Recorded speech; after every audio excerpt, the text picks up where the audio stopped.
Hello everyone, in today's video I will be narrating stories that I found off of Reddit. If you enjoyed this video, make sure you subscribe to my channel, like this video, and comment something down below. But without further ado, let's get straight into these stories. A few years ago, I was renting a house in Northern California. The neighborhood was just outside the suburbs. It seemed like the perfect balance of having space and having nice neighbors close enough to not feel isolated. The area had no streetlights, so it was very dark at night, especially if there were no clouds blocking the moonlight. It didn't bother me though. It made my little house feel even more quaint on dark nights. I got home from work one day in midwinter. It was a cloudy night, so pulling up to my house, I saw only what my headlights and front porch light illuminated. When I got out of my car, I caught a whiff of cigarette smoke. That was odd, as I had never smelled that before around the house. I didn't see anyone nearby, so I ignored it and went inside. I had just got off a shift with a few hours of overtime, so I felt pretty tired. Even though it wasn't even 7 yet, I decided to take a shower and call it a night. I woke up sometime later sure that I had heard a noise inside my house. I wasn't worried right away because my friend would sometimes stop by to use my shower after work on his way to his night classes. I even gave him a spare key so he could stop by even if I wasn't home. He would always text me to let me know beforehand though, and I hadn't heard my phone go off. I reached over to my bedside table and picked up my cell phone to see if my friend had sent me a text. The bright light from my phone's screen and number pad blinded me. Through squinted eyes, I could make out it was a 9 or something, but I couldn't tell if I had an unread text or not. I set my phone aside and called out my friend's name. There were a couple seconds of silence before I heard loud footfalls as someone started running through the bottom floor of my house. I leapt out of bed and ran to the closet. They were already up the stairs by the time I had opened the door and stepped inside. That house had 3 rooms upstairs, 2 bedrooms on either side of the hallway, the one that was in a spare, and a bathroom at the end. The bedroom doors were both closed, but the bathroom door was cracked open. I heard whoever was in my house thunder down the hallway past my door and into the bathroom. Thank God they did. They gave me enough time to open the attic access in the ceiling of my closet and hoist myself up. I just started to lift myself up when the person ran back out of the bathroom. My feet were barely inside of the attic when my bedroom door burst open. I heard footsteps run into my room and stop. When they didn't see me in that room, they ran back to the hallway and into the other room, which just had boxes stacked in a corner, some weights, and a table where I painted my miniature models. I guess they decided that if someone were hiding, it would be in the bedroom because they charged back into my room and turned on the light. A moment later, the closet door was ripped open. I was crouched in my attic just a foot or so away from the access, so I could try to stop them if they had started to climb up. From my vantage point, all I could see was from about their knee down. They were wearing dirty blue jeans with frayed cuts and worn work boots. After a few seconds of looking into the closet, they stepped away and I heard a loud crash come from my room, followed by a scream of frustration and anger. That scream was the most unnerving part of the incident for me. Whoever it was in my house ran back down the stairs. I heard crashes and clatters as things were thrown around and furniture was knocked over. I stayed crouched in the attic. I had left my cell phone when I ran for the closet, and I wasn't certain I could climb down without him hearing. After some time, the noises stopped. I started counting slowly, and when I reached 1,000, I decided it was safe enough to climb down and call the police. The first thing I noticed when I exited the closet was the intruder had flipped my bed over, I assume in an attempt to find me. That was the last noise I heard after they stepped away from the closet. I couldn't find my cell phone, so I went to the landline by the bed and called the police. I waited in my room until I heard them call from downstairs. The first floor was a mess, but I expected that. Chairs had been knocked over, the sofa had been flipped. All the books, pictures, and knickknacks I had on my shelves were strewn all over the floor. The cupboards in the kitchen had been opened and all the boxed and canned foods had been thrown to the ground. As far as I could tell though, the only thing missing was a single knife out of the wooden block in my kitchen. The police checked the house from top to bottom. They also found a few cigarette butts along my fence line, along with some foil and an empty pin tube which the police said people often use to smoke meth with, so they think they had been watching my house for a while. I realized that they must have been out there smoking a cigarette when I got home. They collected up the evidence and told me I should stay with my family or friends that night and get that door fixed as soon as possible. I opted to just not sleep. I moved a shelf over to block the broken door and spent the next couple hours cleaning things up. I would often go to the window with a flashlight and shine it along the fence line where the police found the cigarette butts and foil, but I didn't see anything. The next day I called to have the door fixed and motion lights installed at the back and sides of my house. I lived there another 3 years without incident. My boyfriend, who I live with, works as a teacher in a town about 15 minutes away by train. He gets home more or less at the same time every day, give or take an hour or so. I, on the other hand, work from home. In late January this year, we got in a pretty big fight about something stupid. I can't remember what it was by now, but it was one of those fights where we didn't speak to each other, text, or call, or anything the whole next day.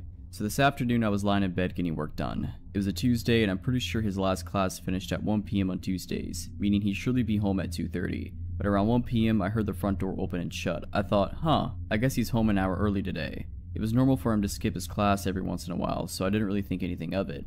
In fact, I was mostly mentally preparing for the awkward post-fight, "Hey, how's it going" conversation. So I continued to lie in bed and do my work and wait for him to come in and change his clothes. The bedroom door was closed and I had earplugs sort of half in, as I usually do when I'm working. But I could hear the heavy footsteps of him walking around the apartment, as he always does. If we hadn't been mid-fight and I wasn't so preoccupied with the awkwardness of all of it, I might have noticed it was strange how slow the footsteps were or how long he spent walking around the living room. But I was caught up in the dramatics of the fight and didn't think about it. I was just lying there, waiting for him to finally come in. Finally, the bedroom door slowly opened just a few inches. I turned my head towards the door and prepared to give him a sort of awkward, "We've been fighting for 24 hours, huh?" smile. But the door didn't open more than a few inches. I looked and saw that it was a woman's hand with red nail polish on the doorknob.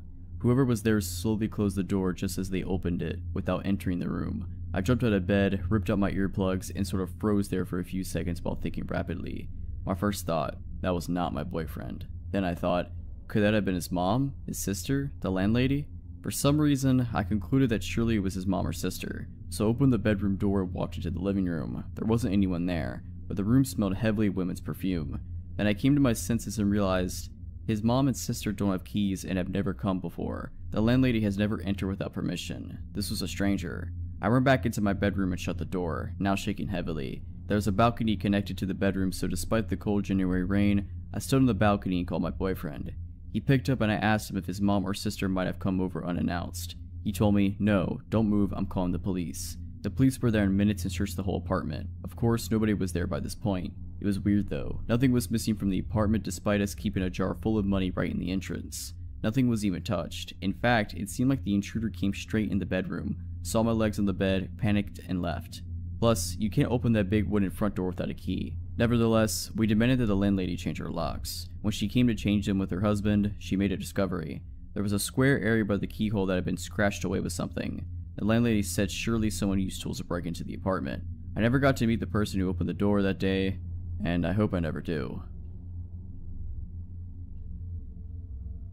Okay, this happened in 2016 when I was a 17-year-old first-year college student in film school. I lived alone in my first ever apartment. I never felt unsafe in this apartment for several reasons. There were multiple gates in the residence that needed to be opened through a code only the people who lived there knew, and my door had 3 different locks and it was right next to the university, so most people who lived in the neighborhood were college students. Nothing bad had ever happened in the neighborhood before. I've always been very careful with locking the door when I leave my home. I always check it twice. So this one time, I leave to go to class and lock my door, but for some reason I couldn't get the key out of the lock. It was completely stuck, so I went to get the caretaker of the building to help me, but he wasn't there and I was getting late for class, so I went to class with the key still in the lock. I took off the keychain first so it's not too noticeable.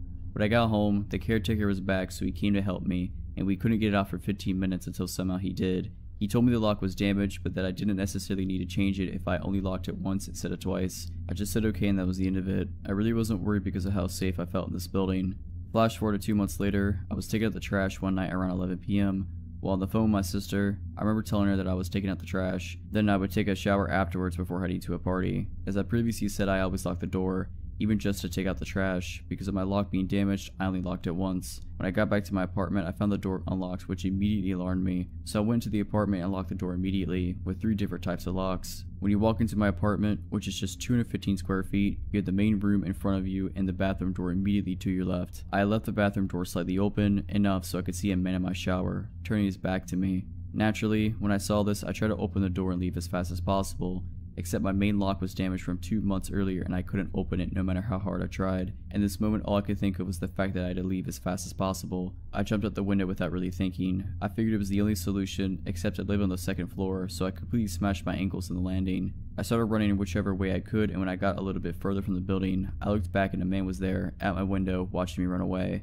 I thought of 2 possible outcomes. Either the man was going to jump and chase me, except I wouldn't get far with my twisted ankles, or he would get scared at the height and be locked in my apartment. Thankfully, he picked option 2. I went to hide in a bush a little further and called the police, who arrived in just 10 minutes because I lived close to the station. They pushed my door open and the man was there just sitting on my couch, holding a kitchen knife, waiting for me to come back, like he didn't think I would call the police. They arrested the guy and later told me he had already been arrested for attempted kidnapping and attempted murder. They also told me how everything had happened. Like I said, it was a very friendly neighborhood with mostly college students, so he got inside the building by other people holding the door for him. He then heard me telling my sister I was going to take a shower, which was why he was waiting in the bathroom for me. He crocheted my lock while I was taking out the trash. He apparently noticed me on my school campus and followed me to my home several times before succeeding to actually come in. He stayed inside waiting for me because I had recently changed my phone and the previous one was still on the table, so he thought I didn't have a phone with me to call the police. I don't live there anymore, but after that, to get into the building, we all needed identification proving we lived there. Building IDs were created and we had to scan them every time, and it was the only way to go inside the building. Nothing really bad happened in the neighborhood after that. It's back to being very peaceful and friendly. A friend and I played after-school hockey. It wasn't a popular sport, so our games took place at another school, which is incredibly far away and pretty much in the middle of nowhere. The area didn't have any train stations, so we relied on 3 different buses to get there, and again to get home. The games usually took place pretty late and ended around 7 to 8 p.m. when it was dark. All the other girls in our team got picked up by their parents, but we always busted together home. We didn't feel it was dangerous because there were 2 of us, and being classic 12-year-olds, we thought we were mature enough to be independent. Because we had to change buses 3 times, and we lived so far away, by the time we got to our second bus stop it was usually pitch black. The second bus stop was desolate, far off from the school, in front of some kind of abandoned building, and basically a bit creepy. The stop was small and wasn't sheltered. It was just a steel pole with a bus painted on the sign. On this particular night, it wasn't raining as well, so we felt extra miserable standing out in the cold. The buses in my area are also notoriously unreliable, so it wasn't unusual for us to wait an hour at this bus stop. That night it definitely felt like we had been waiting there for over an hour when a car pulled up in front of us. A woman was in it. She rolled down her window and asked us where we were going. I told her the suburb we lived in, which was an hour drive away, and she said she could give us a lift if we wanted. If it had been a man, I would have immediately been suspicious and liked it. But because she was a youngish woman, looked about 40, it didn't raise any red flags in my mind. I remember thinking that she must be understandably worried about 2 young girls standing out in the rain at night. I smiled and thanked her and said it was okay and we would wait for the bus. She hesitated and then drove away. But a few minutes later, she came back and pulled up in front of us again. She told us her daughter wasn't at a play and that she was going there anyway to pick her up, so are we sure we didn't want a lift? My friend was almost about to get in, but I hesitated. Maybe thanks to my parents drilling me about stranger danger, and I said thank you, but it was alright, we'll wait. She was a bit pushier this time and asked us if we were sure quite a few times and mentioned her daughter again, but eventually she drove away. At this point, I think my intuition was telling me that it felt a bit weird that she hadn't mentioned her daughter earlier. Another few minutes later, she came back again. This time she said that she had just driven past our bus further down the road and then it obviously skipped our stop, so she offered to give us a lift to try to catch up to it. This sounded unlikely to me. By this point, I was super suspicious. I didn't really have any time to think, so it was just a bad gut feeling, rather than any logical reasoning. With all the politeness and smiles gone, I straight up just said no. I could tell my friend, who was about to get into her car before, was also starting to feel weird about it because she backed away from the road. The woman hesitated for a while. It lapsed into an awkward silence and I remember she just kept glancing at her back seat. I remember holding my hockey stick tight and playing in my brain how I was going to defend myself. It honestly felt like forever before she finally drove away. A few minutes later the bus came and I had never been so relieved in my life. By this point, we were absolutely soaked. To this day, I still don't know whether she was just worried, a good Samaritan, or a potential kidnapper. I flip between the two and honestly I can't decide. My friend also thinks it's a mystery, and we don't know if we were just being paranoid.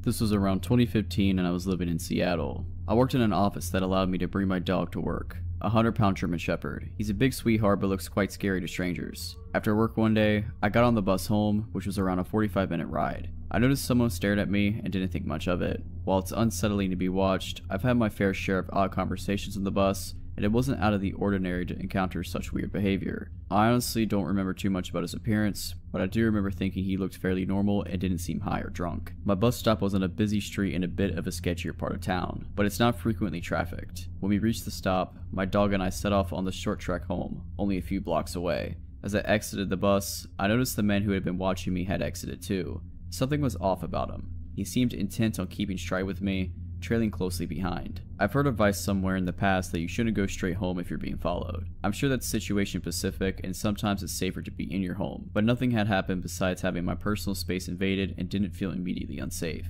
So I opted not to lead this stranger straight to my door. I knew that my partner at the time wasn't at home, so I decided the best plan was to weave through my neighborhood for several blocks to try to lose him. I think a part of me was also wanting to be sure I was being followed at all, or if this person just happened to be walking in the same direction. After several blocks, it became clear he was following me. I was weaving around erratically and he was walking the same path. Neither of us spoke to one another, and I was becoming more and more frustrated that anyone would follow a woman home. The streets were quiet and I couldn't see anybody around who I could signal to for help.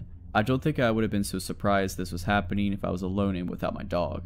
I can't imagine anyone in their right mind following someone with a large German Shepherd. I started walking faster when I rounded a corner and quickly ducked into a hallway hugging a duplex a block from my house. I was hoping the pathway would wrap around the house completely so I could get out of the line of sight of this person, but was met with a fence to my face and didn't have time to backtrack. I was ultimately cornered in this nook between a house, a fence, and a hedge. I crouched down with my dog and waited for the guy to pass us. I watched as the man strolled by the walkway, seemingly not noticing us at all.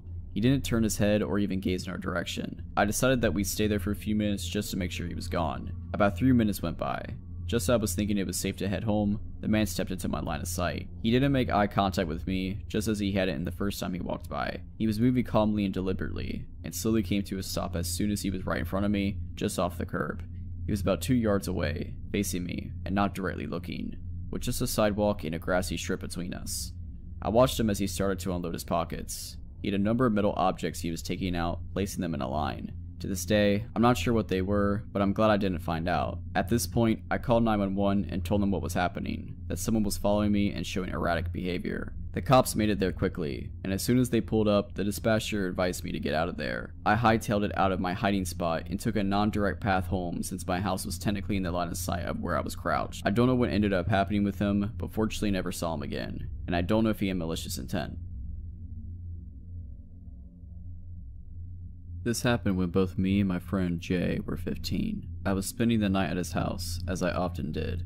It was a normal enough night. We watched movies, played a couple video games, and stayed up way too late. It was about 2 AM I think when we heard a loud banging coming from the front door. Luckily at the time we were in his kitchen at the back of the house, so no one could see us. We were spooked because there couldn't have been anyone at the door at this hour, but we figured it was just some drunk person and they'd go away soon enough. After 30 seconds, there was more banging on the door and yelling that neither of us could understand. It sounded like an adult man, and he sounded angry, so we both were scared. He texted his mom, who we thought was upstairs, but she said that she had just left a bit before without saying anything. She did that often enough. She liked to go to her friends' houses in the middle of the night, so we didn't pay any attention or notice when she left. We didn't know what to do, as we were scared to call the police based off past experiences with cops in our small town being not the best. At this point, we turned off the kitchen light and we were ducked down on the ground. We heard the banging and yelling getting louder, and I decided to see who it was, if it was anyone we knew. I army crawled through the dining room, which was also dark, and peeked through the door to the living room, which is where the front door was. There is also a huge window by the door that you can see right into the dining room though, so I was very careful not to be seen. I couldn't see any details of the man, but he looked to be about 6 feet tall and had gray hair. I crawled back to Jay and we quietly decided what to do. We heard the knocking stop, so we decided to wait a bit before seeing if it was safe. We also decided to go around the table in the dining room in case he tried to come around back, which is where the kitchen was. After around 10 minutes of silence, we rock paper scissors for who had to check if he was there, and of course I lost, so I again army crawled to the dining room door. I saw the man staring through the window, hands cupped up against the glass. I made eye contact with him, and the moment he saw me, and I loudly said, causing my friend to panic and crawl behind me. I saw him pull out his phone, and he told me later he was texting his mom to come home and save us. The man started yelling again, and this time we could make out a bit more of what he said. It was mostly cussing, although I definitely heard the phrase, "I'm gonna kill you," in there a couple times. I quickly looked past the man to see if any of the neighbors seemed to notice him, but no luck. I crawled back out of his sight and again discussed what to do with my friend. We decided to go into the basement for safety, which you could get to by moving the fridge. Confusing house, I know, but it was really old and not meant for modern-sized appliances. We pull out the fridge and get into the basement, feeling mostly safe but still terrified. I start having a panic attack, although I'm trying to hold it together best I can for Jay, who is also on the verge of a panic attack. We hear a gunshot and shattering glass from above us, and I cover my mouth so I don't scream. Jay and I look at each other, terrified. We hear loud footsteps and yelling above us, the man asking where we went. We hear him going upstairs and run around up there for a bit. He eventually comes back down and starts turning over our furniture, I'm assuming to find us. After what felt like hours, but was probably only minutes, Jay's mom pulls into the driveway, which scares the guy as he runs out the back door in the kitchen. Jay and I get out of the basement and run to greet his mom, never happier to see her. She was shocked by the state of the house and hugged us, happy that we were safe and scared by how close we were to being hurt. We were all scared after that. After that night they had better security installed, and we went over safety protocol if anything ever happened again. Luckily it hasn't happened again yet, and I hope it never will. I work at a convenience store. I've had some creepy customers come in before, but this one was a little more disturbing. If it weren't for what had been said and done, I don't think this would have been that bad. I normally work third shift, which is around 4 p.m. to around 12 a.m., and I'm by myself for the last 4 hours of my shift. This man had come in earlier that day and was acting odd, jittery, chewing at his lip constantly, fumbling with his debit card, to the point I did everything for him except putting the pin in. Fast forward to around 10:30 p.m. I'm sweeping the floors as I'm supposed to do every night when the man entered. He approached my register and I asked him what he needed. "Hey, can I have one of those lighters?" I pick one up and go to scan it, but he tells me that he doesn't have any money. I tell him he can't have it and he glares at me before leaving. A man was in line behind him, and the entire time I was scanning his things, the lighter guy was staring at me through the window right next to my register. He eventually walks off, and the man jokes about the creepy guy asking for a lighter when the man in line didn't even have his with him.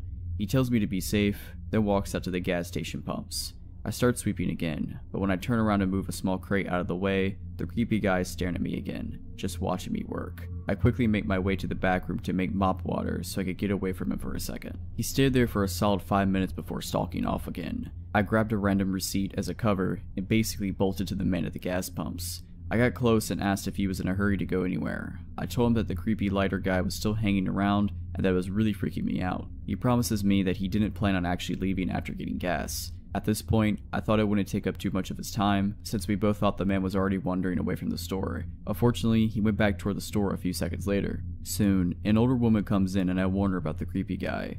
She asked what I was talking about and I subtly nod in his direction. Mind you, still hanging around my window. She looks a little disturbed, leaning in and whispering, "What does he want?" I explained that he wanted a lighter, but he didn't have any money so I didn't give him one. I told her to be careful and she quickly told me to worry more about myself since I was at the store alone.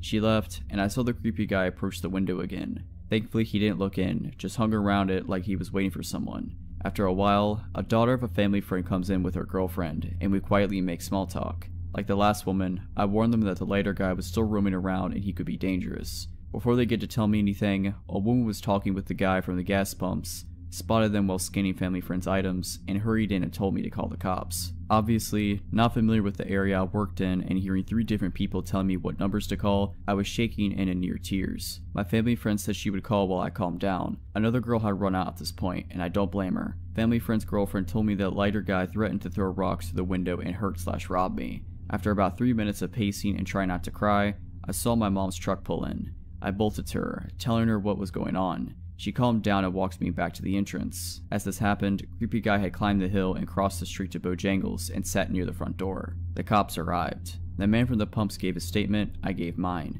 And finally family friend gave hers, which included the threats. From what was said, he was about to break into my car. The man that stayed with me stopped him, but that didn't stop the creep from roaming still. After we talked to the cops, they sped to Bojangles and confronted the lighter guy. After arguing, a quick pat down and more arguing, the man was put in the back of the cop car. Lighter guy, I knew you were probably on something, but please, let's not meet ever again. To set this story, I bike 5 miles one day, 5 days a week to my job, and I've been for 8 months. I honestly love it. It forces me to get exercise and it's cheap transportation. I take the main road with a lot of traffic, so I've never felt unsafe. I also only ride on the sidewalk since it's safer. One day, coming home, I was passing by an area with a lot of construction going on. To give you a better visual, I ride on the sidewalk along a busy road. As I'm biking, I see a man in a black pickup truck parked as if he's about to pull out of the area, but he's waiting for a spot to open in traffic. He then sees me and reverses to let me by. I remember thinking, oh great, he's letting me by, and I wouldn't have to ride around behind his car to get to the other side. But as I'm getting closer, he does a stop motion with his hand, and he's wearing a safety vest, so I assume he works there and there might be a problem up ahead, like a pothole, etc., so I stop. He spoke with authority like as if he's an officer stopping me or something and asked if I bike for transport or leisure. I was a little confused since that's a weird question, but I tell him for transport. I bike to my job. He then says, do you bike for leisure? I'm asking because I bought a bike and I'm looking for a riding buddy. I'm not freaking out or anything. I feel a little calm since there are a bunch of cars passing by us, so we're not secluded, but I don't know this man. He's a complete stranger and I was under the impression he worked there and was stopping me for something important. I tell him not really because I'm too tired on my days off and use them to get errands and stuff done. He says, oh I get it. Well there's a bike marathon happening soon if you want to go with me. I'm Shane by the way. What's your name? I tell him my name and say, "Oh, I don't know, I might be busy then." I'm a little awkward in social situations with people I don't know, and this whole interaction was just off, so I don't really know what to say. He changes the subject and starts looking at my bike. He points at it and asks if it's a hybrid. I say yes, and he says, "Can I see it?" and starts getting out of his car. This is where it starts getting weird. He tells me he's seen me riding before and I thought I was cute. He's also looking at my bike and commenting on it and saying stuff like, "Oh, that's nice, it's aluminum," and I'm just feeling weird on the inside. I'm also sitting on my bike ready to get the f out of there. He then asks if I have a boyfriend and I tell him yes I do. He lets out a big groan and says, "Oh man, really? Because if we go biking together, it would be kind of a date thing." I tell him yeah, sorry, and he goes, "Are you sure? Are you ready to kick him to the curb or what?" I just want to get out of here at this point, but he parked his car literally in front of the sidewalk, so it wouldn't be that easy to speed by him. He seemed upset and kept asking if I'm sure I have one and how long we've been together. I said, "A couple years. Well, I'm crunched for time and have to go, bye," and sped off. After that, I had a mini vacation and was off for 5 days after that, but now I'm back to riding to work again and I haven't seen him since. This probably happened maybe 3 or 4 weeks ago. So creepy older man who tricked me and blocked me on my bike, let's not ever meet again. If you're liking this video, all I ask is that you make sure to subscribe to my channel and like this video. Thank you.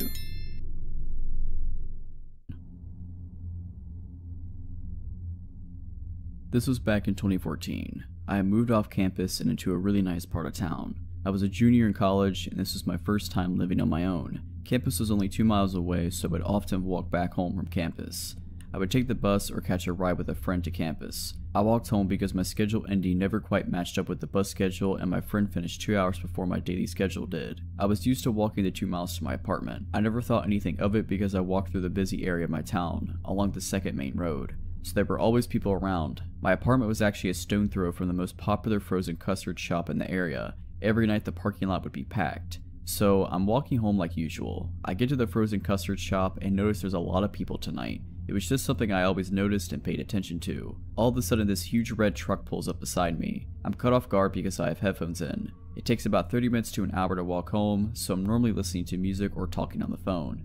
I stop and take my headphones out and look at the truck. This man dressed like a country singer was sitting in the driver's seat. He looks at me and asks where the mall is. I put him in the direction to the mall. He said, "I've been down that way. I'm a photographer and I'm supposed to be doing a photo shoot at a bar behind the mall. I've lived in this town going on 3 years now. I know where all the bars are located. Makes it easy when all of them are on the same street." I explained to him, "There's no bars by the mall. They're all on Philly Street." He continued to insist on a bar being behind the mall. All of a sudden he just changes. He looked at me and asked me to step back, so I did. He looked me over and asked how tall I was. I told him 5'7". He then asked me, "I'm doing that photo shoot. Would you like to be a model for it?" I told him I don't like getting my photos taken. He insisted, telling me I was beautiful and would look great. Almost like he's given up on the tactic, he moves to another. He then asked me where I live. I told him not far. He wanted more info. I pointed in the vague vicinity of my apartment, making a point not to actually point at it. This dude then asked me if I wanted a ride. I told him no, it's not far, I'll be fine. He kept insisting I let him give me a ride home. I kept telling him no, stepping farther away from his truck. He then out of nowhere asked me how he could get to the mall. I told him, "Go down this road, at the light turn left. The mall will be on your left." He thanked me and started to drive off. I walked slowly to my apartment. I watched his truck get to the light. Instead of turning left like I said, he went straight. Going straight leads into a small residential area that you need to know this town well to get through. I lived in that town from 2012 to 2017 and still can't figure my way through that area. I made sure that that truck was completely out of sight before I hightailed it to my apartment and locked the door. My dog didn't quite understand what was going on. All he really knew was he had to go to the bathroom pretty bad. I tried to distract him for 5 or 10 minutes to make sure the coast was clear. My heart sunk when I did finally take him out. The same red truck was parked near the parking lot behind my apartment building. The truck didn't belong there. I'm one that memorizes all the vehicles that are normal for the area. No one had a red truck like that. I went back in and texted people describing the man and the truck to them in case something happened to me. I did not go back out for hours. When I did, the truck was gone. I never saw the man or the truck ever again. To the man who probably tried to abduct me in front of the most popular venue in town on my way home, I hope I never see you again. Okay, before I get into the story, there's a few things I need to explain about my country, South Africa, for you to fully understand the story. In South Africa, it's normal to have high brick walls with electric gates, electric fences, alarms, etc. The crime here is hectic. It's also pretty normal to have big gardens. My family and I are big animal lovers, so at the time we had 6 dogs. 2 Shar-Peis, 2 German short hair pointers, and 2 Dachshunds. With that being said, our dogs roam freely in and out of the garden, as it's obviously enclosed. We usually leave the veranda door open during the day for them to do their thing. Another thing about South Africa, it's normal to have a live-in domestic worker, maid, and gardener. Like, the average family usually employs them. It's not only for wealthy people, which seems to be a thing in other countries. For the story, our DW is Ellie, and our gardener is Vince. So, this happened in 2007 when I was just 9 years old. My older brother, who was 10, and I had just gotten our first cell phones that day. My dad surprising us after work. You may think it's a bit young, but it was used for emergencies or to communicate with our parents. Anyways, it's an important piece of info for the story. We don't usually leave our veranda door open at night, due to security reasons, but I remember it being a hot summer night that night. So of course, this night of all nights, the veranda door was wide open and the dogs were doing their thing in the garden. My brother and I were in my parents' room setting up our new cell phones, all excited. Ellie's daughter Anne, who's like an older sister to us, 18 years old, was helping my brother and I. My dad was somewhere in the house and my mom was in the bath. I specifically remember Anne having a comment about how the dogs would not shut up and how annoying it was. That's when I noticed it too. Sure, they'd bark, but it was usually the dachshunds that yapped, when the bigger dogs just chilled. Plus, it would only happen for a few minutes, then they'd get over it. Something was different that night, as even the bigger dogs were barking non-stop. My dad appeared in his room and mentioned to us that he too noticed the dogs' incessant barking, and he was going to check if everything was okay. No alarm bells went off in my head, and I don't believe my dad thought anything was amiss either, because my brother asked to investigate with them and my dad agreed. I was obviously too engrossed in my new Sony Ericsson. My dad ventured out to our garden with my brother in tow when my dad had noticed the dogs were all grouped, growling and going nuts at a dark corner behind our in-the-ground swimming pool. The best way I can describe it is that our garden beyond our pool hits like a slight decline, so we have a few steps leading down the hill to the bottom end of our garden. We usually have a lamp that lights it up, but my dad had noticed how the lamp seemed to be off, which confused him because he could have sworn it worked the other night. Either way, my dad said he got this gut-wrenching feeling because of this and because of how out of the character the dogs were acting. He called after them, they'd usually come running, but tonight they all just seemed to look at him, then turn back around and continue to go crazy at this dark corner down the steps. My dad told my brother to go back inside the house and get a torch, sort of using it as an excuse for my brother to not come out with them because of this off feeling. When my brother went back inside, my dad slowly approached the steps. He noticed how the dog seemed to be snapping at whatever it was, hiding just out in the view in the darkness. As he got to the steps, he noticed the lamp was smashed. Confused, he inched the steps, and as he put two and two together, it was too late. My dad, being an ex-vet and an avid hunter, felt something cold against his temple and immediately knew it was a gun. Out of the darkness stepped four of the men in balaclavas, all armed. Shocked, he stood frozen on the steps. The man holding the gun to his head was instantly aggressive and asked him where my brother was. That he saw my dad come out with my brother, but my brother went back into the house. My dad said something came over him, and before he knew what he was saying, he responded with, "He's gone inside to press the panic button." As he said it, he saw how all these guys started to panic. They started speaking in an African language called Zulu. Assuming my dad couldn't understand, it's not common for white people to speak it, but my dad had actually grown up on a farm where he learned it fluently because of the farm workers. The aggressive guy holding the gun said, in Zulu, "The cops will be here any minute. Let's just kill this, grab what we can, and go." The others seemed apprehensive, and a smaller guy seemed really on edge, and continued to say how he can't go back to jail again and they need to get the f out of there before the cops show, which would be any minute. He was panicking. My dad then fed on this guy's fear. My dad then interrupted them, speaking English, pretending to not understand what they were saying, and said that we usually have armed response vehicles that drove in our area, and since my brother pushed the panic button so long ago, they'll probably be here any second. And that did it.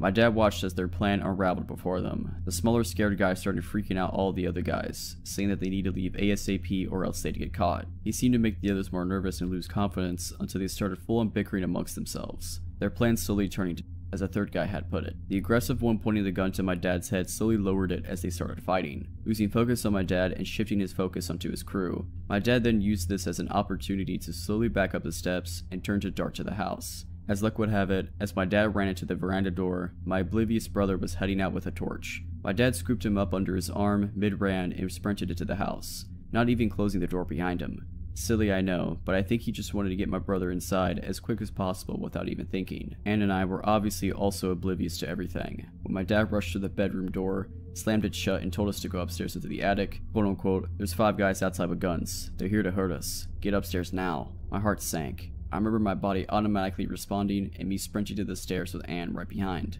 My mom ran out of the bathroom in a towel, not too far behind. We sat there in darkness and silence. I swore you could hear a pin drop. I think we were all just wanting to hear something below us in the rooms. My mom cursed saying she didn't have a phone, neither did my dad. But ha, In my hand was my brand new Sony Ericsson. No better emergency to use it than now, right? My mom dials the police and I kid you not, they asked where we live, we explained and they told us it wasn't in their jurisdiction. Sorry, click, the line goes dead. We're now not only ourselves, but we're flabbergasted too. My mom starts cursing like a sailor again and that's when my dad realizes. He didn't close the veranda door and what about Ellie and Vince, who are in their rooms, blissfully unaware of the danger they're in. He gets his firearm in the safe in the attic and tells us whatever we hear, do not come downstairs.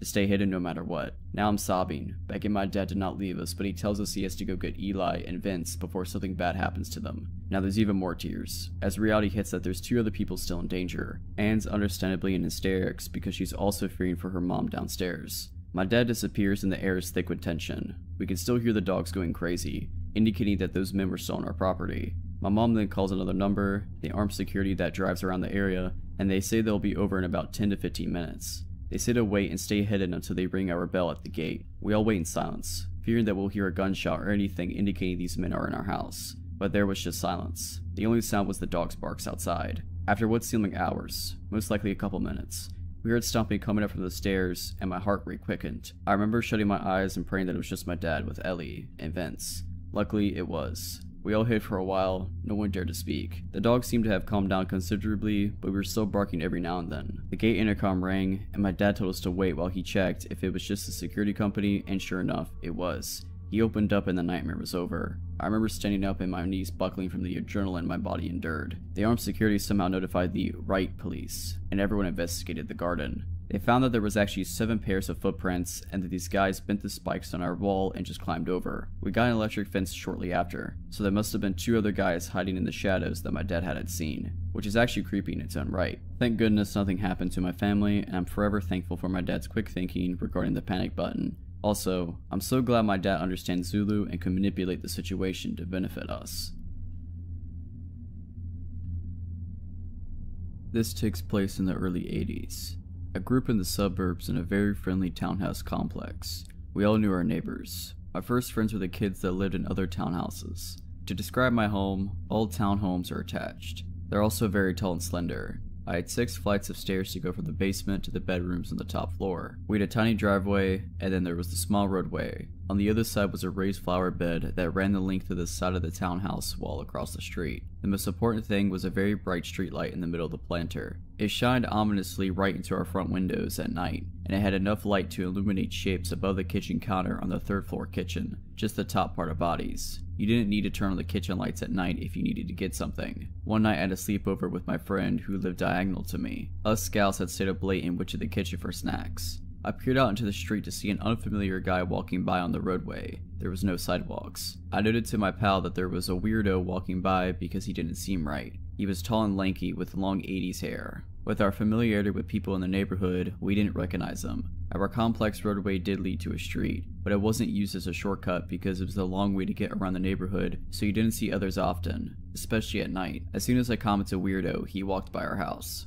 Only a couple of minutes later, he walked by again, going in the direction he came on the roadway. This time, we saw him out of the corners of our eyes coming along. Being scared kids, we immediately ducked as we were visible to the street. Up until then, we didn't think anything more of it, but our instincts told us to hide, so we did. My friend said we were overreacting after a few minutes being crouched down, so we carefully peered over the counter. Weirdo hadn't walked by. He was now standing in front of the flower planter looking up at our house. To this day, I remember that bright streetlight illuminating him from behind very ominously. He looked like a horror film killer come to life. We hit the floor again, thoroughly freaked out. I don't know how long we were there for. I could only hear the sound of our breathing for some time, until I thought I heard the squeak of the garage door handle. It was one of those old rusty ones that opened outward. I thought I was dreaming until I heard for the second time that rusty handle squeak. He was trying to get in now. My friend and I were frozen in fear. Luckily, my dad always locked the garage. The squeaking stopped. Even though my friend and I could have run upstairs or shut it to my parents, we were rooted on the spot, thinking if we moved, he'd get us somehow. We thought that was it as it was suddenly quiet. But a few minutes later, I heard the swoosh of the screen door and telltale sound of the front door handle being pressed down. The first screen door was never locked, but thank God the wooden door always was. The noise repeated a few times. The metal scratching of the screen door hinge and the click of the front door latch. I wanted to piss my pants, and my friend looked like crying. Again, we were too silly enough to move or do anything to help ourselves. We just shook in terror and hoped he'd go away. He stopped trying to get in after about 5 minutes, and all we heard after that was silence. About 8 minutes later on the kitchen floor, we moved to stand up. I thought we were still pretty crouched down and invisible. That wasn't the case. This time we heard a clear voice. The other kitchen window near the pantry had its screen window open. "Hey, I'm thirsty. Can I get a glass of water?" My friend and I stared at each other in disbelief. He was still there. We didn't move, but someone had to eventually. My friend, being the braver one, decided to peek out the screen window while trying not to be seen. He must have heard her. "I know you're there. Come on and let me in. I won't hurt you." This was the moment we decided to flee up those 2 flights of stairs to my bedroom. I always had an active imagination like most kids. I really hated that my bedroom was the very first one at the top of my stairs. My parents were at the back. Therefore in mind, I would be the first one to be murdered if someone broke in, and that fear was certainly tenfold that very night. My friend and I hunkered down on my bed, deep under the covers, shaking. We did not sleep at all, waiting for the click of a door or worse. We thought we heard him try again, but at that point we weren't sure if we were hearing things. Until the day I moved out, I never really felt totally comfortable in my bedroom ever again.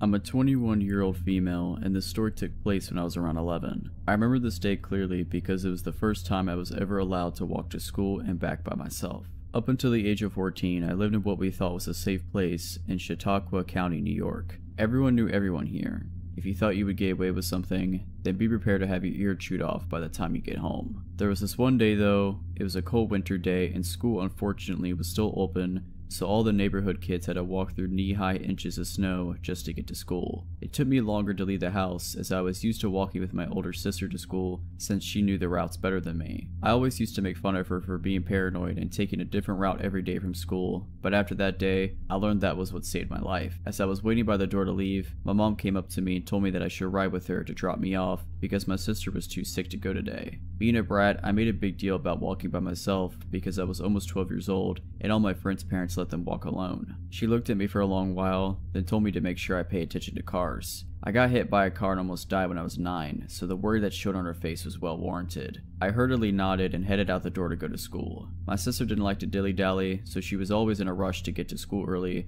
but seeing as it was just me, I thought it would be a good idea to take my time. I would play in the brown slush that was on the left side of the road, and even made funny looking snowballs to see how far I could throw them. Halfway to school I noticed a white van following behind me. Being the playful child I was, if I had not been bending down to make another snowball, I wouldn't have noticed it slowly creeping up the street. I told myself I was being stupid, but continued more hurriedly to school. Once I got to school, I took a quick glance over my shoulder and saw the van a few feet behind me. It wasn't until I was on school grounds that it drove away fast by me. I thought that would be the end of it, but throughout the day when I would stare out the window, the van would be there. I assumed that it never really left, just parked. Many adults would try to convince me years later that maybe it wasn't the same one, but I knew it was. The van had a bright yellow smile emoji sticker on it. I couldn't see who was in the van, but through the tinted glass, I knew they could see me. It was now the end of the day and I wasn't ready to go home. It was too late to call my mom, because she was at work and my sister was homesick. I had to suck it up and start walking home. I tried to blend in with the group of kids, but most of them were car riders, and the others didn't live near me. Remembering what my sister told me, I took another route home.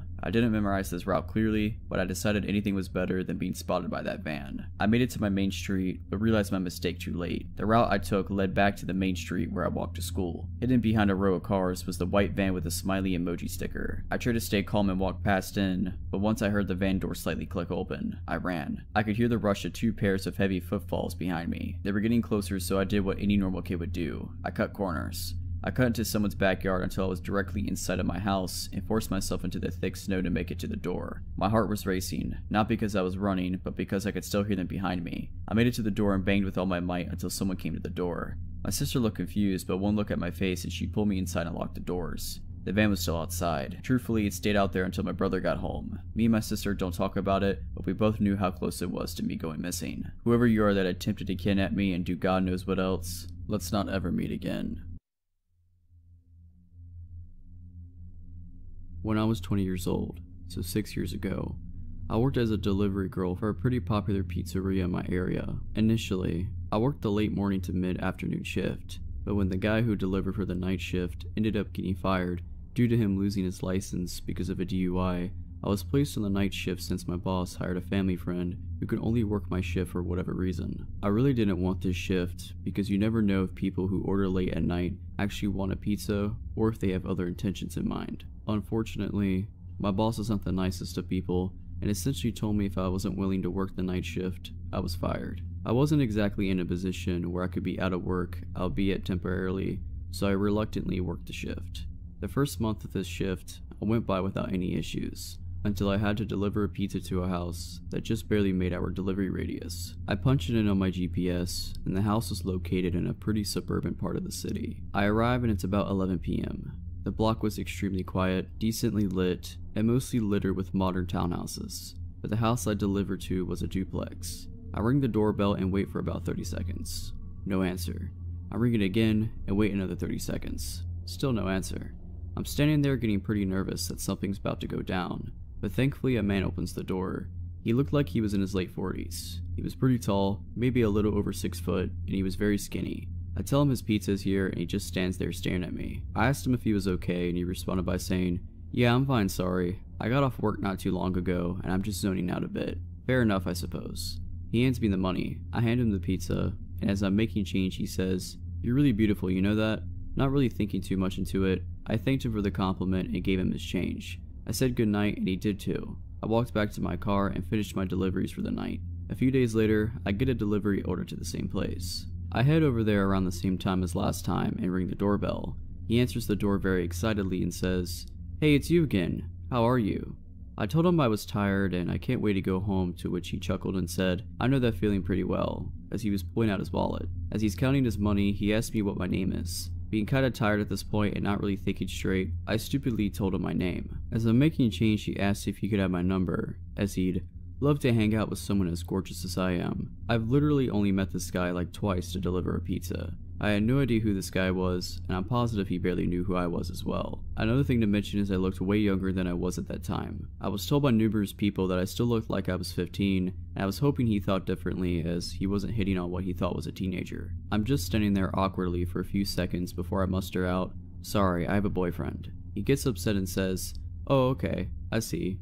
We stand there in silence before I tell him to have a good night, and walk back to my car. He says nothing and still stands at the doorway, staring at me, until he finally went back inside once I started my car. I got a pretty creepy vibe from this guy, and even brought it up to my coworkers, and they agreed it was pretty creepy.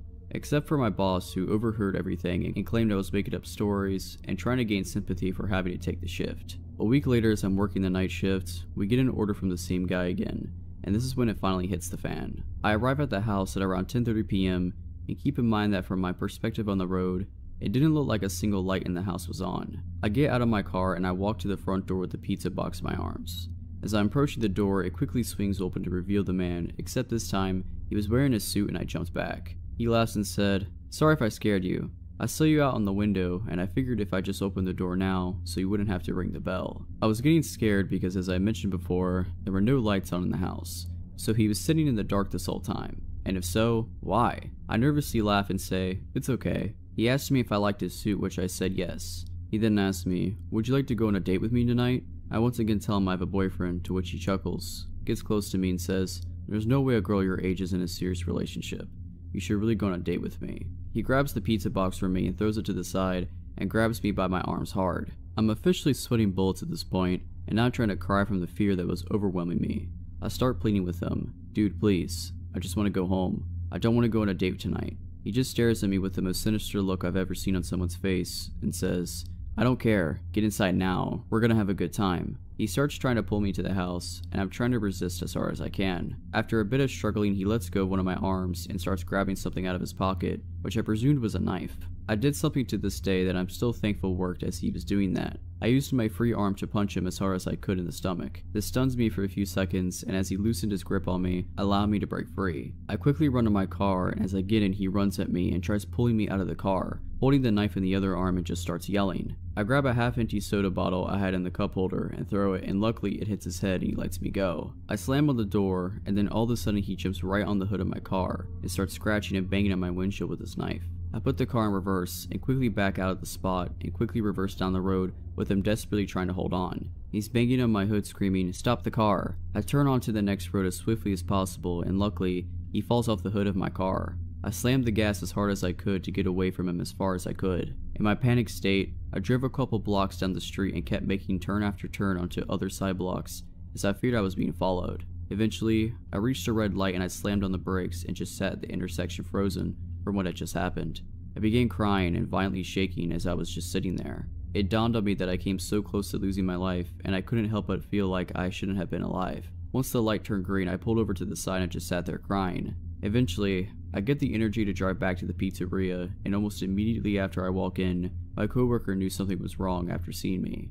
I practically broke down in front of him, and everyone else came to the front wondering what was going on. I fought my tears and explained everything that just happened. My coworker comforted me, and my boss surprised me and began apologizing profusely for what had happened and for putting me on the night shift. He took me into the office and handed me the phone to call the cops. They arrived at the store, and I gave them my statement, as well as taking pictures of any marks on myself, as well as scratches on my car for the encounter as evidence. My coworker followed behind me as I drove home, and I collapsed on my bed, and strangely enough, I managed to fall asleep.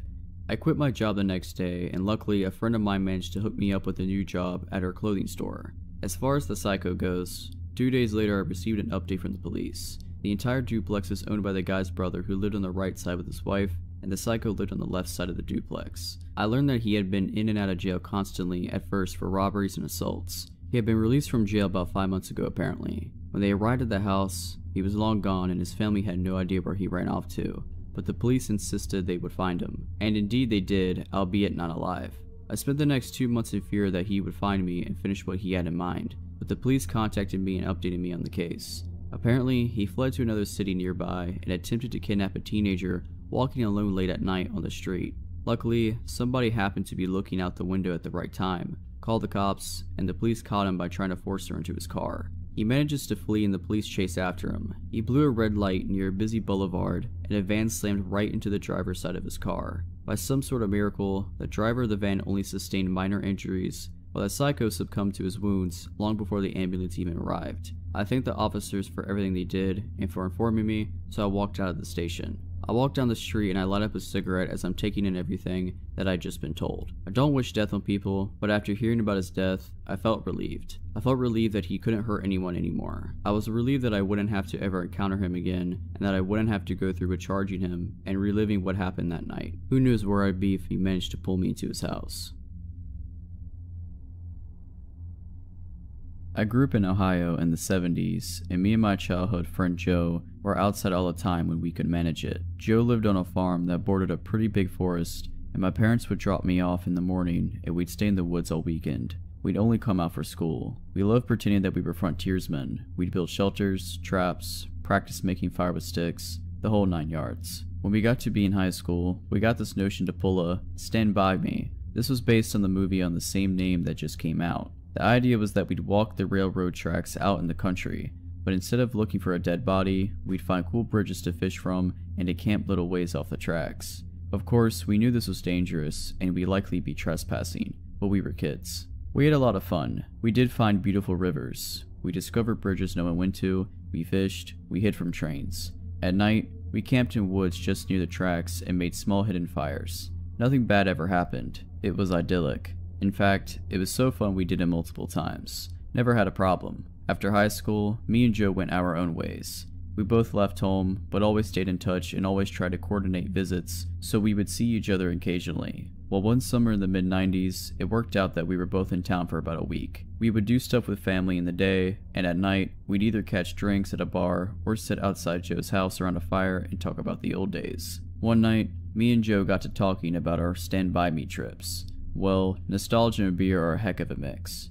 Soon, we decided to take a day, walk the rails, camp one night, and walk home. The day came, we started out early morning. We had my wife drop us off in our old spot where we used to start, right outside our hometown. She thought this was absolutely crazy and made sure to mention it. When she pulled away, Joe suggested that instead of walking the usual route, we take the opposite direction, just to be adventurous. We knew the land well, we had a map, and so I gave it a "screw it," and off we set. The day went fine. It was fun and a little sad, but in a good way. We found a bridge and sat on the edge, smoked a joint and moved on.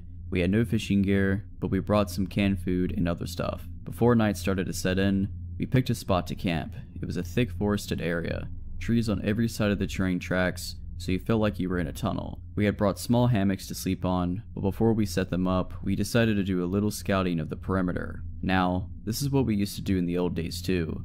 We'd walked the area around a little bit just to make sure some dude's house wasn't just over a hill and we were actually camping in their yard. We walked maybe 100 or so feet into the woods and up a small incline. We figured if we didn't see anything from up top of the short hill, we'd be fine. But when we got to the top, we saw an old building down at the bottom, about 100 yards into the woods. It was barely visible. We pondered over what to do. We both assumed it was a sugar shack or something, because there didn't appear to be any clear road into it. From where we were, there didn't look to be anyone in it either. All was quiet. No movement could be seen. No lights. We decided to walk a little closer just to make sure. We came down the hill very slowly, and as we neared the building, we saw it and it wasn't a sugar shack at all. It was an old church. It looked like it had been abandoned for years. It was a squat, sagging building whose wooden planks were almost black from years of moss and rot. A cross still stood on top of the place, also weathered black. None of the windows had glass, and there were no doors, just open doorways. We got close enough to see inside.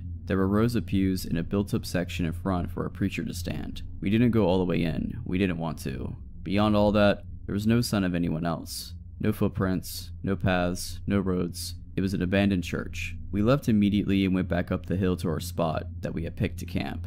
Having a hill between us and the church made us feel better, but we were still a little uneasy. We chalked it up just to the natural creepiness seeing a church in the middle of the woods would elicit. Besides, at this point it was dusk, and we just decided to rig up our hammocks and go to sleep and move on at early morning. Night set in, and as we lay in our hammocks and just talked, we began to hear something in the direction of the church. Our conversation about it went a little like this. Do you hear that? What is that? It sounds like people singing. And it did sound just like singing. We both slid right out of our hammocks and hunkered down, straining to hear more. We listened for a minute or two, and the singing continued, but it wasn't getting louder. Finally, we decided to creep back up the hill and see if we could spy where the sound was coming from. We could still move very quietly in the woods from the old days. It was second nature to us. The moon was barely out, but it provided enough light so you wouldn't walk right into a tree, but it was near pitch black. We didn't use flashlights as we crept slowly up the hill, and we didn't talk. When we got to the top, we saw light in the distance. It was coming from the church, and the singing was coming from inside. Joe and I put our heads close together and had a hushed conversation that boiled down to, can you believe this? The light looked to be a candlelight from the way it flickered, and though we tried, we couldn't make out what was being sung. It sounded like church music, but in another language. We sat and watched for a while, trying to see who was in there, but we only saw occasional shadows. We had no intention of getting closer either. We had about a football field length between us, and we aimed to keep it that way. The singing continued for a bit, and then it stopped.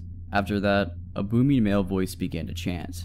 I was already freaked out, but this voice thoroughly scared the crap out of me. It sounded like some Old Testament preacher you see in movies, but again, it was like he was speaking in a different language, because we couldn't understand a single word. Eventually, it got to where the single male voice would say something, and then a bunch of voices would answer in song. This lasted for a while, and then they all broke into this long, sustained wail that just kept getting louder. It got so loud and so disturbing that I covered my ears. Then it stopped. At this point, I was just getting ready to say, let's get the heck out of here, when Joe put a hand on my shoulder and hissed, they're coming out. We were far enough away that we couldn't really make them out very well, but what we could see was a line of figures walk out the open doorway, all holding hands in single file. We could see some of them had flashlights. They began to sing again, and the light from the flashlights began to move toward us and the hill. We booked it back down to our campsite, grabbed our stuff, and ran to the tracks. Once there, we ran down the tracks in the direction we had come from. After a few minutes, we stopped and looked back. We saw lights coming down the hill, and they were moving erratically like whoever was holding them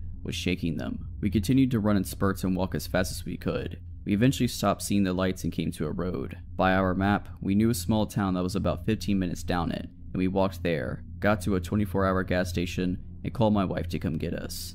My wife and other friends all just thought it was kids messing around, but I heard those voices and they sure as hell didn't sound like any kids to me. Not sure who those people were, but it was definitely the most creepiest thing that happened to me out in the woods. So, this happened about 5 years ago while I was 9 months pregnant. I was Christmas shopping at the mall with my then 7 and 15-year-old daughters one Saturday night in a very safe city with very low crime rate. There was an Applebee's connected to the mall, and we ended our shopping pretty late, and the mall stores were starting to close, so I took my kids to the connected Applebee's for a late dinner. We finished up eating at about 10 p.m. to leave out the Applebee's entrance into the practically deserted parking lot with shopping bags in tow. As we got to the car, I was in the middle of maneuvering the shopping bags in my arms to find my keys. when a 50-ish-year-old looking guy starts walking up from somewhere in the parking lot with shaggy gray and white hair and a faded flannel shirt and old jeans. I noticed him briskly approaching when he was about 40 feet away, and he said, "Give me all your money now." My blood ran cold, and I stared at him owlishly and shakingly said, "What?" He then said he was just kidding and came up and stood right next to my daughters, who were standing on the other side of the car, waiting for me to unlock the door to let them in. He then starts making small talk with me and my girls. He's asking things like if they were being good girls for Santa, how old they were, if we got all of our Christmas shopping done, what kind of things did we get, etc. He didn't seem drunk, high, slow, or anything at all. He was very coherent and seemed sound of mind. Mind you, I was a heavily pregnant woman, alone with my 2 daughters in a mostly deserted parking lot at 10 o'clock at night. Was being approached by a stranger who came and stood right next to my kids on the other side of the car, just shooting the breeze, talking to me and my kids with his hands in his pockets and occasionally looking over his shoulder. I didn't want to aggravate him, so I was politely conversing with him and trying to look calm and nonchalant while trying to disguise my frantic hands digging inside of my giant purse for my car keys. This exchange went on for about a couple minutes while he periodically kept looking over his shoulder. I was silently panicking and trying to politely keep the situation from escalating by calmly and nonchalantly talking to him while also trying in vain to find my car keys to get us out of there. They were in there hiding good. I felt that at any moment he was going to pull a knife or gun or rob me, and my kids were right next to him, away from their mother on the other side of the car, and I couldn't find my car keys to get my kids into the safety of the car. He kept trying to engage them in conversation, and I could see that my oldest daughter was a little weirded out. She kept glancing at me to gauge my assessment and reaction to the situation. Being that he was only talking and acting friendly, and I was doing my best to stay calm, they were oblivious to the alarming situation we were all in. And being 9 months pregnant, and that I was no match for this full-grown man, especially if he was hiding a weapon on him. While still desperately digging for my keys, I tried to politely give him hints that the conversation was over by saying things like, "It was nice chatting with you, but I gotta get these kids to bed," and "It was nice meeting you," and telling my girls to say that it was nice meeting him too. My polite attempts to get this guy to leave wasn't working because he kept sidestepping my attempts and asking them what their favorite school subjects are and how nice young ladies they were, etc., while I was struggling with the shopping bags and digging in my giant cluttered purse for my car keys. My outgoing 7-year-old was completely oblivious to how not okay the situation was, because he was being friendly and because of the whole "I'm with mommy, so I'm safe" child mentality. So she started to talk about what she picked out for dad for Christmas, and started enthusiastically talking about kid stuff and asking him if he knew what Minecraft was, etc., and keeping this creep from leaving us alone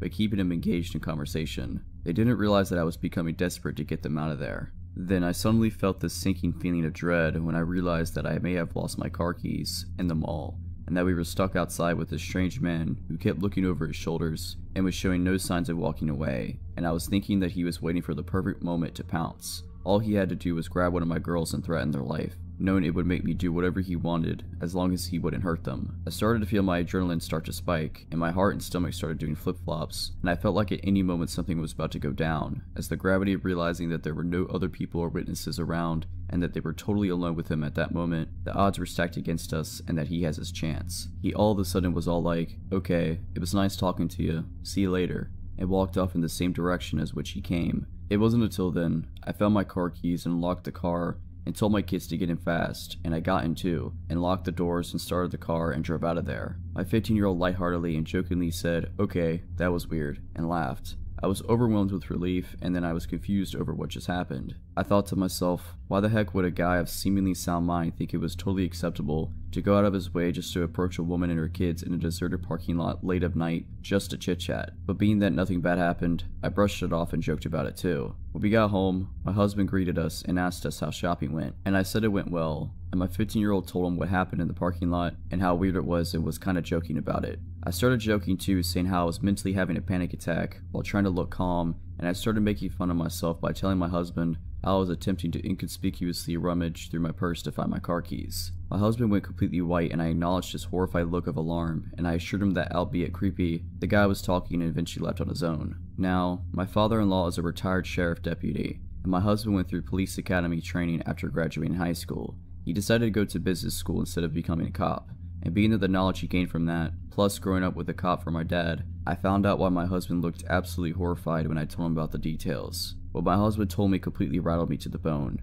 My husband told me that he was 100% sure the reason why that guy was hanging around us and chit-chatting was because he was waiting for me to unlock my car. And the reason why he was standing next to our kids was because once I unlocked the car and the kids started to get inside, he was most likely going to force himself into the car with the kids and hold a knife or gun to them to gain leverage on me to force me to cooperate, knowing that I wouldn't abandon my kids, which would force me to get into the car with them and then do whatever he wanted me to do, which most likely would be to drive to a remote location to do whatever knows what. And being that he wasn't wearing a mask, suggests that his intentions were to also leave no witnesses to identify him. I then remembered that he was positioned by the backseat passenger door where my 7-year-old was, standing by waiting to get in. My husband then told me that the most likely reason why the guy ended up leaving was because it took so long for me to find my keys, and the longer it took, the more anxious and spooked it made him. And that whole time, me trying to search for my car keys in my purse saved me from potentially being abducted. If you're liking this video, all I ask is that you make sure to subscribe to my channel and like this video. Thank you.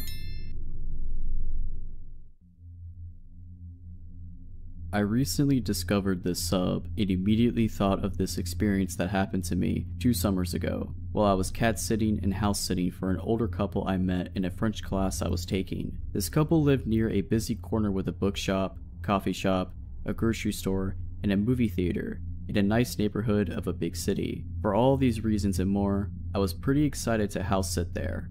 My own apartment, where I lived with my boyfriend and my own cat, was about a 10-minute drive to 40-minute walk further up the street in a quiet, residential area with nothing much around it. Now, my own cat is vocal and super social. Because of this, we try never to leave him alone at night because he will literally cry for us all night. We're always slightly paranoid that he's going to get us evicted due to noise complaints from neighbors. We lived on the top floor and you could literally hear him crying from the bottom floor and outside if the door to the building is open. So my boyfriend and I decided that he should stay at the apartment with our cat while I was house sitting. My boyfriend drops me off at the house and I settle in with my luggage, look around the surprisingly large 3-story house, and then decide to walk over to the grocery store to pick up some food for the next few days. As I'm walking home with my bag of groceries, I notice this man, extremely tall and gaunt, with a head full of long, shaggy hair, walking parallel across the street watching me. I'm only about 2 houses away from the place where I'm staying, so I sit down on the edge of the wall as though I'm taking a break and call my mom, trying to keep an eye on him surreptitiously from the corner of my eye. This man stops behind a pole across the street and continues to watch me. I tell my mom this guy seems to think that a pole hides him from my view, but that I can see him from there, standing still as a statue, just watching me. I don't want him to know where I'm staying, so we continue chatting and eventually I turn my full gaze on the man to let him know that I see him watching me. For a moment he doesn't react at all, then he just sort of meanders on down the small street and I watch him turn the corner and disappear from my view. I tell my mom and gather my groceries and walk cautiously down the street, keeping an eye out for him as I near the place I'm house sitting and don't see him. I dart in through the back door next to the garage as quickly as I can and breathe a sigh of relief once I'm inside. I tell my mom everything's good, and I put away the groceries and forget about the entire incident. The couple has a beautiful library, so I continually spend the rest of the afternoon and well into the evening just perusing their walls of books and selecting a few to bring upstairs to the guest bedroom on the 3rd floor. I'm playing some music and just enjoying the quiet downtime all to myself. I finally get sleepy, text my boyfriend goodnight, and fall asleep. I wake up shortly thereafter after a terrifyingly realistic dream that this gaunt man has walked into the room, trailing his fingertips along my body. The room is dark, all the window blinds shut, and my body goes completely still, half positive that it wasn't a dream and that he had somehow broken in. It was waiting in the shadow. I quietly reach underneath my pillowcase for my phone. I always keep my phone tucked under my pillow, and it's not there. My panic rises, and my mind overreacts. He's here and he's playing a game with me. He took my phone. He's somewhere in the house. I desperately begin to pat around my bed as quietly as possible, searching beneath the other pillow for my phone. Not there.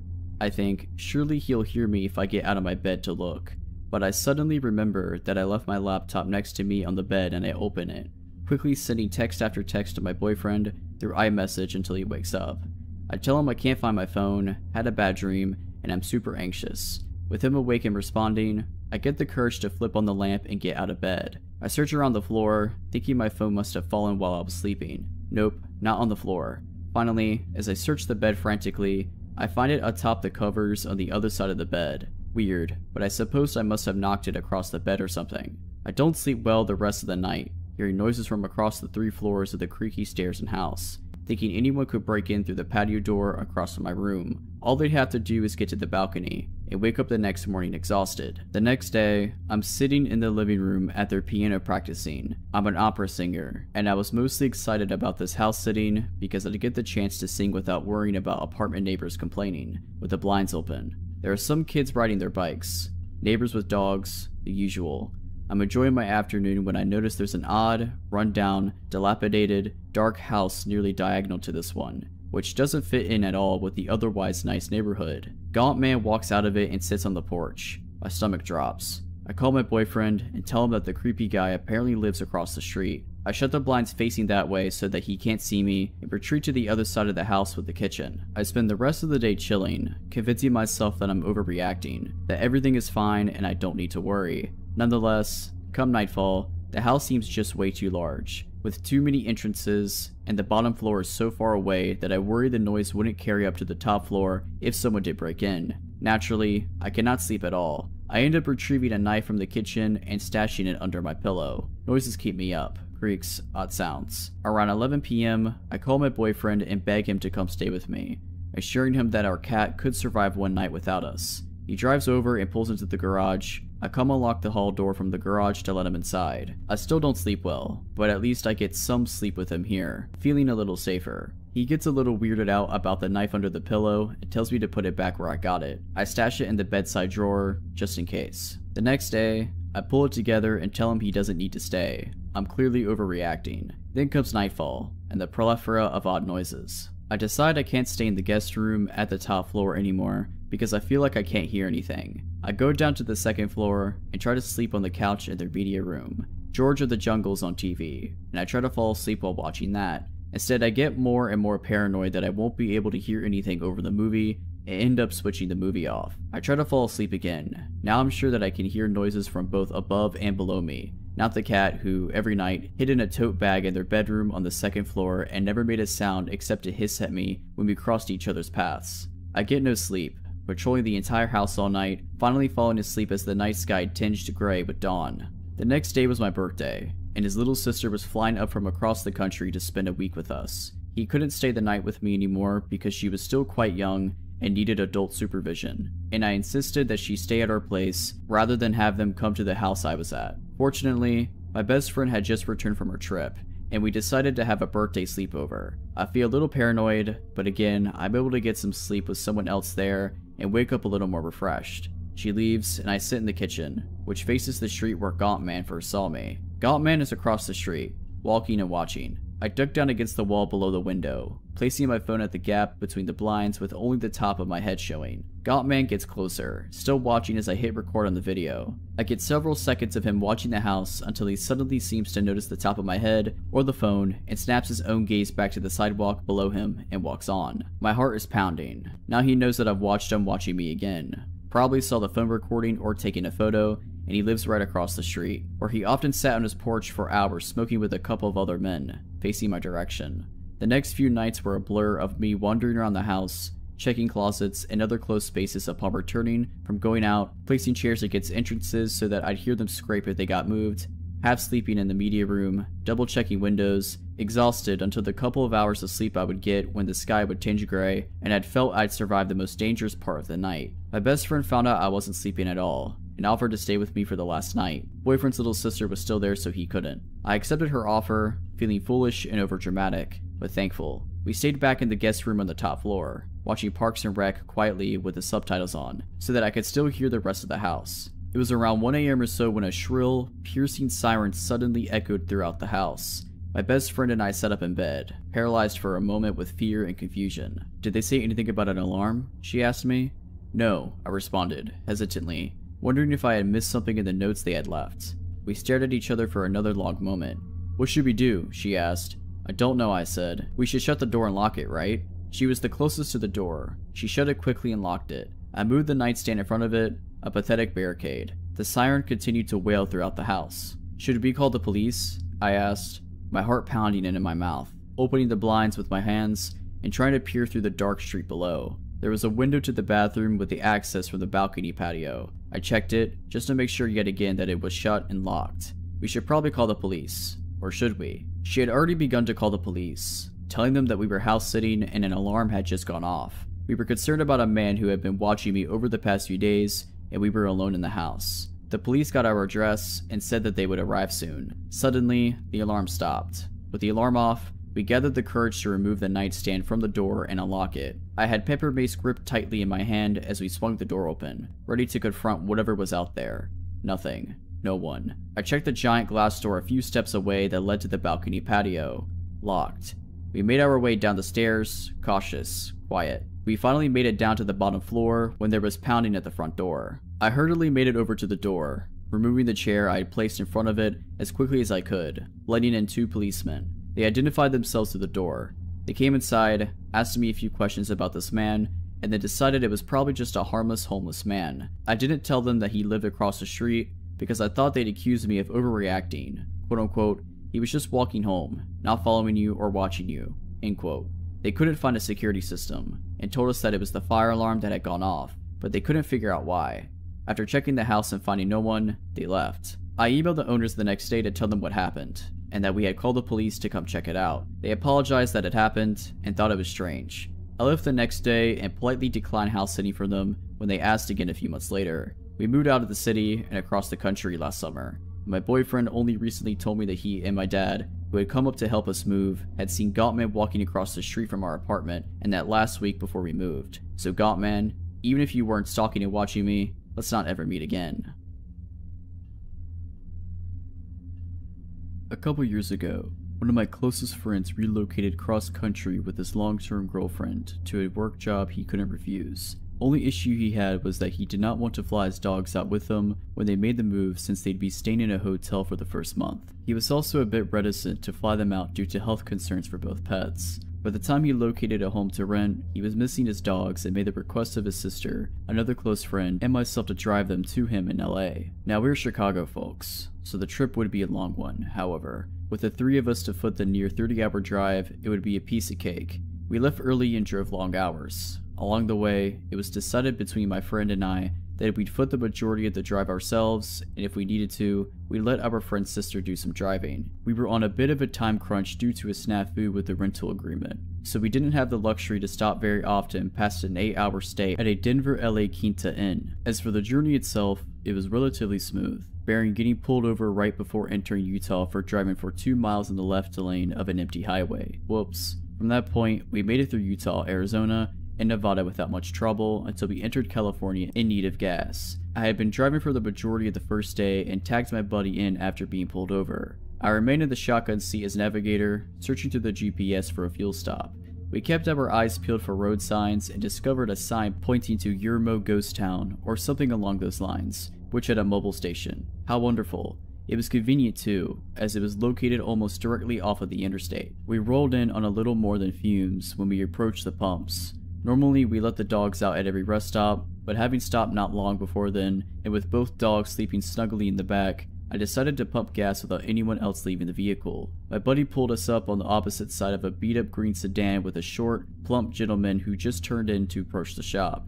I noticed a few other hoopties at the pumps, all unoccupied, and there were a couple of other cars parked up near the station, most likely belonging to the employees, so nothing seemed out of the ordinary until I swiped my credit card. The pump rejected my first swipe attempt, which I chalked up to a misread. I swiped again and the pump reads out, "Please see attendant."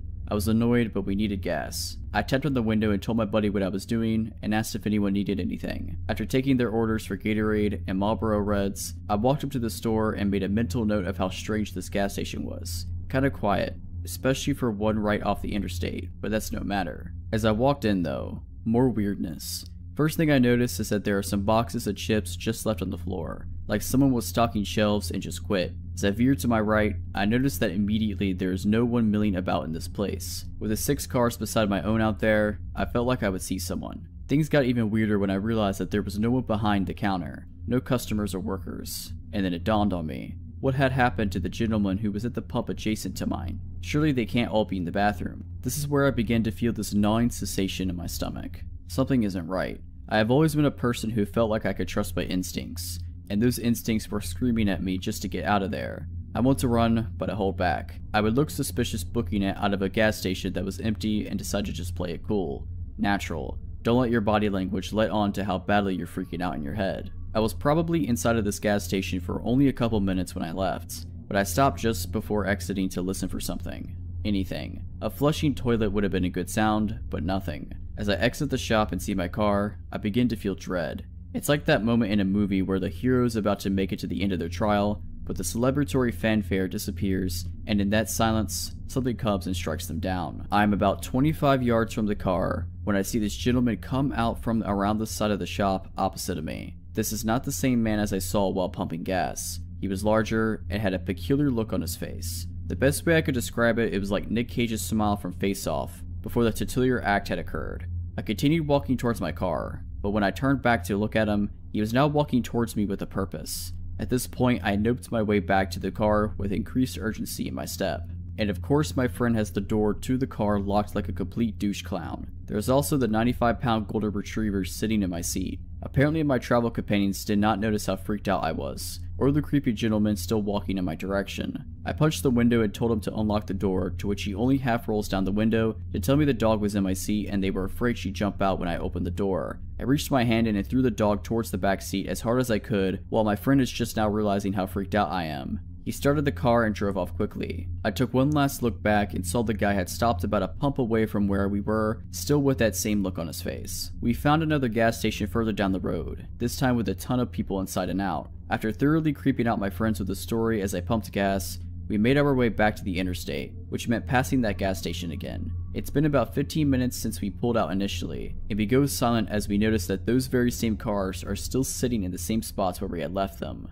After thoroughly freaking out for a few miles, I received a phone call from my credit card company about a $100 charge at a mobile station. The lady on the phone was really helpful in fixing the situation for me and was as entirely creeped out by the situation as we were. In the end, we made it to LA and had a great vacation, but it still bothers me as to what was going on at this little gas station off the highway and what was that Smiling Man story. So, crazy Smiling Man and whoever else was lying in wait at the Yermo Ghost Town exit mobile station, let's not meet.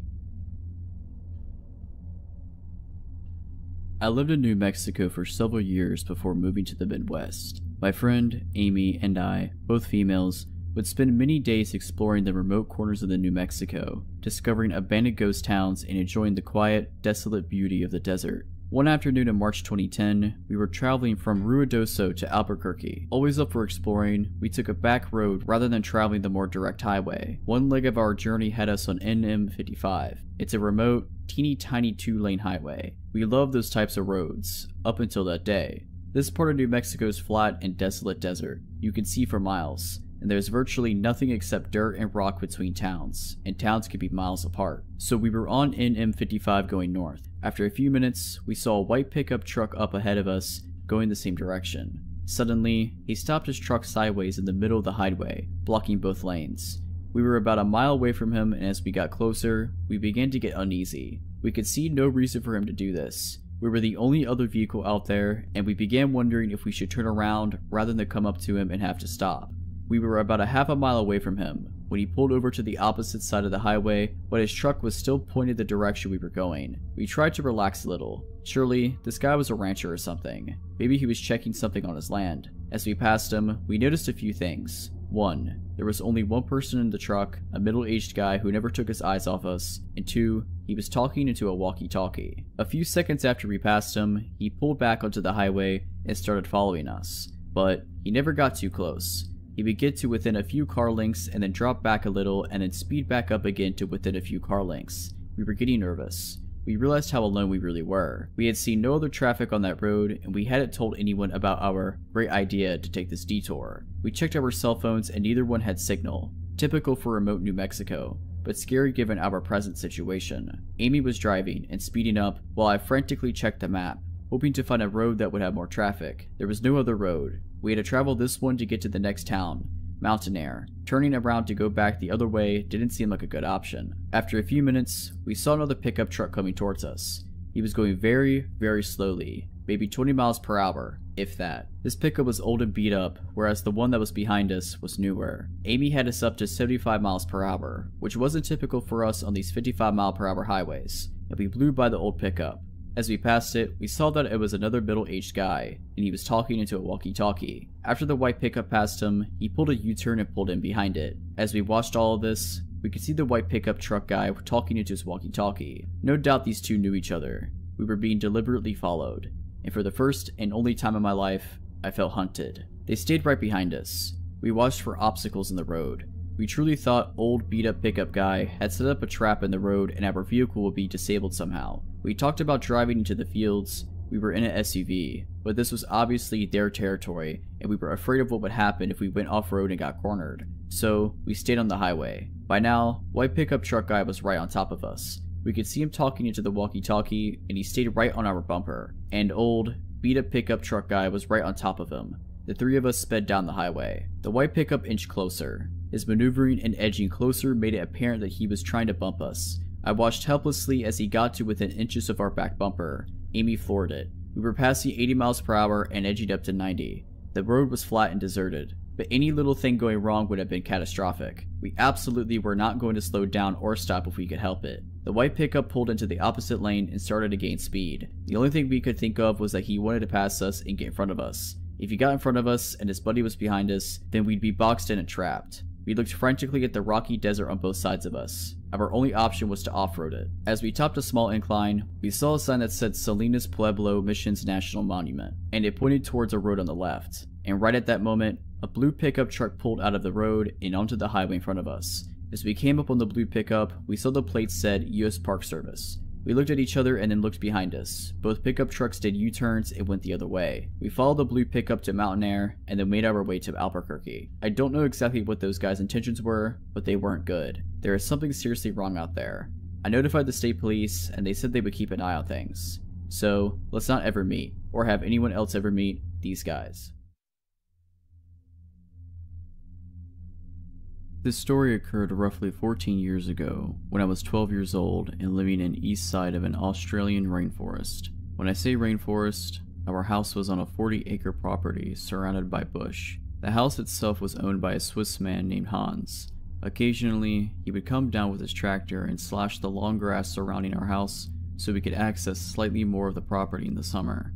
We lived about a 40-minute drive from the small town center. This meant that if we needed groceries, medical attention, or to contact our parents, say while we were at school, it would be a 40-minute drive before anything could be done. The house sat on a side of a large mountain, roughly 3/4 of the way up, so naturally, most of the land we called home was strewn with valleys, nooks, and hideaways. We had trails we could walk, and they led to a stream and a small waterfall.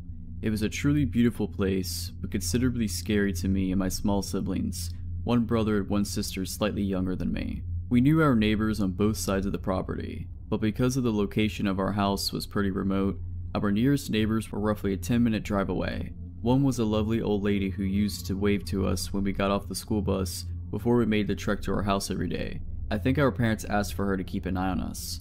The other was a middle-aged man and his family. He was a real jerk who excavated around the bottom border where our properties met and continuously interrupted the stream and waterfall's clear flowing water supply. Lots of strange and creepy stuff happens when you're living in the middle of nowhere, but one in particular involved a guy I certainly don't want to meet again. Being pretty removed from people, it was extremely rare that we ever got visitors we didn't know were coming. When people we didn't recognize turned up, it was usually because they were lost and needed directions. One day though, a man in a car came roaring down our driveway. I remember running inside to tell my dad someone weird was here. He immediately walked outside to see who this unwanted guest was. My dad goes outside to see what all the commotion is about, while my mom keeps us inside, being protective. The man has a large red furred dog in the back of his car that looks like a German Shepherd cross. It snarled at my dad, but immediately cowered when this stranger told it to shut up. Our own dog named Millie was snarling and going ballistic, whilst being chained up to the house. "Hi, my name is John." The way the man spoke was like he was a salesman, a really slick and smooth guy who on the outside seemed friendly, but with the overtone of wanting something. My dad immediately responded with, "So what are you doing out here then, John?" The man was taken aback, obviously not used to dealing with someone as hostile as my dad. They then talked for a while and I could hear my dad talking with a sense of confusion about whatever this man had to say. I did however overhear my dad say, "What are you thinking? Just call the cops." I found out later that the lovely old lady next to us had died. Apparently John was on the other side of her property and went to visit and found her dead. He also asked my dad if they should move the body to make it easier for police to investigate. This is obviously why my dad was telling the man to call the police immediately. Anyway, later that night the police showed up to take a statement from my dad and John, who was hanging around our house until the police arrived. I remember my dad pulling an officer aside and explaining that John wanted to move the body when he first arrived. The police left without any more questions as it looked like she had died from natural causes. John was still at our house. I found him to be a very unsettling person. The way he smiled, the dark of his eyes. He was unfamiliar, but acting like he was one of us. I remember it was a school night and I was trying to watch TV and he was playing songs on his guitar with my mom and my dad at the table.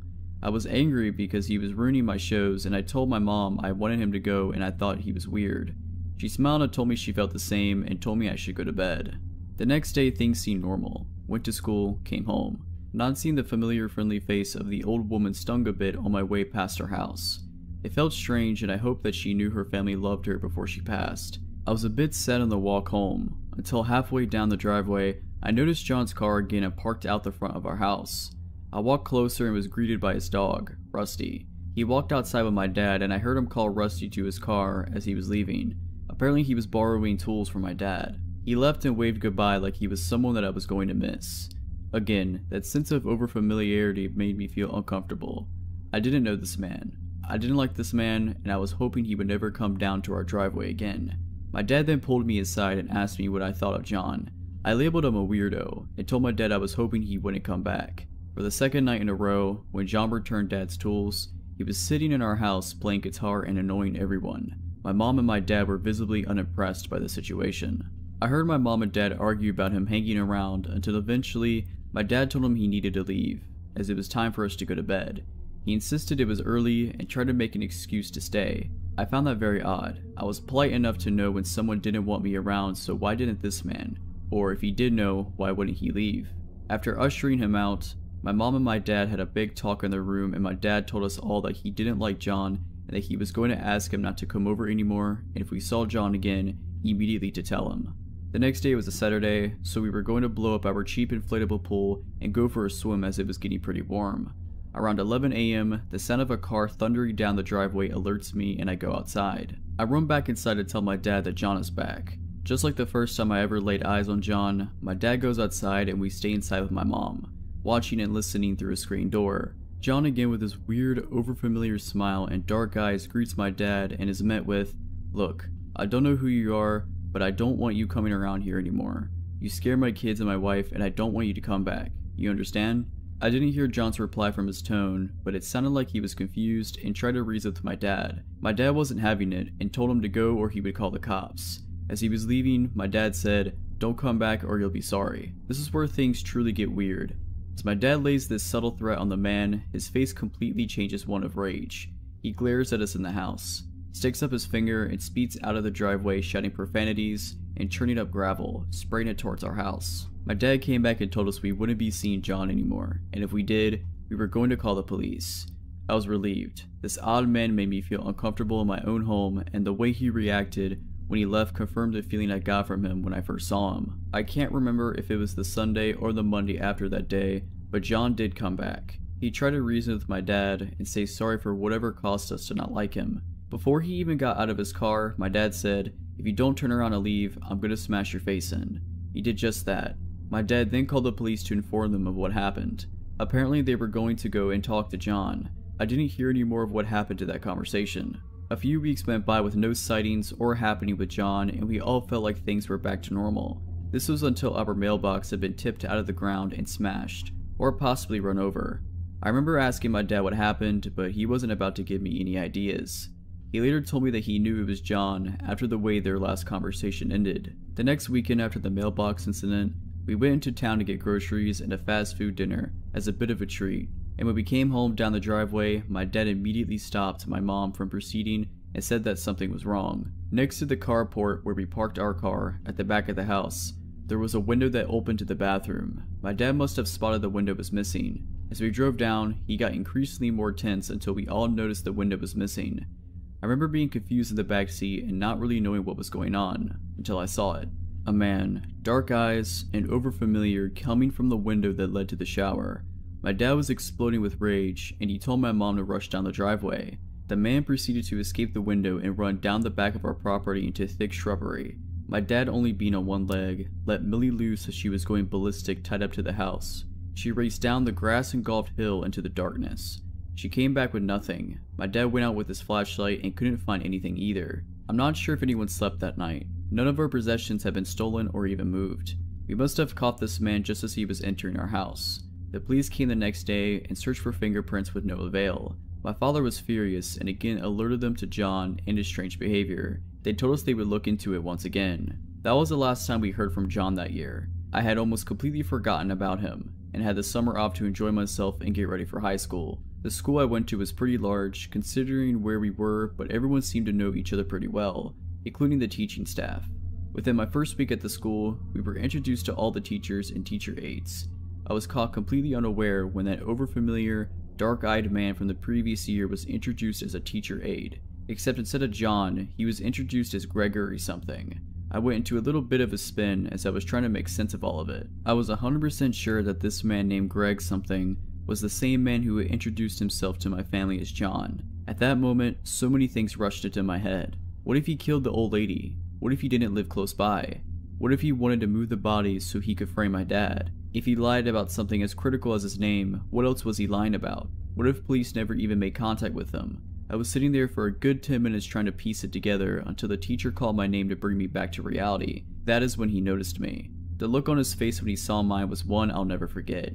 He immediately recognized me. He looked shocked. His eyes were wide and he said nothing, just staring at me. I could sense that he was now the one feeling uncomfortable and on edge. Later that day, I rushed home to tell my dad who I had found. He was shocked and repeatedly asked if I was sure. He went to the school the next day and discovered the man had put in for indefinite leave yesterday and may not return. When we learned of the news, my dad told me to watch out and let him know should John or Greg ever return. So John, Greg, whoever you are, let's not ever meet again. If you're liking this video, all I ask is that you make sure to subscribe to my channel and like this video. Thank you.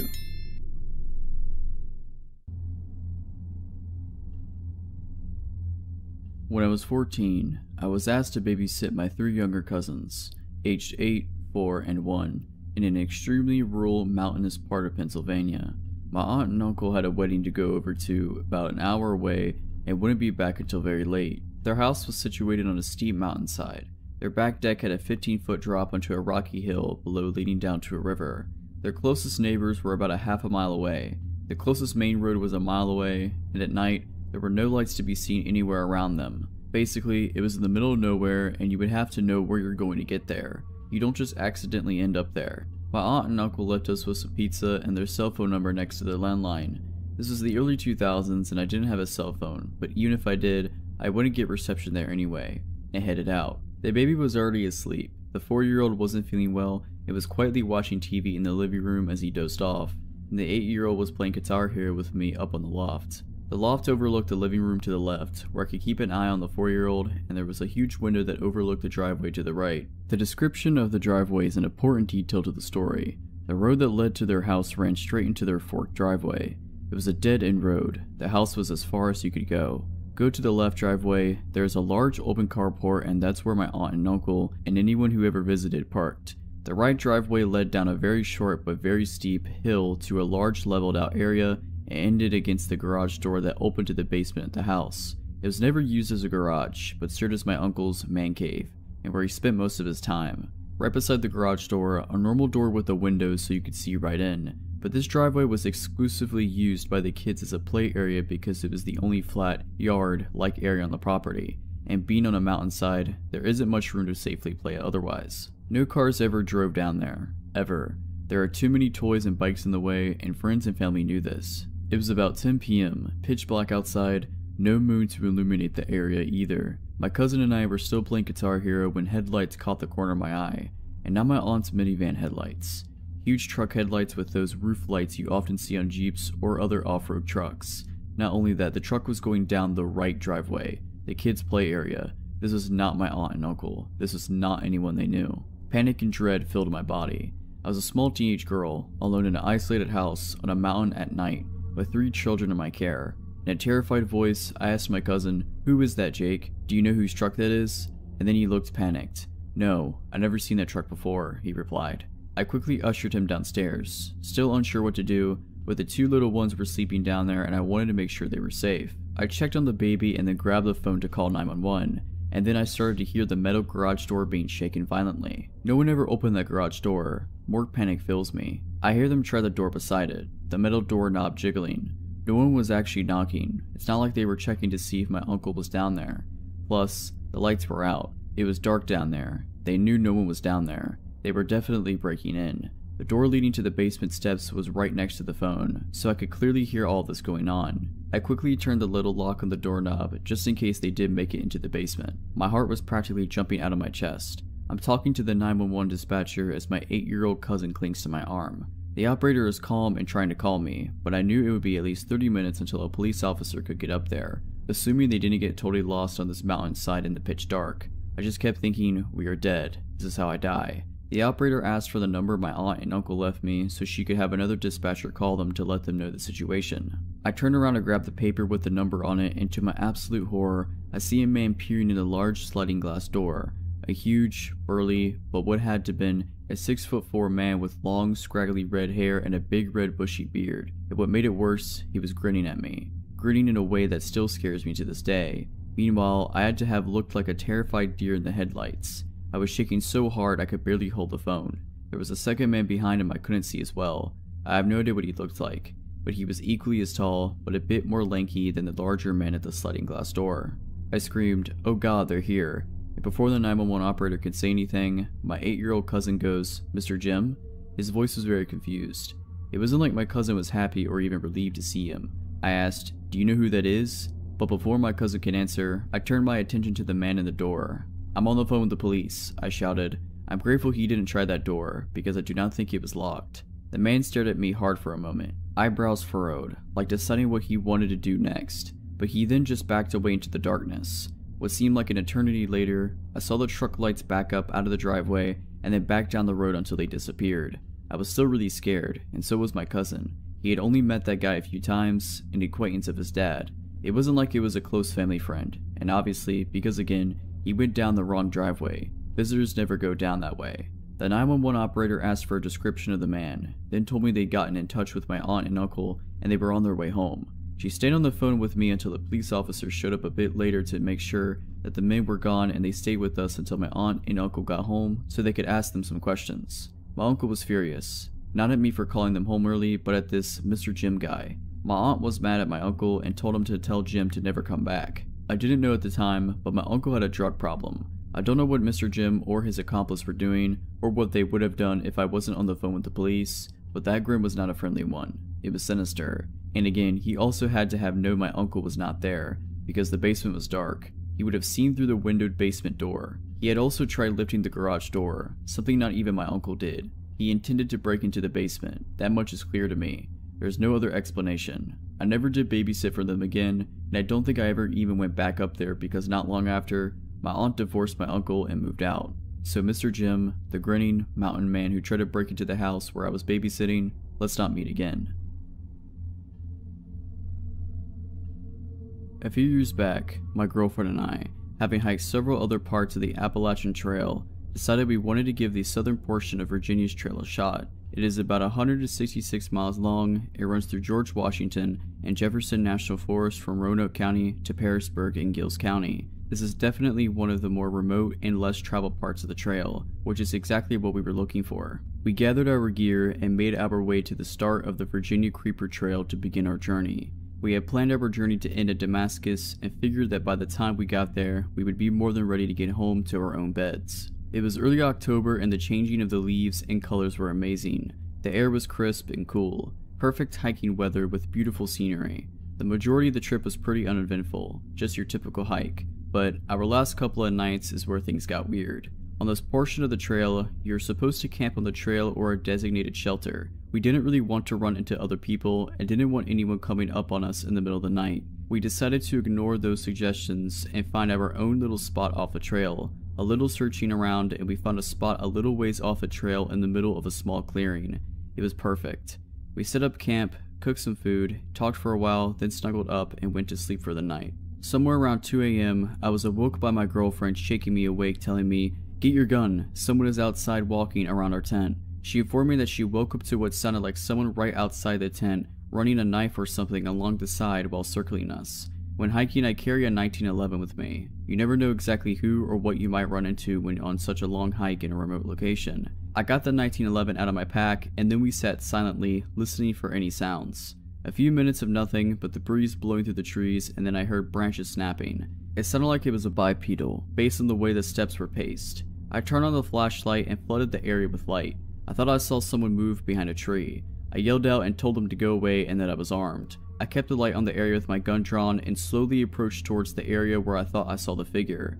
Then, from my right, I hear what sounds like someone running away through the woods. I spin and face my light that way, and then from the original spot, hear who or whatever was there take off into the woods. There's no way I'm giving chase, so I return to the campsite. I tell my girlfriend about what happened, and I end up sitting guard outside the tent, in the darkness until daybreak. In the morning, I looked around a bit for signs of who or whatever it was, and I discovered a boot print in some soft, moist dirt not far from our tent. It wasn't mine and it wasn't my girl's. This freaked me out as it confirmed that someone, perhaps more than one, was skulking around our tent in the dark.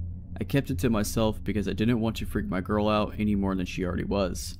At this point, we were pretty deep in and still had 2 days left. That day we walked a little faster than normal and covered as much ground as possible. When it came time to set up camp, I found a spot near a cliff where we could place the tent in a small overhang and prevent anyone from coming up behind us. The whole day up to this point, I had a feeling we were being followed. I had no confirmation of this as I hadn't seen or heard anyone else, but it was just a gut feeling. We set up camp and made some food, then retreated to the tent. I assured my girl that if I slept at all, it would be with one eye open. After a while, she drifted off to sleep and I stayed awake listening to the sounds of the woods at night. I was awake for a few hours, just waiting to see if anything was going to happen. At some point, I guess my exhaustion caught up with me and I drifted off.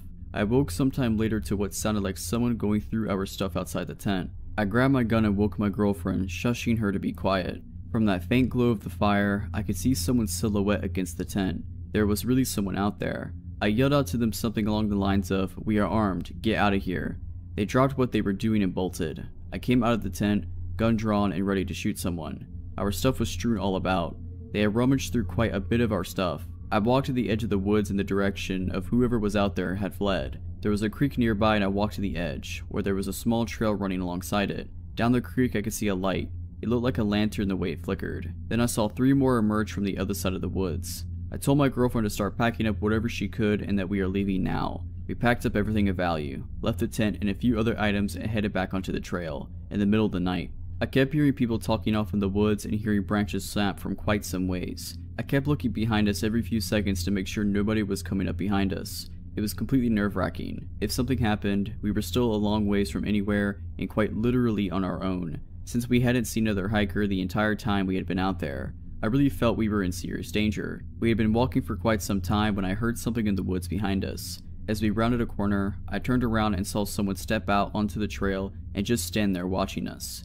It was just as the sun was coming up and barely any light. I couldn't make out any features, just the silhouette. I stopped and looked at them for a second and asked them who they were and what they wanted. They just stood there silently, watching us, and then turned and walked back into the woods. We picked up the pace and kept going, looking back every so often. We didn't see them again, but my gut told me they were still there for quite a ways. We eventually reached the end of the trail and got to where we had parked my girlfriend's car, extremely exhausted. We made it out of the Virginia woods without becoming a meal for some group of people of whatever knows what. I have no idea who they were or what they wanted. Maybe it was just someone messing with us, I don't know. But I'll never know because I will never be returning to find out.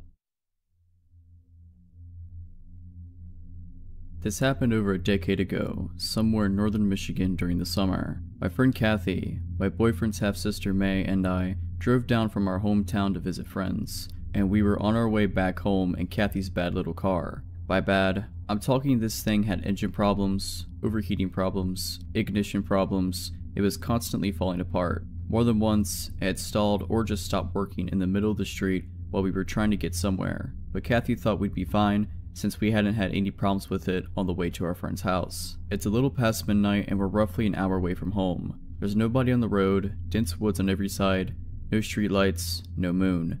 I could barely see past the windshield because I have a form of albinism, which leaves me legally blind in my left eye and with really awful vision in my right eye. My depth perception is terrible, and I can't see more than a few feet ahead of me at most, but usually I can make out lights and other cars when they pass, and sometimes street signs and people when they are close enough. We drove down this narrow, hilly road, and on the descent down a hill, the car makes a strange sound. Kathy starts braking, and we get to the bottom of the hill. The car quits working. Kathy swears and turns on the hazard lights. She and I get out of the vehicle and help pop the hood, which causes a bunch of smoke to fly out. After the smoke mostly clears, Kathy tries to figure out what went wrong this time. We stand in the dark for at least 45 minutes, maybe longer, before we realize she couldn't fix the car and needed a tow truck. These were the days of the MapQuest printouts and brick phones, so we couldn't whip out our smartphone and look up the closest tow truck. I decided to call my boyfriend Caleb to come pick us up and suggest we come with a tow truck to pick up the car when it was daylight. May and Kathy agree, so I take out my cruddy Nokia and called my boyfriend. It's then I realize, no service. I ask May and Kathy if either of them have service. They both check and shake their heads. May gets a bit panicky, and we all hold our phones up, trying to get a signal to no avail. It's really hot, and after failing to get any kind of service, we are all feeling a bit spooked and uncomfortable. May begs us to do something because she is more afraid than Kathy and I. Kathy attempts to calm May down, and I wonder if the thick woods and hills are blocking out our perception. I tell May and Kathy to wait by the car, and walk away from them up the hill we had just come down, holding my phone out. Still no signal. I walk further and further away until I reach the top of the hill. I can't see the outline of our car anymore, but I can still hear May at a distance. Even at the top of the hill, I don't get a signal. I know it's gotta be the trees in the way, so I get the idea of climbing up a tree and calling from there, just to see if it works. In hindsight, this was not my brightest idea, but me being an idiot. I saunter off into the woods in search of a climbable tree. At this point, I just want to go home, and this is the only thing on my mind. I find a nice tree with low branches and lift my body upwards towards the trunk. I climb the branches higher and higher, and about midway up the tree, I feel my pack of cigarettes fall out of my shorts pocket. I'm kind of annoyed, but figured I can just look for them when I climb back down. I take my phone out and hold it up once I get near the top. I have service. Relieved, I call Caleb, but he doesn't pick up, so I call again until he does. He answers in a sleepy but pissed voice, but I'm having none of that and simply explain our situation. He asks where we are, and I give him the name of the road and my best guess as to how far along we are on it. He says he will be on his way and tells me to go back and wait with May and Kathy, then he yells at me for being stupid and climbing a tree in the dark with my bad depth perception. I assure him that I'm fine. He's skeptical but says okay, and we hang up. I start climbing down the tree, but my hand touches a big glob of sap, so I stop and try to wipe the sticky goop off of my shirt. I'm already sweaty and gross, so I'm not too happy about the sap. While I'm failing at getting rid of this crud off my hands, I hear the strangest sound from somewhere below me. Swish, swish, swish. I completely freeze, not being able to place what the sound is, but it's moving pretty fast. I stare down into the darkness below me, but can't see anything. Just hear this noise continuing. It comes closer and closer, and then I hear it right below my tree. Swish. And then it stops, right under my tree. I hold onto the branches as tight as I can and wait. I hear leaves shuffling and twigs snapping, and after a while that stops, and the weird noise starts again, but it's heading away from me deeper into the woods. I wait until I can no longer hear the sound, then finish climbing down and jump out of the tree. It's completely silent now, besides the sounds of the woods, so I grope around on the ground for my cigarettes. I don't find them, so I make my way out of the woods and back towards the road. I jog down the hill, and when I reach the bottom, I notice May and Kathy are not standing outside the car anymore, and the hazard lights are off. I walk over to the car and May rolls down the window a little bit and whispers in a panicked voice, "Elizabeth, where were you?" I point back over my shoulder towards the hill and started to explain that I called her brother, but Kathy yelled, "What are you doing? Get back in the car."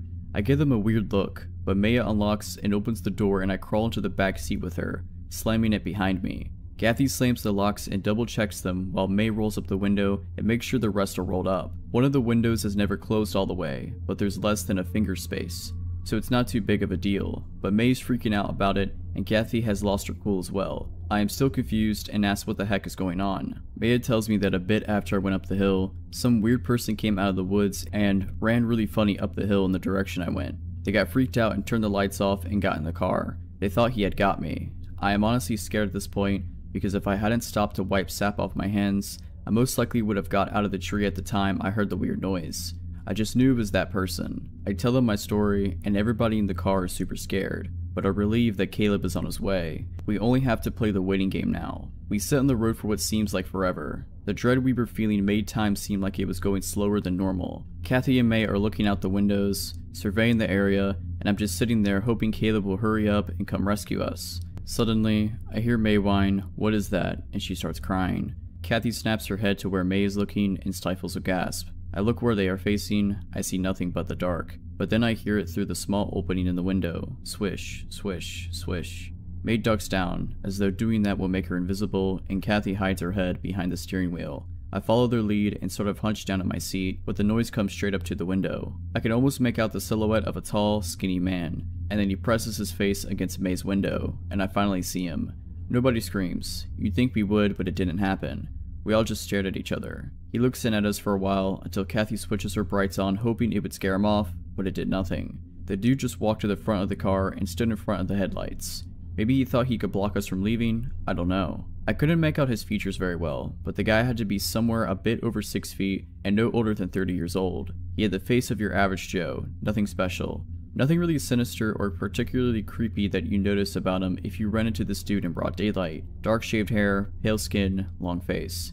May said he had light-colored eyes and stubble with eyebrows that made him look like he was always concerned, but there was no way I could make that out, so I had to take her word for it. What was really weird was it was like 80 degrees, and this dude was wearing corduroys, which is what the sound was. Corduroys making that swishy sound when you walk, and an oversized sweater with abnormally long sleeves. The sleeves went over his hands and flopped back and forth as he paced around in front of the car. I'm not sure how long he was in front of the car, but it was a while. Then good old Corduroy starts doing something really bizarre. He bends his arms up towards his face, which I can only describe as looking like a praying mantis, because of the way his sleeves were hanging, and then he begins walking circles around the car, rhythmically taking 2 steps forward, 1 step back like Willy Wonka but on speed or something. This is where I noticed the swish sound matched up exactly to the same sound I heard when I was back in the tree. He was doing the 2 steps forward, 1 step back in the woods when he was going after me, as though this wasn't weird enough. By now May was sobbing and Kathy seemed like she had to vomit, so I felt like I had to be the brave one. I looked at the slight space in the open window, and when he orbited his way over there, I said, "Hey man, can you just stop? You're really freaking us out." Corduroy definitely had heard me, so he switched to a halt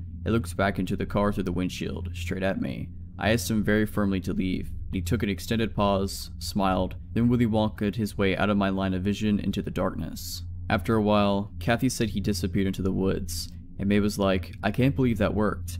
We awkwardly laughed about what a weirdo he was and glad he left and whatever, and we went back to waiting for Caleb, somewhat reassured, but still paranoid.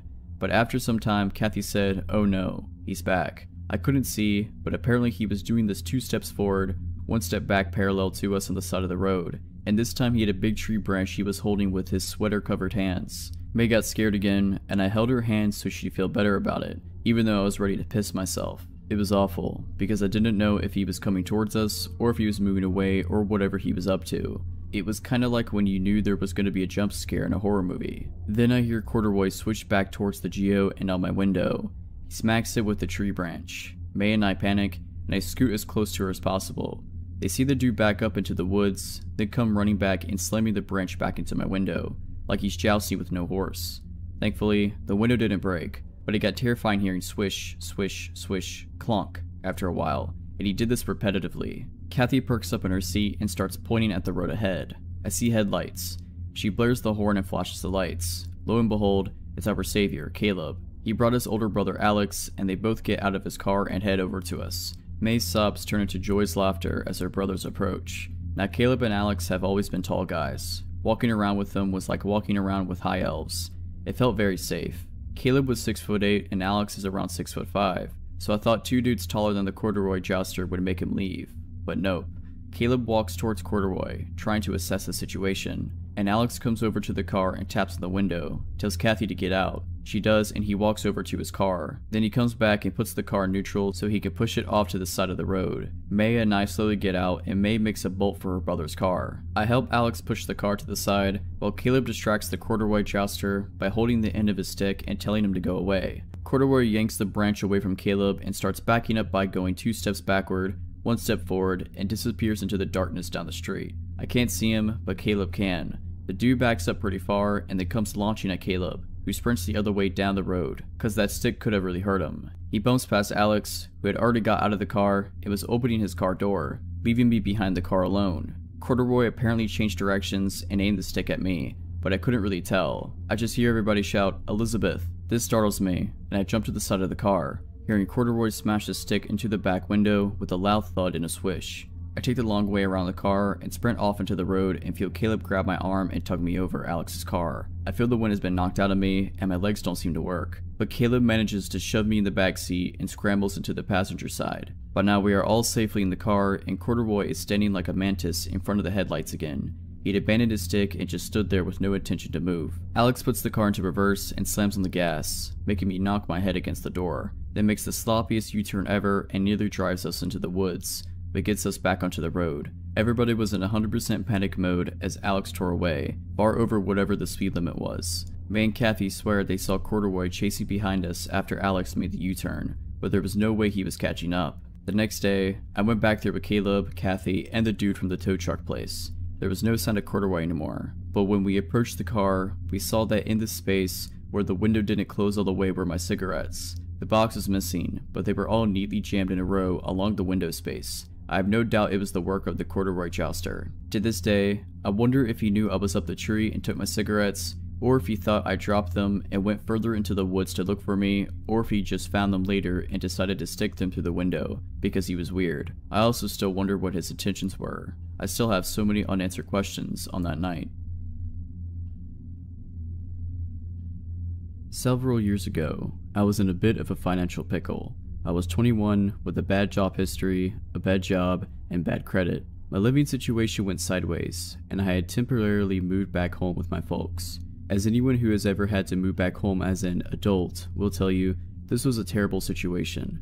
I was a rush to get back out on my own, which is why when my best friend, similar position in life at the time, told me that an apartment had opened up at her shady complex, I had actually jumped at it. If you're from around here, then you'll know that every apartment complex in that town is kinda shady, but for those of you who are not here, this place is a shady non-town outside of another non-town, with more liquor stores than any other establishment, and several apartment complexes with no credit checks and same-day move-ins. A couple of months went by, and while the cops did occasionally show up in our parking lot, and you had to watch your step for more than one broken bottle, it wasn't the worst place to live. I worked the night shift at a large retailer, shuffling around freight in the back, hating every minute of every shift. So one night, while I trudged up and down a ladder like a zombie at work, my cell phone fell out of my back pocket at the top of the ladder. I grabbed at it, obviously missing, and died a little as I saw it smack the ground and go black. No amount of restarting or shaking could fix it. The LCD was completely shot. Well, that's just great, I thought to myself, and decided this was a good enough reason to go home mid-shift. Remember that thing I said about bad job history? Yeah, you can clearly see why. Driving home, at 3 AM on some random weekday, I turned onto the dark back road that led to my apartment building. I saw something faintly up ahead, in the road, and immediately think it's someone's dog. I pulled up slower, praying that I wasn't coming up on someone's dead pet, and saw that there was actually a teenage boy laying on the side of the road waving. There was a bike laying in the dirt next to him. The kid saw me and jumped, weaving toward the driver's side of my car. Now, I may have made a lot of poor decisions at this point in my life, but thankfully, I hadn't gone completely brain dead. I locked the car doors, but cracked the driver's side window. "Are you okay? What happened? Let me get some help." "I got hit by a car. They left me. I need help." The kid looked dazed and was cuffed up, but something about him also set my nerves on edge. "I'm gonna call for help, okay?" I grabbed up my cell phone and then remembered the thing was basically useless due to its ladder plunge. My cell phone was broke, but I live nearby there, okay? I will get help. I hope he didn't think I was lying, but then I didn't care. The kid slammed his hand against my car. "Just let me in. I need help now. I promise. I will get help and come back. Everything will be okay." I felt torn. I wasn't going to let this kid into my car, but at the same time, I couldn't blame him. If I was scared and hurt, I would probably be frantic too. The kid slammed his hand against the car again, and I started driving. I hadn't been exaggerating. It was a 30-second drive to my apartment. I didn't have a landline, and I didn't want to somehow lead this kid to my empty apartment with no way of calling for help. I saw my best friend's boyfriend's car parked in her spot, and immediately was thankful for the stroke of luck. I ran up the steps to her apartment and began banging on the door. Roy answered the door, probably expecting a crazy person, and was immediately even more alarmed to see me. What is going on? Why aren't you at work? I breathlessly explained that some kid had been hit by a car off the back road, but my cell isn't working, and that I needed him to come back with me. Melanie, my best friend, emerged from her room, sleepy and equally confused. Roy immediately took charge, told us both to get into the car, and drove us back to the boy. The kid was still there, waving us down. Roy, a large man, Mel, and myself all got out of the car. Help. I need help. I'm here to help. My friends saw you and came and got me, okay? Calm down. I got jumped by this gang, man. They beat me up and stole my backpack and rode off. The kid said frantically. I immediately became alarmed. That's not what he told me at all. I looked at Mel, my face clouding over. I thought you got hit by a car. Why did the gang jump you? What? Yeah, they beat me up and then someone hit me with a car. Plausible. I was still confused though. Roy also seemed very wary of this change in the story. Listen man, let me call an ambulance, okay? Can you tell me your name? The kid lost it. He screwed his face up and clenched his fist, hitting the side of his head. No, no, no, no. Just let me in the car, man. Just take me to your house. Roy was done. That's not happening, kid. I'll call an ambulance and the police, and I can wait with you till they get here, but we can't bring you back with us. The kid slapped the side of his head some more, and then in the most disturbing thing I've ever seen, grabbed fistfuls of his shaggy hair and began pulling it out of his scalp. The sound is still the most disgusting and alarming thing I've ever heard. Roy gave Mel and I the "let's get out of here" face, and we jumped back in the car. I'm calling the police, okay? I will tell them you've been hurt and you need an ambulance. Roy began dialing, and the kid started stomping around and screaming. Take me to your house, just let me get in the car, why won't you take me home? The kid stood in the street, blood trickling from where he'd torn up his scalp. Roy got back in the driver's seat and spoke with the cops as the kid raged outside. He then came to the window, staring so intently at us that I felt like my skin had shriveled up and fallen off. He began kicking the tires, and Roy, clearly over it, drove off. The kid grabbing frantically at the back of the car. Roy drove past our turn, around Peters Creek twice to avoid leading the kid to the apartment complex, and then back down our road. The kid was gone. The bike, the kid, just gone. No idea where he took off to. Clumps of his hair were still on the road. We never saw the kid again. We searched the papers and internet to see if he'd been picked up, or if any other strange things had taken place that night, but nothing else ever showed up. What confuses me still about all of it is why he would demand to come back with all three of us. One person could obviously be easily overtaken, but what were his plans for all three of us?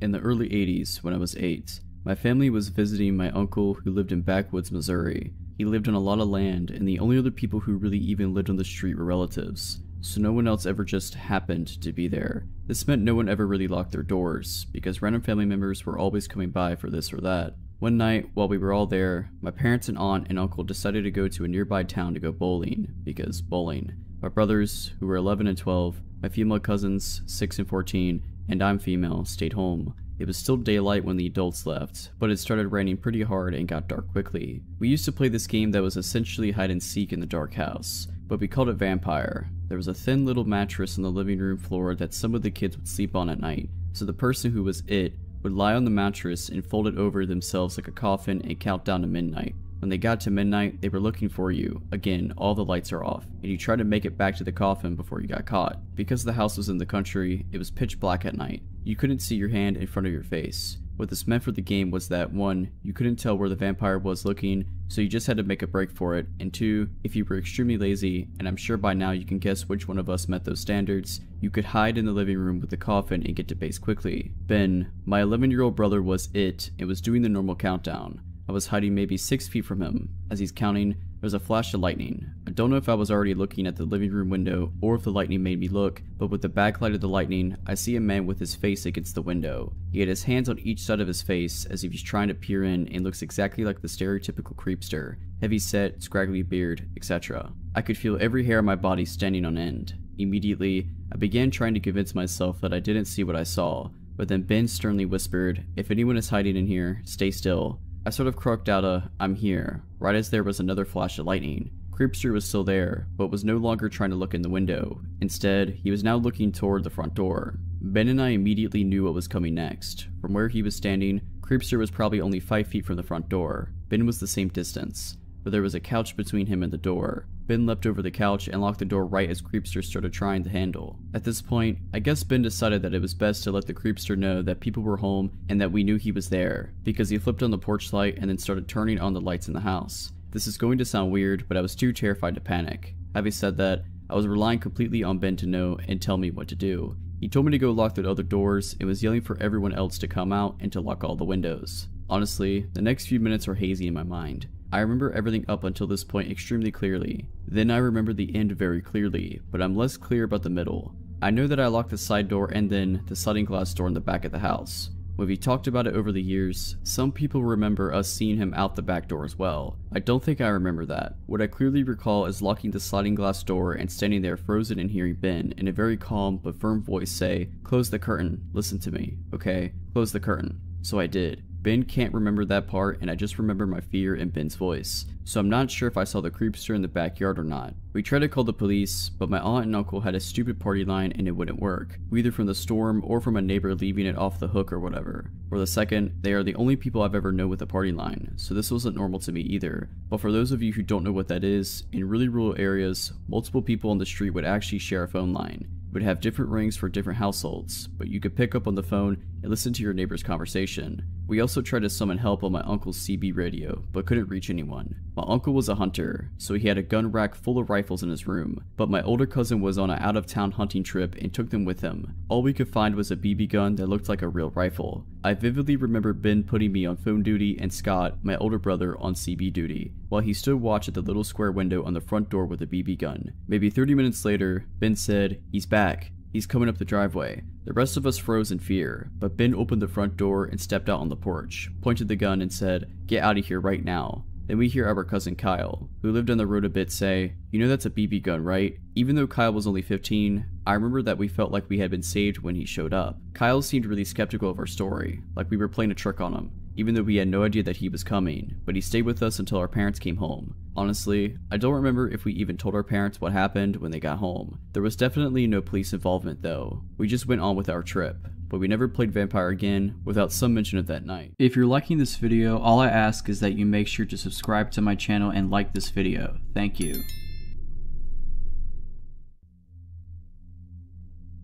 I was about 21 or 22 when this happened. I was in the military at Fort Sill and didn't know it, but Desert Storm was right around the corner. At the time, I lived in south central Oklahoma on the outskirts of a small town called Duncan. I was helping a friend round up some cattle that got out because someone had run across a T-section and went through their fence. It tore 2 posts down and left a 30-foot section open for the cattle to get out. We'd already found most of the cattle and we were missing another 3 or 4, so we were out at 1 AM on dirt bikes trying to find them before someone hit one of them and sued his father. My friend and I went east and the other guys went north and south. One thing you need to understand about Oklahoma is that most of it is farmed, either cattle or crops. It is also divided into 1-mile sections for the most part.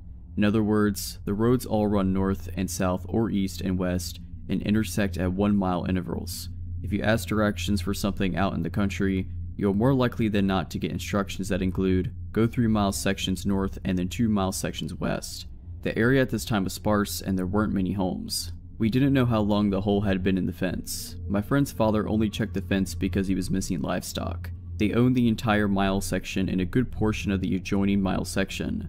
The hole in the fence was on the east side of their land, at the furthest distance from their house. They checked the fence for such holes on a weekly basis, so the hole could not have been more than 2 days old. James and I were riding on these old dusty dirt roads with battery-powered spotlights to both show the way and to search for cattle. We'd stop at any of the million small wooden bridges and look to see if there were any cows down by the water. Our plan was to go out 10 miles and then go over a mile section and drive back 10 miles until we'd gone a total of 10 miles out and 10 miles over. Then we would do it all over again, but on the north and south roads instead of the east and west roads. If you were to plot it a map, it would be a 10 by 10 grid. We had been at it since before 9 PM, just as it was getting dark and we had already gone 10 miles out and about 3 miles over. I need to mention at this point that there are some mile sections that are not divided by roads and you have to turn one way or another at a T intersection. If that happens, we always took the road that went in our general direction of travel.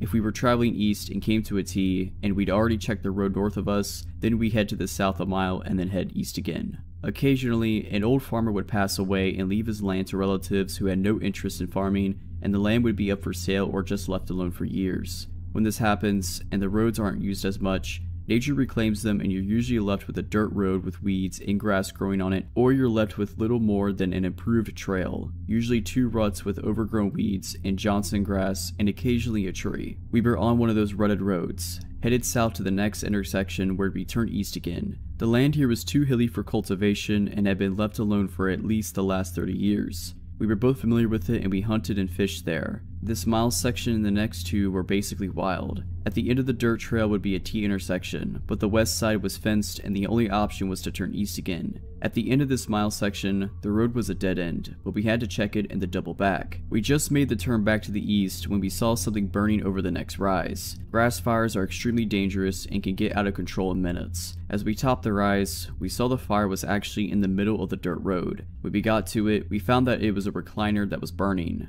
a blue Lazy Boy recliner. We stopped and threw some dirt on it and finally got it extinguished. James and I were wondering what kind of an idiot would do this and how strange it was to be in the middle of the road just burning. Satisfied that the fire was out, we got back on our bikes and idled past the recliner toward the end of the mile section, still a quarter of a mile in the distance. We found one of their cows at the bottom of the rise, about 100 feet down the road. It was laying in and half out of the road. Its throat had been cut and it was laying there with its eyes open and tongue hanging out. There was blood everywhere. As we were looking at it and trying to figure out what happened, James said, "Hey, look at this." It showed me where the blood had dripped from the cow to about 10 feet away from it. There were shoe prints of blood in the road. It was just part of a shoe print, but you could tell that was a shoe print. We found 2 more when we looked more diligently. At this point, the hairs on the back of my neck were standing up and it was suddenly a very cool evening. I looked at James and his eyes were as big as saucers. He thought something spooky was happening too. We talked about going back, but we knew that we'd be shamed if we didn't see if there was anything else. We finally decided to walk the bikes the rest of the way to the dead end just in case there was someone there. We didn't want them to hear the engines. We began walking the last quarter mile or so to the dead end. It was at the base of the last hill and we just started heading up onto the other side. My heart was going at about 200 miles per hour and I had cotton mouth so bad that it was almost impossible to swallow. Then I noticed that someone had stuck paper plates to the barbs of the wire on the fence. We looked and there were plates stuck to the top strand of a wire on both sides of the road. It started about 50 feet behind us, it continued up and over the hill. They were evenly spaced about 5 feet apart. As our gaze followed the row of paper plates up the top of the hill, James suddenly said, "There's another fire," and it was at that moment that I could smell it. But what I smelled wasn't that normal smoky smell. It was as though someone had added incense into it. I asked James if he could smell that and he could. I told him that I didn't like this at all. I was okay with losing face in front of our friends and his dad and brothers. I was ready to go. He agreed with me but said that we had to see what was burning. We were both whispering and we were both shaking so much that our voices quivered. We started up the hill again and I was thinking with every step that we were going to be seriously killed or worse. As we got to the top of the hill, one of the paper plates blew off the fence and skittered behind us, making both of us jump, and it was all I could do to not scream. After I saw what it was, I started to laugh it off, but James shushed me and told me to listen. We could hear voices. As we topped the hill and were able to see the bottom where the road stopped, we saw a group of about 10 people all standing around another recliner that was burning. They had their backs to us and they were passing a big picture around. From our vantage point, we couldn't actually see what was in the picture, but the slit throat of the cow haunted my thoughts. They would each take a mouthful and spit it into the fire. This went on until the picture was empty. The entire time, they were all saying something in unison. We could only understand an occasional word. They changed their tones in a rhythmic manner with an emphasis on the last word. I can remember hearing here and there and beseech and father. James and I stood there on top of the hill like a couple of idiots, our mouths hanging wide open and actually scared stiff. After a minute or two, they would repeat whatever it was, all the while passing around that pitcher and spitting it into the fire. There was a small camp table set up on the side and a little behind them. After the last of the liquid was gone, a man turned and sat the pitcher on the table and picked up what looked like a large loaf of bread. Just as he was turning back to the fire, he evidently saw us. I am sure that we made a nice silhouette sitting there at the top of the hill. He screamed, "Hey!" and dropped the loaf of bread and started running in our direction. The others turned and immediately followed him. That was all the encouragement that we needed. It was time to go. We turned our bikes around. James got his started on the first kick, but I somehow managed to get myself off balance, and when I kicked, the bike fell on its side with me. By this time I was near panic and was breathing in raspy, short breaths. I picked the bike up again and tried to start it, but it didn't start. I thought about running, but we were out in the middle of nowhere. I finally started pushing the motorcycle down the other side of the hill and jumped on it. It seemed like it took forever to get enough speed, but I popped the clutch and it started. James was waiting at the corner of the intersection to make sure that I was coming and we were headed for his house, going way too fast for safety, especially in the dark. When we finally got back to his house, we told his dad what we seen. His dad called a couple of friends, and they all loaded up in their trucks with enough weapons to start a small war. James and I sat with his dad and told him where to turn. His dad kept asking us questions on the way. What were they doing? Why was there a chair on fire? They cut the cow's throat? How many were there? What did they look like? What were they driving? The last question stumped us. We hadn't seen any cars or trucks. The road was the only way in or out, and there was a creek that ran on the back side of the end of that particular road, so they couldn't have gone that direction. How did they get there with 2 recliners? When we got to that last stretch of road, the headlights found the spot where the recliner had been sitting. It was gone. We could all see where the road and surrounding grass was burned, but the recliner was not there. As we got closer, James noticed that the cow was gone too. I hate to admit, but I was getting scared all over again. I was afraid that his dad would tell us that it was our imagination and not believe us. When we got closer to the burnt spot in the road, Buster, James' dad, noticed the chair off in the ditch on the left side of the road. Then I noticed the cow on the other side. It was also in the ditch. The paper plates were all gone. Buster got out to look at the cow with the other men. They stood there talking and shaking their heads for what seemed like 10 minutes before getting back into the trucks. We continued toward the hill. The ruts made by spinning motorcycle tires were easily seen, but there was no fire on the other side of the hill. We all went down to where the other recliner had been burning, but it and the camp table were gone. You could see where someone had walked around the charred area and covered it with dirt. After we left, James saw a paper plate about 50 feet on the other side of the fence. Buster called the county sheriff when we got home, and by that time it was daylight and we went out again with the sheriff and a deputy. When we got back to the road, the first recliner and the cow were gone, but you could still see where something had been on fire and there was still blood on the road and in the grass. James showed them the shoe prints we'd seen. At the bottom of the hill, you could still see the charred area where the second recliner had been burning, and the deputy found the little scuff marks where the table had been sitting. At the end of the road, you could see where the top strand of the fence had been tugged down and wrapped around the lower strand so someone could crawl over it. You could also see where the grass and weeds had been trampled, providing a fairly easy trail to follow. We found a woman's tennis shoe on the other side of the creek. You could see where someone had climbed up the bank on the far side of the creek. We followed the trail all the way across the field up to the next dirt road. Again, the top wire was wrapped around the next lower wire and there was a piece of red bandana looking material caught in it. There were marks on the road where 2 or 3 different cars had spun their tires when they left. Buster also found a large piece of glass that had blood on it. Buster filed a report for the missing cow. They'd found 4 more cows in the opposite direction from where me and James had gone. They never found the recliners or the missing cow. The sheriff called a few days later and told Buster that the blood on the glass was human and not bovine. It was his guess that the pitcher broke and someone cut their hand while carrying it back to their vehicles. 2 weeks after that, there was a huge scare in our community about some cult that had promised the area at large that they were going to kidnap someone and sacrifice them. Buster always said that it was just someone running their mouth after hearing about our incident. It was all anyone talked about that summer. Buster also said that he sure would like to know what happened to that cow. The story occurred in the summer of 2008. I grew up in Oregon and was acquainted with the outdoors at an early age. My favorite hobby came to be hiking, particularly in areas that are either very dangerous or isolated. The health benefits of hiking were secondary to the thrills of walking the edges of exposed cliffs, being in cougar and bear territory, knowing that I was very far away from help. Into the Wild was released in the fall of 2007, and I immediately fell in love. Being a high school senior, I could barely go another week living in my parents' house. The movie spoke to my sense of adventure and inspired me to hike the California portion of the Pacific Crest Trail upon graduation. I made it from the Mexico border to Northern California without much incident. I saw rattlesnakes and black bears, experienced dehydration, but nothing happened that made me fear for my life. Somewhere in the Lassen National Forest in northeastern California, I walked around a bend in the trail only to be startled by 2 people sitting on a rock dressed in nearly all white. Their faces were dirty, their appearance disheveled, and the man had a long unkempt beard. Both seemed to be in their 40s. What struck me as odd about the encounter was encountering anybody at all. I frequently went days without seeing a single human being. Their white clothes could be explained away by the need to escape the California summer sun. Their scruffy appearance could be explained away by the fact that most thru hikers abandoned personal hygiene on the trail.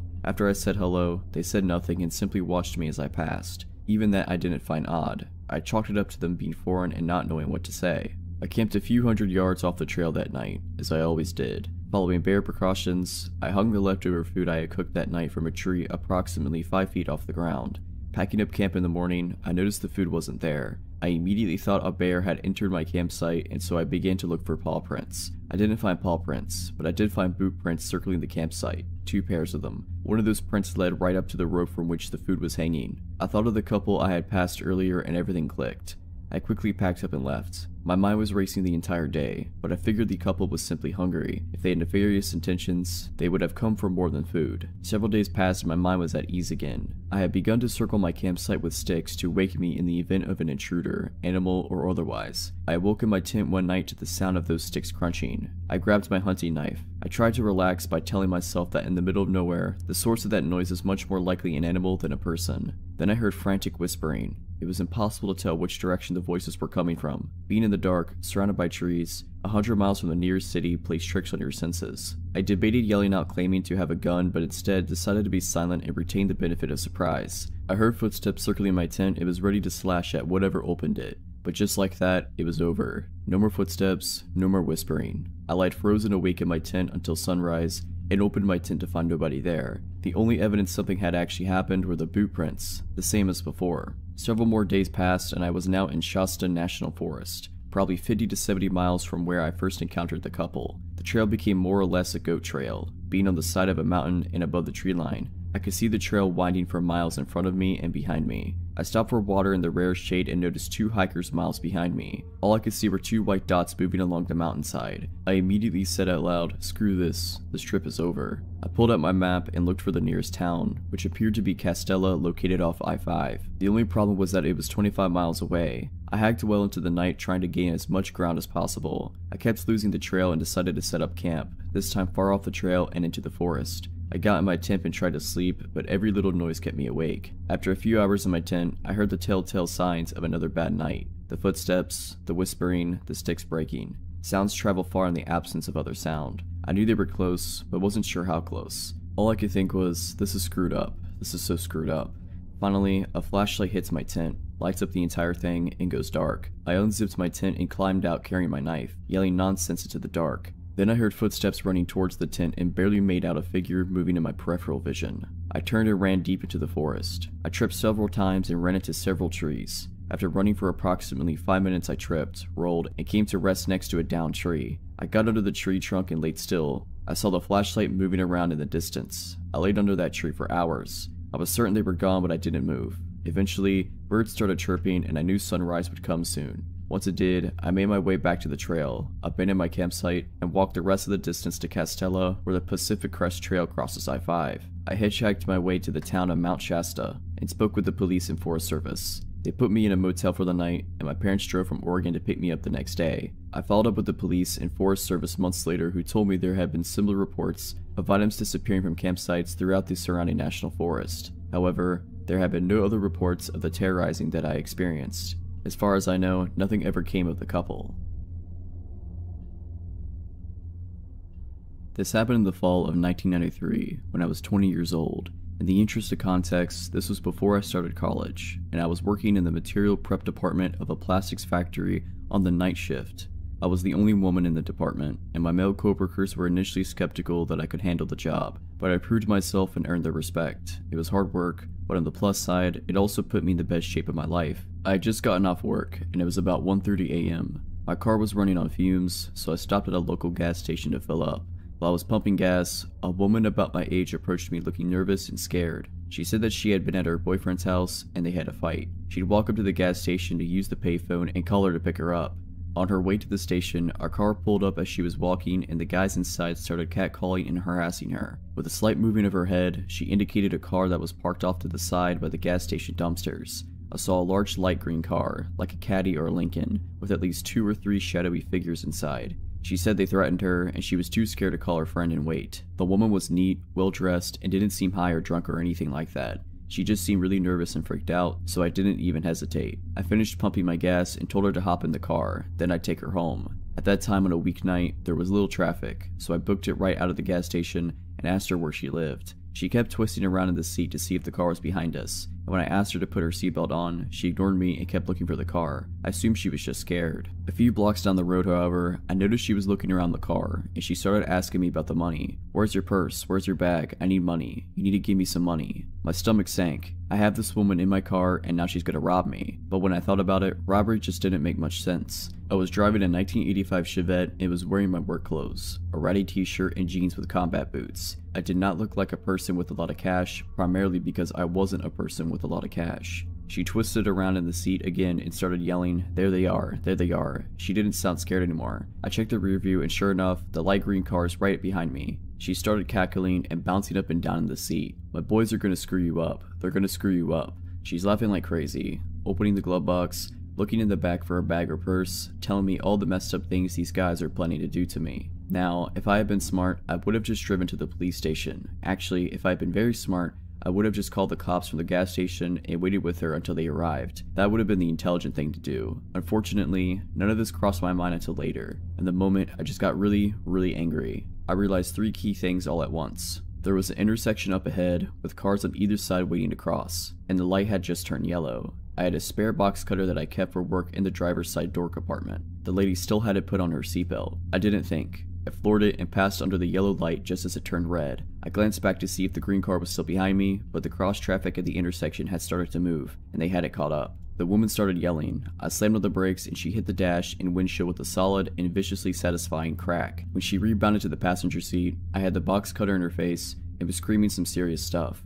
I can't remember exactly what I said, but it was along the lines of, get out of my car before I cut off your face and make you eat it." The crazy screaming and box cutter combo worked. She grabbed blindly at the handle and popped the door open, and I started shoving and punching her until she tumbled out the door to the curb. I stomped on the gas, got to the next turn, and squealed around it with the passenger door still open. I made a few more turns because I was afraid that the green car might catch up to me. After a little while, I stopped to close the passenger door, and then I cut across town and got onto the highway to go home. I was on the highway for about 5 minutes before the shake started. I pulled off to the shoulder to calm down and get my act together, and then I drove home. I told my older sister. I was living with her temporarily after the breakup with my ex. She grabbed me in a tight bear hug while simultaneously yelling about how stupid I was for not going to the police. I've never been so glad to be yelled at in my life.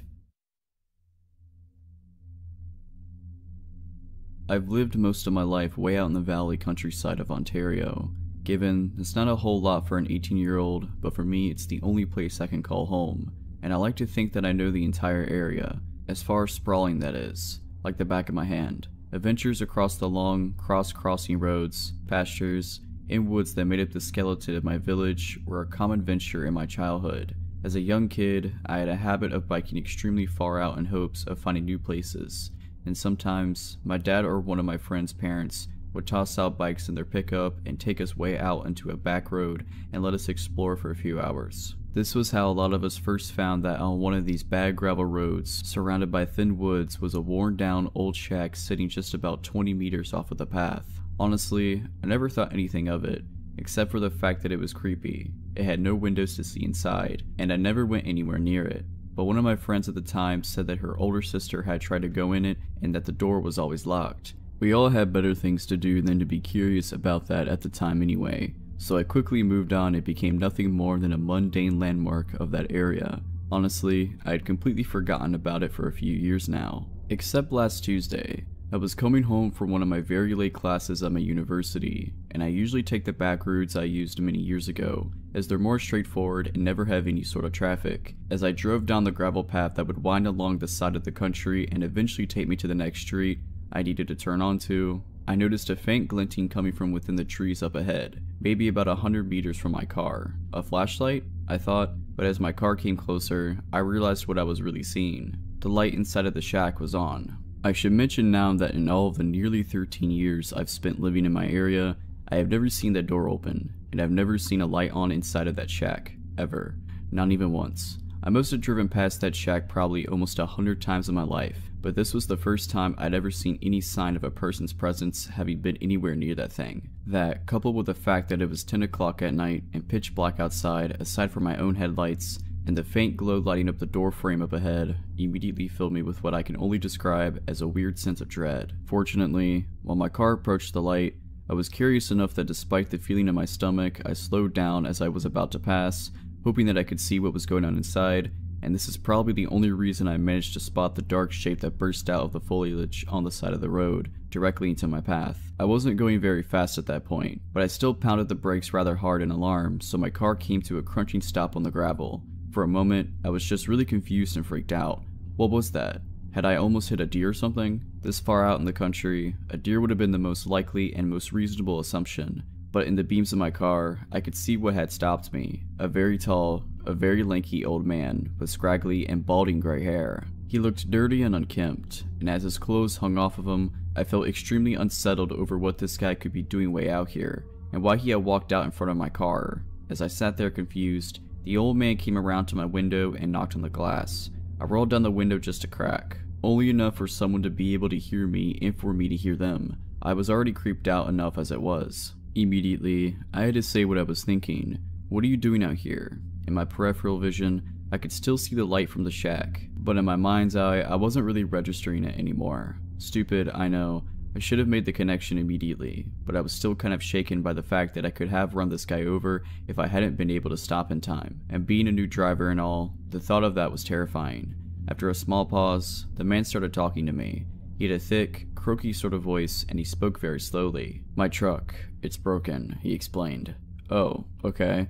I was also getting the feeling that he wasn't really all there, mentally. I didn't have to look around to notice there wasn't any truck on the side of the road, but I did anyway, turning my head around to confirm what I already knew. There was definitely no truck. Had he somehow driven it into the trees or something? As far as I could remember and see, there wasn't enough space anywhere in them for a truck to fit through. What was the man talking about? While I was looking, it was honestly as though I could feel that he was watching me, and when I turned back, he was still leaning down to peer inside of my window at me. Where? I don't see it. I was definitely distrustful of this guy already. At first, he didn't respond, and my nerves were only getting worse the longer we were alone out here. Then he replied, "It's just up the road," he said, turning just to point with his finger in that general direction. The lights on my car aren't exactly the greatest, but I could still see far enough that I really couldn't imagine where on earth this truck was supposed to be. I couldn't spot the faintest sight of it. While I squinted up ahead, he continued, "I'll show you where, if you come." At this point, I really had no idea what this old man was thinking I could do to help. I'm just an 18-year-old girl. I don't exactly look like the type of person who knows a lot about cars or how to fix them. And for the record, I'm really not. But I was tired from a long day at school, so I absolutely was not at my brightest. And for some reason, a part of me felt guilty about leaving him out here alone if his truck really was broken. "Okay," I said, and I reached to my gear shift to start driving slowly up the road. But as soon as he saw my hand, he shook his head. "Just walk, it's not too far." "What? Excuse me, but no thanks. How was I going to see anything in the dark if I got out of my car and followed him anyway? There was no harm in driving wherever he was trying to lead me. The more I talked to the guy, the more unnerved I was getting, and the more red flags were starting to pop up in my mind. I couldn't see a car anywhere, and this total stranger wanted me to get out of mine and follow him into the dark on this creepy road in the middle of nowhere. No, I'd rather drive to it," I responded. I could see his brow furrow, and he looked kind of agitated. He insisted, "Your car won't fit in the trees anyway." So, did his truck crash then? Why the trees, if we were going up the road? I remembered what I'd just been thinking a minute earlier about there not being enough space, and I asked him, "Then how did yours get in the trees?" The only logical explanation would have been that his truck had swerved off the road, but even if that were the case, there was seriously nothing at all that I could have done to help him fix his car or get it back out again. The entire situation was beginning to make me very scared. There was a lengthy enough pause between my question and him speaking up that I was beginning to think that he didn't hear me or something. So I asked again, still no immediate answer. When he finally did reply, he was staring at me directly in the eyes. "You really don't look old enough to drive." I hear comments like this a lot, since I do look very young because of my size. Normally, somebody would say this with a smile or something to signify that this is, in fact, meant to be taken as a joke, but this guy's face didn't change even slightly. He just kept staring at me with a completely cold expression. That type of remark in this kind of situation immediately had my heart racing, and all I could think was, what did this guy want from me? What I wanted to say next was, "Well, who are you?" But instead, I anxiously fumbled for my phone in my pocket, babbling in a way that probably made it really obvious I was completely freaked out in my mind. Okay, I could just call someone to come help you out. There's not really anything I can do." As I said that, it occurred to me to wonder, did this old guy not have a cell phone of his own? I know not every older person has one, even if they're becoming much more common, but seriously. And then I also remembered, with a sudden streak of massive fear, the shack with the light on. I could still see the light coming from it just up ahead in the trees. My dumb brain finally put 2 and 2 together. The old man hadn't even mentioned it at all. It was like it wasn't even there to him, and there was definitely no one out there that could have turned the light on but the guy who was just standing outside my car right now. What was he doing out here in the shack then, which had been locked for all these years by someone I never knew? There was definitely no truck around here. He wanted me out of my car for a whole nother reason. I think maybe the old man must have seen on my face that I was scared out of my wits and about to book it out of there. Instead of any words, without warning, his face contorted with rage, and he swung his fist, pounding against it my window with enough strength to make it shudder. His eyes were wide and he looked furious and completely insane.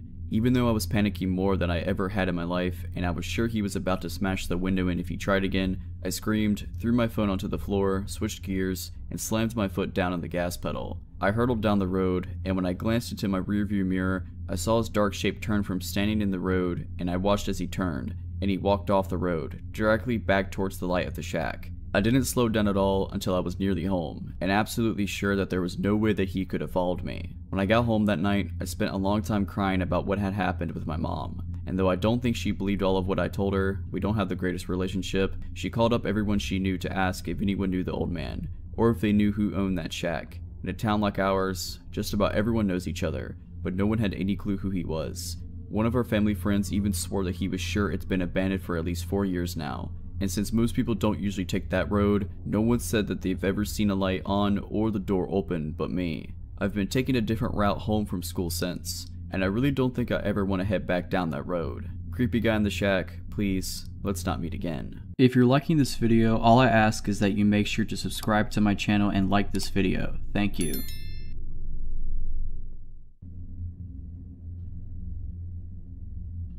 This happened when I was in college. I lived in Isla Vista, the student community at UCSB, notorious for being a party school. It fully lived up to its reputation. I liked to party, but wow, these people were off the wall. As such, there were a lot of people who put themselves in dangerous situations, drinking to excess, not being careful, not locking doors, etc. It had a very isolated and insular vibe, and anyone who was hanging around who wasn't college-aged immediately looked out of place and strange. One night after having a few drinks, I came home to my small house where I lived with 2 other girls, probably around 2:30 a.m. We were all serious students. I was probably the least serious actually, and we partied, and it was not your typical UCSB mega rager, more like a small get-together with friends. We would often have a few people spend the night, sleep in our furniture, or in our beds as this case may be. That night my roommates had a few people over who I didn't know, and I saw when I returned home that one of them had opted to sleep on the couch from the shadow that I saw there. I didn't turn the light on so I wouldn't wake anyone up, but as I was passing the couch to enter my bedroom, I noticed that the figure was lying very stiff. He just had this weird energy to him. He was lying down, but it was like he was putting all of his energy into lying as still and rigid as possible. I paused, and the guy quickly jerked his head to face me, without moving his limbs. So quickly that it startled me. I could see his wide open eyes glinting in the dark. Figuring that I'd startled him, or that he was drunk, or maybe on some kind of stimulant and unable to sleep, I just hurried past into my bedroom and locked the door. The dude made me so nervous, and I wasn't taking any chances. I fell asleep. At 4:30 a.m., I woke up. There was a strange sound at the door, almost like somebody was drumming their fingers against the wood very quietly.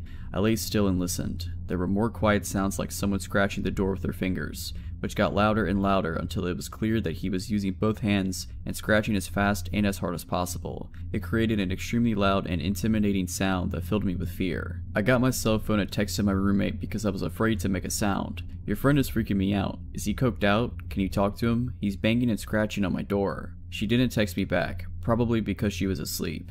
I texted my other roommate to the same effect, covering all of my bases. Keep in mind that the scratching has been going on at this point for a couple minutes. I have no idea how he could have sustained it. Scratching a wooden door with your fingernails can't feel good. He also grabbed at the knob and jiggled it super forcefully. Because neither of them answered, I decided to call and really wake them up, though I was scared to make a sound. I know it sounds stupid, but there was something seriously horrifying about being teased like this through the door. I knew that he was trying to terrify me. I felt like a little kid, but I could tell this guy was screwed up or something, and maybe the police needed to be called, and I wanted to loop my roommates in since it was one of their friends. The scratching stopped abruptly, and I called my roommate, who answered sleepily. "Yo, your friend is messed up. Can you please deal with it? Do we need to call the cops?" He's seriously scaring me and he was scratching at my bedroom door. He's really weird. She didn't say anything for several seconds, and when she did speak, her voice had no sleepiness in it at all. What friend? She said. That guy that was sleeping on the couch, I said. She was quiet again. We didn't have any guys over, she said. Call the police. My adrenaline surged and I told her to please lock the bedroom door as quickly as possible. I realized that I hadn't heard scratching in a while, and I had no clue where the dude had gone. Suddenly, I heard a loud banging in the other end of the house, where my roommates, Lauren and Monica, shared a bedroom. The bangs were followed by the sound of them screaming in fear. I quickly dialed the police as this maniac proceeded to bang against the, luckily, locked bedroom door of my 2 roommates as they screamed. The heaviness of the blows left no doubt that he was trying to break the door down. I told the 911 operator the situation and she dispatched 2 squad cars. The police in Isla Vista are generally used to peeling drunks off the sidewalk and breaking up brawls. This was really serious and strange, and I think the dispatcher got the sense from my tone how terrified I was. She stayed on the phone with me. At one point the banging stopped and everything was quiet for a while. I talked with the dispatcher and suddenly looked down to see that this guy had slipped his fingers through the 1-inch gap between my door and the floor was just kind of waggling them around, making this weird growling sound. I screamed and backed away, which is my biggest regret about the situation.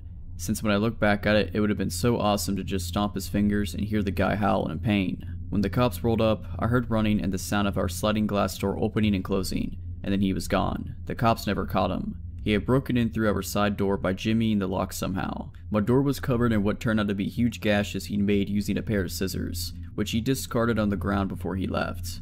What terrifies me the most about this was that I walked right past him. I looked him right in the face. I realized now that he was not trying to sleep or on drugs, but was lying so stiff like that because he was hiding. He probably heard me open the door and freaked out because he hadn't realized there was another girl living there and tried to blend into the couch in the darkness. The story takes place in August of 2013 in the mountains of southern Oregon.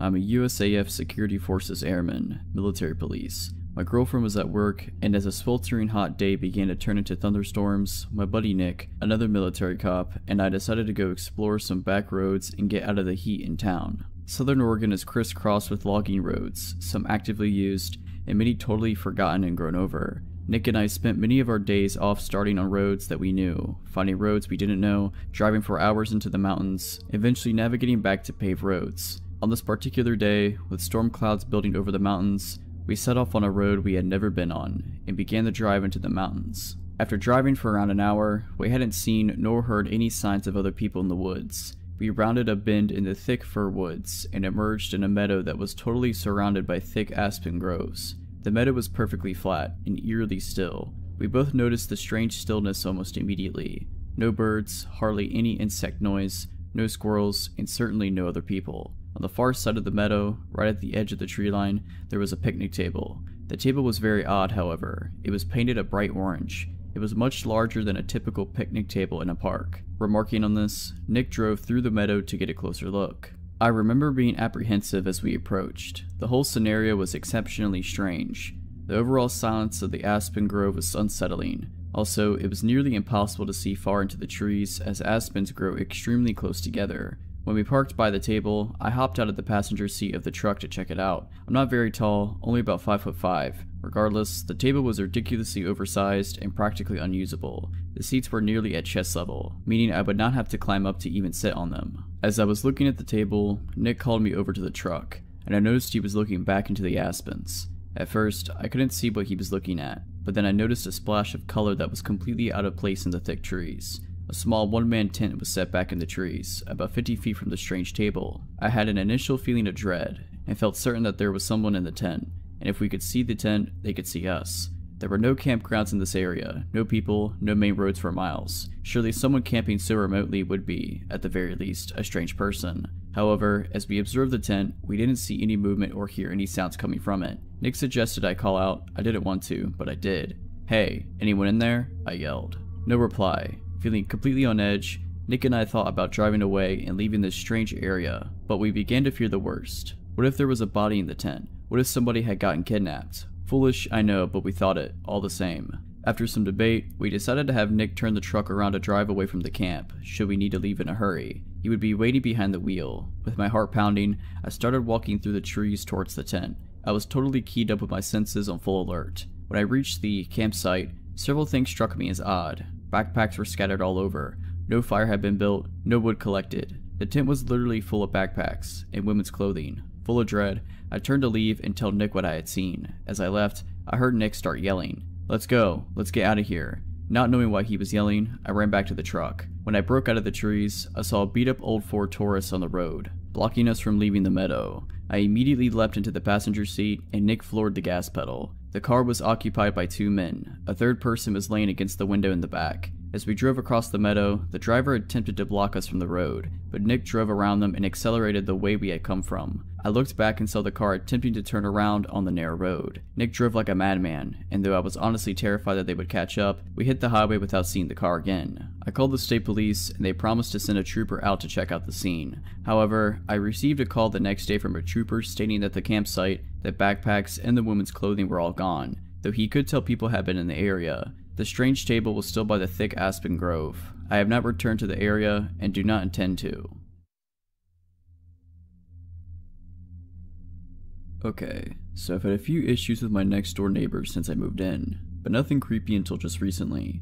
There is a man, a woman, and at least one boy living there, and I mostly just avoid them. The man seems okay but a bit weird, and the boy just keeps to himself, and the woman is quite a bit off. Not long after we moved in, she left a note in my mailbox. Our mailboxes are right beside each other, between our houses. Anyway, I stood at the mailbox reading the note. She thought that my dog was using the bathroom in her yard.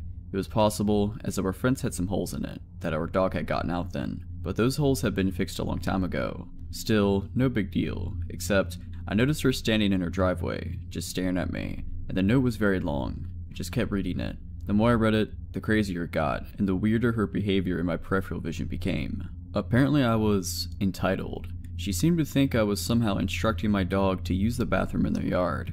Her note went on a tangent about how awful dogs are. She was also 100% convinced it was my dog, even though there are always tons of loose dogs, cats, and wildlife wandering around and no doubt traveling through her unfenced backyard. In my peripheral vision, she got into her SUV, backed out of her driveway, then parked it along the street directly behind me and just idled there, staring. The note then went on a weird, long tirade about the previous family to live in my house, saying I was Anther Deb, as if I'd have any idea at all what that is even supposed to mean, then concluded in some odd insults and some implied not quite threats. This is the closest thing we ever had to a conversation at this point. I can understand not wanting a dog using the bathroom in her yard, but this was a bit of an extreme reaction, as this was literally the first time I'd even heard of there being a problem. A simple note would have done, but this note was insane. She was still staring behind me. I decided to try to ignore her and just go to my house. That's when she shouted out her window, "Are you playing a game?"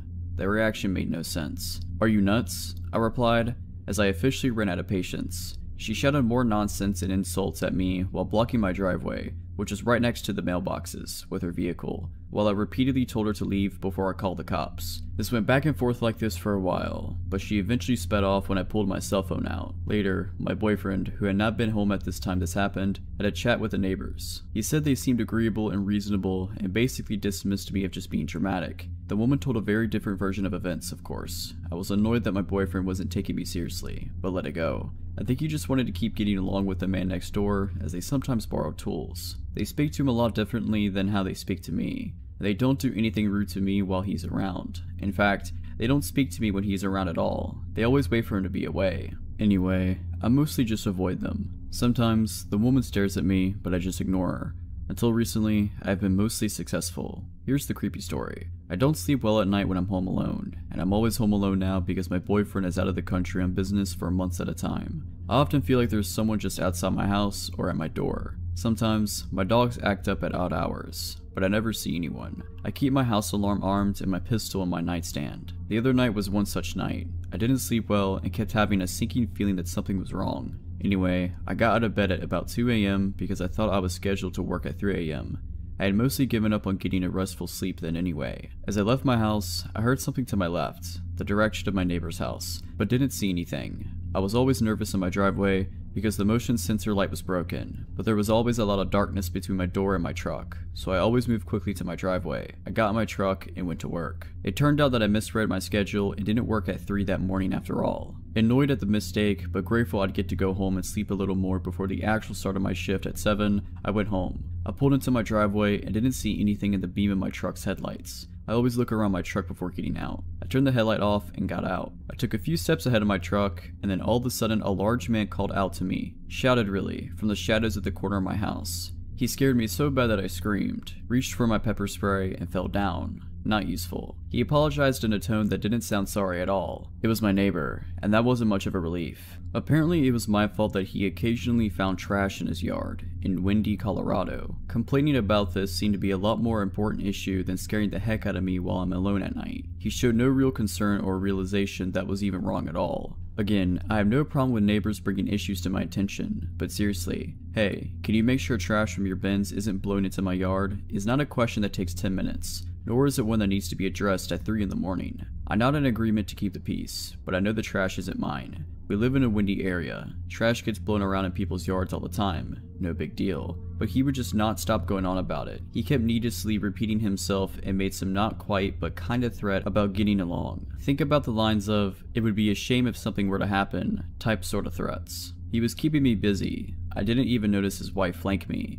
Before I even knew she was there, she appeared from the shadows by a tree. She wanted to yell at me about some eggs. A few weeks ago, I found a bunch of eggs smashed on the road near our shelved mailbox. As the carton was right next to them, I thought the carton had obviously just been dropped. Not that someone was trying to egg anything. I assumed my neighbor had dropped the eggs on her way to get the mail and just left them. She denies this, but I still think that's the most likely explanation because no one else has any reason to be out at our mailbox with eggs. But I didn't care enough to say anything to her about it at the time, so I just let it go and forgot all about it. Now she was accusing me of leaving eggs around. Again, inexplicably expressing the grievance at 3 AM. Weird that she hadn't brought it up weeks ago when it happened, but I know why she didn't. My boyfriend was still here then. My boyfriend has been away on business for several weeks now, long enough for them to have noticed his absence. They were also probably aware that my motion sensor light was out. They sure seemed to know how to avoid my headlight beams. Being surprisingly patient, I explained that I knew nothing about the eggs. I mentioned that I later found a lot of the shells in my yard and figured a squirrel must have carried them there.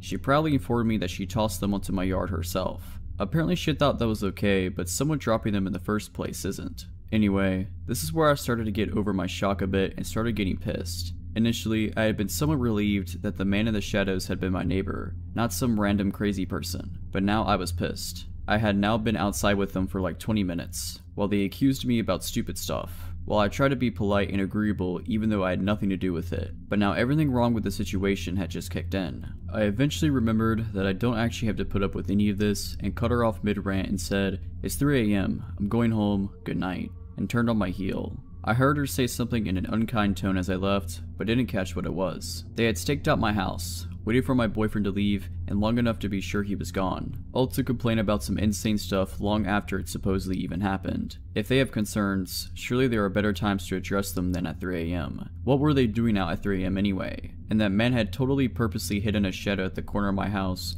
where he could avoid my headlights. It didn't reveal himself until I was out of my truck and exposed. And shouldn't the woman have walked up beside her husband, not gone around while I was distracted? They kept doing odd behavior. Never enough that they're doing anything illegal or anything to report the police. But none of this is normal behavior. Honestly, I think these complaints are just excuses and they're really just taking the opportunity to intimidate me. I think they're messing with me on purpose. Then again, I could be wrong. Either way, I will be installing a motion light soon. I was so shaken up and had my adrenaline so high from someone scaring me from a blind spot by my house. Because seriously, that could have been someone else and a whole lot worse. The story starts several years ago. Me and my friend's interest in urban exploration. I was a junior in high school at the time, which was when everyone started to earn a lot more freedom, so we took the chance to be out late whenever we could. Now, keep in mind that I live in a major city in central Colorado, so the nightlife is never lacking. We could always find something to do, and were especially drawn if there was an element of danger. We wouldn't always plan these trips, but we made sure that if we were going into any old building in the dark, we would have a knife and a flashlight for safety. We never really had to defend ourselves, but we came very close one evening. It must have been around November, because there wasn't yet snow on the ground, but it was actually a chilly evening. Directly across the street from the abandoned hospital, which we have hypothesized is still around from the TB area, is a hospital that is newer and in use. The two are connected by an underground tunnel, which I can only assume was a way to move bodies without alerting the patients. We had been inside the hospital a few times, but never found anything strange, only the occasional sign of others having been or lived there. What was piquing our interest that night was the abandoned library next door to the hospital. It was connected, but only by exterior walls. To get inside, you could not cut through the hospital, but instead had to hop over a tall wall and climb a very high fence. A few of us had backpacks, containing the aforementioned safety precautions and a couple bottles of water, so nothing too heavy or valuable that would get damaged when tossed over the obstacles before us. A little ways off the road, it was dark if you clung to the buildings. We did for a while before stepping behind a small patch of shrubbery, which we determined was an easy way over the first wall, since the other way around to gain access was by a chained, unclimbable gate at the bottom of a set of stairs facing away from the ledge. Both were parallel with the library, so when tucked back in that corner behind the bushes, no one could see us from the street. I don't believe I went first, but I did not remain behind to be last over that wall. It was too high up for me to jump and haul myself over, so I resorted to stepping on a pipe jutting out somewhere lower along the wall. It gave me a bit of a needed boost, and soon I was up and over, moving into the library's courtyard. Another girl and I waited for our 2 other girlfriends to join us. Upon an initial glance over at the courtyard, there was no obvious way in. To our right was a dilapidated fountain, which I took joy in imagining springing forward a spray of water from its detailed stonework in the brighter summer months. People laughing and talking with the surrounding trees bringing them shade. Now, however, it had been in long disuse, and the earth at our feet was cold and hard. There were no signs of another soul for years, save the 15 chain-link fence directly in front of us separating the courtyard in half. I could tell it hadn't seen the same weather as the rest of the courtyard, because the metal showed no signs of rust. That must be our way in, we agreed, because with a fence like that, someone obviously wanted to keep us out. We hurled our bags over the fence, hearing them clank on the ground rather silently due to their lightness. I was the third over, because I have a slight fear of climbing and it took me a bit to mentally prepare myself. I made it to the top of the fence in short time, then sat at the top straddling it with a leg on either side. I had 2 girls on the other side in front of me, and one behind me who was telling me to hurry up. I spent a good couple minutes up there doing another mental preparation and some deep breathing, then climbed down to wait for the last girl. At the time, I was thinking that had been one of the scariest things I've done in a while, because I tend to avoid climbing at all costs. Of course, this is an irrational fear, as I have never fallen, but that phobic fear didn't even compare to what happened next. The last girl's feet hit the ground and all 4 of us split up into the smaller half of the courtyard, looking for any kind of entrance. We decided that breaking a window would be too loud and draw unwanted attention, not to mention we could really get cut up, so that wasn't an option. Searching for a little longer, we didn't find anything that looked remotely plausible, until we found a grate near the base of where 2 walls met. I couldn't believe we hadn't noticed it before, and upon closer inspection, the grate was already moved slightly from its resting place, so it would be easy to lift the rest of the way. The smallest and least fearful of our group went first. After moving the grate, there was a small drop down. It was no more than 3 feet down and 2 feet wide, but inside there was another drop down where we could see into the library basement. She hopped down into the small, square landing, only to almost immediately freeze. We looked amongst ourselves, wondering what was wrong. "There's a guy down there," she said. "What? Where?" "I could see his outline," she said. I leaned forward and tried to make out a shape, but it was further down than my line of sight and it was too dark. "Hello?" she called out. He responded the same, asking who we were. "Just a couple of chicks," she spat out bluntly. What he said next sent chills down my spine, and it was as if I could feel the darkness radiating out of the hole in the ground. All of a sudden, it was very still and quiet, like the darkness had spilled out and weighed all of us down in that gloomy courtyard. He said in what I can only describe as a lustful tone gripping with ill intent. I'm addicted to following the sound of women's voices. My friend looked over at us blankly, but there was nervousness underneath. Unease. Something in his voice sounded like it wasn't an empty threat, like he wasn't just saying something creepy to get us to leave. She looked back to where he was and said slowly, "That's not cool." The man under that dark earth began laughing maniacally, and not in the kind of way a really good actor does, in the way that we could feel his utter insanity hit us like stale air. We looked at each other for what felt like hours in that gloomy courtyard, but I knew it was only a couple seconds, because we all exchanged without even speaking that we had to get out of there. And now, I was not about to risk some crazy guy coming after us, even if we did outnumber him. The friend scrambled up out of the landing, and I was never over a fence faster in my life. 15-foot potential fall, and I didn't even have time to think about it. We didn't stop running until we were on the street and halfway down the block out of breath. So God that was down there, let's not meet again. It was 2012 and my best friend Hannah had convinced me to join her on a weekend trip up north. She had, after searching for the longest time, found her dream car and was planning on traveling the 900-kilometer to the very north of Sweden to buy it. It was a second-hand door Suzuki Vitara in a purplish kind of color, and I must admit I didn't share her obsession with it. But with her being the closest thing to a sister that I will ever get, I was happy to join her nonetheless. Hannah and I have always had each other, from the cradle and onwards. Sharing each other's love for adventure, we have traveled the world together. At the time this happened, we were both 21 and had recently returned from a trip in Asia. The man who was selling her the car had agreed to meet us at the small airport in Umeå when we arrived shortly before lunchtime and it started to snow heavily. The first snow of the season, no less. The parking lot was almost empty, and when I saw the man standing outside the Vitara, I felt immediately concerned. He was dressed like a hunter. A lot of people in this area of the country live a lifestyle with hunting and fishing, so nothing strange with that really. But still, there was something about him that made me uneasy. He was nice though, smiling and waving to us, shaking hands with us both before walking us around the car and pointing all the tiny little flaws. He showed us the work he had done on the car and showed the paperwork from the recently done engine repairs. He made the impression that he didn't want to hide anything. On the contrary, he made a show out of being very forthcoming and honest. The snowing had now intensified and we were getting cold. He opened the car door for us and said, "I got the paperwork at home. Let's close the deal over some coffee." Against all my instincts, I climbed in after Hannah, both of us now trapped in the back seat. I had no reason to feel threatened by this man who had been nothing but pleasant to us, other than the alarm bells going off inside my head. I can't tell what it was that made me feel that way, but there must have been some sign that something was wrong, something that my subconscious tuned to. The man was constantly talking. He showed the stereo, told us about the features of the car, about the places we drove past, about the wildlife and the nature. There was not a silent moment. After about 20 minutes, I started to notice that we were in no way moving in the direction of civilization. Instead, it seemed we were driving further and further into the vast wilderness. It struck me that he had us in the back of a two-door car, diving us into unknown territory, and no one knew where we were. I looked at Hannah, who was happily listening to the man telling stories about the area, and I noticed she didn't look at all worried. Maybe I was totally overreacting. We drove past a group of people standing by the side of the road, hunters planning their day or taking a break maybe. This truly is very different Sweden compared to the city. The car finally stopped outside a small wooden cottage with no neighboring houses,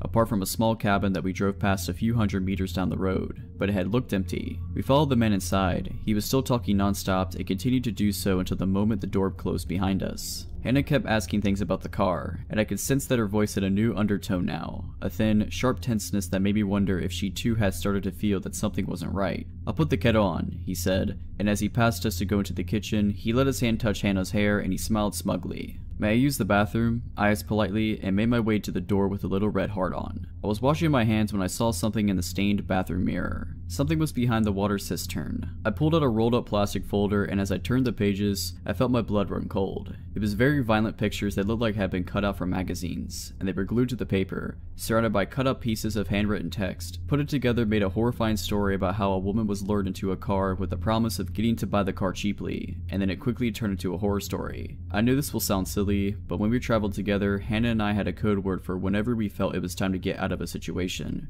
We had never needed to use it, just joked about it, but now it came in handy. I walked out of the bathroom and looked at Hannah and said, "Potatoes. We forgot to buy potatoes. And that's too bad, because we really need some." The look on my face must have told her that the situation was no joke, and she said, "Oh, should we get some as soon as possible?" "The sooner the better," I replied. Hannah, always pretty and charming and capable of great acting, casually walked over to the man in the kitchen, tapped his shoulder and said, "Excuse me, but I was wondering if I can go have a quick look at the cam belt." He huffed something about it being in good shape and handed over the keys. We got into the car and speeded off faster than the weather strictly speaking allowed. We left the car at the airport and hoped we hadn't made a terrible mistake. What if he reported it stolen? It would be embarrassing to explain to the police. But nothing happened. He didn't follow us, didn't report it. We had to take the train since we had no plane tickets. The original plan had been to take the car home, and we didn't want to linger closer to the airport in case he came looking for us. Later, Hannah asked what made me use the code word, and I told her about what I had found. It might have just been a fantasy, a sick game, and maybe he would never done anything to us. But right then and there, I was convinced we would have died if we didn't get out. I'm glad Hannah didn't need any convincing or proof, just the code word. I truly think that if we hadn't talked about it so many times before, about how we would handle a situation where we need to get out fast, things would have ended differently. Both of us knew that either of us ever used the code word, it's time to get out,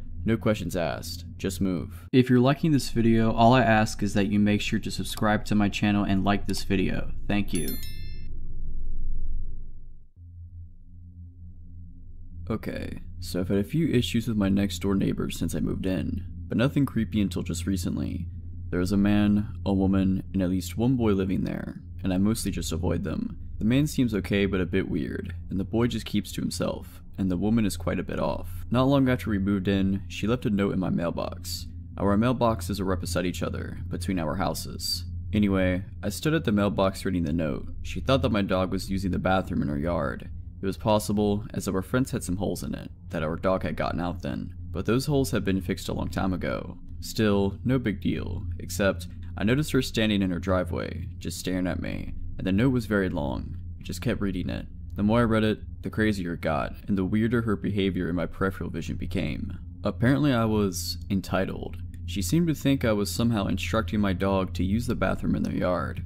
Her note went on a tangent about how awful dogs are. She was also 100% convinced it was my dog, even though there are always tons of loose dogs, cats, and wildlife wandering around and no doubt traveling through her unfenced backyard. In my peripheral vision, she got into her SUV, backed out of her driveway, then parked it along the street directly behind me and just idled there, staring. The note then went on a weird, long tirade about the previous family to live in my house, saying I was Antherdeb, as if I'd have any idea at all what that is even supposed to mean, then concluded in some odd insults and some implied not quite threats. This is the closest thing we ever had to a conversation at this point. I can understand not wanting a dog using the bathroom in her yard, but this was a bit of an extreme reaction, as this was literally the first time I'd even heard of there being a problem. A simple note would have done, but this note was insane. She was still staring behind me. I decided to try to ignore her and just go to my house. That's when she shouted out her window, "Are you playing a game?"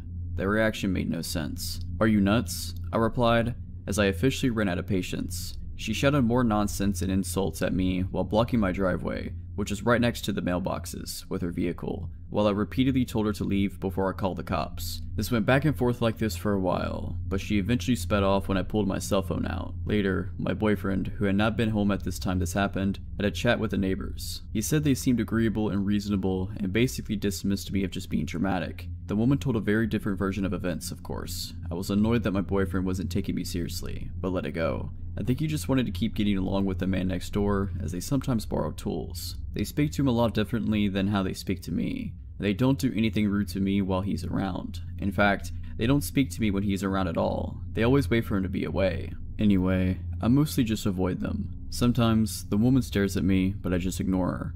Until recently, I've been mostly successful. Here's the creepy story. I don't sleep well at night when I'm home alone, and I'm always home alone now because my boyfriend is out of the country on business for months at a time. I often feel like there's someone just outside my house or at my door. Sometimes, my dogs act up at odd hours, but I never see anyone. I keep my house alarm armed and my pistol on my nightstand. The other night was one such night. I didn't sleep well and kept having a sinking feeling that something was wrong. Anyway, I got out of bed at about 2 AM because I thought I was scheduled to work at 3 AM.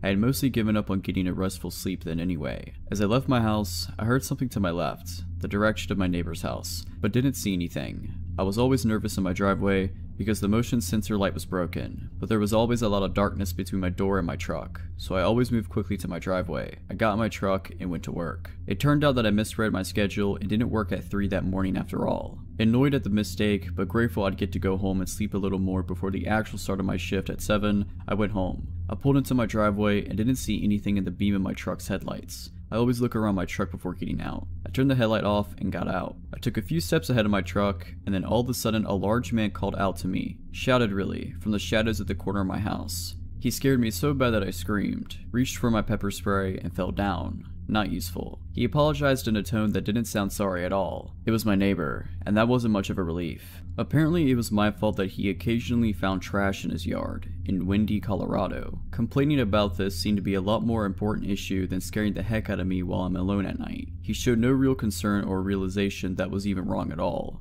Again, I have no problem with neighbors bringing issues to my attention, but seriously, hey, can you make sure trash from your bins isn't blown into my yard? Is not a question that takes 10 minutes. Nor is it one that needs to be addressed at 3 in the morning. I'm not in agreement to keep the peace, but I know the trash isn't mine. We live in a windy area. Trash gets blown around in people's yards all the time. No big deal. But he would just not stop going on about it. He kept needlessly repeating himself and made some not quite but kinda threat about getting along. Think about the lines of, "It would be a shame if something were to happen," type sort of threats. He was keeping me busy. I didn't even notice his wife flank me. Before I even knew she was there, she appeared from the shadows by a tree. She wanted to yell at me about some eggs. A few weeks ago, I found a bunch of eggs smashed on the road near our shelved mailbox. As the carton was right next to them, I thought the carton had obviously just been dropped, not that someone was trying to egg anything. I assumed my neighbor had dropped the eggs on her way to get the mail and just left them. She denies this, but I still think that's the most likely explanation because no one else has any reason to be out at our mailbox with eggs. But I didn't care enough to say anything to her about it at the time, so I just let it go and forgot all about it. Now she was accusing me of leaving eggs around. Again, inexplicably expressing the grievance at 3 AM. Weird that she hadn't brought it up weeks ago when it happened, but I know why she didn't. My boyfriend was still here then. My boyfriend has been away on business for several weeks now, long enough for them to have noticed his absence. They were also probably aware that my motion sensor light was out. They sure seemed to know how to avoid my headlight beams. Being surprisingly patient, I explained that I knew nothing about the eggs. I mentioned that I later found a lot of the shells in my yard and figured a squirrel must have carried them there. She proudly informed me that she tossed them onto my yard herself. Apparently she thought that was okay, but someone dropping them in the first place isn't. Anyway, this is where I started to get over my shock a bit and started getting pissed. Initially, I had been somewhat relieved that the man in the shadows had been my neighbor, not some random crazy person, but now I was pissed. I had now been outside with them for like 20 minutes, while they accused me about stupid stuff. While I tried to be polite and agreeable even though I had nothing to do with it, but now everything wrong with the situation had just kicked in. I eventually remembered that I don't actually have to put up with any of this and cut her off mid-rant and said, "It's 3 AM, I'm going home, good night," and turned on my heel. I heard her say something in an unkind tone as I left, but didn't catch what it was. They had staked out my house, waited for my boyfriend to leave, and long enough to be sure he was gone, all to complain about some insane stuff long after it supposedly even happened. If they have concerns, surely there are better times to address them than at 3 AM. What were they doing out at 3 AM anyway? And that man had totally purposely hidden a shadow at the corner of my house where he could avoid my headlights. It didn't reveal himself until I was out of my truck and exposed. And shouldn't the woman have walked up beside her husband, not gone around while I was distracted? They kept doing odd behavior, never enough that they're doing anything illegal or anything to report the police. But none of this is normal behavior. Honestly, I think these complaints are just excuses and they're really just taking the opportunity to intimidate me. I think they're messing with me on purpose. Then again, I could be wrong. Either way, I will be installing a motion light soon. I was so shaken up and had my adrenaline so high from someone scaring me from a blind spot by my house. Because seriously, that could have been someone else and a whole lot worse.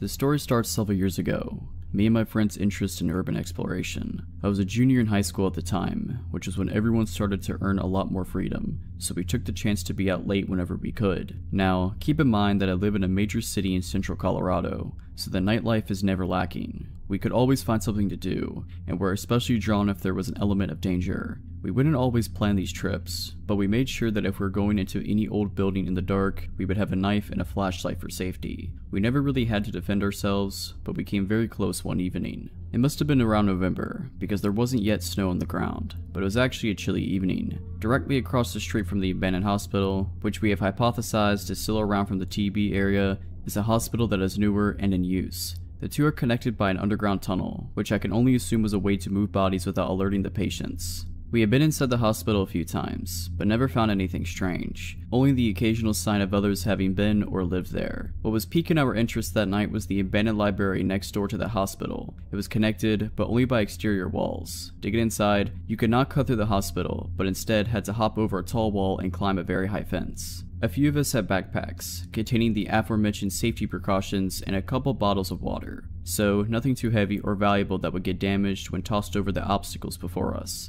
A little ways off the road, it was dark if you clung to the buildings. We did for a while before stepping behind a small patch of shrubbery, which we determined was an easy way over the first wall since the other way around to gain access was by a chained, unclimbable gate at the bottom of a set of stairs facing away from the ledge. Both were parallel with the library, so when tucked back in that corner behind the bushes, no one could see us from the street. I don't believe I went first, but I did not remain behind to be last over that wall. It was too high up for me to jump and haul myself over, so I resorted to stepping on a pipe jutting out somewhere lower along the wall. It gave me a bit of a needed boost, and soon I was up and over, moving into the library's courtyard. Another girl and I waited for our two other girlfriends to join us. Upon an initial glance over at the courtyard, there was no obvious way in. To our right was a dilapidated fountain, which I took joy in imagining springing forward a spray of water from its detailed stonework in the brighter summer months. people laughing and talking with the surrounding trees bringing them shade. Now, however, it had been in long disuse, and the earth at our feet was cold and hard. There were no signs of another soul for years, save the 15 chain link fence directly in front of us separating the courtyard in half.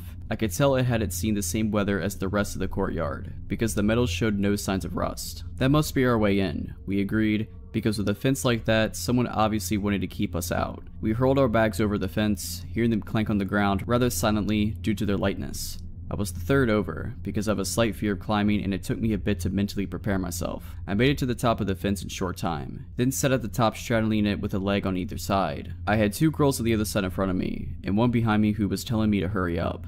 I spent a good couple minutes up there doing another mental preparation and some deep breathing, then climbed down to wait for the last girl. At the time, I was thinking that had been one of the scariest things I've done in a while, because I tend to avoid climbing at all costs. Of course, this is an irrational fear, as I have never fallen, but that phobic fear didn't even compare to what happened next. The last girl's feet hit the ground and all four of us split up into the smaller half of the courtyard, looking for any kind of entrance. We decided that breaking a window would be too loud and draw unwanted attention, not to mention we could really get cut up, so that wasn't an option. Searching for a little longer, we didn't find anything that looked remotely plausible, until we found a grate near the base of where two walls met. I couldn't believe we hadn't noticed it before, and upon closer inspection, the grate was already moved slightly from its resting place, so it would be easy to lift the rest of the way. The smallest and least fearful of our group went first. After moving the grate, there was a small drop down. It was no more than 3 feet down and 2 feet wide, but inside, there was another drop down where we could see into the library basement. She hopped down into the small, square landing,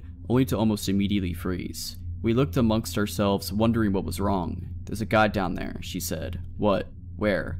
"I could see his outline," she said. I leaned forward and tried to make out a shape, but it was further down than my line of sight and it was too dark. "Hello?" she called out. He responded the same, asking who we were. "Just a couple of chicks," she spat out bluntly. What he said next sent chills down my spine, and it was as if I could feel the darkness radiating out of the hole in the ground. All of a sudden, it was very still and quiet, like the darkness had spilled out and weighed all of us down in that gloomy courtyard. He said in what I can only describe as a lustful tone gripping with ill intent. I'm addicted to following the sound of women's voices. My friend looked over at us blankly, but there was nervousness underneath. Unease. Something in his voice sounded like it wasn't an empty threat, like he wasn't just saying something creepy to get us to leave. She looked back to where he was and said slowly, "That's not cool." The man under that dark earth began laughing maniacally, and not in the kind of way a really good actor does, in the way that we could feel his utter insanity hit us like stale air. We looked at each other for what felt like hours in that gloomy courtyard, but I knew it was only a couple seconds, because we all exchanged without even speaking that we had to get out of there. And now, I was not about to risk some crazy guy coming after us, even if we did outnumber him. The friend scrambled up out of the landing, and I was never over a fence faster in my life. 15-foot potential fall, and I didn't even have time to think about it. We didn't stop running until we were on the street and halfway down the block out of breath. So God that was down there, let's not meet again. It was 2012 and my best friend Hannah had convinced me to join her on a weekend trip up north. She had, after searching for the longest time, found her dream car and was planning on traveling the 900km to the very north of Sweden to buy it. It was a second-hand door Suzuki Vitara in a purplish kind of color, and I must admit I didn't share her obsession with it. But with her being the closest thing to a sister that I will ever get, I was happy to join her nonetheless. Hannah and I have always had each other, from the cradle and onwards. Sharing each other's love for adventure, we have traveled the world together. At the time this happened, we were both 21 and had recently returned from a trip in Asia. The man who was selling her the car had agreed to meet us at the small airport in Umeå. When we arrived shortly before lunchtime, it had started to snow heavily. The first snow of the season, no less. The parking lot was almost empty, and when I saw the man standing outside the Vitara, I felt immediately concerned. He was dressed like a hunter. A lot of people in this area of the country live a lifestyle with hunting and fishing, so nothing strange with that really. But still, there was something about him that made me uneasy. He was nice though, smiling and waving to us, shaking hands with us both before walking us around the car and pointing all the tiny little flaws. He showed us the work he had done on the car and showed the paperwork from the recently done engine repairs. He made the impression that he didn't want to hide anything. On the contrary, he made a show out of being very forthcoming and honest. The snowing had now intensified and we were getting cold. He opened the car door for us and said,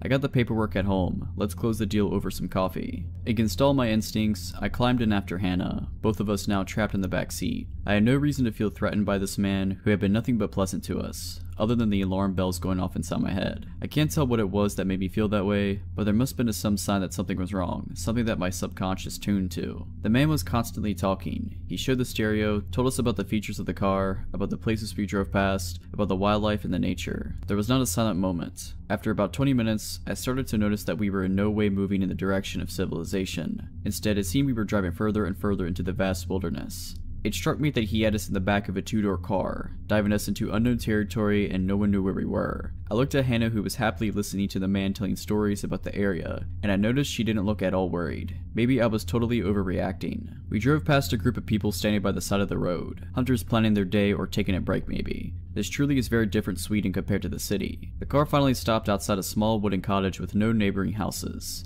apart from a small cabin that we drove past a few hundred meters down the road, but it had looked empty. We followed the man inside. He was still talking non-stop and continued to do so until the moment the door closed behind us. Hannah kept asking things about the car, and I could sense that her voice had a new undertone now, a thin, sharp tenseness that made me wonder if she too had started to feel that something wasn't right. "I'll put the kettle on," he said, and as he passed us to go into the kitchen, he let his hand touch Hannah's hair and he smiled smugly. "May I use the bathroom?" I asked politely and made my way to the door with a little red heart on. I was washing my hands when I saw something in the stained bathroom mirror. Something was behind the water cistern. I pulled out a rolled up plastic folder, and as I turned the pages, I felt my blood run cold. It was very violent pictures that looked like had been cut out from magazines, and they were glued to the paper, surrounded by cut up pieces of handwritten text. Put it together made a horrifying story about how a woman was lured into a car with the promise of getting to buy the car cheaply, and then it quickly turned into a horror story. I knew this will sound silly, but when we traveled together, Hannah and I had a code word for whenever we felt it was time to get out of a situation. We had never needed to use it, just joked about it, but now it came in handy. I walked out of the bathroom and looked at Hannah and said, "Potatoes. We forgot to buy potatoes.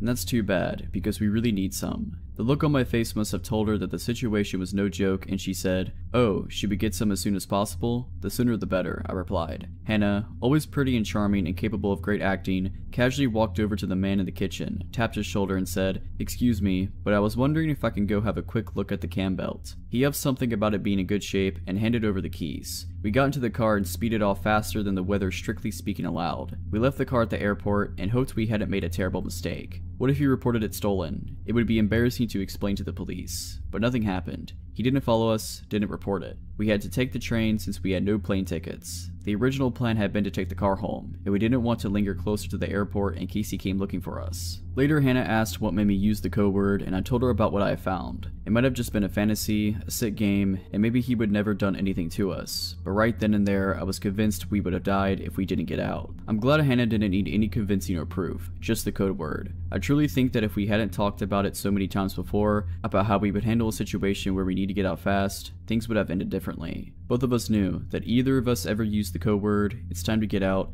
no questions asked, just move. This happened to me 2 years ago. It was my first month on the job, and I worked night security at this pretty interesting place. I'm a 38-year-old male. I've worked security jobs most of my life, and the graveyard shift. I was an event security guard for various well-known concert venues for years, so I've seen my fair share of strange things and crazy people. The place I currently work is a resort-style apartment complex. To get the layout, there are 3 floors of apartments with 50 units on each floor. This place takes up one city block with a golf course in the back, indoor swimming pools, hot tubs, and a small movie theater. You name it, this place has it. Most of the residents are retired doctors, lawyers, and otherwise rich. There are some younger people that live here as well, stockbrokers, and real estate agents and so on. Some just use their apartment in the summer and leave as soon as the snow falls. It is located in a well-known tourist town in the United States. The building itself has 12 exits on the first floor. The doors are locked at 11 p.m. You can exit, but you can't get back in unless you go to the front of the building and ask to be buzzed in or pick up the call box phone next to whatever exit you are at. It will ring the company's cell phone and I answer and can come let you in. The front lobby is set up much like a hotel, with sliding glass doors which I lock when I start my shift. In the middle of the building on first floor are 2 big slider doors which I also lock. They lead to the private parking lot. The parking lot itself is gated and you need a code to get in. This was midsummer, and while it's never really hot here, tonight was an exception. It was still very warm after the sun had set. I came in 10 minutes to 11 to start my shift. We have a routine to hand off the keys, event log, and phone to the next person on duty. Despite its size, I am the only security person here at night. A coworker who was leaving told me the side iron gates that led to the parking lot are open on one side because they are stuck. This is nothing new and they often do get jammed. She told me the repair people would be in tomorrow, sometime to fix them, but to do just some extra patrol out here tonight. This place sits across the road from a public park, and while the area is pretty decent, the park tends to bring in homeless at night who sometimes like to try and wander on the property or cause trouble. My night started out as uneventful. As a security guard in this place, we only have pepper spray, a large flashlight, keys, and a company cell phone to call 911 if need be. We are told not to confront with bodily harm, nor can we detain anyone.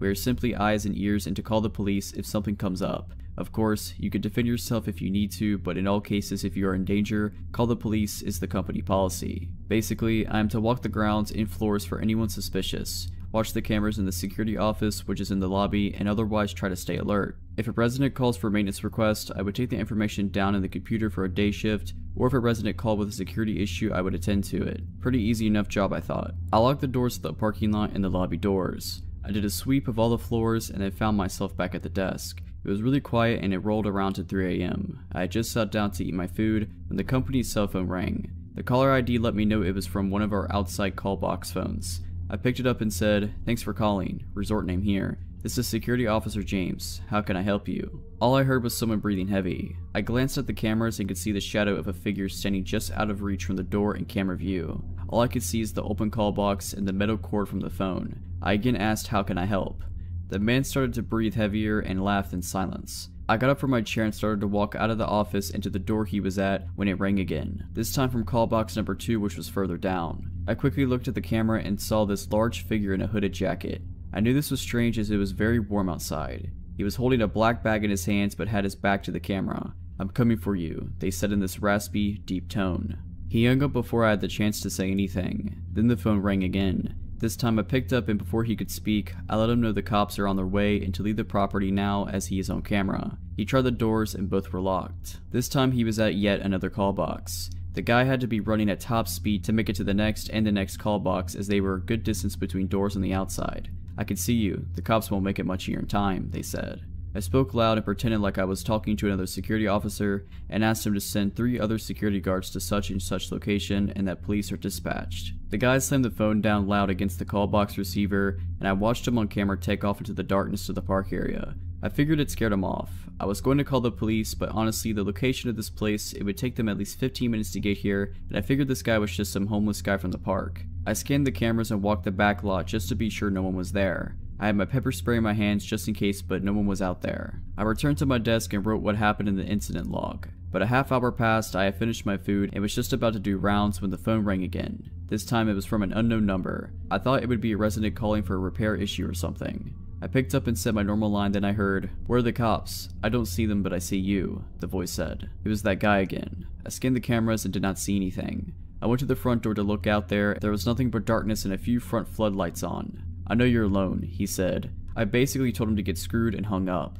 I called the non-emergency number to 911 and let them know what was going on. The dispatcher said she would send out a car to check the area and make contact with me. The next thing I hear is a loud thud against the glass windows to the day manager's office, which sits across from the security room. Another 3 loud bangs. I run to the door and unlock it. I pull up the shades and shine my flashlight through the window into the darkness. I catch the face of this hooded man. He looked to be about 40 with long, stringy hair poking down and these wild eyes. He looked right at me and grinned before slamming his head into the window to try and break it. I started yelling at him and told him the cops are coming and to get out of here. That's when he pulled the biggest butcher knife I've ever seen and make a slicing motion like he would use it to cut my throat. The guy was crazy. He continued slamming his body against the glass trying to break it. He used his head to try and break the window but managed to bust his head open, so the window now had blood all over it. I backed out of the office and locked the door to it. I then decided to wait for cops as this guy was out of control and my pepper spray wasn't going to stop him, and the last thing I wanted was to handle a bloody crazy person. He then ran to the nearest side door and took the call box phone off the hook. He then ran to each call box and removed all the phones, which caused my company's cell phone to ring and jam up the line. This guy had to be on something because he ran as fast as I could imagine. I watched the camera and noticed to my horror, the sliding door to the garage was open. Now it was common for residents to go out to their cars and unlock the doors themselves. It's just a sliding lock like the kind in department stores, but this is the last thing I need with this guy running around. I sprinted across the building and took a shortcut through a couple banquet rooms to make it to the garage.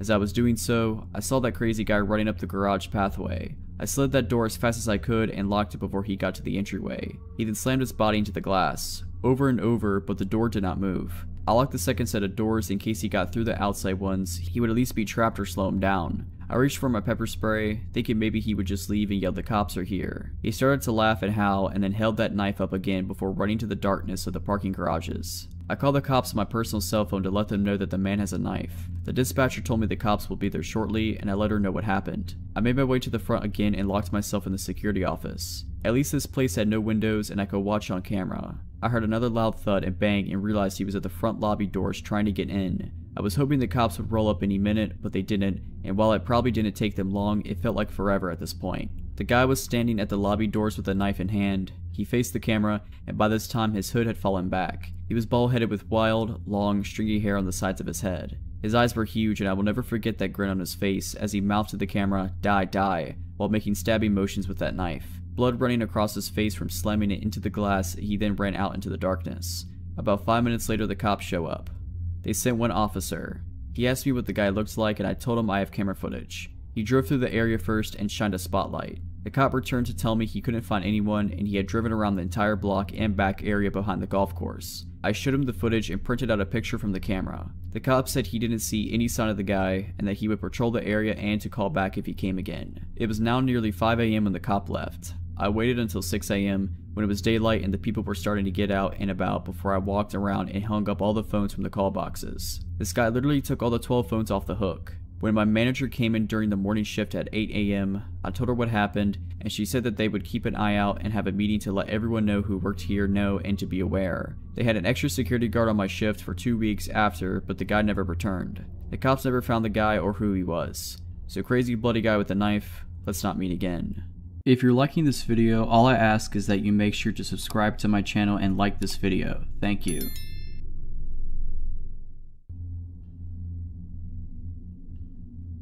A couple of summers ago, my girlfriend and I were camping in Chequamegon National Forest in northern Wisconsin, and after our experience, we do not plan to return unless we go with a large group of people. My girlfriend and I are from college, so northern Wisconsin was our go-to place for R&R. We've done a number of hiking trips in northern Wisconsin and in the UP, but never to this area. We are not backpacking experts, but we have been to a number of national parks and have been out hiking and exploring when we can find the time away from work. We love getting away from people and relaxing in nature, but this trip made us appreciate the presence of other people around us in unfamiliar places. Our plan was to hike a remote section of the North Country Trail. The North Country Trail is a national scenic trail, like the Appalachian Trail, but it gets much less use. In some parts of northern Wisconsin, the trail is very remote, and the only access is via logging roads. We plan to hike 15 miles along the trail to a backpack shelter, spend the night, and hike back to the car the following day. We spent the night at a friend's house in Wausau, and we set out early the next day to the trailhead. As we entered the national forest boundary, we were captivated by the beauty of the thick green forest. I drove slowly along the gravel logging roads as we made our way to our own parking spot. While we were driving to the trailhead, we passed a couple of people standing next to a parked truck on the side of the road. They appeared to be campers, as they had a rusted out, bunged up pickup truck.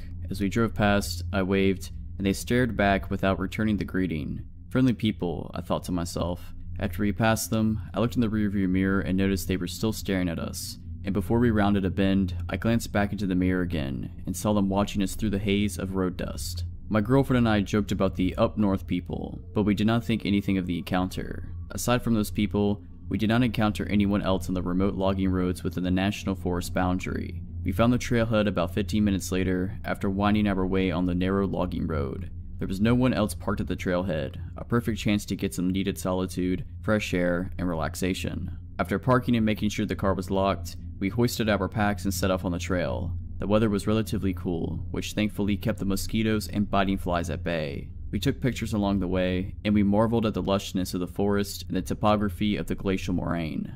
After a solid 8 hours of hiking, we found our campsite. It consisted of a wooden backpack shelter and a fire ring. Even though the shelter provided ample space for us, we opted to set up our tent in a small clearing about 100 feet behind the shelter. We built a fire at the shelter fire ring, and I boiled water for our dehydrated trail food. As we ate, we watched the sky slowly turn dark. My girlfriend and I passed around a Nalgene filled with wine, and we marveled at how many stars you could see away from the city. When the fire was reduced to a small pile of glowing embers, we decided to head back to our tent. We settled into our tent and looked through the pictures we took that day, but after lugging a heavy pack for 15 miles and drinking some wine, I was ready for some shut-eye. When we camped at state and national parks, I usually wore earplugs, but that night, there were no RVs or other campers to make noise, so I closed my eyes and let the noise of the forest lull me to sleep.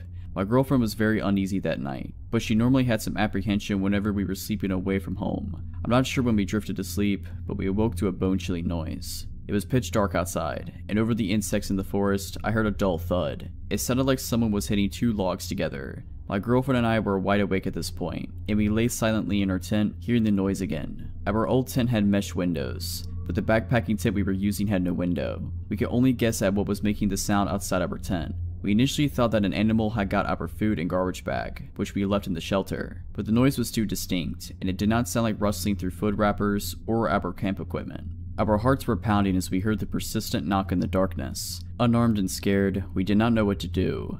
I would normally have carried a can of bear spray, but I decided to leave it at home to save on weight, against the wishes of my girlfriend. The knocking continued, but we remained still as to not give away our location. For all we knew, whatever was making the noise had already spotted our tent. After what seemed like an eternity, the knocking sound ceased.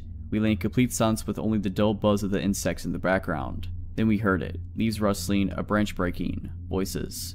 We heard low talking in the distance. We could not make out what was being said, but it sounded like a couple of people talking in the distance. The voices continued for a bit, but to our relief, the voices did not seem to be getting louder. Whoever was out there did not spot the tent or decided to leave us alone. We sat in our tent for the rest of the night, adrenaline surging through our veins.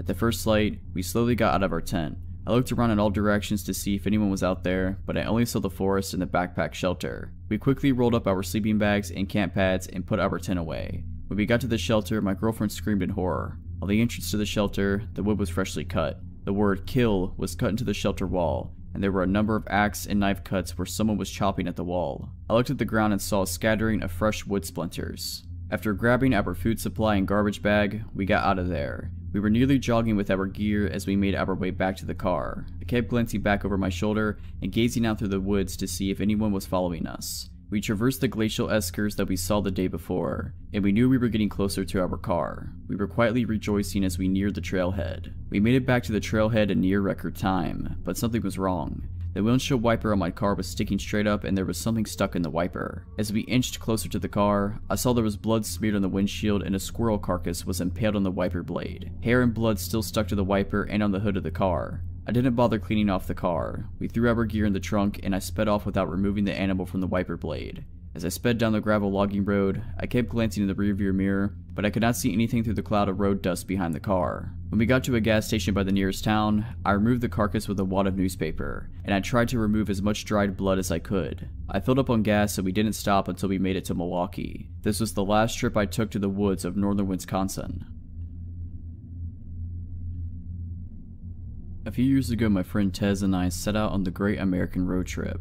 We were going to drive from New York to Los Angeles, zigzagging through the country for 6 weeks. We were both in our early 20s, pretty broke, and as my mom had been a long-haul trucker, I suggested that to save a ton of money, we would sleep in the back of our hatchback. It was a pretty cozy setup. We bought some blankets and sheets at Goodwill and cut one of them up to make curtains. By the end of the first week, we gotten so we could set up camp in about 10 minutes. Luggage moved to the front, curtains up, bedding laid down and out for the night. We slept in parking lots, free campsites, rest areas, basically anywhere it seemed safe and semi-legal. There was never a night after the first night where we felt scared until the last week of the trip in Arizona. We were near Flagstaff and had gotten pretty used to our routine. We didn't go on a set schedule and would never drive more than 3 or 4 hours a day. No destination really in mind, outside a few must-see landmarks. We drive to places we found the night before on Google and take suggestions from other campers, locals, and people we met. We'd also gotten very good at making friends. We went to Denny's with a group of people we met at a campsite in the back of their pickup because I got hungry and overheard them saying they were going to go. We met an 80-year-old cowboy who took us out drinking and taught us to line dance at a country bar, played the guitar with some musicians in the middle of a thunderstorm, got fed breakfast and dinner by tons of campers who invited us to hang out with them, spent the 4th of July with a family who basically adopted us into their campsite. Basically, every encounter we had with a stranger was a positive one. This night didn't look out to be any different. We found a free campsite on Google and drove up into the woods, following our GPS. We were pretty far out of town and something seemed a little bit off when we pulled up to the campsite. There was one RV parked and 2 cars further up in the trees. We pulled up near the RV and a man opened the door. Tez waved hello and he just stared at her. His expression was completely blank. Then, as if she hadn't said anything, he just slowly closed the door again, staring at us the entire time. Figuring he just wanted some privacy and thought we'd be obnoxious, we pulled further down the road and found a flat spot to park the car. Instead of our usual routine of setting up camp immediately while it was still light out, we goofed around for a while, smoking and laughing and taking dumb photos of ourselves. Tez pointed out a campfire further down the campsite and we decided to go be friendly. We'd met some pretty cool people in the previous 5 weeks by just going up and offering beer or just chatting, so we wandered over. Near the campfire there were 2 men, the owners of the cars we'd seen earlier. They seemed friendly and we sat down to chat with them. They were drinking and smoking and we sat down and had a beer with them. One of the men seemed pretty off, and we came to find out that the 2 of them didn't actually know one another. The older man was definitely on some sort of drugs. He was spinning in circles and talking about UFOs. However, he seemed harmless. This left us chatting with the younger man, who claimed to be a former park ranger. He was handsome and easygoing, and we spent several hours just chatting up about our trip, families, everything. Then he started talking about the bear. He'd seen a bear earlier in the forest. Tez didn't believe him and he pulled out his camera to show her photos of the bear. It was very close to the campsite, and we both were a little freaked out. It wasn't unheard of us for one of us to go get up to the bathroom in the middle of the night, so the idea of a bear hanging around in the night spooked us. The ranger just laughed, and then his expression changed completely. It's hard to describe, but his voice seemed somehow cold. He said, "If you get out of your car in the middle of the night, it's not a bear you should be worried about." I kept waiting for the laugh, or for him to nudge Tez with his elbow. Jokes on the foreigner and the city girl, right? He never did. I laughed awkwardly and made a dumb joke about serial killers in the woods.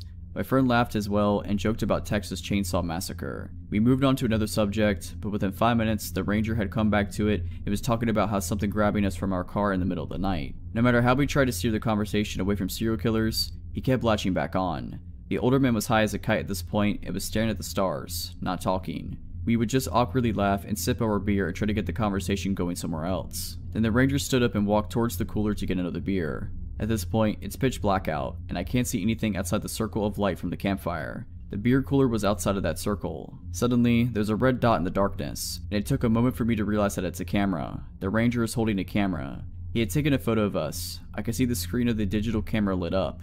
Now, it wasn't odd for people we met to ask to take pictures with us. It was an entirely strange thing to have this person taking a photo of us without asking or even indicating that that's what he was doing. We were both staring at him like deer in the headlights at this point, but instead of realizing what he was doing was a bit weird, he checks his camera, adjusts some things, and takes another photo, this time with the flash. No asking us to smile, no proposing a group photo, and no explanation. After this photo, he comes back to the fire and sits down. Not a word said about the photo. At this point, me and Tez are mutually freaked out. We make some BS excuse that we need to go set up our campsite and nope the heck out. When we stand to leave, the UFO guy smiles and says to have a good night. Ranger, however, looks at us with a smile that doesn't reach his eyes and says, "Be careful out there. There's more than bears in the woods." Every hair on my body stood on end. I wasn't alone in my discomfort either, because Tez laughed a response out and pulled me away from the campfire towards our car. We rushed back to the car, which we only found in the dark by referencing the RV, and jump in the front seats. My friend Tez is all but hyperventilating. Why did he take pictures of us? I was shaking. I responded, "I read that serial killers sometimes warn their victims." She stared at me for a second and locked the car doors. "Do you think he just took victim photos of us?" We both freaked out. She's in a full panic and turns the headlights on in the car. I immediately yell at her to turn them off, because now he knows exactly where our car is. That is the only night we not set up camp. We didn't need to tear anything down, so we just put the car in drive and floored it out the campsite. As we got into the dirt road, Ranger was walking towards our car with that same cold expression. "Ranger, let's not ever meet again." This happened on a Sunday night when I was about 10 years old in the mid-90s. My family house was on a short street, a dead end created by a railroad track. We had a 3-story house, which was the farthest from the tracks, with windows on every floor, 2 in the basement. The stairs from our bedrooms upstairs led directly to the front door, which connected to a closed-in mudroom/porch, which also had a screen door and a glass door that only locked from the inside. Even friends and extended family would wait outside to be let into the porch, as that's where the doorbell was. From inside the porch, you could see right up the stairs to the window in the door. Across the house, parallel to the front door, was the back door. Both had a large window in them. It must have been June because my older brother had a soccer game, and I only had a week of school left. I personally found watching him struggle on the field and being forced to cheer while being eaten by bugs really boring, and I just gotten a box set of books I desperately wanted to be alone with. After about an hour of reasoning and pleading, I finally convinced my parents to let me stay at home alone for the first time while they went to the game. They were only going to be gone for a few hours, and although we didn't live in the best neighborhood, our neighbors were close family friends. I'd be fine. Mistake. Usually before a game we'd all go out and eat together, but since I was staying home, they ordered a pizza from down the street, my brother's favorite. I'd already been face deep in the first book for half an hour when the doorbell rang. Pizza. I walked out from my bedroom and down the stairs to my living room. I got to the bottom of the stairs, and my father was at the door having a conversation with the delivery guy. They were talking about soccer, so I just decided to take the pizzas and keep on keeping on. Which is when I noticed the delivery guy staring at me, intently. He was a middle-aged Caucasian with an accent, and he was smiling at me in a way I recognized. It was the same smile I had on my face when I told my parents I was old enough to spend the evening in the house alone. Fake, but convincing.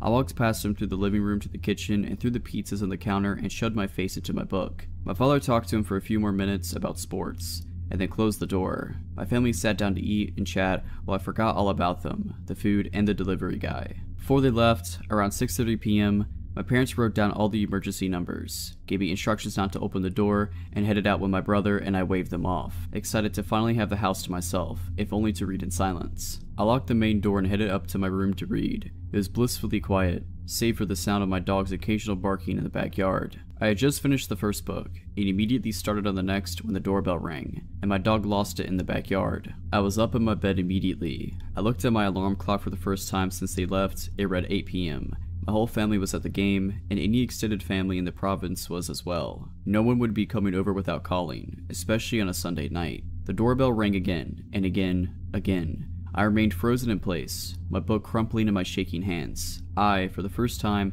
was completely alone and terrified. My sly kid smile flashed in my mind. I thought I was so clever convincing my parents I wasn't scared to be alone. And then another smile flashed in my memory. The pizza guy. And then the banging started. Loud successive bangs that rattled me if not the house. And now from the backyard my dog was livid. I could hear him barking and whining at the back door. I wanted to call someone, but the only phone was in the kitchen, which involved walking right past the front door. I panicked. I was scared to leave my room, as my feet would be visible to whomever it was once I entered the hallway. But what if it was just a neighbor? I checked the alarm clock again and was surprised that only minutes had gone by, and my parents wouldn't be back for an hour and a half, minimum. I'd have to wait it out, so I did. I got up as silently as possible and closed my bedroom door. Eventually, all the barking, ringing, and banging stopped. I waited for half an hour, and then opened my door and crept out of my bedroom. I crept down the hallway to the top of the stairs, trying to press myself into the far wall, as out of sight as possible. But all the lights were on, and I realized that it was obvious that someone was home. I peered quickly down the stairs in the window, looking through to the glass porch door, and saw no one. Luckily, no one was there. I tore down the stairs and ran for the back door and checked outside. Nothing but my dog, who was all too happy to run inside. I let him in through a crack and slammed the door after him, locking it, and I realized it hadn't been locked before. I turned to the phone, grabbing it, and about to dial my neighbor's number, when my dog started acting like he was going to the vets. A low growl accompanied by a crouch, backing away. I froze and looked in his direction, then followed his gaze to the window in the inner front door, where inside my porch, past the front screen and glass doors, stood a man I'd never seen before, and he was staring at me, livid. I froze, paralyzed with fear as I looked at him, and I couldn't look away. He was tall, slim, and had bags under his eyes. His hair was shoulder length and unkempt. He lifted his hand and placed it on the window, and then looked down, as he tried to turn the knob, twice, but it was locked. I came out of my paralysis the second his eyes left mine, and I moved quickly to the side of the wall that led to the basement stairs.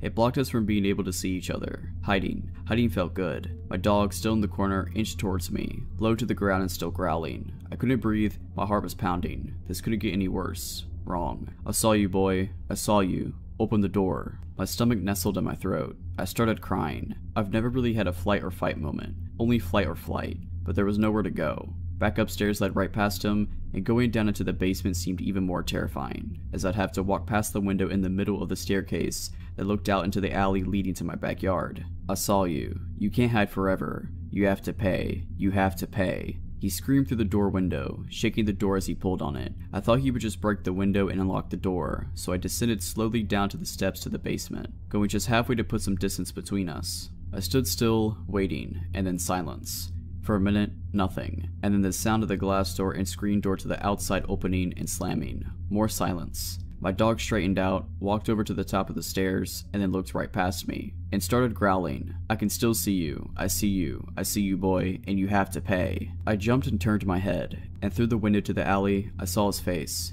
He was laying on the ground, staring at me. "I see you. I know you're home. I see you." I bolted up the stairs to the inner front door, ripped it open, and then locked the glass door to the porch, and backed up into the living room, closing the main door behind me, locking that too. I ran to the kitchen, grabbed the phone, and unplugged it, and turned back around. He was at the door again, this time outside the porch. I steered myself and ran up the stairs with the phone, dog in tow, to my parents' bedroom, which was the only room with a working phone jack and a lock on their door. And then the doorbell started to ring. I closed and locked their door behind me, left their light off, and plugged in the phone. I dialed my neighbors and got their answering machine. I dialed again, no answer. Every ring of the phone was matched by a ring of the doorbell.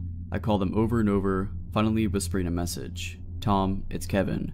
I managed trying to get into the house and I'm alone." I peered out of my parents' window and looked down into the front yard. He was still there, pacing, walking up and down the stairs, looking in the windows, walking out of sight as he entered the alleyway, and then back into the front. I noticed my neighbor's car wasn't there. They weren't even home, and it still hadn't occurred to me to call 911, so I hunkered down and waited for my dog, watching from the corner of the window. He walked back up the porch, tried the door, and then the doorbell went off a few more times. And then he walked down the stairs and headed back out into the street. He walked a bit down the sidewalk away from the dead end, towards the main road, and then stopped, and turned around, walking back towards the house. He stopped again and looked up, directly at the window I was looking through, but the room was dark. He couldn't see me. Instead of turning back around, he continued walking down the street, and crossed the street when he reached the train tracks. He walked back up the other sidewalk, staring at my house all the while, and kept going until he reached the main intersection, and turned the corner. I stood in the corner of the window, watching the street for what seemed like hours, until my parents' car pulled up in front of the house,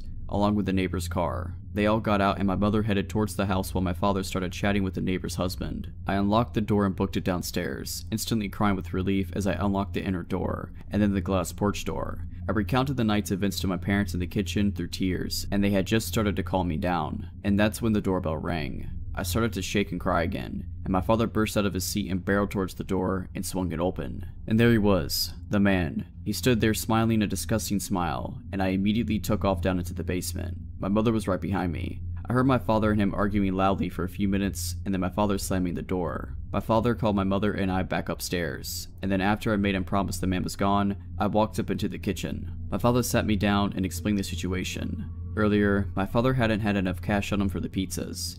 He had told the delivery guy that he would be back in 4 hours, but had to make the game and didn't have time to get more cash. The delivery guy agreed, wished my brother good luck in his game, and then had passed the message on to the guy who would be working the closing night shift. The delivery guy had misunderstood, thinking that he was to return immediately and collect payment. He explained it all to my father as if he had rang the doorbell a few times, and then had left. Not that he had been circling the house terrifying me for over an hour. He told my father he wasn't sure if anyone was home, so he looked around back, but only saw my dog, so he left, only returning, coincidentally, minutes after my parents returned, armed with a convincing story. Kids have such an imagination. Sorry that I frightened him. Suffice it to say, but I brought my books with me to every soccer game after that.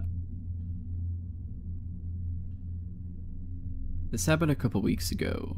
I'm 17 and my parents were out of state for the month on vacation. I live in a small, nice neighborhood that has quite a distance from any other neighborhoods around us.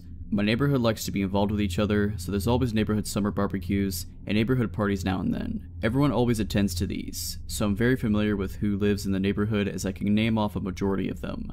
My neighborhood is always dead quiet after 9 p.m. as the kids are inside by then and families are usually heading off to bed. I meant to spray paint art and I decided I wanted to work on a painting in my garage at around 10 p.m. because it was cooler by then. Mind that the garage door is fully open. I'm setting out a tarp so I can start painting when I hear someone walking on the sidewalk. I look up expecting to say hi to a neighbor going on a late night walk around the neighborhood. Instead, it's a man I thought I couldn't recognize at first glance due to it being dark and the only decent light source around was from the garage. He was at least 6'3", lanky, and looked completely normal from what I could see. The man stood at the end of my driveway facing me. With the little light stretching across the driveway hitting his face, I didn't recognize him. I live in a very friendly state where we're usually nice to strangers and make conversations. I thought nothing suspicious as he could have been just a neighbor I wasn't familiar with, so I just struck up a conversation like I usually do. "Hi, how's it going?" Hi, it's going good so far. Sorry, I don't really recognize you because it's so dark." "Oh, I'm Xavier. I don't think I've ever met you before. Did you just move into the neighborhood or something?"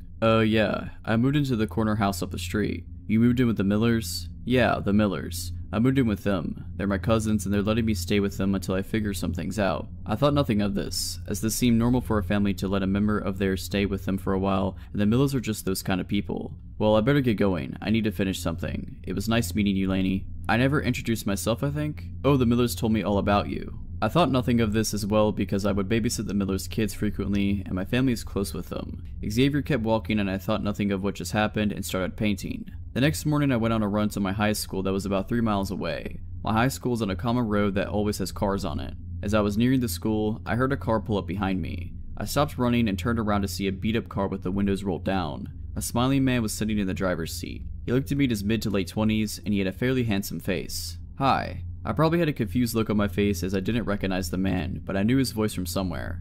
Xavier? We met the other night. Oh, hi. Sorry. I didn't recognize you. It's fine. Hey, you're pretty far from home. That's quite a long run. Aren't you tired? I can give you a ride home if you'd like. Oh no, it's fine. I like running. Thanks for the offer though. Wanna go out for a cup of coffee? No thanks, I don't drink coffee. We don't have to get coffee then. I'll pay for you. Come on, I wanna go get something with you. No thanks, I'm not really interested. Oh come on, let's go. Hop in. He reaches over to open the passenger door and beckons me to come in. At this point, it's clear that I don't want to go and I step off from the grass and back onto the sidewalk. I said no, sorry. Come on, just get in the car. It's not a big deal. I gotta go. Some friends are expecting me. That's when I fall and sprint to the school's track and called a friend to pick me up. While waiting at the track for my friend to pick me up, Xavier's beat-up car goes down the road, away from the direction of my neighborhood. Few bad things happen in my city, so I didn't think much of what happened and shook it off, which was stupid of me to do. A couple of days later, there was a neighborhood barbecue. Although my parents weren't home, I didn't mind going to the barbecue alone because it's always a blast. I hung out with my neighborhood friends like I usually do. I saw the Millers and had a friendly conversation with them, which soon turned to, oh, I met Xavier the other night. The Millers didn't know who I was talking about. They said they didn't know, and Xavier, no family member moved in with them. I told them about what happened at the school the other day while I was on my run. The Millers and I are freaking out about now. They call over one of our neighbors, who's a cop. We'll call him John. John lives a couple houses down from me. I tell him about the confrontations I had with the guy and what he looked like. He told me to call him or the cops if I didn't feel safe or if I encountered the guy again. John patrolled around our neighborhood for a few weeks. Neighbors kept a lookout for Xavier and didn't let their children out late. There was no sign of Xavier for 2 weeks. I got back from a friend's house late at night. I pulled into the garage and went inside, turned on the lights, and I was making something to eat. Then there was a soft knock on the front door. It was late. I got back from a friend's and my guard was down, so I walked across my house like I usually do. From the front door, you can hear footsteps if someone is walking to the door normally and not trying to hide their steps. I thought it was just a friend. I looked through the peephole and saw a wide smile that belonged to Xavier. He was at my door, late at night, and he had a large backpack with him. He heard my footsteps and I could hear him say, "I'm sorry about last time. I didn't mean to be like that, Lainey. It was just a bad day," through the door. I wanted him to go away. I meant to yell, "Get away from me," through the closed door, but all that came out was a lame whimper. I just came to apologize. Open the door. I don't mean any harm. He tries to wiggle the doorknob. His voice in constant pestering gets louder and louder. At this point, I'm freaking out and I couldn't think at all. I couldn't remember where I put my phone. My family doesn't have a house phone either. Xavier began pounding on the door and repeatedly pushing on the doorbell and kept repeating, "Open the door, Lainey. Open the door. They're waiting for us." My dog heard the ringing of the doorbell. I don't think he heard the soft knock because he was upstairs somewhere, but when my dog hears the doorbell, he's always excited to go look out the front window and see who's standing on the porch. If it's someone he recognizes, he'll just stand there quietly looking at them until one of us opens the door. When it's someone he doesn't recognize, he barks. He's a German Shepherd and his aggressive bark is very loud. My dog comes running down the stairs, looks at the window, and he doesn't recognize Xavier, so he starts barking at him from the window. Xavier laughs and I hear him say, "They never told me you had a dog. You're smarter than they said you were, Lainey." With my dog barking, I guess I snapped back into my senses. I realized I left my phone in my car in the garage. I called the cops and John. By the time they got here, Xavier was gone. I gave a description to them and they drove around the area for an hour looking for the guy, but they never found him. I stayed at a relative's house for a couple of days until my parents got back and we changed all the locks in the house and installed a security system along with floodlights. My parents had me on lockdown. John patrols around the neighborhood for a while after his shift ends every night now. Xavier, let's not meet again. I'm from the middle of nowhere, born and raised, which can get awfully boring. In order to shave off boredom in my particular little corner of nowhere, my friends and I often enjoy something called contra dancing, which is basically New England folk dancing, where one pairs off with a different, random partner at each dance. This hobby would bring us to all corners of the area and in contact with lots of interesting and usually older people. One night, a friend and I had driven about 40 minutes into the woods to this old townhouse. It's an incredibly scenic little area, even at night, great view of the stars, crickets chirping, people dancing in the tiny town hall. A perfect hot summer night with friends and about 60 others, again mostly old town folk. I had even made cookies for everyone to enjoy, which was announced at the beginning of the dance and was applauded by everyone there. I had danced maybe 2 dances when an older man in his mid-60s approached me for a dance. This was far from unusual. In fact, most of my dance partners were over 40. I had seen this guy at several contra dances, so he definitely wasn't new. This guy came off kinda creepy though. Most of the older guys struck 18-year-old me as grandfatherly, but some just are uncomfortable to be close to. I refused him, saying I promised my friend a dance. He insisted that I dance the dance after with him. Not wanting to be rude, I agreed, trying to be as perky as possible so he didn't know he was making me uncomfortable. "You look so beautiful tonight," was the first thing out of his mouth when we paired up for the dance. I kind of just smiled and nodded. I didn't want to be encouraging. He was sweaty, had a walrus mustache, and was bald except for a crown of gray hair. The dance was a particular extravagant one, with a move called a gypsy, when the partners stare into each other's eyes while circling around each other into a swing. He started making remarks under his breath during this move, such as, "Get over here," and "Can't get away from me," while pulling me closer. Gross, but nothing too bad. "I heard you made the cookies. They were delicious. I'll have to get the recipe out of you, or just make you my wife. Then I have them all to myself." I almost stopped the dance to get away from him, but I shut down and refused eye contact and conversation. I was sufficiently grossed out, but it was nothing too bad. I pulled my friend aside after and told her about him, and then enjoyed the rest of my night. After summer dances, the young people often drive down to a small pond and swim to get off the sweat and grossness of the dance.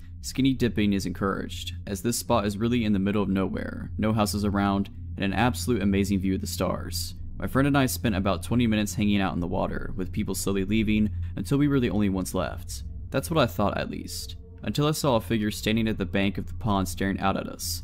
I didn't call out, assuming it was one of our friends. I swam closer, starting to get out of the water. It wasn't until I was actually fully out of the water, clothed only in a t-shirt and underwear, that I recognized the old man from before. A lurch of fear and wrongness I felt in that moment I will never forget. I have never seen anyone above the age of 25 go down to the pond with us, and he was fully clothed and not there for a swim. He also wasn't saying anything. "Shannon, we have to go now," I yelled back at her. The pond bank was narrow and it was hard to scramble around him. I was pretending I couldn't see him, that he wasn't there, or that I didn't care he was there. Shannon was about 20 feet behind me when he turned to follow me back to the cars. The rocks were painful to walk on and made it hard to move quickly. "I heard you guys were coming down here," he said. At this point, Shannon was just coming near him. She did not recognize him from earlier stories. It wasn't reacting to the creepiness as strongly as I was. "Haha, yeah, sometimes we cool off down here," Shannon replied. He got between me and her, blocking her from the car. "You know, you and your friend look like sisters. I heard she made the cookies. Do you cook as well as her? I'd love a pair of you at home."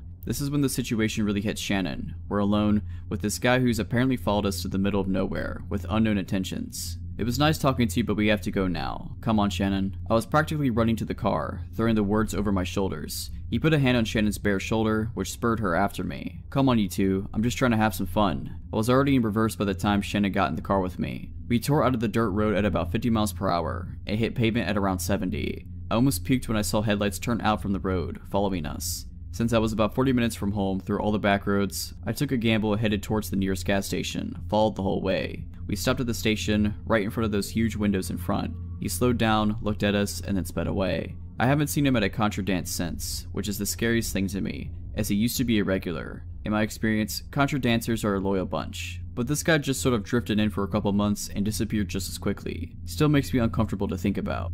Here is a little bit of background. I was 20 at the time.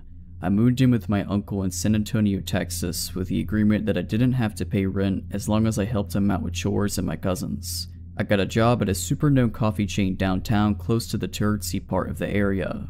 We had a lot of regulars and a lot of homeless coming in and out. I felt relatively safe though because I got to know the people there and it was almost always a lot of foot traffic. I used to even take walks after work in the area, especially since I was super close to the Riverwalk. Skip to a couple of months into the job and I was friends with everyone I worked with.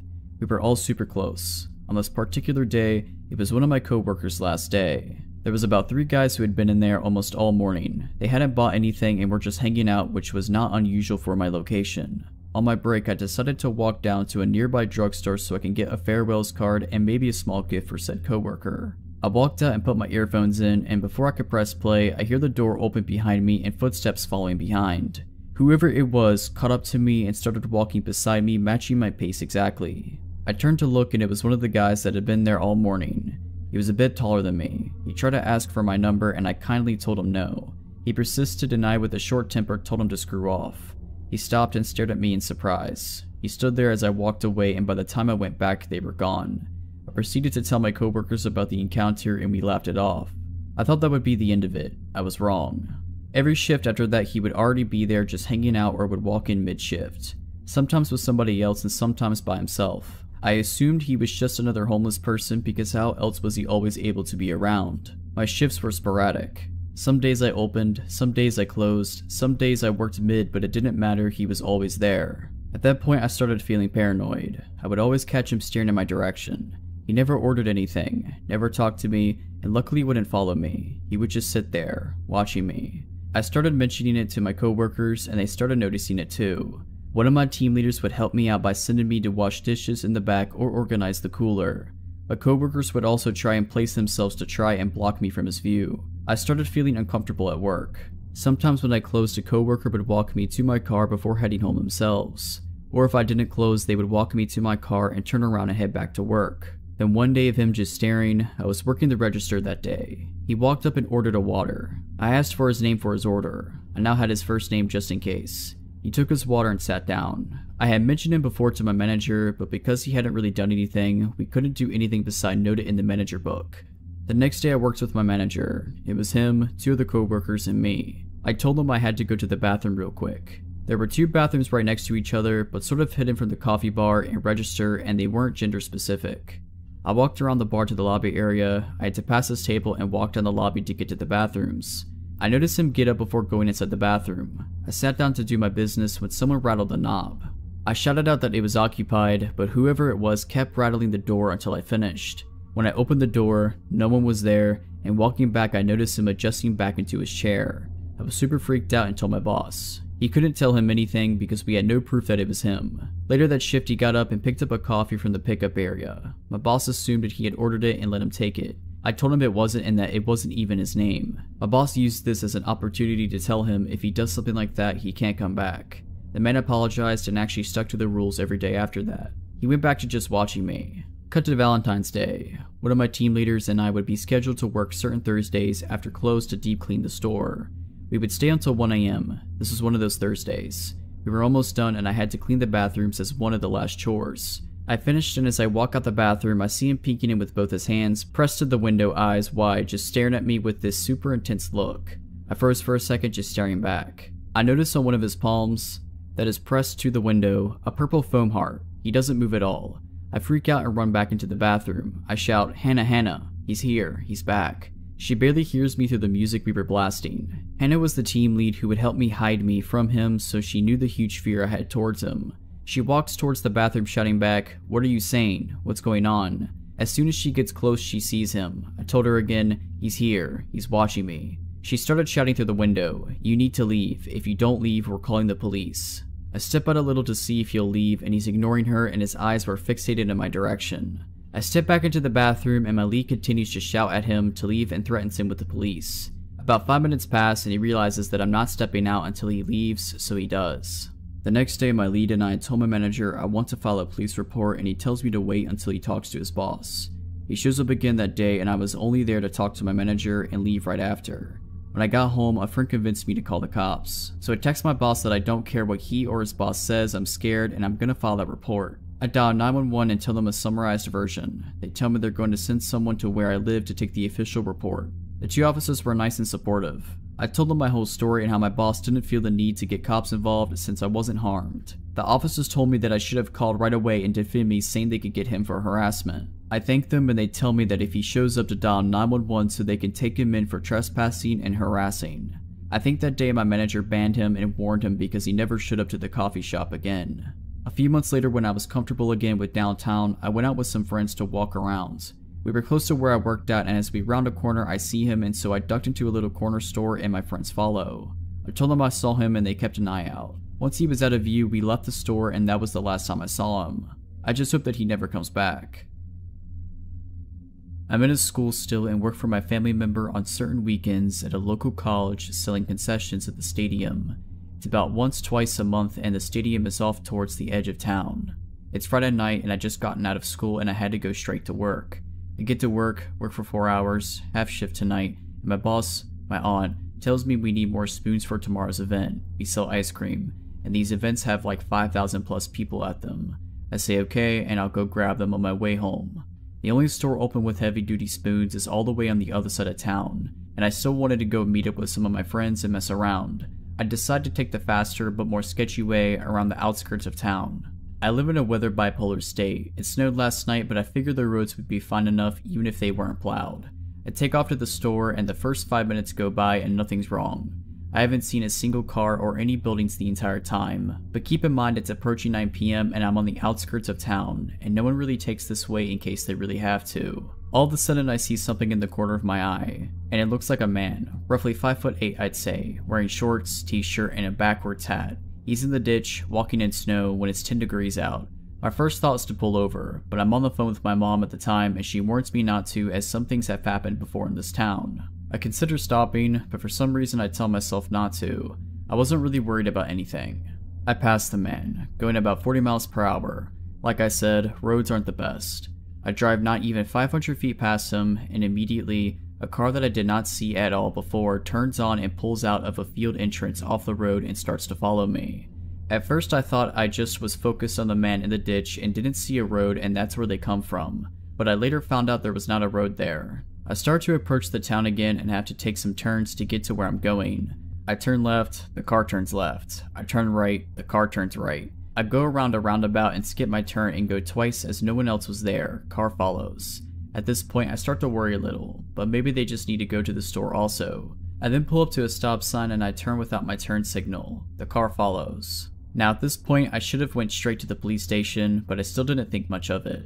I'm 2 miles from the store where plenty of people will be. I take a few more turns and the car continues to follow me. I completely blew a stop sign at a non-busy intersection and the car does a quick stop and go and catches up. At this point, I have 2 turns till the store, so I'm still not worried. I turn into the store and the car turns also. The store also has a gas station, so I pull there first to act like I was getting gas. The car sets off to the side of the road, in between gas station and store, and just sits there. I wait about 10 minutes and the car doesn't move. At this point, I start to get worried. I call my friends I'm supposed to meet up with later on and give them the license plate for worst case scenario, then take off to the store. I cross the street and the car comes straight behind me. I'm freaking out on the phone, not knowing if I should call the cops or not. I go and park as close as possible to the store, and the car parks 3 rows behind me and a couple down. It's getting late at this point and the store's closing soon. There's only a couple others in the lot. I turn my truck back on and go park on the complete opposite side of the lot. Get out and I completely bolt inside the store. I get spoons and take my time in the store. I go to call my friends to walk back outside and my phone is dead. I look out the sliding doors and suddenly there's a white van next to my driver's side. Looks like no one's in it, but the back windows are covered and it's running. I run to customer service and explain everything, but they think I'm some young kid messing around. At that time I didn't see the original follow car, but no way I'm going outside with that van next to my truck. After waiting for about 30 minutes, the van pulls forward, and the original car appears from the side of the building.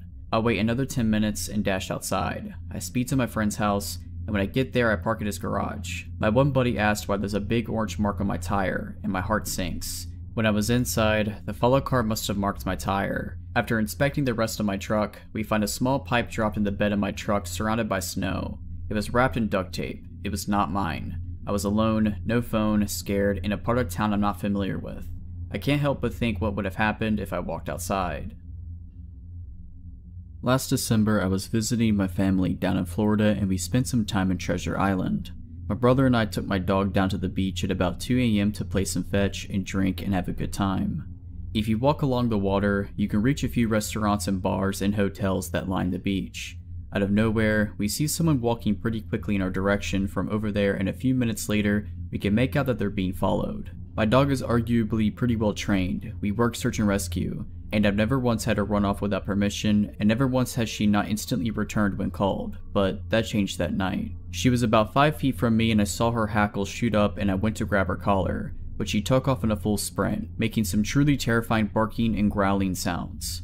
We obviously took off after her and she reached the first person and stopped between them and the people behind them. She was barking and growling and lunging, and I finally caught up and put her on a leash.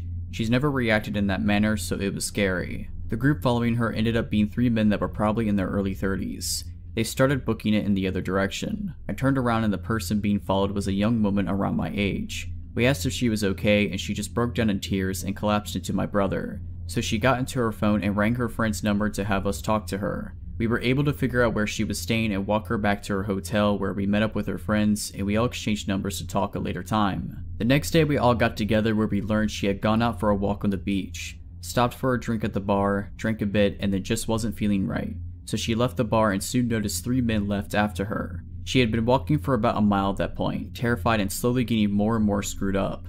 She doesn't remember much about that night and we knew she was probably on something, but we had no clue she'd been drugged. We're still friends now and we're all gonna meet up for spring break when we're all back in Florida. I've never been more proud of my dog and more grateful that we were in the right place at the right time. I hate thinking about what could have happened. I'm an extremely outdoorsy female and love to spend a lot of time in nature.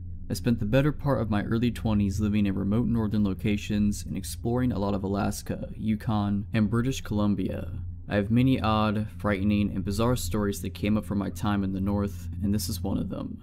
In the summer of 2012 when I was 22, I'm 26 now, I was living and working in a pretty remote town in northern British Columbia from May to September. The place I worked at was a campground in the provincial part of the Alaskan Highway, 4 hours north of Fort Nelson and 2 hours south of the Yukon-British Columbia border.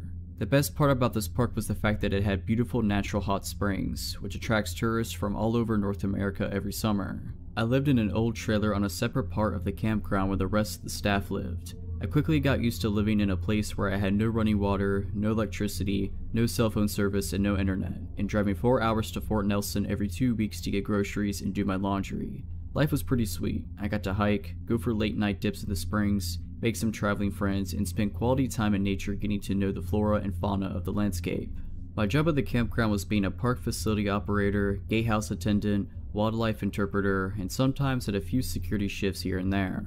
The feeling of living in the woods was much different than the feeling of living in a city, as far as safety goes. In the city I'm from, there are people around. You're aware of the fact that your house or apartment could get broken into, but emergency services are quick to respond and neighbors are also a plus. However, in the woods, I felt more vulnerable. The closest police were 4 hours away, and I lived in a trailer that was run down enough that it could easily get broken into. Plus, it was pretty dark and anyone could sneak around easily at night. One night, at probably around 2 in the morning, I'm asleep inside my trailer and I'm awoken up to a very loud banging on my trailer door.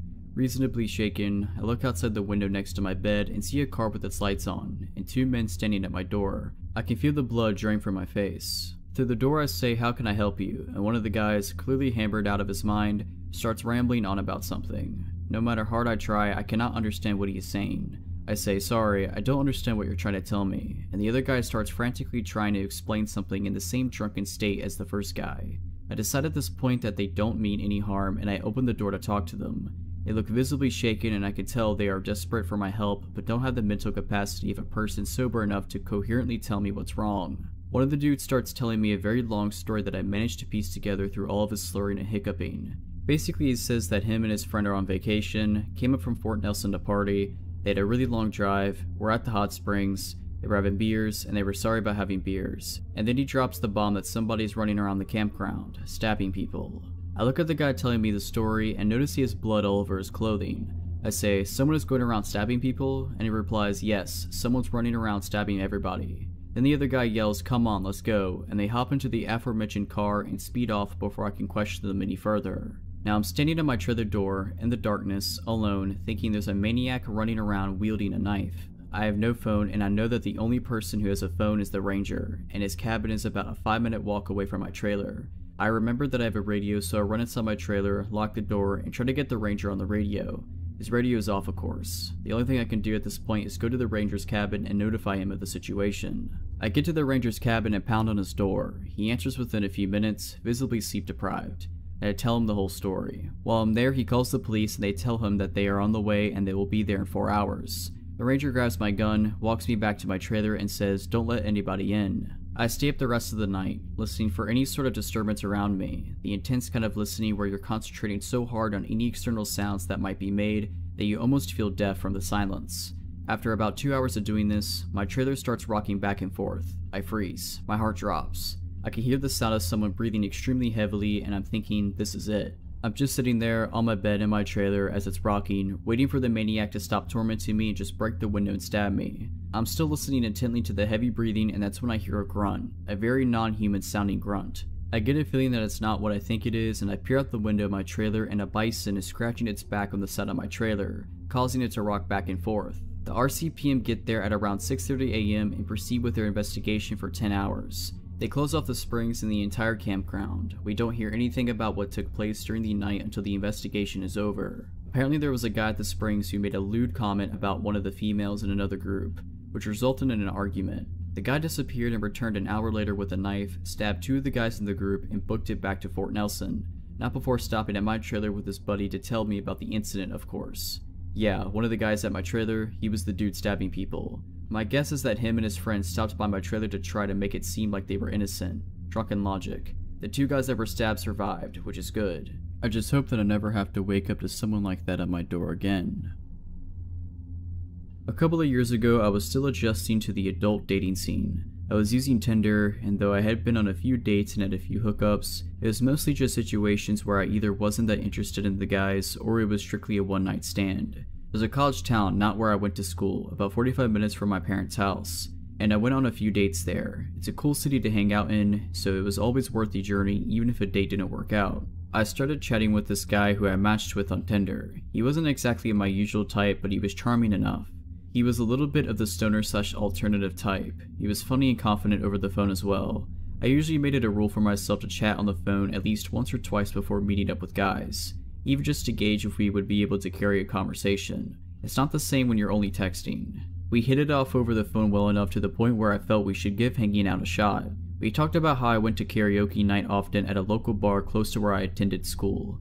He said he and his friends liked going to karaoke too. Great. He lived in the previously mentioned college town, and I agreed to attending karaoke night with him and his friends. He said they were hanging out at a local coffee shop near where he and his roommate lived, and I could meet them there. A girl he knew worked there as well, and he said she'd give me a coffee on the house. Before leaving, I texted one of my friends where I was going, just to be safe. When I arrived, I could clearly see into the coffee shop. I could see a group of 4 scraggly looking dudes, and one girl behind the counter. As soon as I pulled up, I got a nagging bad feeling in my stomach. As soon as I got out of the car, the guy I'd been chatting with left his group and came out. He said they were leaving right now, so we should just go. Not that I really cared about the coffee, but what happened to the coffee I was promised? I asked exactly what the plan was, and he said they were going to head back to his place before heading to karaoke. He didn't ask if I wanted anything from the shop, and didn't even ask if I wanted to come in. By this point, his friends came out and they all got close to my car. I was getting pretty bad vibes at this point. He isn't acting charming or funny like before on the phone. Everything felt forced. There was an air from the group that they were only pretending to be friendly. Nobody introduced themselves, but they just kept saying how awesome karaoke at the bar was. The girl inside at the counter had gone in the back of the shop, and because she was friends with him, I didn't know if I could trust her. Thinking quickly, I said the plan sounded great and I could drive and meet them there, that I didn't want to leave my car there. This apparently was a problem. The one car in the parking lot, which I assumed was one of theirs, was the girls. They said they walked there, but it would be a lot better and faster if I just drove them back to the house. At this point I'm freaking out a bit. Everyone's close to my car and me. I tell them a stupid lie and say that I have a bunch of stuff from school in my car, and it's pretty messy on top of that, so not everyone will be able to fit in. Mind you, they are right by my car, standing in front of it. They can see through my windshield into it. It's got like a backpack in it, and that's just it. I just lie and say I'm kind of embarrassed because the floor is messy. I'm saying anything I can get to get out of this. I tell them I'm really sorry, but if they order an Uber, I could just meet them at their place. I'm not budging on not letting them get in my car. The guy I'm supposed to be on a date with tells the other guys to head back inside the coffee shop, and now I'm alone with him. He asks why I can't just drive everyone. He tells me it's not a big deal, and that it's just easier if I just drive everyone there. I stand firm that there's not room and my car's messy. I tell him I promise to meet him at his place if they order an Uber or walk, just text me his address. He says that it'll take too long to get back to his place, so I should just meet them at the bar instead. He won't give me his address. He texts me the address to the bar, and I apologize about the car thing. I tell him I'm so excited for karaoke and I'll meet him there. I smile and act as naturally as possible, and then I get in my car and try to drive normally while in view. As soon as I'm out of sight, I take off and just drive in different directions haphazardly before heading back home. I was constantly watching in my mirrors to see if anyone followed me, and thankfully nobody did. Not long after arriving home, I got multiple texts from him. He told me I was just another girl pretending to be nice and that I deserved to die. Clearly I made the right call. I blocked his number and blocked him on Tinder. I never heard from him again, and I hope it stays that way. This happened to me when I was about 10 years old, but even now as an adult in my 30s, I remember it like it was yesterday. My parents had taken my sister and I out to a movie, and then to get ice cream in celebration of my older sister getting straight A's on her report card. I remember my dad had gotten off work later than usual, so by the time the movie was over and we had our ice cream, it was well past our bedtime. It didn't matter though. My parents were happy and proud of my sister. We had a great time, and we took our time getting home. If it wasn't for what happened when we got there, I would have always looked back fondly on this night.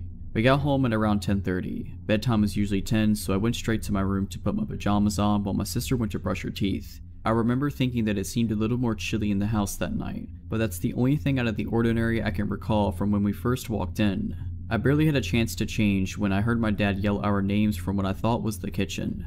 I didn't know what was wrong, but I knew it was bad because I heard fear in his voice for the first time ever. It scared me really bad. I bolted out the door and into the kitchen as fast as I could. My sister was already there, and her and my parents were standing very close. My mom looked like she was on the verge of panic, and she motioned for me to come close. She wrapped her arms around my sister and my dad was already dialing on the house phone. Then I noticed some glass on the floor. I asked my mom what was wrong, but she didn't want to tell me. She said we needed to go outside right away. As we headed out the front door, I heard my dad talking to a 911 operator and telling them that when we got home, he found our back sliding glass door shattered and objects strewn about the kitchen. He went to the neighbor's house and waited for the police to come. After a few minutes, my dad joined us. He seemed to be well shaken up, which was a new sight to me. The police arrived and searched the house extensively. It was a big scene with all of our neighbors outside, and flashing lights illuminating our entire street for hours. They never found anybody in our house. Whoever had been there had come and gone. The thing that gets to me is that nothing was stolen. Whoever it was didn't want any of our possessions.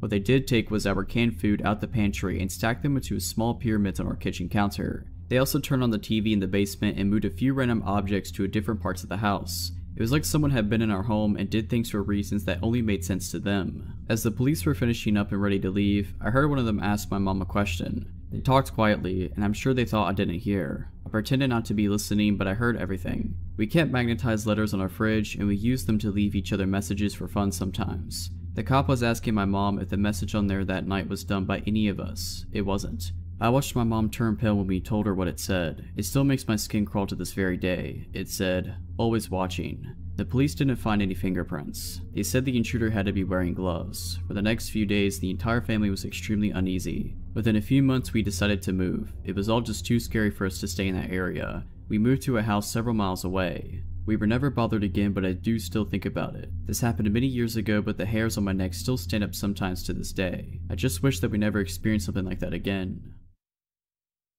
In April of last year, my boyfriend and I were walking home from our friend's house, and I had just finished my first year at college and we wanted to go out and celebrate and have some fun. We live in a rural town and our friend lived on the far side of it, so our walk was about a half an hour or so. I had a drink or two and smoked some of the joint they had rolled. Smoking makes me paranoid, and this night was no different.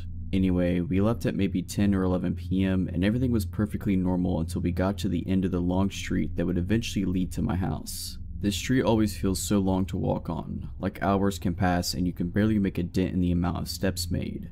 The street we turned onto this road was maybe 10 blocks from my house.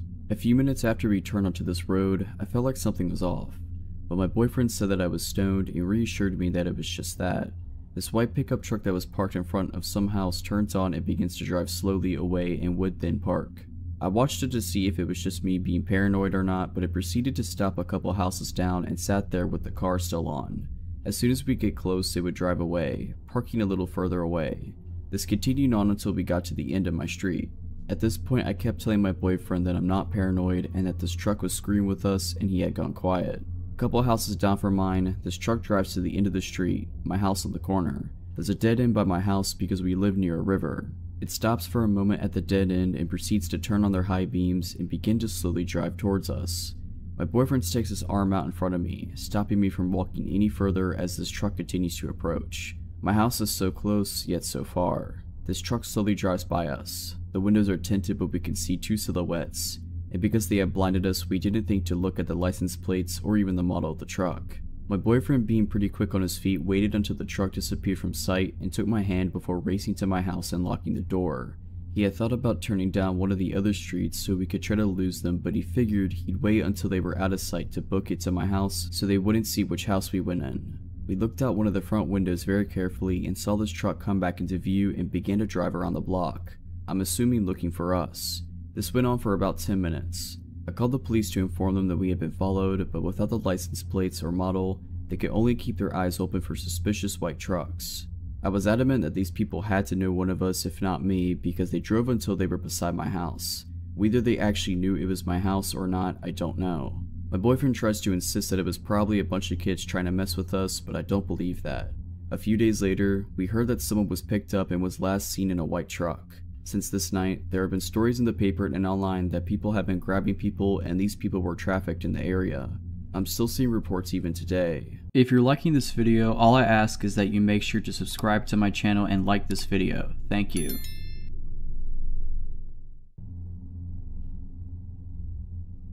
So when I was about 15 or so, I would always go grocery shopping with my mom. This time she didn't just need groceries, but some other things that weren't close by. We lived out in the country and the closest town didn't have what she needed, so we went to the bigger town/city about an hour away. Our last stop was the grocery store, as my mom didn't want to leave a bunch of groceries in the car on a hot summer day while she got whatever else she needed. While we were there, I noticed an older man, tall, skinny, semi-ill looking, that was paying a lot of attention to us. I also caught him talking to himself a lot. I almost ran into him when we were switching aisles and I said sorry, and since then I had seen him like 5 times, and every time I felt a shudder and I looked around and he would be somewhere staring at me. I told my mom and she said we were almost done. A few minutes later, we got distracted talking about ice cream. I was telling her about this ice cream brand that my brother, who's a health nut, told me about, and that it was supposed to be a lot better for you than well-known name brands. We started searching for it. I was on one end of the aisle and she was on the other. I ended up finding it and reached into the freezer to grab it. When I turned around, the old man was right behind me, like way too close. He said something like, "You're too pretty to be eating that. It'll rot your teeth." And I freaked out. I pushed past him and ran back to my mom and said, "Found it, let's go." And she saw the look on my face and looked past me and saw the man. We headed quickly for the registers, and unfortunately we had a lot of groceries and the old man got in the line next to us and only had a few things. He kept talking to himself. I was keeping a very close eye on him and was relieved when he exited the store, but unfortunately that wasn't the end of it.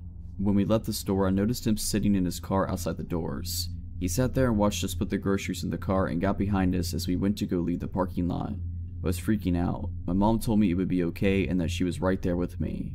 We ended up taking some back roads home. My mom thought maybe he would get lost. As I said, we were about an hour away from home, and the back roads made it even longer. We were about 5 to 10 minutes away from home and he was still following us. When I asked my mom if I should call the cops, she said, "No, call your dad and tell him what's going on. Tell him to be waiting outside with the shotgun." So I called my dad and told him what was happening, and he had an idea. Since we lived way out in the country, my parents' neighbor was about half a mile down the road from us. They had a long driveway that you can't see their house from the road. He told me to have my mom go there instead so that the guy wouldn't know where we lived. My dad got there first, told the neighbor what was going on, and they both grabbed their shotguns and waited outside for us to pull up. The guy followed us down the long dirt driveway, and as soon as he got to the clearing with the house and saw my dad and our neighbor with their guns out, he threw his car into reverse and hightailed it out of there. So far since that incident, my family nor I have seen that man again, and I hope it stays that way. This happened a few years ago, in my old one-person flat. I had a strange feeling that something wasn't right for a few days. Like I was sure that food in the fridge was less than I put back the last time, I found pills for my couch on the floor, stuff like that. I lived alone back then, so there wasn't anyone else with access to my flat, or so I thought. Well, one night I woke up around 1 in the morning sweating from a nightmare. Since I was drenched in sweat, I decided to take a shower. So I put my phone up in the bathroom for music, turned on the water, and enjoyed my shower. A few minutes in, I heard the door move. I never close it, but it still never moves. I took a look at the shower curtain and saw a shadow against it, and a look at my phone confirmed someone was there, since I could clearly see a reflection on my screen that showed someone was standing next to the shower curtain. It took me a lot not to scream and to keep acting like I didn't notice anything, while silently taking the shower head off the holding and turning the water all the way to hot. Our water got really hot when you cranked it all the way to hot, and a few seconds later steam was raising and the water hurt my feet flowing to the drain. I turned around, ripped the shower curtain open, and held the shower head right at the person behind. It was a woman and she screamed in pain. I whacked her in the face with the shower head and jumped out the shower and ran to the door, taking the key out of the lock and locking it closed behind me. A little later she started to bang on the door, but the door didn't give. I called the cops and went to the kitchen to get my big kitchen knife, just for safety. I felt like my throat was closing up when I saw it missing and realized there was only one place where it could possibly be right now. The police came and arrested the woman, who turned out to have been the former person living in the flat and was evicted after not paying rent. It seems she made a copy of the key and came into the flat when I was at work and sometimes at night. I just hope that I never have to experience that again. This happened 5 years ago. I was 25 and used to live alone in a small flat in England, about an hour south of London. It was a medium-sized town well known for being a good place to live, with excellent schools, low crime rates, and minimal unemployment. The kind of place where people didn't panic if they left their front door unlocked when they left for work. My flat was on the first floor above pavement level, midway down a hill. There was nobody underneath me. My flat was a kind of bridge with a footpath below it, and my kitchen window was directly over a pavement on a fairly busy road. The flat had a small galley kitchen, a living room, and an upstairs bedroom. There was nobody beneath or above my flat, and because of the hill, my kitchen window was literally face on with the pavement and where people walked. There was a printing company opposite that went out of business and then just grass. I always used to close the blinds once the sun had gone down, but liked having the kitchen window open during the afternoons. It had a safety latch so it didn't open far enough for anybody to reach in, and I was not on the ground floor, so I didn't worry too much. One day, I got home from work early, about 5:30, and as it was summer, I had the kitchen window open and the blinds open. I'm chopping garlic for my dinner, glance up and see an older man literally stood on the pavement watching me, only a few feet away. I glare back as if to say go away and decide to walk out the kitchen into the living room as if I'm talking to someone. I walk back into the kitchen, glance at the window, and the man is still there, watching me with a small smile on his face. At this point I am slightly panicked. I am alone, nobody's around as I have no direct neighbors. I go into the living room and sit against the wall, clutching my phone. I didn't want him to be able to see me at all. A lot of front doors in England have a kind of two-door system. Directly on the street you have a glass door, normally with decorations on them so you can't see everything in and out, just blurred images, and a proper wooden door inside. I had been out for a smoke so the glass door was shut and locked, but the wooden door was wide open.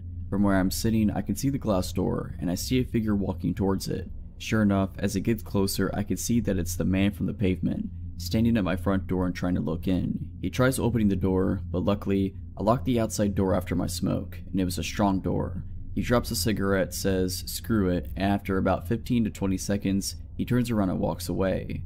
I run to shut and lock the wooden door and go to the kitchen window as he walks away and down the road. Just before he turns the corner, turns around and smiles at me, making eye contact. A few days later, it was on the local news that a man matching his description chased down a group of young women in my neighborhood. This happened almost 2 years ago. I had decided to go hiking with my son, who was 8 months old at the time, and with my dog named Henry, who is an Irish Wolfhound and Rottweiler mix. My husband was going fishing with a mutual friend at a state park nearby. I decided to go hike one of the more remote trails in a different part of the park and then meet them later. I drove to a wooded trail about 10 minutes from where my husband was fishing. It was an early spring day, still chilly but tolerable with the sun shining. I parked the car and got my son ready. He was smiling and laughing. I would wear him in a forward-facing hiking sling in the front of me at the time. Henry was excited. We started off on the hike and it was a really beautiful, peaceful trail. Towering trees mixed with pine. A crystal clear creek wove its way through the trail at points. We would periodically stop and all three of us would play.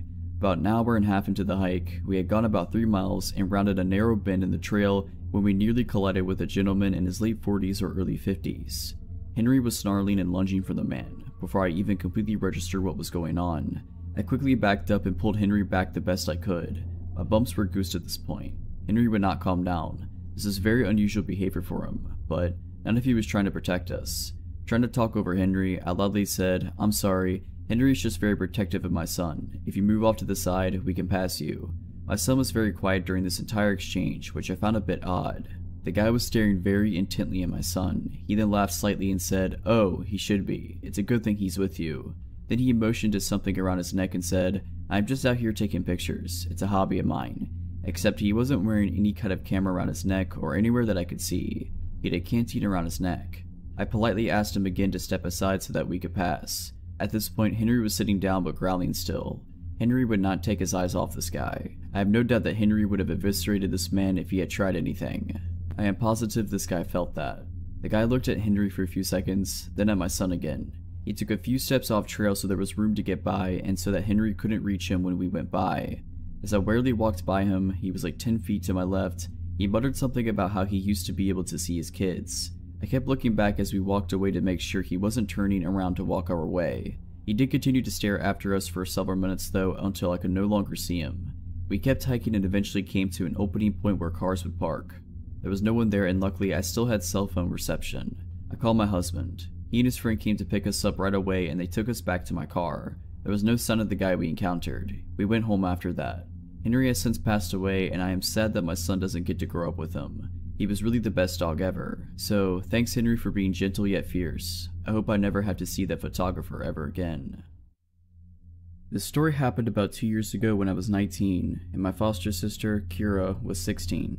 It was the summer before I was going to college, and I mostly lived with my mom and Kira except for every other weekend, where I'd stay with my dad. Now, summers where I am can get really hot and humid, so we had a habit of waiting to walk the dogs until 6 or 7 p.m, because that's when it'd be cooler but still light outside. On this particular evening, Mom wasn't going to be home until late, so it was up to me and Kira to walk the dogs by ourselves, unless we wanted our younger dog, Samson, to throw tantrums due to pent-up energy. Even though we lived in the countryside and could have walked them down our street, Kira and I decided to drive out 20 minutes to a park instead. At around 7:30 p.m, Kira and I harnessed our 2 dogs, packed them up in the car, and drove them to the park. Let me quickly explain the layout of the park so that's easier to understand why we get nervous halfway through our walk. This park isn't very big, but it's popular because of its loop. The entire park is surrounded by a mile-long looping road with its attractions, like playgrounds, ponds, and a small country hall, spaced about in the inner side of the loop. The outer side is just grass, trees, and one playground at its end. Thus, it's common and expected to pass people walking the loop at least 2 times if you're walking in opposite directions, but not if you're walking in the same direction. Any cars on this road can only drive in one direction because it's a one-way road. At first, everything about this walk was normal. I parked the car, we clipped our dogs to leashes, and we started on the loop. Every so often, we'd stop so I could take pictures of our good boys, particularly of Kira trying to wrangle Samson, who pulls like his life depends on it and weaves around because he wants to smell everything. It was while I was taking one of these pictures that the first encounter happened. A man, who looked to be in his 40s, walked past us, walking the same direction we were, up towards the playground on the outer side of the loop. He smiled at Kira, nodded, and said, "Hello, you have cute dogs," and kept walking. I honestly didn't think anything of it. We're at a park at a time of day where it's common to walk around due to the cooler temperature, and people where I'm at are generally friendly. We smiled back and said hi and thanks, and that was that, or so we thought. This man passed us again only 10 minutes later, directly across from where we'd seen him previously. Just like he did before, he smiled and said hi. This time, Kira and I looked at each other once he was ahead of us and shared the, well, that was weird, expression. Just 10 minutes earlier, he had passed us walking up towards the playground and subsequently broke off from the loop, and he'd been walking in the same direction as us. This time though, he cut in front of us and he did it in a way where we had to stop to avoid running into him. He nearly touched Kira with how close he was walking.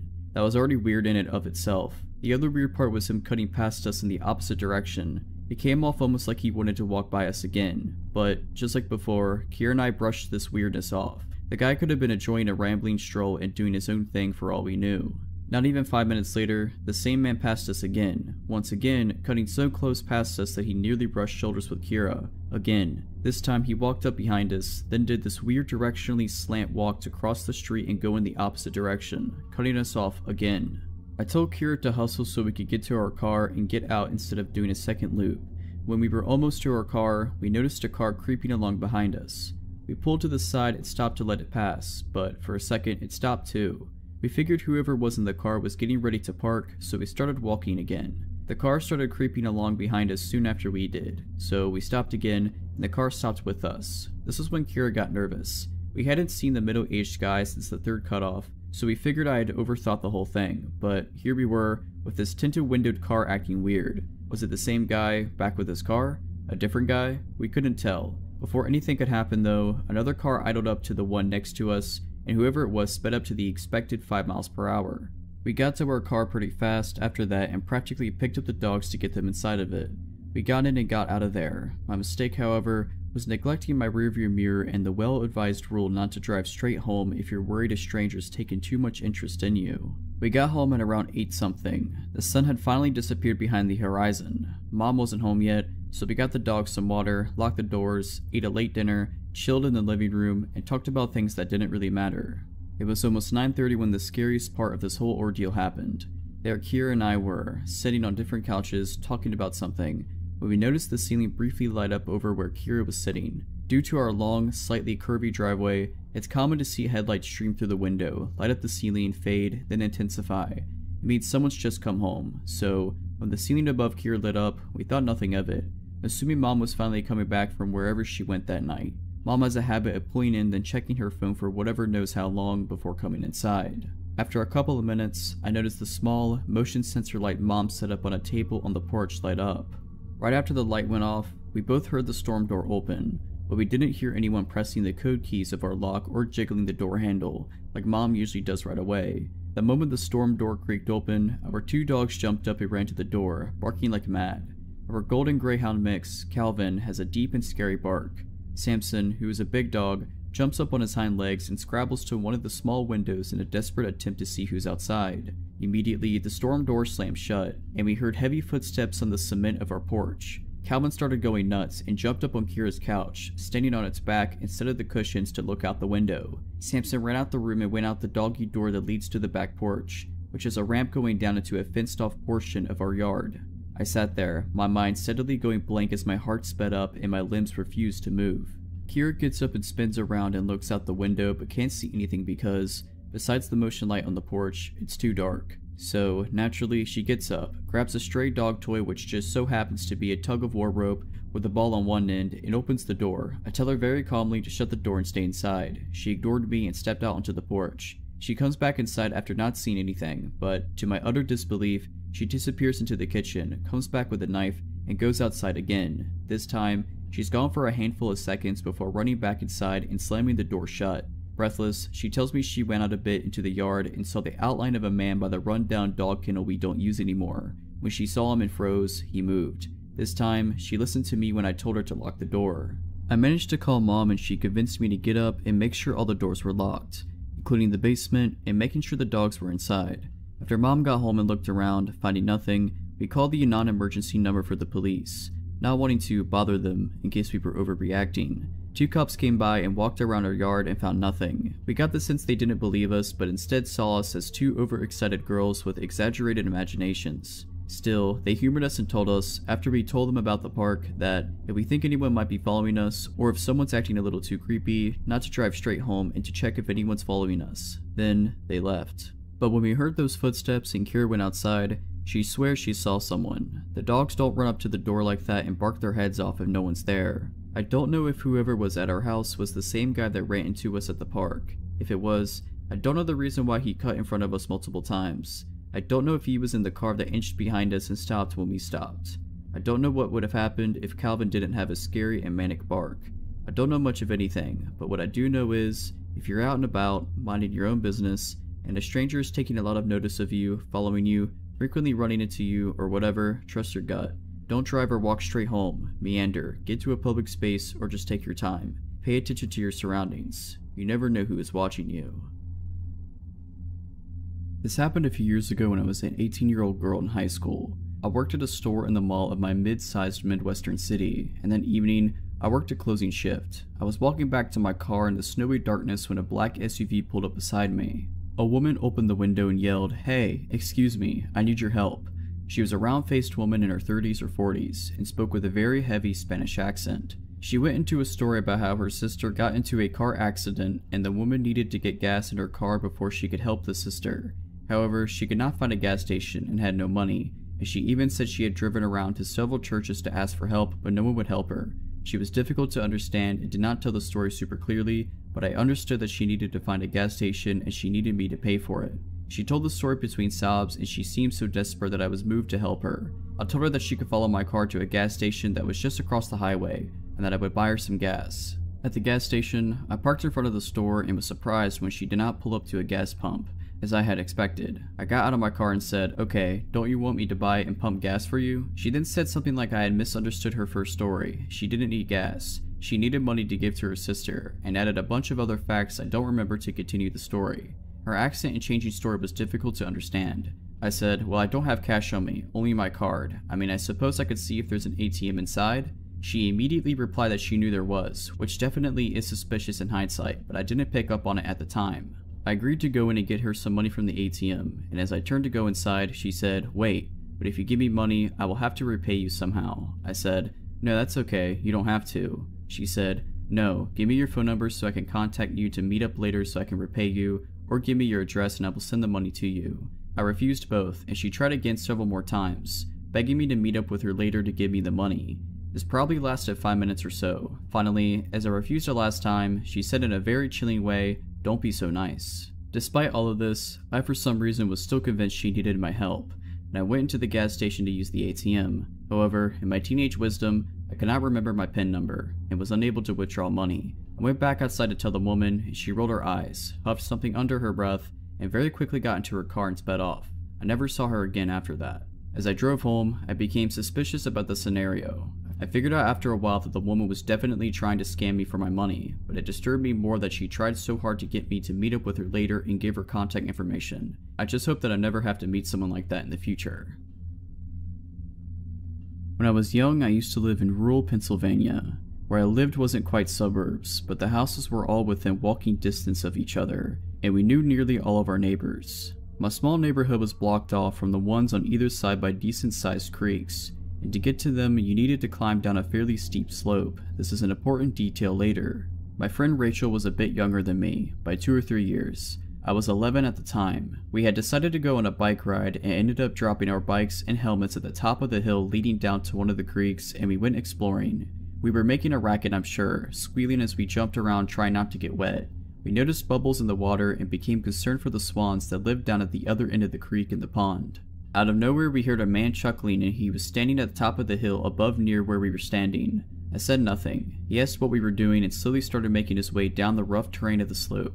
He obviously didn't know where the path to come down was. Rachel answered him that we were trying to find out where the bubbles were coming from and that she was scared it would hurt the swans, as there had never been any bubbles before today. He told us he could take a water sample and test it if we could bring it up to him, then asked our names and how old we were, still making his way down to us the entire time. Rachel told him her name and had started to say mine when I stopped her by grabbing her shoulder. I had an extremely bad feeling about this man, and I was very uncomfortable with the situation. I perked my head up looking off to the side and asked her, "Did you hear that, Rachel? I think your mom is calling us." I turned and dragged her up the path across from where the man was climbing down at, and we jumped on our bikes. I noticed this man's car parked next to where we put our bikes. Our helmets were missing. We heard the man scrambling after us, screaming that he hadn't heard anything. We started pedaling back toward my house, as Rachel lived in a different neighborhood, and the man started following us in a car after he finally reached the top. The man was still trying to get us to talk to him, so I turned off into my uncle's yard where I saw my cousin out cutting the lawn and started yelling for him. He was a big dude, 16 or so at the time, and the man in the car burnt rubber speeding off when he saw we were no longer alone. We ended up calling the police, and we were not the first girls that had the same issue with a man of that description and that car that day. So whatever that man's intentions were, I'm just glad that Rachel and I didn't have to experience them. If you're liking this video, all I ask is that you make sure to subscribe to my channel and like this video. Thank you. This was my very first apartment and I was so excited to be in it. My freshman year I lived in a dorm on campus, and before that I just lived with my mom, so I had never lived on my own before. The apartment was a 2-bathroom and 2-bedroom, and I shared it with my friend who I had known since we were 13. I had just turned 20 when all this happened. Josh was my friend and it was his first year at the university, so naturally I showed him around. We did pretty much everything together. Fast forward to the homecoming football game. We attend a university that's crazy into football and we're actually a pretty good team, so the homecoming game is a big deal to everyone. Josh was so excited to go out because it was his first homecoming game. He was going to go with this boy he started flirting with and he wanted me to come along. I don't really remember why I didn't want to go, I just didn't. Josh got mad at me, we said dumb stuff to each other and he left, so I was alone for the rest of the night. I had, still do, a small dog, Poppy, who lived with us. She was around a year old at the time. We actually had a pretty relaxing night in the beginning. I took a shower and put on face mask, and Poppy and I watched TV in bed and stuff. I remember listening to a song on repeat the entire day because that's what I do when I find a new song that I like. To this day, I still can't listen to it without being reminded.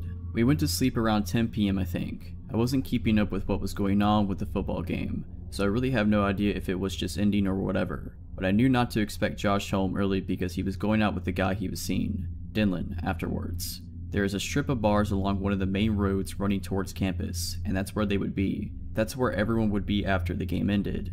I don't know what time it was, but I woke to cabinets being slammed and really loud noises. It was really dark in my room, and the only thing I could see was that the kitchen lights were on. I saw the light coming through the bottom of the door. It sounded like people were going through our kitchen cabinets one by one.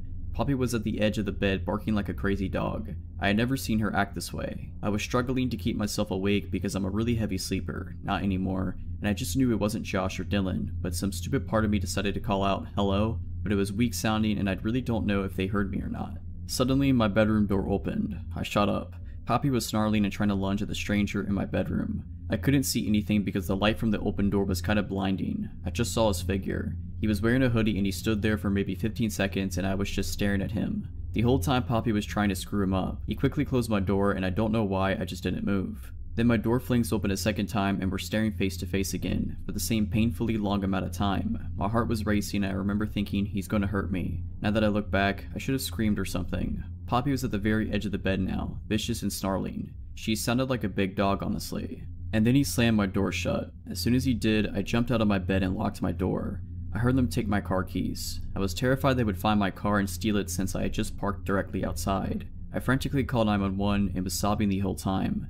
I said, "Someone is in my house, they came in my room, please help." And it took them 30 minutes to get there, when I know that there were cop cars everywhere surrounding the bar since it was homecoming, which I live a 5-minute drive from. When I finally came out, the living room and my roommate's bedroom were completely ransacked. My roommate's TV was on the floor because they tried to carry it out, but I guess decided just to leave it. They stole my Xboxes and all my games. They stole my book bag with my textbooks and my homework in it. The 2 policemen got here and I told them everything and asked if I could call my roommate. Josh picked up the phone but was heavily slurring and I could tell that he was inside of a bar and could barely hear me. I just screamed, "Please give Dylan the phone," hoping that Dylan was at least more sober than Josh was, so Josh put Dylan on the phone. And I don't know how, through my tears and sobs and through the screaming, people, and house music, but he heard me say that our apartment was robbed. He frantically said, "We are coming," and hung up. They probably ran.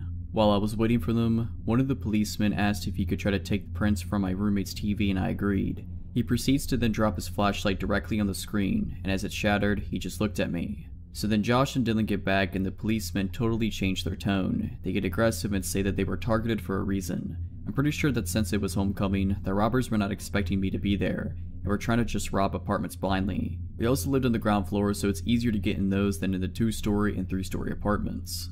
Josh is in the military, but Josh looks just like any other regular college freshman boy, and his only friends at the time were literally me and Dylan, so we were the only ones who knew he was in the military. They tried to accuse Josh of stashing guns and drugs everywhere, and that's why we got robbed.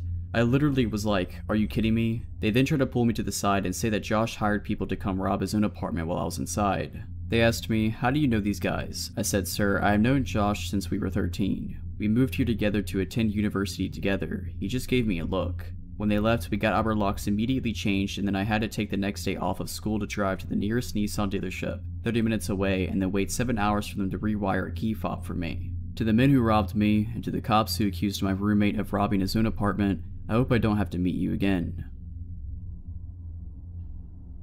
This happened to me 4 years ago when I was 16 years old on a school trip, but I still remember it to this day. I had recently graduated from one school and enrolled in another, more advanced one via special program. Germany's system of education is sometimes complicated. There were about 20 people who did the same as me, and we were all put in one class to catch up with the regular students. To get to know each other better, the class went on a 3-day trip to a youth hostel in our county town. The trip was organized by our school and overall pretty nice. 2 of my friends had transferred with me and we had fun, except for the second evening. It was late summer and the sun was still up despite it already being around 7 p.m. One of my friends, Sarah, and I decided that we wanted to go for a walk before accompanying our other classmates to the river to have some drinks. We wanted to visit the newly built benches along the river and just talk for a bit. To get to those benches, we walked over a long parking lot next to the river. Between the parking lot and the river, there was a small path which was, in some places, divided from the parking lot by a small grass strip with a few bushes and trees. On the other side of the parking lot, there was a bridge approach which could be used by cars and pedestrians alike. This will get relevant later. There were some rocks in the parking lot to prevent cars from driving too far and falling into the river. My friend and I had some fun by jumping from one rock to the other. At some point, a man on a bicycle, probably in his early 20s, emerged next to us on the other side of the parking lot. He applauded us for some weird reason we didn't understand. My friend applauded back ironically, and we just continued walking but stopped jumping on the rocks. When we arrived at the benches, we chose the first one we came across and sat down. Bicycle guy stopped right next to us, got off his bike and just lingered. I started to feel uneasy, but since there were no free benches left, I thought he just wanted to hang out there too. At some point, he pulled out his cell phone and called someone. Even though he was right next to us the whole time, I couldn't understand him because he was speaking a foreign language. Sarah and I sat there for about 1 to 2 hours until it started getting darker. Bicycle guy was still right next to us and still on the phone, circling the area around us and just generally creeping us out by continuously staring at us. At this point, Sarah had also started feeling uneasy and we shared our feelings about this guy. Since it was almost dark, there was no one around anymore. We wanted to return to the hostel. The second we got up and started walking towards the parking lot, Bicycle guy also got onto his bike. My heart sank into my stomach when I realized he was going the same direction, just slow enough to stay next to us. He continued following us. When exiting the bench area, Sarah and I took the path next to the river to get to the parking lot. Directly at the beginning of the parking lot, there was one part where the path had one of the strips with trees next to it. Bicycle guy directly went past us and onto the parking lot, passing the trees on the right side. We went to the left. He continued staring at us before he went further ahead. The second Sarah and I set a foot on the path, I stopped her and told her that if he turned around after the trees to get onto our path, which he would have no reason for if he didn't want anything from us, we would turn around and run the opposite direction. Well, Bicycle guy turned onto our path. We booked it out of there as fast as we could while desperately clutching each other's hands while Bicycle guy was following us. There was not a single person around to help us, so running was our only chance. We couldn't process what was happening to us in that moment, but we just knew that we needed to run. Remember the bridge approach I mentioned earlier? We went across the smallest part of the parking lot and went up there so we could take another route back. While walking up the narrow sidewalk, still grabbing each other's hands, we glanced down onto the parking lot. If I hadn't been sure that he was following us, then I definitely was in that moment. Down on the parking lot there was Bicycle guy, circling the area and staring us down while we were almost running up the bridge. It got even worse. We were halfway up when suddenly, another guy on a bicycle passed us and stopped a few meters in front of us. He started talking to Bicycle guy who had been following us and then also stared at us. Bicycle guy had basically called another friend over for whatever he was trying to do. Sarah and I immediately changed to the other side of the bridge approach and took the stairs down there. We chose to take a route where we wouldn't be alone on the streets. I was shaking the whole walk back. I am incredibly thankful for my gut feeling. To this day, I still think about this encounter when I'm walking somewhere alone in the evening or night. I don't think I'll be able to forget this anytime soon. For background, my family moved to the countryside from the city when I was about 7 years old, and I'm 21 now. Both my parents had grown up in the suburbs, and I lived in the capital of our state for about 10 years before we moved. It definitely took us some time to get used to the train tracks that ran by our house, the wild animals, the weird but kind neighbors, and the odd visitors. Another thing is that if you get off the main road and turn onto a long gravel drive to get up to our house, we can see the entire length of the driveway from certain points in our yard, which is about 3 acres. A few years after we moved in, my dad got a promotion at work, and as a result, started to go to conferences and business trips that lasted from a few days to a week, at least a couple times a year. My mom felt nervous about being home alone with 2 young kids. I was 10 and my brother was 6, and so we decided to get a dog. We knew we wanted a big dog, but something that would be gentle with my brother and I. After a few weeks looking at shelters, we took home Rocky. He was 9 months when we took him home, and already pushing 70 pounds. We believe he's a German Shepherd mixed with some northern or mountain breed. We aren't sure to this day, but he's a massive red-colored dog with a long black muzzle and ears, and a fluffy tail that he carries over his back, and a white stripe up his nose. It wasn't long until he was 100 pounds, and an absolute force to be reckoned with.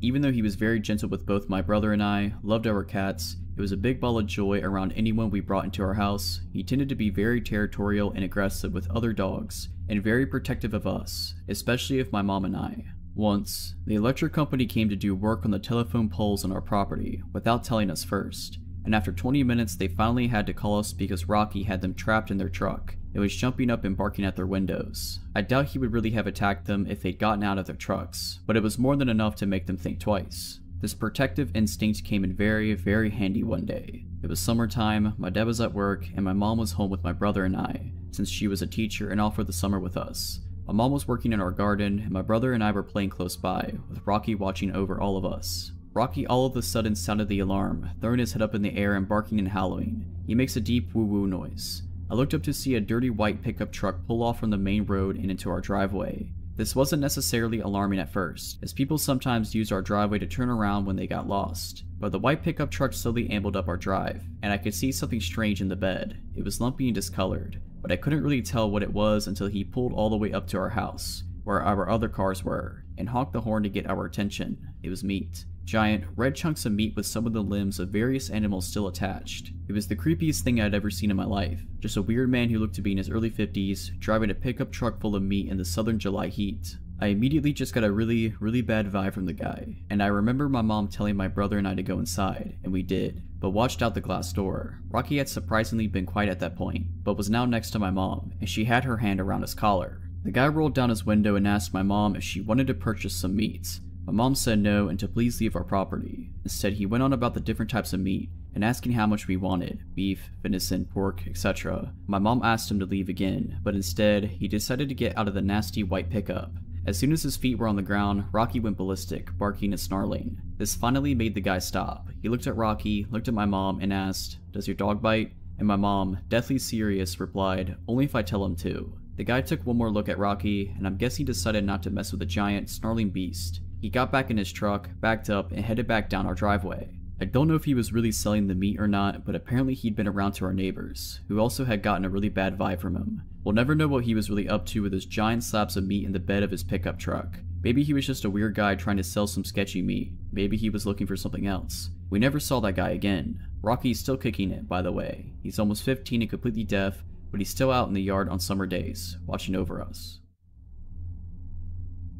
I was hiking in the Olympic National Forest a few years ago, by myself and my 2 dogs. We were 4 days in, around 20 miles at least as a crow flies from even a known mountain road. I was camping at around 7,000 feet that night, or right where the tree line started thinning out. So when we got to the campsite, a big open meadow on top of a secondary mountain, it was about an hour from sunset. My big dog usually runs around within proximity of the camp as I put the tent up / make dinner, etc. But I noticed this time was a little different. He kept staring up this steep tree-filled mountainside, tail straight up and barking. Now the day before I had found a note left under a rock at the last landmark, saying that there was a problem bear in the area that was harassing a party of campers a few days ago, and I myself had seen big cat tracks the day before, so I was rightfully concerned that this may be more than just ground squirrels. I decided to go climb some of the boulders at the foot of the hill while I took my time looking up the hillside for movement, before I went to go hang my bear bag up there. They were the only trees around to hang the bag. I didn't see or hear anything, but my dog kept quietly whining like there was something up there. So while still concerned, I started hiking up the steep hill to hand the bag. It was so steep I had to use the trees to balance and lean against so I didn't go tumbling down, before making another 5 to 6 step push to the next tree I could just lean against. Anyway, I'm slowly making up this hill ridge, hopping from tree to tree to keep my balance. Then I get about 100 feet up the hill, and I hear a whole lot of big movement at about 50 feet in front of me. My dog immediately goes from a deep low growl to a savage, slobber flying everywhere type barking now. My heart starts pounding out of my chest, and I start to panic. A million thoughts go racing through my head in the matter of seconds. Because if this is a bear, my dog is going to try to save me, in which he will most likely die. And I'm stuck here. If I have to get off that hillside fast, I almost 100% am going to trip and fall off the 12-15 foot cliff onto the boulders below, like hundreds of 5 to 20 foot boulders. So I'm feeling pretty screwed about now. Then I hear my other little dog start barking and freaking out down at my campsite, which is just out of sight. I had zipped her in my tent, so she didn't wander off like I was away. So yeah, I'm absolutely panicking at this point. A few seconds after I kinda snap back to it, I take another few seconds to start to put my survival priorities in order. I call my dog back to me. He comes and sits against my feet as my back is against a tree, so I'm kinda pinned / stuck there for a moment. But my dog was seemingly trying to separate me from something up there, so I let him lean against me while I try to collect myself. This is when I realized I'd completely forgot that I had my headlamp on. I reach up so fast up to turn my lamp on, I basically punch myself in the face. I'm having some serious adrenaline dumps going right now, so much so that my knees are starting to shake. I get my lamp on and peer up the hillside. I figure I'll at least get a reflection off the eyes of whatever is up there. Peering and peering, nothing. But I had just heard something. We both did, and whatever it was didn't get away, or sound like it had made it too far. I knew something was there, so I'm kinda just steadfast at this point. I need to know what is up there, because I have to sleep here tonight. And you know, I'm out in the middle of nowhere alone. Better to face it than wait like a sitting duck all night is my thought process. So yeah, as I'm looking up this hill, and at one point my dog lunges forward, unpinning me. He does a fake/bluff charge up the hill about 15 feet, and I mean he's snarling and foaming at the mouth at this point. As he does this, I finally see movement, something moving up and breaking the line of the horizon/sunset.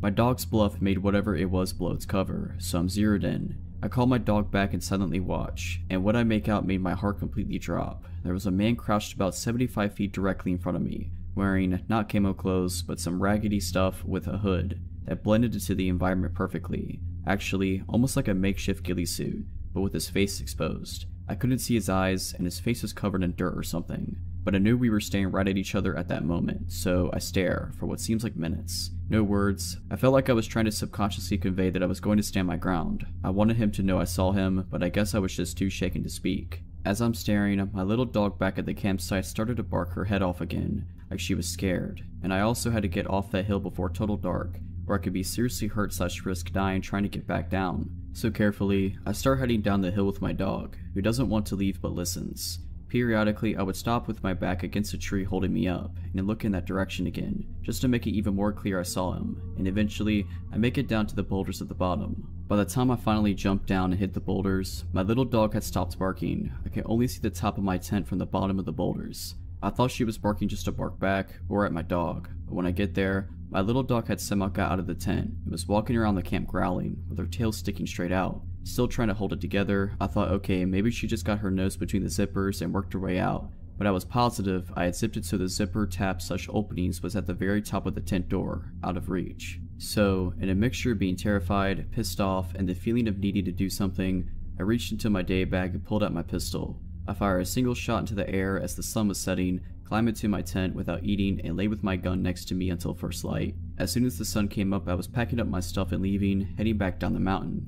It sucks. It was all downhill back, but I still couldn't cover the ground to get back to my car in one day. It was dark by the time I had made it to the last camp, about 4 miles from my vehicle, but thankfully there were other people there. We sat around a fire they made, and I felt pretty relieved and safe. They started to tell me they are planning to head that way where I was the night before in the morning, so I tell them my story in detail. Needless to say, we were both walking back to our cars in the morning. Screw all that. The thing that still creeps me out to this day though, is when I got home and started reading reviews of the same hike I was on, other people had similar experiences like mine as well. Even a man found dead from a fall around the same boulder range 2 years ago, and a woman found murdered last year.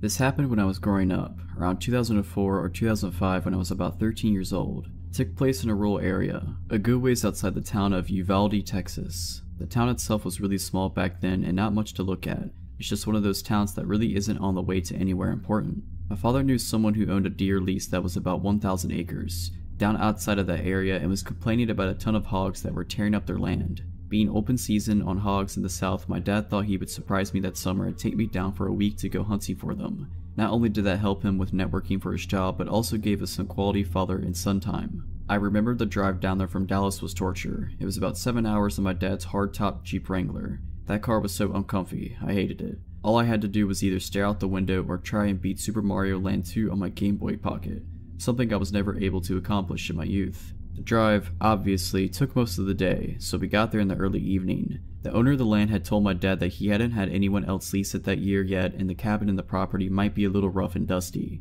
I didn't really care. At this point in my life, I had been in scouts for a couple years and spent a lot of my free time in the woods or fishing with friends. Needless to say, I was pretty comfortable roughing it. So after unlocking the gate and driving to the cabin on the land we settled in, the cabin was pretty rough, dust and dirt everywhere, flies. I remembered that it looked like some raccoons had gotten into the cabin. After cleaning up a bit and getting the sleeping bags out, then setting up the cots, we decided to sleep. Something about that night was weird. I was never able to get comfortable enough to fall asleep for any restful amount. I couldn't put my finger on why, but I had that feeling of being watched. I was finally able to drift off for what I guessed was an hour maybe. When we woke up, it was early, about 7 a.m. We decided to scout around the land for tracks and signs of hogs and find a good place to set up a blind. It was the summer and horribly hot in the afternoons, so morning was the best time to be out and about. After walking for an hour or so, we came to an area of trees, lightly dense, and luckily found some signs of hogs. Typical torn up ground where they had been rooting, so we followed them into the trees. I was looking for more signs when my dad stopped me with his arm. I remember looking up and seeing someone standing about 50 yards away. Some of their body was blocked by trees. This was private land, so they definitely weren't supposed to be there. We also had confirmation from the owner before we got to the lease that nobody was there, not to mention the gate was locked up when we first arrived. The person was wearing some bright colored red jacket. We slowly walked toward them. My dad called out something like, "Hey, we're hunters. This is private land." The person didn't move at all, dead still. We were about 30 yards away and could see that he was turned away from us with his hands in his pockets. Weird thing was that the person was in a ski jacket and what looked like to be ski pants. Now this is Texas in the summer. It was about 98 outside by then. My dad called out again, no reaction. He told me to stay behind him and unsnap the clip to his pistol holster. We approached the person's right side and then my dad told me to stay put about 20 yards away. I stayed and crouched down, watched him circle around to the front of the man, all the while talking to him asking if he was okay. He finally passed around to the front of the man and my dad stood straight up with a confused look on his face. I called out and said, "What's wrong?" and he called back saying, "It's a mannequin." I walked over to it while my dad stood there staring, and as I got closer, one thing stood out the most.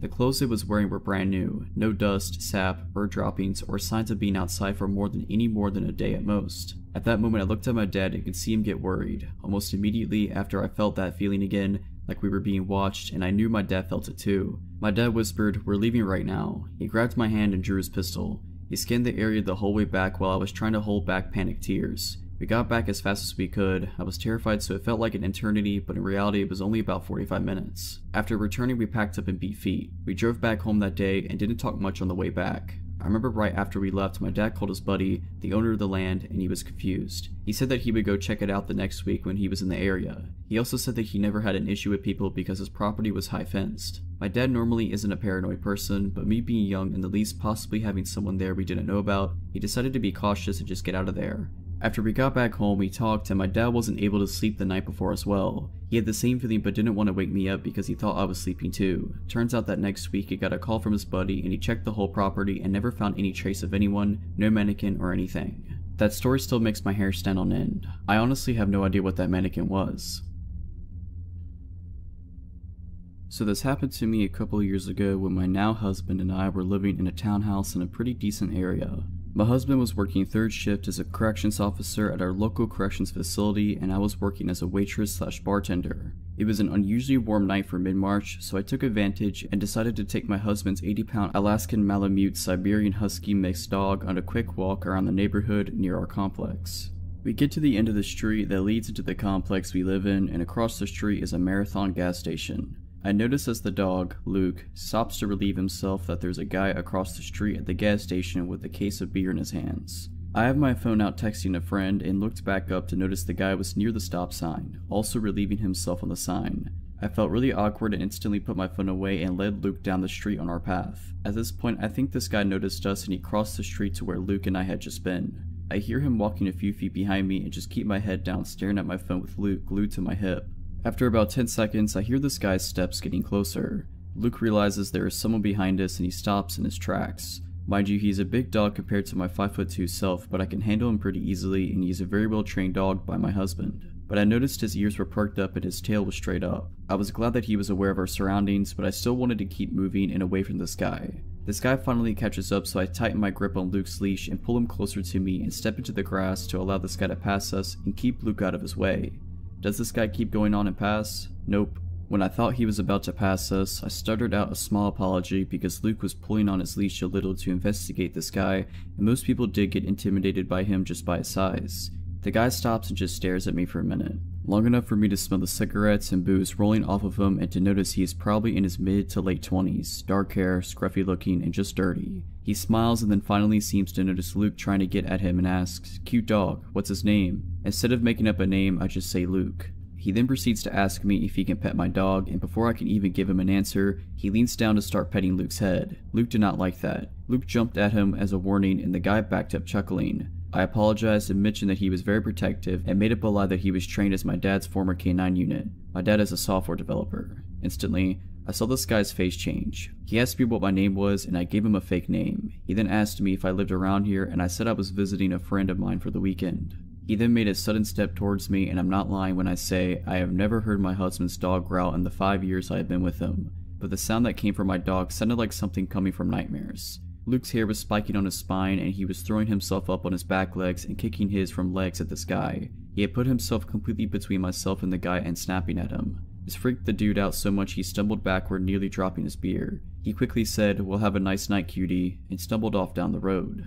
When I say my heart was pounding, it was deafening. I grabbed Luke's leash so hard and sprinted between the buildings until I got back to my townhouse and locked all the doors and collapsed by the front door.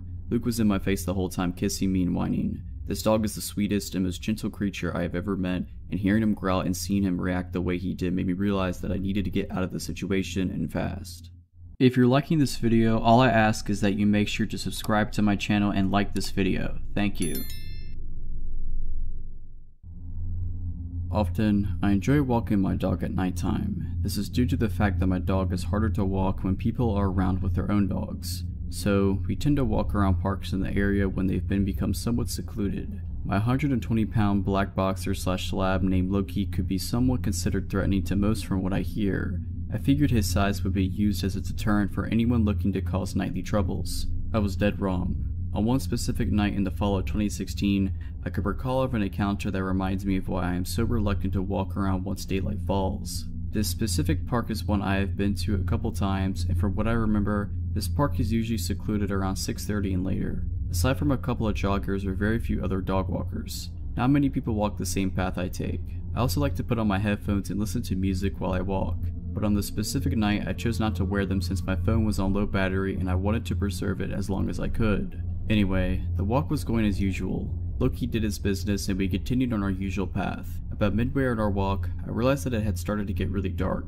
Since he was done with his business, I decided to cut the walk somewhat short and we took a shortcut that kind of led us off the path. This path had a bunch of trees surrounding the area and there were still leaves on the branch. With that being said, I felt a weird feeling as if I was being watched. I could not for the life of me shake off the feeling of being watched. I peered back to see if anyone had been following me out of anxiety, and every time I did, no one was there. In fact, no one was anywhere. This whole shortcut was essentially secluded. Suddenly, Loki stopped walking and also looked back. I told him, "Loki, come on boy, we've got to go." One thing I failed to mention was that Loki is a big coward. I noticed his tail was tucked between his legs, which is a telltale sign that a dog is afraid. I was also curious and a bit nervous, but I surely did not want to find out what he heard or noticed. I just wanted to get out as soon as possible. I pulled a little and he began to walk, but every now and then I'd see him peer back. After maybe a minute or so of him walking, he stopped again and this time he began to growl. Despite being a coward, Loki is a bark but no bite kind of dog, so I took this chance to see exactly what he was growling at.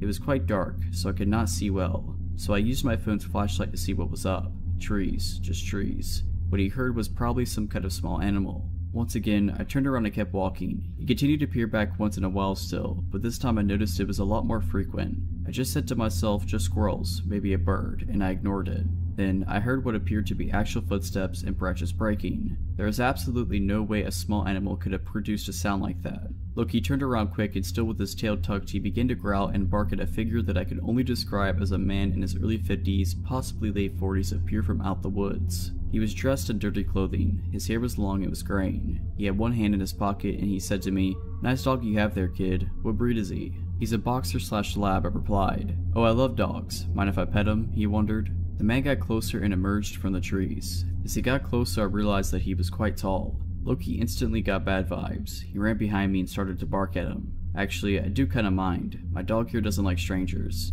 "Sorry, but it's probably not best if you pet him," I quickly stated. "It's okay, really. He seems like a friendly guy. Just a little pet wouldn't harm him," the man retorted as he got closer. I felt extremely uncomfortable as he appeared to get closer and closer. I don't know why this guy couldn't take no for an answer. "I'm really sorry, man. I'm scared he'd bite you or something," I told him as I began to walk away. "I don't know why you just won't let me introduce myself to him," the guy replied angrily. This time I began to speed walk. I was very uncomfortable and my fight or flight instincts began to take over. He followed us and kept muttering curses to himself. I don't know if this man was under the influence of something, but he did not let up. I won't lie, I started to get a little angry. Why can't a guy just take no for an answer? He began to match my speed, almost as if he was trying to catch up to us. Loki and I both took this as an answer to start sprinting a bit. I don't remember much of the running, it was all a blur to me, but I do remember the spine-tingling feeling of hearing his footsteps rapidly increasing behind me. For a man of his stature, he was quite fast. I also realized that his intentions may have not been just to pet my dog. No one reasonable would go that far just to pet a dog that clearly wanted nothing to do with him. I looked behind me and he was in pursuit. Maybe about 10 feet behind me he was chasing us. Finally, the path led to the park exit and into the busier streets. I lived about 10 minutes away from the park. I made sure no one was following me and I even made sure to walk on the populated streets. After what seemed like an eternity, we got home, but I knew for a fact that I was not going to get any sleep. From my window in the porch, I watched All Night with Loki, just to see if anyone had followed us home. I also made a police report with my parents. After all, this guy seemed to have been quite suspicious, and who knows what his true intentions were. Ever since, I haven't walked Loki in that park. I've also made it a habit of mine to walk on livelier streets at night. If I could give anyone one piece of advice, even if you live in a relatively safe town, do not ever let your guard down. This happened about a year ago to me and my husband. It was our 10th anniversary, so we decided to go camping, just the two of us, and of course our dog. There's a big national park / camping area near where we live, little less than an hour drive, so that was where we were heading. It's basically a big forest with many small lakes, ponds, trails, and camping sites around. Pretty popular place during summer, but we still saw some people, even though it was late September and the weather was cold. We found a good spot next to a lake to set up our camp. It was a beautiful day, so we wanted to hike a bit in the forest. There was a nice long path that was going around the lake where we had our camp, so we chose to go that way. The lake was quite small, and there was another camping site by it. You could see there from our camp, and from there you could see our camp. They were almost on opposite sides of the lake. We walked past another camp, and saw a man there alone just standing and staring at us, not answering when we greeted him. He was maybe in his late 20s, around the same age as us. I thought at that point that maybe he was just shy and a little weird. He had a small tent set up and some other stuff all around the place, so I figured he had been there for a while. We just continued walking and didn't think much to it. Eventually we got to our camp, and started to set up our tent before it's too dark. We made some food by the fire, and just sat there enjoying the peace. Suddenly, our dog starts barking like crazy. She was tied to a long wire around a tree. We immediately realized that she wasn't just paranoid, and that there was something really in the woods, and it was near. It had been very dark for hours at this point. I took the dog to a leash and my husband started to look around with his bright headlamp. Our dog just kept barking. We were confused and sure it was some kind of animal, maybe a bear or a moose, but we couldn't understand why it wasn't scared of us and why it wouldn't run away. My husband went ahead to the path that leads to the other camp. Right when he got to the path, which was just less than 10 meters away from our camp, he saw something on the ground. I told him to go check it out and followed with our dog. He stopped, turned at me and said, "It's a human, laying on the ground." The first thing I thought was that maybe they were hurt or dead or something. They just laid there not moving, facing the ground. We asked, "Are you okay? Are you hurt?" And they just suddenly stood up. Turned out, it was the guy from the other camp. He was very scared of our dog and told me to not let her near him. I was kind of relieved that it wasn't some bear that was going to eat us, but I soon learned that a bear might have been less scarier than this guy. After he stood up, he walked straight to our campfire and sat down. My husband tried to ask him multiple times why he was sneaking in the dark forest without any light. He didn't give us an answer. We even laughed a bit and told him how we thought that he was a bear or something, but he didn't even smile, just stared at the fire, looking annoyed. His right leg was soaking wet. He probably stepped off the path and dipped it in the lake on his way to our camp. He sat with us for 30 minutes, not talking much. He also clearly wanted to know where our dog was at all times. I saw he had a knife hanging from his belt, but I guess it's not that weird when you're in the woods. Every few minutes he put his hand in his pocket and just peeked at whatever was in there. Kind of like checking the time on your phone without taking it out from your pocket, but it wasn't a phone he had there. I felt very uncomfortable and anxious by the whole situation. So, when the 30 minutes had passed, he again stood up and mumbled about going back to his own camp, and left. He never gave us any explanation of why he came to our camp or why he was stalking us in the dark. He tried very hard not to be seen when we found him. When I thought he was far enough, I told my husband that there's no way I'm sleeping in that tent. The biggest nope ever. Fortunately for me, he agreed and said that that guy might come back when we are sleeping. I just wanted to leave as soon as possible, so my husband started packing up things up. Our car's nearby, thank goodness, and I was guarding and looking around with the light if he comes back. Just when we had almost all of our stuff in the car, I saw a quick flash of light on the path from the guy's camp towards ours. He was coming back. Maybe he thought we went to sleep because he couldn't see our campfire anymore. So yeah, we got in the car and left real quick. I don't know if we overreacted, but I had such a bad feeling about him. Who crawls in the dark, wet forest alone just to stalk some strangers? What would have he done if our dog wouldn't have hurt him? What were his motives? I don't know and didn't want to stay there and find out. I'm just glad that we had our dog with us. There's a chance that she saved our lives. This happened to me when I was 19 and in college. I met a guy named Sam through a friend of a friend. Sam seemed nice enough and I would see him around, but that's as far as it went. One day we managed to end up alone. As I'm coming out of my building, he sees me and starts chatting me up. At first it was simple small talk, but I became uncomfortable once he starts complimenting me, saying I have nice teeth. Not nice smile, but nice teeth. I thought this was a weird way to phrase a compliment, but I just ignore it. He then goes on to ask me, what are you? Meaning he wants to know my ethnicity. I tell him I am Latina. He asks if I speak Spanish and I say yes. He makes a comment saying he likes Shakira's music and that he likes her song La Tortura. He then asks me what La Tortura means. I tell him it translates to the torture. I notice his eyes get wide and he starts smiling. At this point I'm done talking to him and I tell him I have to go. I make a mental note to stay away from him after that because throughout the rest of the conversation he had a really creepy smile on his face. I get busy with classes so I forget about him quickly. One day I get a call on my cell phone from an unknown number. I decide to answer it and I hear a raspy male voice breathe heavily and say, La Tortura. I hang up and think what was that, but I just take it as a stupid prank and move on with my day. For the next week or two I keep getting calls from an unknown number but I don't answer. Weeks go by. I had forgotten about the phone calls when I end up running into Sam again outside my building. He starts making small talk again, then with a giant grin he says, have you been getting any phone calls lately? It takes me a second to realize that it's been him calling me from that unknown number. I don't want him to see me reacting so I say no, but internally I'm freaking out. He then goes on to tell me, I've been watching you through your window for weeks and you never noticed. For context, my dorm window was split into 3 parts. One big glass pane in the middle, with 2 smaller panes on either side that you could open for fresh air. If those side panels were open enough, you had enough room to slip your hand in, move the curtain out the way, and get a good look inside. Obviously after that I was thoroughly creeped out and was wondering how many times he watched me dress, nap, or do any of the other things you do in the comfort of your own space.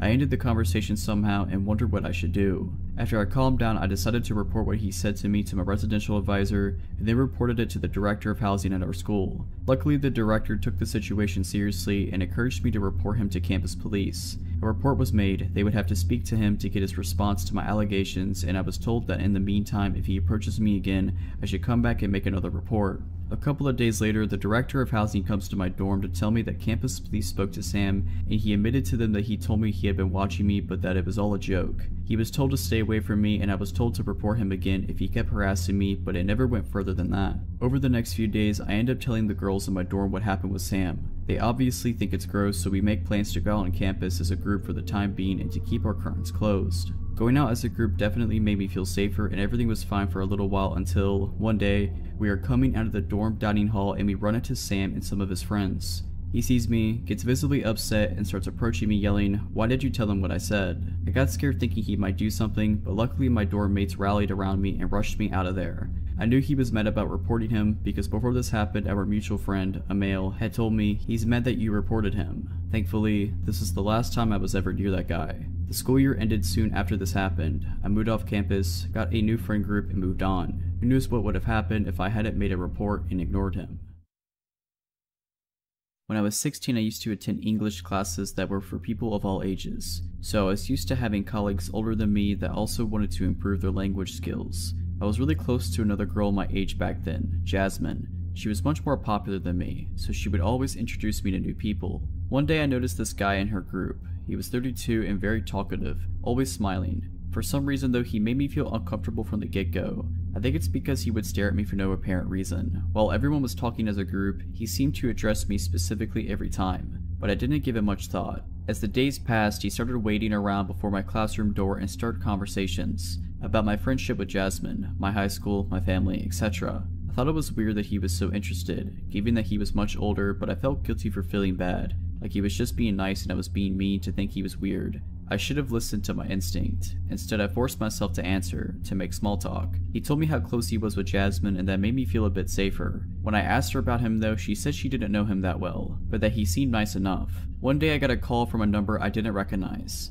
When I picked it up, it was him. He said he got my number from Jasmine. I was upset and confronted her about giving my number to him, and she said he insisted, so she ended up agreeing to it. He started calling me all the time, like 2 to 3 times a day, to ask about my day, saying he missed me and wanted to chat. He started telling me private stuff about his life because he felt like he could talk to me since I was so mature for my age. I didn't like it, so I stopped answering, or would make an excuse and quickly hang up. Then he would send me messages. That's when things started getting worse. The messages would vary in tone. Sometimes they were really childish, with lots of emojis. He would wish me a lovely day or say he was thinking of me. Other times they would simply say, "You're so pretty, too pretty," with no context. He would say he was glad I didn't have a boyfriend, that I should never get one or he would be mad. I never answered to those and showed them to Jasmine. I told her I didn't want to see or talk to him anymore before or after class, and she said she would help.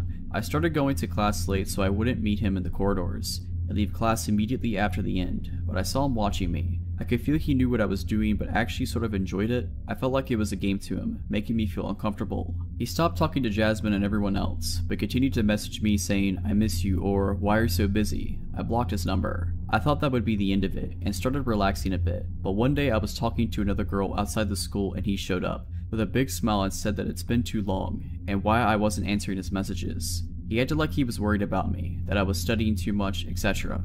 He invited me to go have a coffee with him in his house. I told him no and went inside, where I pretended to study in the library until he left. He waited around doing nothing more for an hour. I started really being scared then. Since that day he invited me to his house, he became more aggressive, making fun of me whenever he bumped into each other in the corridor, saying stuff like, "Still busy," or "I'm in no hurry." He found my social medias and sent me messages there, each time more explicit. He would comment on my pictures saying I was sexy and that he knew what I was up to, teasing me. I blocked him everywhere, but I always felt like he was watching me all the time. He stopped talking to me but would always stare at me in class. One day I was going back home alone after class. I noticed a car was right next to me, driving slowly, and when I looked it was him.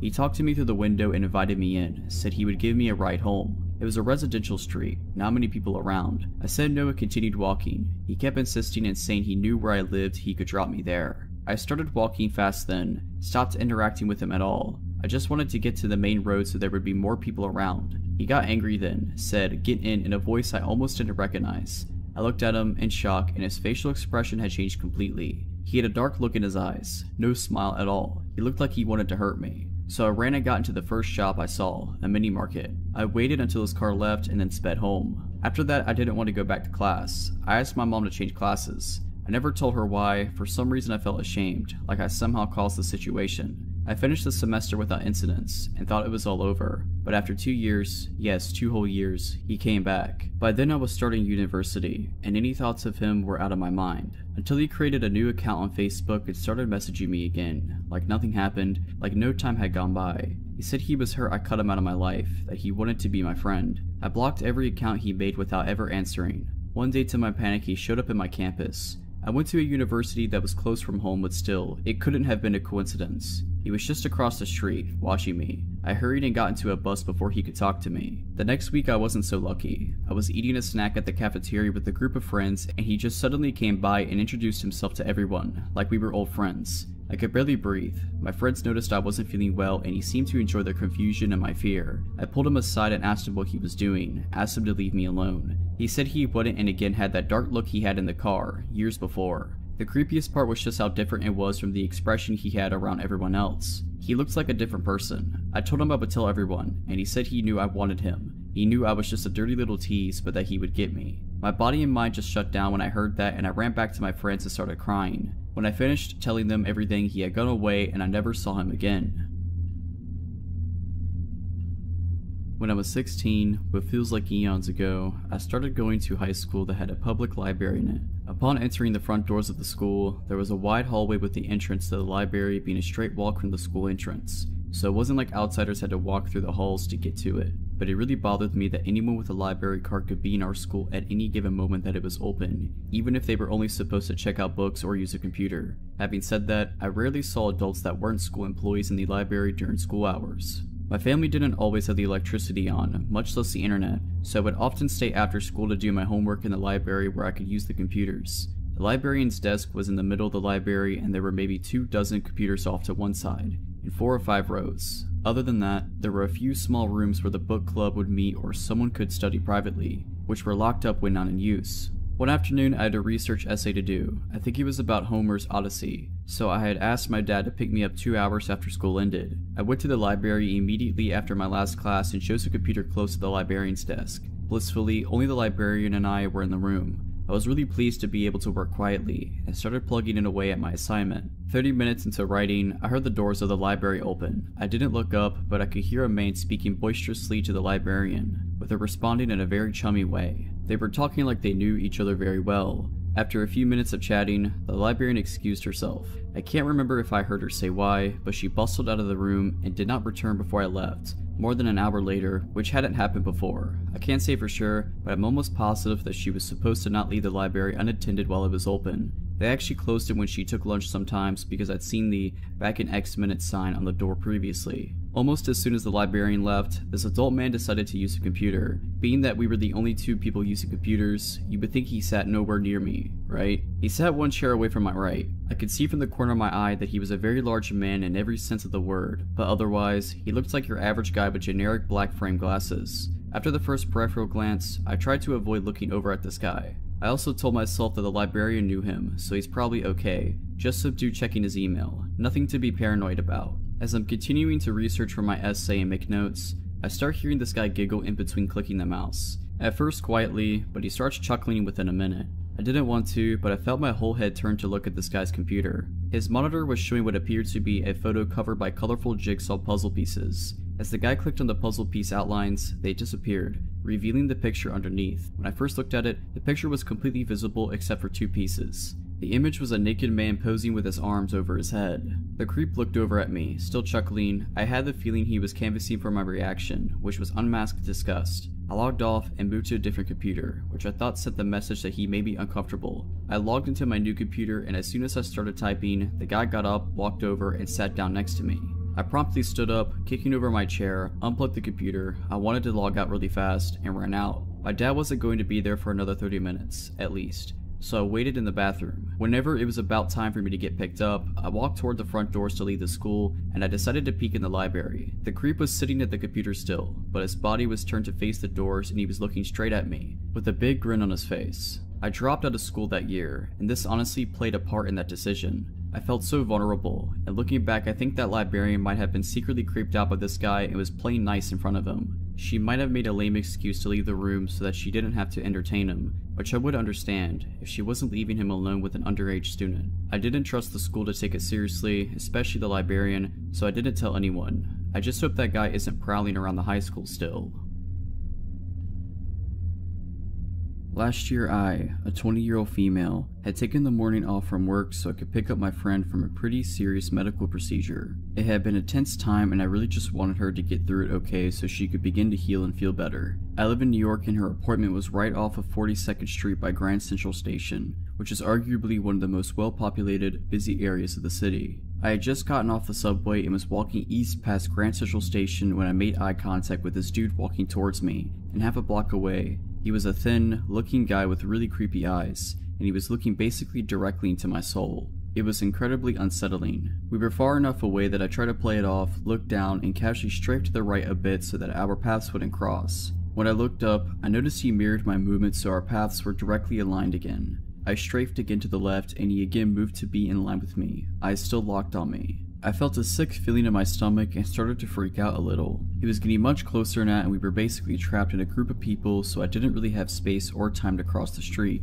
I also didn't want to turn around and go the opposite way because then my back would be towards him. I took my headphones out and kind of slowed down, but he was absolutely still coming for me. When he inevitably got close enough to me that we were within arm's reach of each other, I guess my fight or flight took over and I grabbed him by the shoulders and shoved him aside, sidestepping him. He was full on attempting to collide with me. The group of people around us barely reacted, which is crazy to me. I thought I dodged a bullet, except after shoving him out the way, he began screaming at me. I yelled back at him, "What were you doing? Get out of here, you're creepy, keep moving," and other random phrases that just felt right in the moment. Deep down I think I was just hoping if I made a scene someone would step in to help, but nobody did, and then I noticed that he'd stopped walking and had fully turned his body around to face me again, and then began to walk toward me again. He was yelling at me this time, calling me disgusting, crude names, telling me he was going to smack me and teach me a lesson, etc. I absolutely panicked and began jogging away, only to look back and realizing that he was now jogging after me, still threatening me and screaming at me.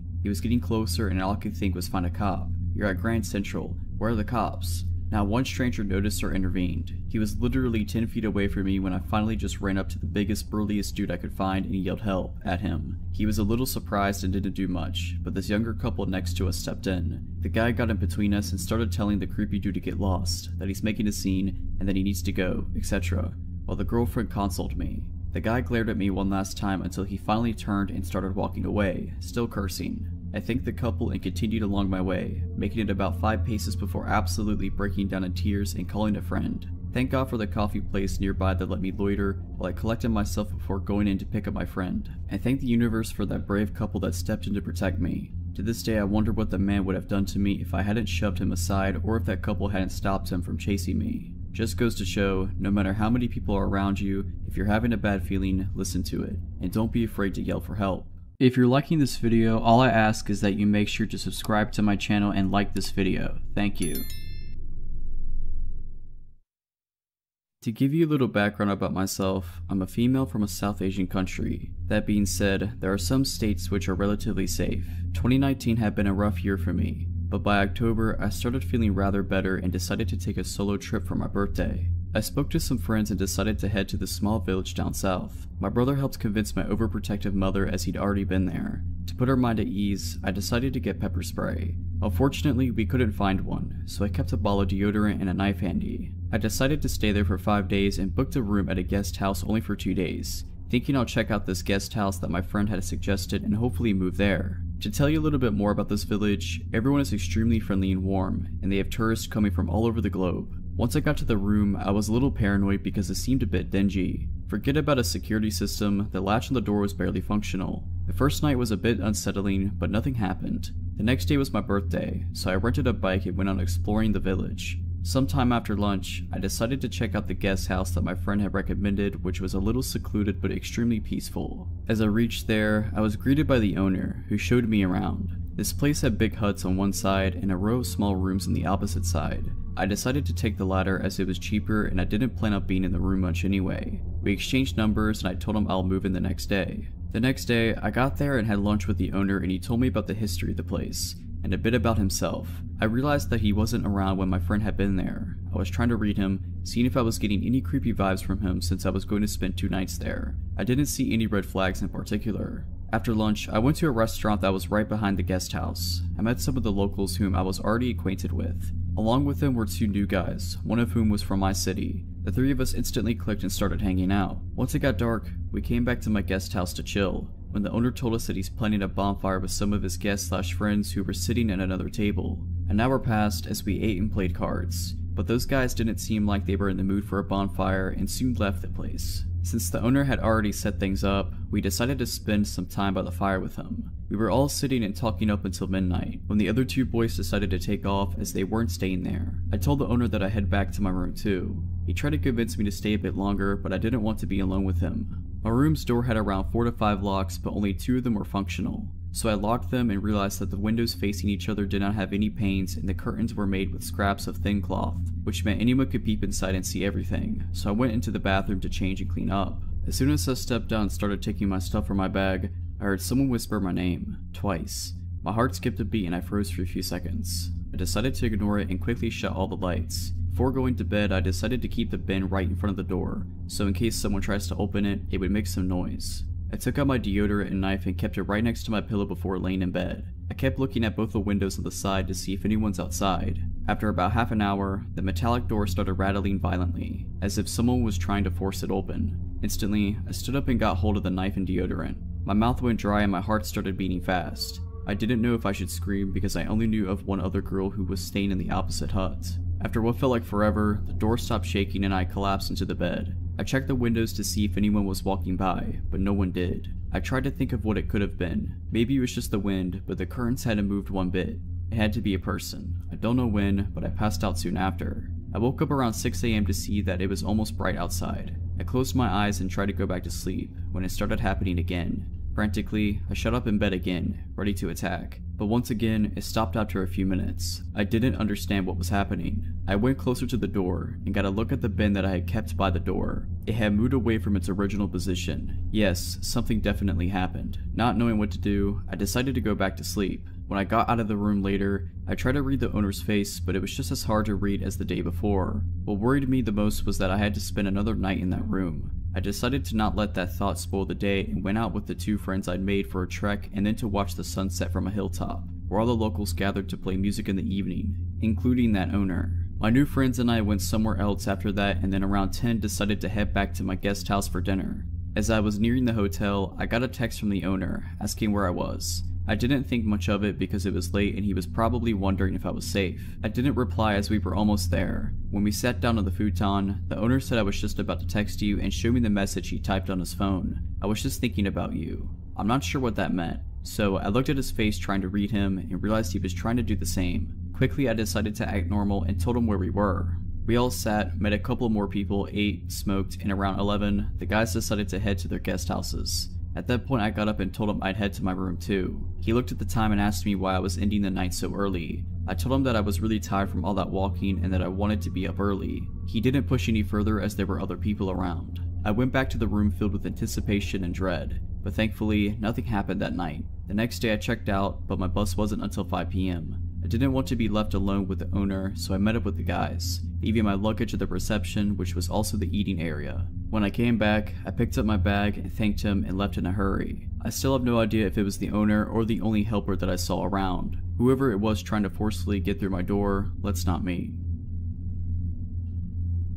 I may have been 8 to 9 years old. I lived in a nice little middle-class neighborhood. One of my best friends, Raven, lived across the street diagonally, one house down, so I often spent evenings at her home after school. Raven's mom would always call my mom to let her know I was leaving and to expect me in the next minute or so. This way mom knew to unlock our front door. Often she stood and watched from the screen door to make sure I got across okay. I had begun noticing this beat-up red car, possibly an old Volkswagen or Buick, that would pass by almost every night as I ran back across the street. I would always head home just after dark, so possibly around 8:30 anytime I was leaving Raven's house. It was always rolling super slow, speed limit was 25 miles per hour, and I want to say this vehicle was always passed at maybe half that. One night as I was leaving perhaps a bit later than usual, I stepped out the side door of Raven's house just as the car was about to pass the house completely. It stopped in the road and backed up as I approached the side of the road. The window rolled down just as the car stopped in front of me. A little woman with short reddish brown hair and blue framed glasses was smiling sweetly at me.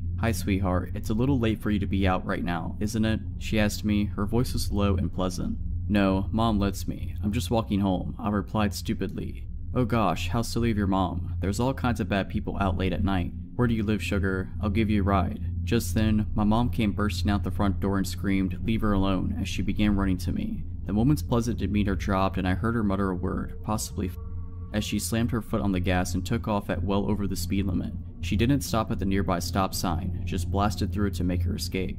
I got a nice lecture that night, but also a lot of tight hugs. My mom was super glad that she chose to look out the storm door to check on me instead of just letting me wander home. I could have been taken, and she told me as much. I cannot remember if the police were called, but I never interacted with any officers. This doesn't end here though. Like most little kids, I really liked setting up lemonade stands. Like most little kids, I also enjoyed hand making and baking cakes and brownies and cookies, and also selling those at my lemonade stands. About 2 weeks after the prior incident, a beautiful sunny Saturday, mom helped me with the baking and helped me make lemonade and set me up in the front yard with my sign. She had been paranoid ever since the prior incident and had hardly let me out of her sight, aside from school and the bus, and this was no different. She stayed outside with me all while I sold my little treats to passerby, until she had to run to the restroom. It would obviously be a pain to take everything down and bring it inside while she went, and then to bring it all back out and set it up again. She figured I'd be okay for a few minutes, considering it was the middle of the afternoon and usually kidnappers aren't that stupid. Mom left me alone for several minutes when she went to the bathroom and presumably went to grab a snack as she was gone for 10 or so minutes.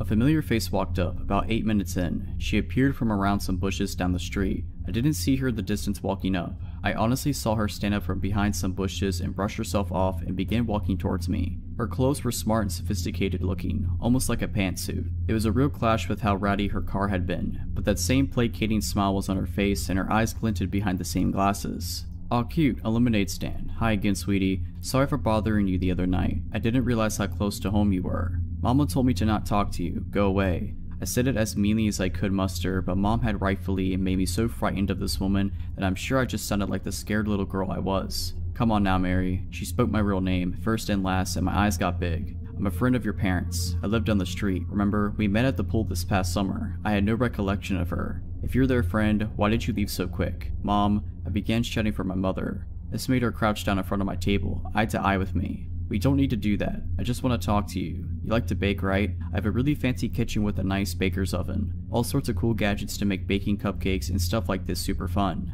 No, no, no, mama. I stood up and pushed the table into this woman and started running for the front door. This woman kicked the folding table away and started to chase me until my mom appeared in the doorway. She flung the door open and I barreled into her, and the woman stopped running and stood in the yard. "What are you doing to my daughter?" my mom shouted at her. "My God, your child is rude. I was just trying to buy a cupcake and she shoved the table into me and ran. Now I have lemonade all over my clothes." The woman lied through her teeth. I don't think she was expecting my mom to come back. That's the lady from that night, in the car. I was now trying to get around my mom and hide behind her. My mom pulled out her cell phone, and this time I know she called the police. The woman immediately ran off back the direction she came. The cops appeared. One took statements while the other one patrolled the neighborhood searching for her. They ended up finding her car parked at the grocery store that was up the road about half a mile up the other end of the neighborhood. They waited for her to show up and claim it. She never did. They couldn't find her. So, random lady in the red beater, please, let's not meet again. This happened a couple years ago when I was 16. I had just recently got my first job at a chain sandwich shop. It was located in the shopping mall outlet at the far end. There were quite a few businesses around it, including a restaurant down the way and a super Target on the other side of the mall on the far end of the parking lot. My parents were always super protective and taught me at a young age to be aware of my surroundings and protect myself, and rarely even let me walk alone to begin with. On this particular day, I had left my phone at home because I wasn't allowed to have it at work and had a daily time limit on it anyways. Thanks, Mom. I had ended up finishing up my shift early, and my mom was still shopping at the Target, so told me to go ahead and walk over to meet her. I began walking towards the Target and had to wait for passing cars. One silver car stopped and let me walk across. I smiled and waved thank you, and the man in the car did the same, and turned on the street going the direction I was walking. I didn't think anything of it, as it was a relatively busy parking lot and most of the shops are over on the other side by the Target. A minute or two goes by and I spot the same car now driving in the opposite direction towards me. I make a mental note but think I'm just overreacting.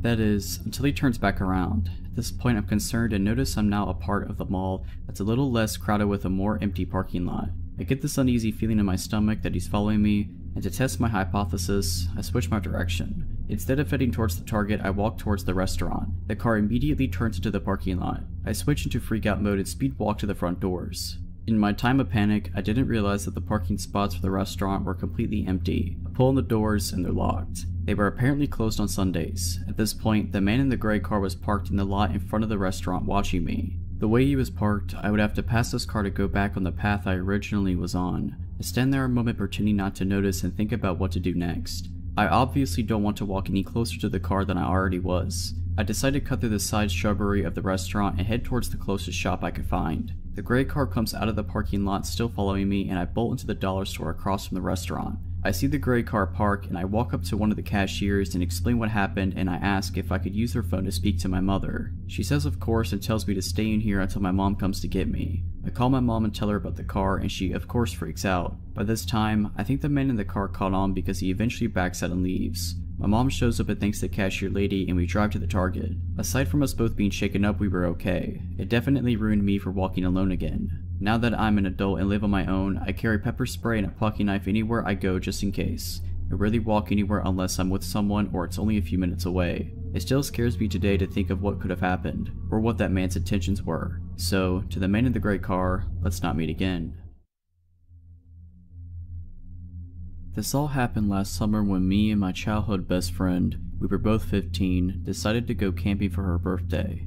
We were originally supposed to be a 5 to 6 person group, but it ended up being just the two of us. So we met at her grandma's house, me with my scooter and her with her mom in a car, and headed to our camping site for the next 2 nights. The camping site was very deep in the woods beside a public trail, but there were still neighbors who had a lot right next to the one we were using. My friend's mother warned us to not go take a walk on the left side of the trail, which would lead us to the weird and possibly dangerous neighbors. We obviously listened since we didn't want any trouble at all. So after unpacking most of our stuff, her mother left, letting us alone in the middle of the woods with only a 50cc scooter to get out in case of emergency, which, don't get me wrong, is very useful but not very fast. So we started doing our thing, eating junk food, listening to music, catching up on both of our lives, since we haven't talked in a very long time. She moved away a few years prior to this, so we don't get the chance to talk to each other that much. The sun was slowly going down. It was getting darker and darker. We were talking and singing when we heard an ATV coming on the trail.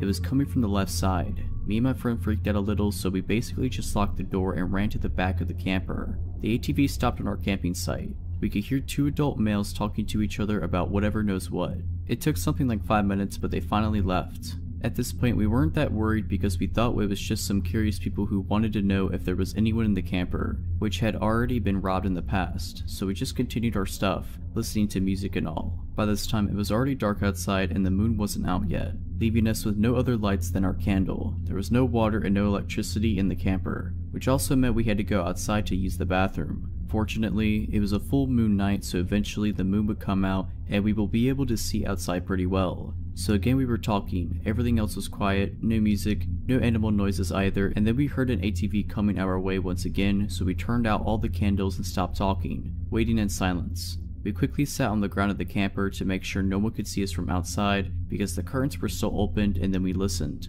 The ATV stopped a little before coming up to our camping site and everything went silent. A couple minutes after that, we could hear footsteps all around the camper. Yes, it could have been an animal, but with the ATV sound and what happened after, we know it wasn't an animal. The steps eventually faded away. We then quietly moved to the back of the camper, closing every curtain, making sure the door was locked. We brought 2 knives with us. We eventually heard another noise. We immediately went silent and we hid the candlelight. We then heard the noise again. It was like someone was trying to open the camper door just by turning the handle. We then heard footsteps going all the way around the camper and we could hear the person testing every single window to see if any of them were opened. We were almost crying. After they tested all the windows, the steps faded away with maybe 1 hour of tranquility and silence during which we were quite panicking. When we finally calmed down, we heard noises at the door once again, but this time, it sounded more like someone was trying to unlock the door with the lockpick. We could hear the lockpick inside of the mechanism and then the person would try to turn the handle. After 5 minutes of trying, the person probably got mad and started turning the handle angrily and punching and kicking at the door. We were freaked out.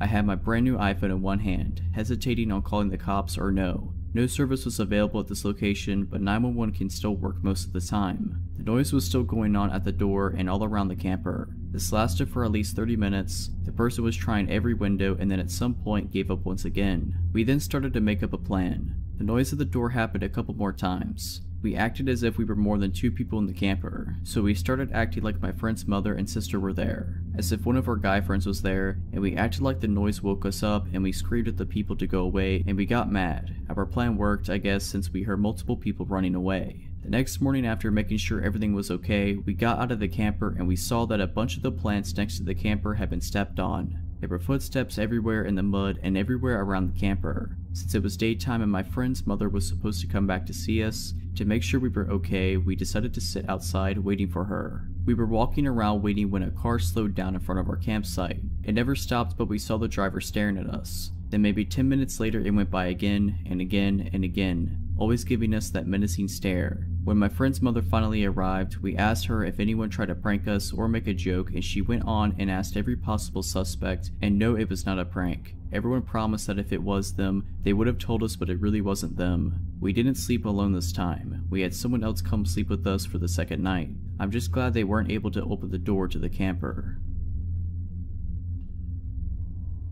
So I'm 23 now, but when this happened, I was 17. In my last year of high school, I was the art girl. I was working on my portfolio so that I could apply to art school. I mainly did landscapes, but part of the requirement for our portfolios was life drawing. Obviously, my high school didn't have any life drawing classes, so my art teacher linked me up to a life drawing class at a local university, which is one of the top art institutions in the UK. So for my school, I had to get a half-hour bus to the center of the city, and then walk maybe 15 minutes up a long stretch through the student district. It was a 6-week course and this happened the 5th week. The class was really interesting and I learned a lot since this was my first time working with life models. I was pretty confident and not too worried about walking alone at night. The class finished at maybe 9 PM and it was pretty dark by the time I got out. So 4 weeks walking there and back, uneventful. 5th week walking there, totally fine. 5th week walking back to my bus stop, also totally fine. 5 minutes at the bus stop, it was very freaky. So the stop I had to wait at was outside the expensive private school in my city.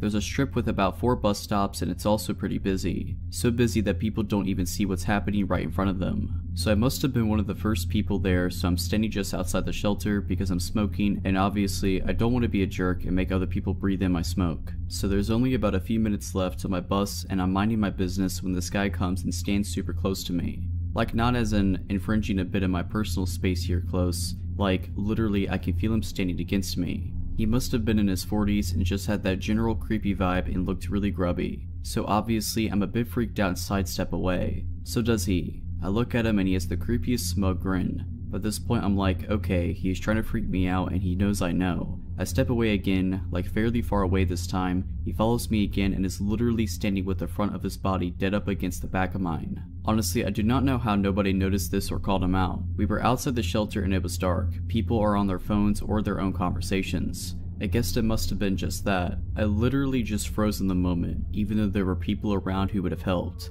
I don't want to overreact, maybe it's just a misunderstanding. I don't want to seem rude. So anyway, it gets worse. After dodging this creep for a few more moments as time dragged in slow, finally this bus comes around the corner. I know if I get on this bus before this guy, he is going to sit next to me, which is what I want to avoid. So politely I gesture and say after you. He gives me that creepy look again and says no, you go first. I insist but he refuses again. There's a big queue now and I don't want to hold anyone up, so reluctantly I get on right before this guy. I get on the bus and do the only reasonable thing, which is to sit next to an old lady right at the front of this empty bus. The seats are only in pairs, so there's no way he could sit beside me now. Like I said, this bus is almost empty, so where does he sit? In the seat directly behind me. I'm just sitting trying to ignore him, which is pretty difficult to do when this guy keeps leaning forward and literally playing with my hair. I have really long hair and his hands are on it. I pulled out my phone and tried to text my mom, but the sending bar would just stick. It happened to literally every time I tried to message her. Obviously, I was scared to call her. I didn't want him hearing what I had to say. I messaged my friend and told her what was happening and that I thought that if I got off this bus, the guy would most definitely follow me. I still had a 10-minute walk home after I got off this bus up a long straight road, so my friend calls my mom and tells her what's happening. My mom then calls me and relays what my friend had told her. Now, I'd been on this bus for about 15 to 20 minutes and my stop was coming up in 5. It's not a big city. My area is suburban and I don't know everyone, but I think I recognize most. I'd never seen this guy before. He wasn't local to my area, so I reasoned he had definitely been on this bus longer than his stop. Anyway, my mom called. I just said to her, I will be getting off this bus in 5 to 10 minutes. You need to get to X Street now and meet me. As soon as I said that, the creep pushes the button for the next stop. Literally as soon as I say it. He stands up and makes sure to bang into my arm and drag his body hard across me as he walks past, stares at me from the door and through the window as the bus drives away. I'm not 100% certain if he actually had bad intentions, or if he just got off on a 17-year-old girl who was on her own. The fact he pressed the button as soon as I confirmed someone was meeting me makes me think he did intend on following me. I didn't go to the final week of that class. This happened this past year, my senior year of undergrad. I attend a big university with 2 bus stops. The first one is for a smaller portion of the school, and the second one is the main one that people use, but they're pretty far apart. I got out of class and was next to the small bus stop around sunset. This guy, I'll call him Eric, comes up to me of all people in line and starts asking if this bus would take him to one of the student housing areas. It was kind of odd because it was partway into the year, but whatever, he seemed genuinely confused. I explained yes, this bus would take him there and his stop is the same one I get off of. He asked if he can wait in line with me and he was nice, so I said sure. We're talking and waiting for the bus and it doesn't come, so I decide to walk to the main stop and he follows. Again, at this point it's not creepy because it's just small talk. We walk to the other bus stop and we just jump on one over there. Eric sits next to me and is berating me with questions that I'm now answering very shortly. Then everything he says is flirty, like, yeah, come see my pool so we can tan. Let's work out together and get sweaty in the sauna. All very weird and random, and I just don't say much because everyone on the bus can hear the conversation. He then asks for my number, which I lie about, but this guy says okay, let me call you. Obviously, I get a call and Eric's just confused and I just say oh my bad. I knew he would call it again, so I just gave the right number. Now I'm regretting telling him my stop, but I still get off with him. He's continuing the flirty comments, but the street I'm parked on is opposite of his route home. I say goodbye and wait till he's out of my sight and to get in my car and drive away. At this point it's late and he was gone, so I just went home and forgot about it. He texted me a couple times the next few weeks, all of which I ignored. Eventually he stopped and I forgot about the encounter. Fast forward a few months and I rarely use the bus anymore because I have a parking pass. One day after class I decided to go to the Vons right next to my original bus stop. I park in the farthest row because it's very busy and my car is in the middle of the row. I'm on a quick mission, so I'm rushing down the first aisle and some guy turns around to check me out, but I ignore it and keep going. I felt the guy's eyes on me still and thought, how do I know this dude? Then I get in line and there he is at the front of the line grinning at me. It's Eric from the bus and I'm like, screw this, so I switch lines. He checks out way before I do and leaves. I get my stuff and walk out to my car. I was parked just far enough that you couldn't see my car, just the direction it was in. As I get closer, there's Eric standing right in front of my car. This was disturbing because he wasn't waiting at the door of the store or in the middle of the lot. Nope, right at my car. He positions himself in between me and my car and he's grinning and he says, "I know you." I play dumb saying, "Sorry, you must have me confused." He says, "No, you're from school." I say, "No, that's not me. I don't go to that school." He believes me and starts aggressively asking me out. I say, "No thank you, I have a boyfriend." He says, "Okay, so you can't have friends?" And I look at him and say sarcastically, "Do you really want to just be friends?" He just grins at me and replies no. He then says, "Don't worry, when you're single I will find you." The way he said it was very unnatural and creepy. He finally gets out of my way and lets me into my car. He watches me leave the parking lot and I drove to my brother's house just because of how unsettling that encounter was. On one occasion, I came from a group project and had to take the bus. It was crowded when I got on, so I sat in the first seat I saw. I can hear the conversation behind me and instantly recognize Eric's voice. The girl he was talking to seemed to be really into the conversation surprisingly. But now here I was on a bus to a school that I told this creep I didn't go to. I tried to get off quickly, but somehow Eric and the girl got off before me. I'm relieved and try to keep a distance. I don't see them anymore and turn a corner and there he is again waiting for me. He doesn't move though, he just grins at me and says, "Hi, are you going that way or this way by now?" He used my real name and the fake one I used when I played dumb at Vaughn's. I just walk away and call my friends to meet on campus. The shelter in place was issued the next week and I moved home. Luckily I never have to see Eric again. If you're liking this video, all I ask is that you make sure to subscribe to my channel and like this video. Thank you. This story is from my days as a gas station clerk. This happened during a football Saturday, so the store was full of people from the moment I walked in. Most of the night is a blur because it was just cashiering for the first 6 hours of my shift. It was around 3 AM and things were finally starting to taper off. There were only a dozen or so people in the store. I just usually kept my head down and focused on the transaction in front of me so I wouldn't get overwhelmed, only looking up now and then to make sure the store isn't on fire and no one's stealing the wine case. I wasn't even looking around when I saw him. I just saw something strange in the corner of my eye and spun my head to look at him. When I got a good look, I was startled. This guy's skin was almost translucent white and he was soaking wet. His teeth were gritted and looked too big for his mouth. He was shaking as fast as he walked past the counter. I could hear the bathroom door slam from around the corner. I went back to my transaction and told myself that I needed to remember exactly where he was. I couldn't forget he was in the bathroom. I rang out the next few people, watching for him the whole time. After another 10 minutes or so, the store was suddenly empty. Customer rushes tend to be like that, from 100 miles an hour to just nothing. I knew he was still in the bathroom. I thought about going to knock, but I felt repelled. I had no intention of going near that door. I look at the clock and it's nearing 4 AM, which is when I need to start brewing coffee for it to be ready when my manager comes in. The coffee grounds are all in the supply closet behind the counter, so I tell myself it's totally fine to go get them. It satisfies both my paranoia and my arrogance as well. I'm still doing my job, but doing something I believe to be tactically the best move. If for whatever reason the guy opened the bathroom door and tried to run behind the counter and do something to me, I could shut the door and lock it from the inside. Besides, the bathroom doors are old and loud. I can easily hear them open from inside the closet, so I can just come out and wait near the panic button until he leaves. This all seemed like a very good idea at the time. So I decide to go get the coffee packets and I'm listening carefully while I load up on all the flavors I need. I figure I will only be a minute or so I don't even turn the lights on. I'm listening carefully and I don't hear anything. I still don't hear anything. Then I hear a weird noise. It sounds like the water pipes in the back hissing at first, but it's too ragged. I suddenly realize the noise is breathing and it's getting louder. Then it's right on top of me. That's when I stood and turned to leave and saw him in the doorframe.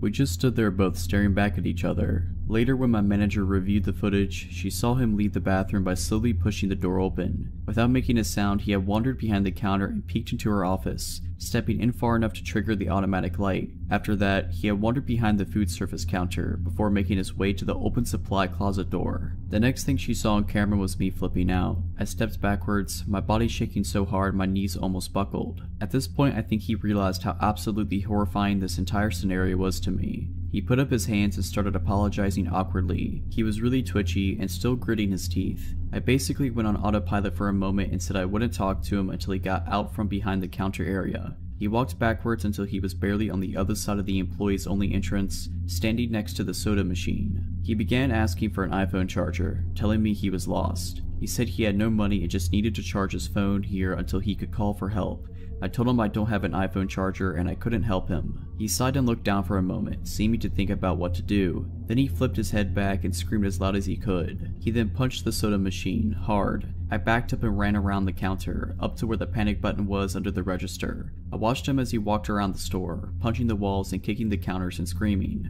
I heard myself shouting over and over, "Get out right now." After a second he stopped and turned around to look at me. He quietly apologized before wandering out of the store and running off into the dark. At this point I was shaking, but tried to pick up and keep working. I started brewing the coffee, checking the windows to see if he was out in the parking lot, but I couldn't see him. After another few minutes, a regular came in and told me a strange man had come up to him asking for a ride. He said the guy was soaked and his teeth were gritting. That's when I decided to call the police. They found him in the parking lot next door, screaming and punching the moving trucks. They took him to sober up and calm down. They informed me that he was very sorry for losing his cool and he was just very drunk and very lost. He had come from out of state for the game and got separated from his friends. In the end, nothing bad happened, but it made me realize that something easily could have.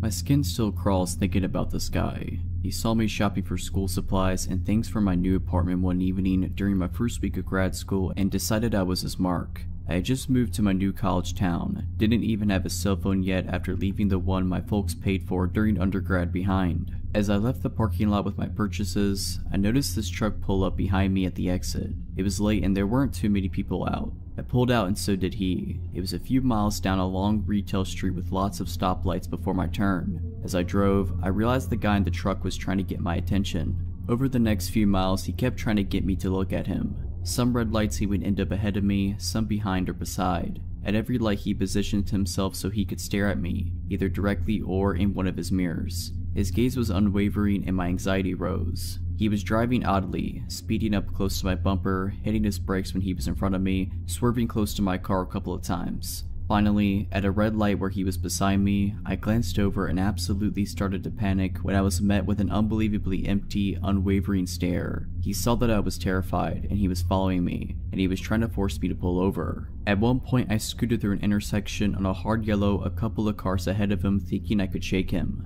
Nope. He went around the cars at the light and ran the red and got back in front of me. A freeway entrance ramp came up and I tried to fake him out by putting on my signal and getting into the merge lane for it. He took the bait and started up the ramp. I quickly got out of the merge lane and continued straight. Again, I'd hoped to lose him, but he drove his truck down the embankment to keep following. At another light where he was beside me, I pulled through the light and then he turned at the last possible second. He made a U-turn and ran another red to follow me. My panic really ramped up at that point. With no cell phone, no sense of direction, in a new city, I really didn't know what to do, so I turned on some music and forced myself to sing along and forced myself to go to the speed limit so I wouldn't crash out of terrified stupidity. I decided to drive to the supermarket across town because I remembered it had a police station in it. He followed me all the way there. He burned out of the lot as soon as he saw all the cop cruisers parked out front. I filed a report and asked for a police escort home. I insisted because something told me this creep was waiting for me to leave the police station. He was. As soon as I pulled out, I saw him. I pulled over and told the officer following me and he went after him, but the truck had taken off and the cop couldn't catch him. The police got the surveillance video from the first store. It turned out this jerk had been dodging me the entire time I was shopping. I saw my surveillance footage following me through the store. I saw him follow me out, close enough to grab my elbow. I saw footage of him circling the lot in his truck, waiting for me to pull out when I took too long to unload my cart. My heart sank. I was able to remember 6 of 7 digits of his plate and the make and model of his truck. In the end, the cops did nothing. They said it was a he said she said since the surveillance video didn't catch him doing anything particular unlawful and was a losing case to try to charge him with anything. I ended up trading vehicles with a friend for a couple of months to try to feel safer and went on with my life. I had no idea what this guy did just a handful of months later until almost 15 years had passed. I was watching a Discovery ID show about the kidnapping and murder of Sandy Jeffers. I almost fell out of my seat when I saw the mugshot of her killer, Aaron Lee Skeen. It was him. I was so disgusted that law enforcement did nothing in my case that I tracked down the investigator in the murder case and, after verifying some things about his vehicle that were changed in the TV reenactment to weed out people making stuff up, she took my contact info and official statement. She could neither confirm nor deny that my run-in was with Skeen, but qualified her statement by saying at least you don't have to worry about him anymore because he got life without parole. I only wish something could have been done when he terrorized me. Perhaps things would have been different for Sandy. So yeah, creepy murderous stalker crazy dude, let's not ever meet again. I go for a short run every night, right after sundown, when it's finally cool out. I always take the exact same route, a loop through a quiet and sparsely populated neighborhood, and now I realize how easy of a target that's made me. A short section of the route passes by an unlit park.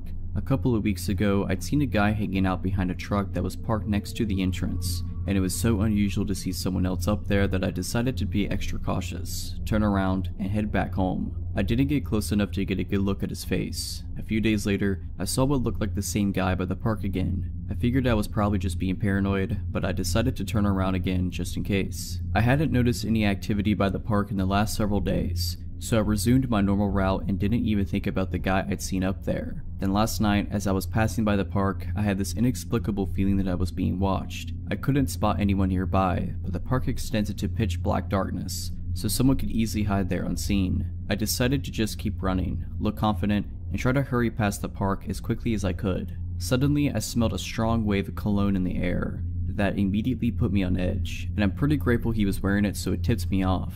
After I smelled it, I had no doubt in my mind that there was somebody nearby, but still, I didn't see any movements in front or on either side of me, and I was afraid to turn around. Immediately past the park, there's a bend in the road. There's a house on the corner as you turn down the road. The house has lots of tall bushes in the front yard. I normally run right past those without even thinking of it, but since my gut instinct was blaring like a siren, I quickly moved to the middle of the street as I rounded the corner. I shot a glance behind me to see if anyone had actually been nearby. I saw a man slowly walking through the front yard of the house on the corner, looking towards me. He paused behind the bushes, as if trying to remain hidden. I could see his jeans and a pair of black-white sneakers, but little else. His slow footsteps were so creepy that I can't get the image out of my mind, as if he was trying to be quiet as he could. If I hadn't made the split decision to run into the middle of the street and away from the yard, I would have been within grabbing distance. I turned on the flashlight on my phone, aimed it right at the bushes hoping it'd startle or blind long enough for me to get some distance between us, and started sprinting at full speed down the road. It was probably the fastest I've run in my life. At the end of each block, I glanced behind me to check if the man was there. Fortunately, I lost sight of him. If he decided to sprint after me, I'm not sure what I would have done. From what I could make out, this guy was at least a foot taller than me. By the time I got home, the adrenaline had dissipated and I was shaking with fear. I couldn't sleep at all that night. What scares me most about the whole thing is that I'm 99% sure this was the same guy I'd seen hanging out in front of the park recently, and now I can't shake the idea that he'd been watching me and calculating the right time and path to try to sneak up behind me. He knew that I always ran past there around the same time. The thought that he was probably watching me from the darkness in the park last night before quietly moving out of it and starting to follow me makes me sick. Needless to say, I won't be running past the park at night anymore, or running alone at night, period. The terror I felt when I turned around and saw the guy's shoes slowly moving behind the bushes and his head facing me is like nothing else I've felt before. I live in a small town, the kind where almost everyone knows each other, and it also really creeps me out to think that this might have been someone I've seen around town in the past. Part of me wishes I could have gotten a better look at his face for the police report. So this encounter took place approximately 10 years ago when I was 15. I was from a suburban area where my part of town was divided into a grid, approximately 8 blocks long and 8 blocks wide. Me and my friend Jesse were walking home from another friend's house who lives on almost the exact opposite of corner of the development from me. We were on the way home, and as usual I walked him to his house and then walked to mine. We noticed a blue Ford Bronco was circling the blocks throughout our walk, but didn't really think anything of it. We got to his house and we hadn't seen the truck for a few blocks. I assumed I had nothing to worry about. I get another 2 blocks or so and I see the truck again. He was parked on the side of the road, but you could hear that his truck was still running. He followed me all the way home, but was sure to not take the exact same route. I got to my front porch and could see he's parked just a few houses down on the same side of the street. I mentioned it to my dad, an absolute mammoth of a man, and he went out to see the truck. He saw it and started walking down to it when it took off. 2 weeks go by and I haven't seen the Bronco since. This walk home was almost a daily routine at this point. We had a snow day from school and just me and my sister were home. I'm playing on the computer when something catches my eye. Directly to my right is a window and there's a man standing in it. Now this window's on the first floor, but still approximately 5.5 feet off the ground, bi-level house. This man's entire head and body still fit the window. He's got curly hair, a full beard, and looks to be pretty big as he fills almost the whole window. We locked eyes and I ran out to confront him. I know, stupid. He ran off down the street to the same blue Bronco parked in almost the same spot as last time. He pulled off faster than I could catch him. This time I called the cops. I gave them as much information as I could, and basically all they said was they'd keep an eye out for him. I showed them where he was, and they were able to confirm it by the footprints in the snow leading to and away from the window. Now what had me a bit concerned was I wore a size 12 shoe. My dad, who was still significantly larger than me at this point, wore a 14, and his shoes were still a bit smaller than the imprints in the snow. Well then, we're screwing with Bigfoot now. A few weeks go by and there hasn't been any more weird encounters. My head's been on a swivel every time I'm out of the house. I don't want to say that I was looking for a problem at this point, but I was. I was kinda hoping that this dude would show up and try something. I was ready for it. I wasn't ready. Me and Jesse were walking home from the same friend's house one night and we saw this Bronco again. Screw it. We're young and stupid dudes, so we figured we're gonna trap him. We went completely out of our way to go to the only dead end in the development to try to get to him once we confirmed he was following us. You never know it was a dead end unless you knew the area because there were never and still aren't any dead end or no outlet signs. I guess he had an idea to what we were doing because he knew where we both lived. He didn't follow us down. We thought it was the perfect plan because of how many moves he'd have to make to turn around. Several cars parked on the street, and it's not a cul-de-sac, just a road with no outlet, and thought we could run up on him when he tried to back out. He outsmarted us that day. The next day on the same trip, from the same friend's house, on the same road we see him again. I walk my friend home and figure screw it, I'm fine. I dare this dude to come out at me, and he didn't. This happened several more times over the next week or two, until the guy decided to make his move. I was on my way home after just leaving Jesse at his house. I got another block before I saw the truck. I'm walking perpendicular to his truck when as soon as I'm in his path, he turns on his lights.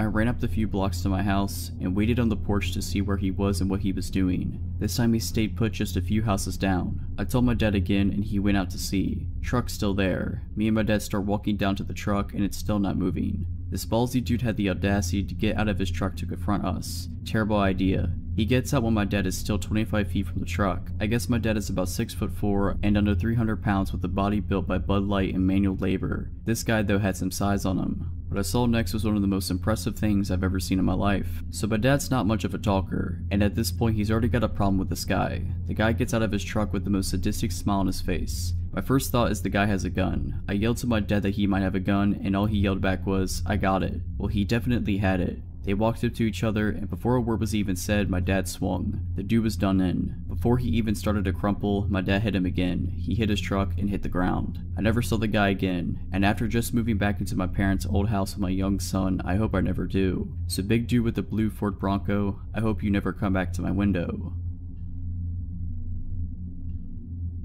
So this happened about 14 years ago. I was 21, and it was the days of MySpace. I never used my real name online. It was in the mode of constantly posting pictures of me smoking, etc. So yeah, I happened to work at a local sandwich shop, and upon taking an order from a customer, I hear, "Hey, aren't you?" enter my MySpace name. To which I asked why, of course, and he proceeded to tell me his MySpace name, and I realized we have randomly commented on mutual friends' pages. Okay, whatever. He and his friends sit in the dining area and eat their lunch, but before leaving he came back to the counter. I thought he wanted a refill on his drink, so I went to the counter to ask him what he would like. "Would you like to get drinks with me sometime?" I was a little surprised, but fresh out of a bad breakup and was ready to date, so I said sure, why not? I told him to message me online later and we could work it out. Cut to 2 days later, it's Friday, and he picks me up and we head to a bar across town. I had known this bar was there forever as I grew up there, but had never been inside. We were the youngest ones there by about 30 years, and there was literally only 10 people total inside, including us and the bartender. Weird, whatever. We have a few drinks, play some pool, and it's time to leave.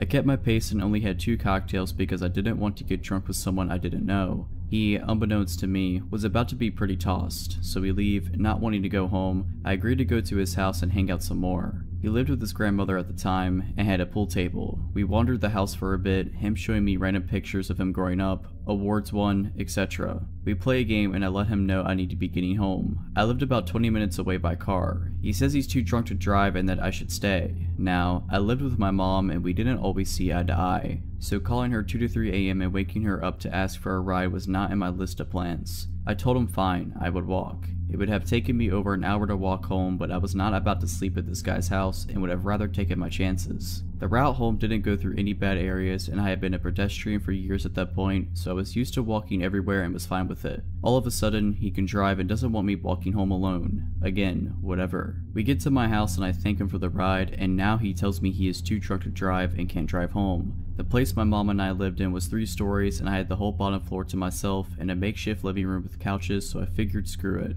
sleep it off on the couch and go home in the morning. By now, I had already decided this was going to be the only date we ever went on. Not because of the whole driving situation, but I just wasn't into him. He proceeds to lay on my bed the minute I let him inside like some stray dog or something. So being tired and annoyed and just basically over it, I said fine, I'll sleep on the couch. Well, I don't know how long I was asleep, or how he even stayed awake, because it took me forever to fall asleep knowing he was there, and this was all just too weird.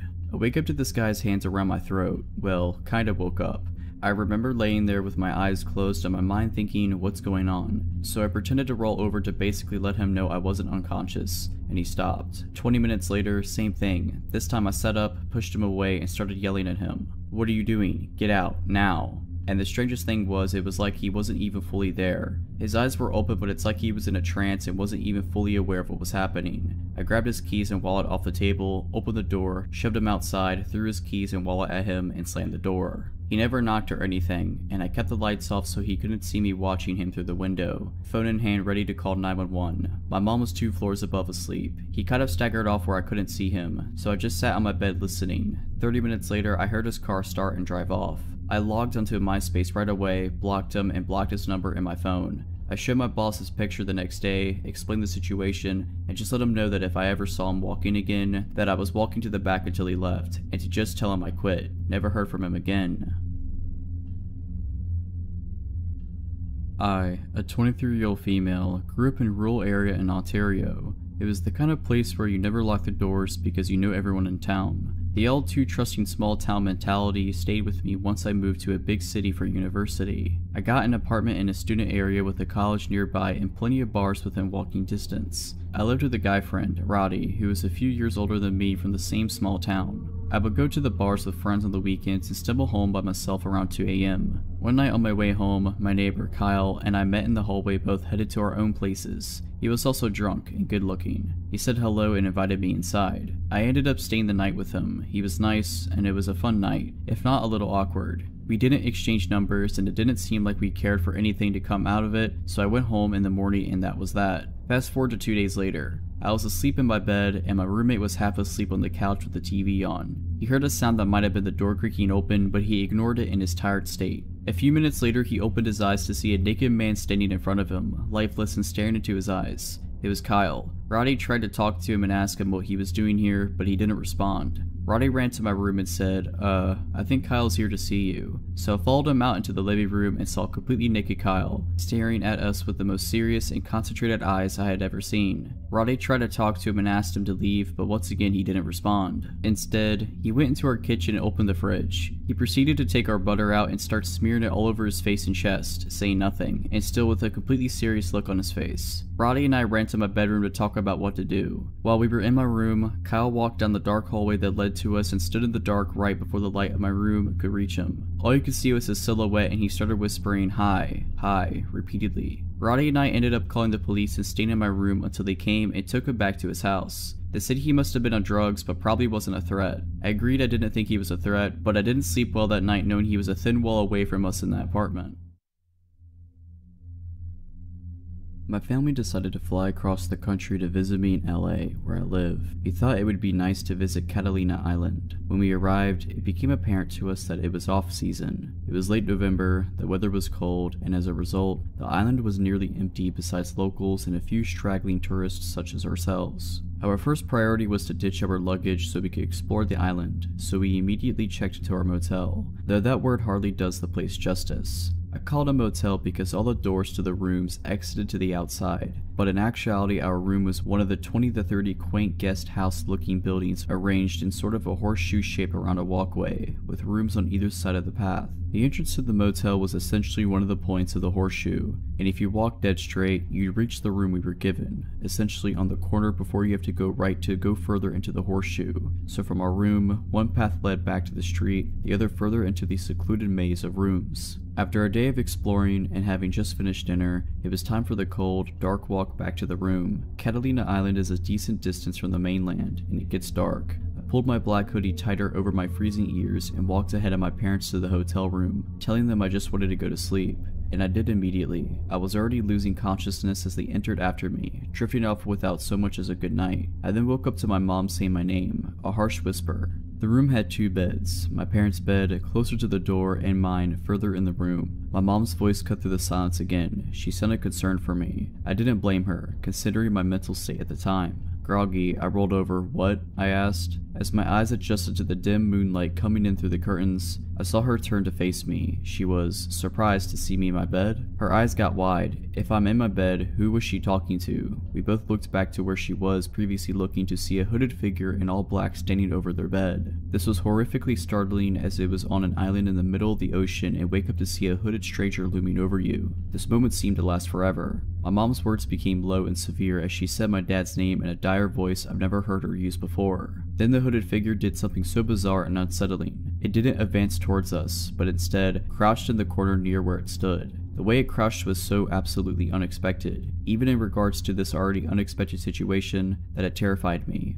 It seemed animalistic. I knew 2 things. The hooded figure had been standing over us sleeping, and it's not acting in any sort of way that I could understand. As opposed to the infinite moment of this figure standing over us mere seconds ago, the series of events that unfolded when my hulking ex-military dad woke up happened in an instant. Suddenly, we were out the door, not knowing which way the intruder went. My mom was screaming, "Get him, get him." My dad was running down one path of the horseshoe, further into the hotel, shouting through sheer adrenaline. I ran down the other path, towards the street. When I got there, not a sign of the intruder, but it became suspiciously quiet behind me. I ran back to the room to find my dad quietly walking back, his head low. He gets really close to me and I hear him say, "It's a kid." The explanation: some young teen, tall and lanky as I am in my 20s, wearing all black including a black hoodie, went into the wrong room, our room. The one time my parents just so happened to forget to lock the door. My mom woke up when he entered and seeing a tall person in a black hoodie, thought he was me, assumingly leaving the room. And when the hooded figure crouched, that was him when he realized his mistake and panicked. He was scared of us. As I got back to the room, my mom walked out and hugs this kid, who was now crying his eyes out.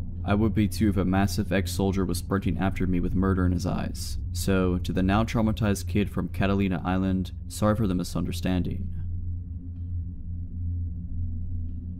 For a bit of backstory, I live in a big city which is mostly a friendly place, but like all cities, it has its rough areas. There are 2 main spots that are known to be particularly rough, and for the first 14 years of my life, I lived in one of those areas. So though it can naturally be a bit uncomfortable, I tend to be pretty unbothered by odd people talking to me in the street. Anyway, I moved from one rough area and moved to a safer one, but it's very close to where I originally lived. I know both of these areas pretty well too, which helped me with what happened 5 months ago. I had some stuff going on in my personal life and going through phases of bad anxiety as it is. I had to make the decision to take some time off of work, but wanted to try and stay in a routine and be productive. I went to the dentist way past when I should have, so I made an appointment and when it rolled around, I walked there. My dentist is in the rough area that I now live close to. On my route home, I have to walk past a pub on a main road which has a super bad reputation. Anything you can think of, it's happened inside or just outside of this pub. Anyway, I noticed someone sat on the bench outside the pub. I have my headphones in but see him saying something, so I assume he's asking me for something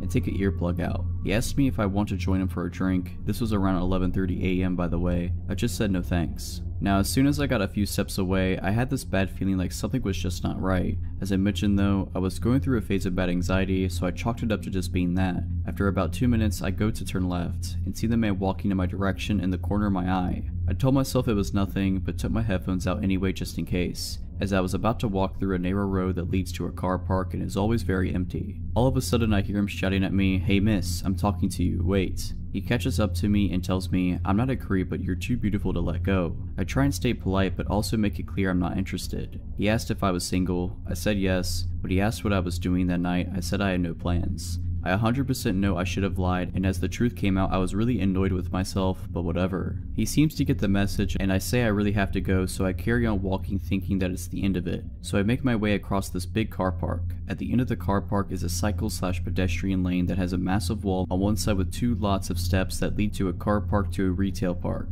and bushes on the other end, and it's super narrow. I get into the lane and hear footsteps like someone is running, probably a jogger. I'm getting paranoid until right behind me I hear, "At least give me your number."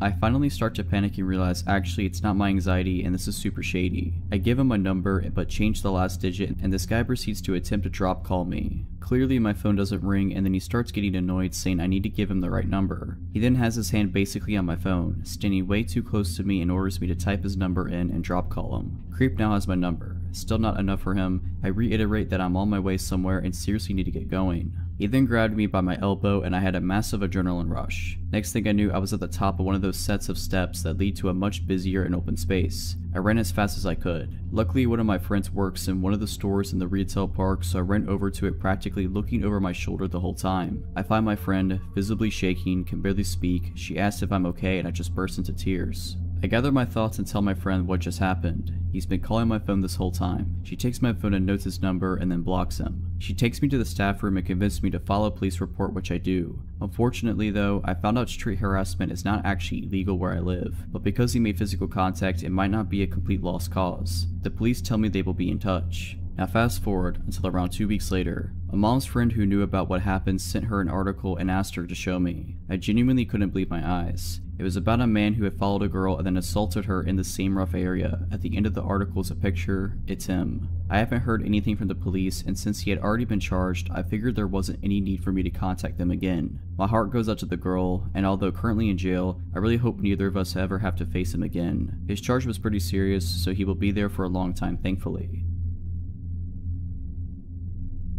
The following experience happened to me a few years ago when I was on the train home from school. It was around 10 p.m. at night as I had stayed back in a public library to study. One thing you should know is that my train line is particularly dodgy, and you can meet some truly weird people on the train when it's late. When I got into my carriage that night, it was particularly empty, apart from 3 women sitting on the opposite end of the carriage. I sat down and plugged my earphones in to watch YouTube. My train ride usually takes around 45 minutes. About 3 stops into the train ride, and the only other person who had gotten onto my carriage at the time was a man who was wearing construction clothes. He sat near the 3 women, so I assumed he knew them. I turned my attention back to my video. A few minutes later, I noticed that the 3 women who were sitting on the opposite side of my carriage had moved to my side. I didn't really think much of it as I was engrossed in the video I was watching. That's when I noticed someone take a seat opposite of me. It was the man who had gotten on earlier. He asked me my name, but he was giving me a weird vibe, so I pretended like I couldn't hear him. I had my earphones in after all. He then proceeded to tap my knee to gain my attention. There was no use ignoring him, so I removed my earphones and looked at him. He was a big guy, probably around early 40s, and he was clean shaven. He asked me my name, to which I gave him a fake name. He then asked me how old I was. I was in my school uniform at the time, so I told him. He reached out his hand and introduced himself. Not wanting to be rude, I extended my own hand to shake his hand. This is when things started to get weird. His handshake was super weird. His grip was abnormally tight, and he seems to pull my hand towards him as he shook it. I quickly withdrew my hand. He then asked me if I had a girlfriend, as he thought I was quite attractive. Alarm bells began to ring in my head, and glanced over at the 3 women who refused to even look over my direction. Seeing as they would be no help, I would just have to look out for myself. He then took out his phone and started showing me a picture of a girl who seemed to look around my age. He then asked me if I thought she was beautiful. Again, not wanting to be rude, I simply nodded and said she was. He then asked me if I would be interested in marrying her. I just started laughing as I thought he was just joking around, but his eyes were dead serious, and he just glared at me. He repeated his question, to which I responded that I did not know her and that it was inappropriate. He suggested that I give him my number so that he could arrange for us to meet. This seriously creeped me out, and I politely declined, stating that I was busy with school and that I was not looking to get into a relationship. As I said this, the train was coming to a halt at a station. I was still 3 stops away from mine, but I decided that it was time for me to get out of the situation. I apologized that this was my stop and that it was nice to meet him. As I got up to leave, he extended his hand for a handshake and thanked me for talking to him. I didn't want to shake his hand, but I did not want to trigger him, so I reached out my hand. Suddenly, he grabbed my hand and pulled it towards him. His eyes were full of anger. He then asked, "What, you don't want to marry my daughter? I will break you." I quickly broke the grip and left the carriage. As it was nighttime, there were always police officers patrolling the platforms. I rushed towards one of the officers and told him everything that happened. I then described his clothing and which carriage he was sitting on. While waiting for the next train, the same officer came up to me and told me that officers had picked him up 2 stations down and thanked me for letting him know. Although the officer asked for my details, I was never notified as to what happened to him. I just hope that I never have to experience a man on a train like that in the future. If you're liking this video, all I ask is that you make sure to subscribe to my channel and like this video. Thank you. I was about 19 and I transferred to a college very far from home. My parents had raised me pretty dependent, so it didn't upset me. I saw it as a fun challenge. One of the biggest changes to get used to was not having a car. I could have gotten one, I guess, but it would have just been a hassle to find places to keep it when I wasn't at school, etc., so I just opted for the bus instead. I'm not a big fan of person-to-person interactions, so I always made sure to sit up front, hopefully by myself, with my bag in the other seat, and not only headphones in, but a book open as well, all friendly signals to please go away. Thing is, I'm not that great at actually telling people to go away. I had gotten on the bus to head to the mall for a bit, and I realized someone was talking to me. I paused my music and looked up. A homeless man was asking if the seat was taken. There weren't really a lot of people on the bus, but I felt awkward and very rude saying no, like I was judging him. I didn't want to appear unkind, so I moved my bag and then made a big show of putting my music back on and raising my book up to read. I had to keep pausing my music because the man kept talking to me. I kept trying to downplay it to myself that it was just his idea of small talk, even though the questions pointedly fixated on details about me, my age, how pretty I was, if I had a boyfriend. I lied and said yes, of course, and that didn't dissuade interest at all, and so on. It was a very long 20 minutes. He kept getting closer, never overtly touching or filling the space in a way that I could make an obvious complaint about, but by the time we arrived he was practically faced completely toward me. It was definitely blocking me from moving to another seat. Finally my stop came and I jumped up. He was perfectly nice about moving so that I could get by, or so I thought. Turns out he was actually just getting up himself to get out of the same spot, not pausing for a moment and talking to me. Great. It was the middle of the day on a crowded street, so I didn't feel like I was in imminent danger, and therefore felt that anything other than open welcoming would be the height of rudeness for me. I smiled awkwardly and moved on toward the mall, only for him to fall in step with me, continuing to ask for details about myself and my boyfriend. Being naive, I tried to cut him off with, "Oh, I'm headed to the mall," but of course that only gave him the chance to say, "Me too," and well, we headed there together. He started talking to me about how good of friends we were now and how close he felt to me and so on. Honestly, I checked out a good while ago and was trying to find ways to ditch this guy. I ducked into the first store I saw when I got to the mall and he followed me in. I was at this point not even making full sentences, just mumbling things about, "Oh sorry, I need to," and then I tried to lose him down another aisle. It didn't work. I finally made a turn he couldn't follow quick enough and literally hid behind some shelves waiting for him to go by. I dashed out of the store and he saw me and yelled at me to wait and ran after. I ran down the strip and dashed into a random store and went straight to the back to the dressing rooms. I hid in one of them for as long as I felt that I could, and then I peeked out and saw him in the larger mall area, scanning. He finally moved off down the wrong way and I stayed in the store another half an hour, pretending to look at clothes. I don't know what the shop girls must have thought. I was clearly shaken into the point of tears, but I had called my mother by that point and was keeping her on the phone. When I left, I ran out of the mall and went around to a different bus stop, in case the man would be back at the first one. I was so scared that he would show up again and this time follow me to my apartment. There's a lot I didn't do right in that situation, but I'm just glad I was lucky enough to lose the guy.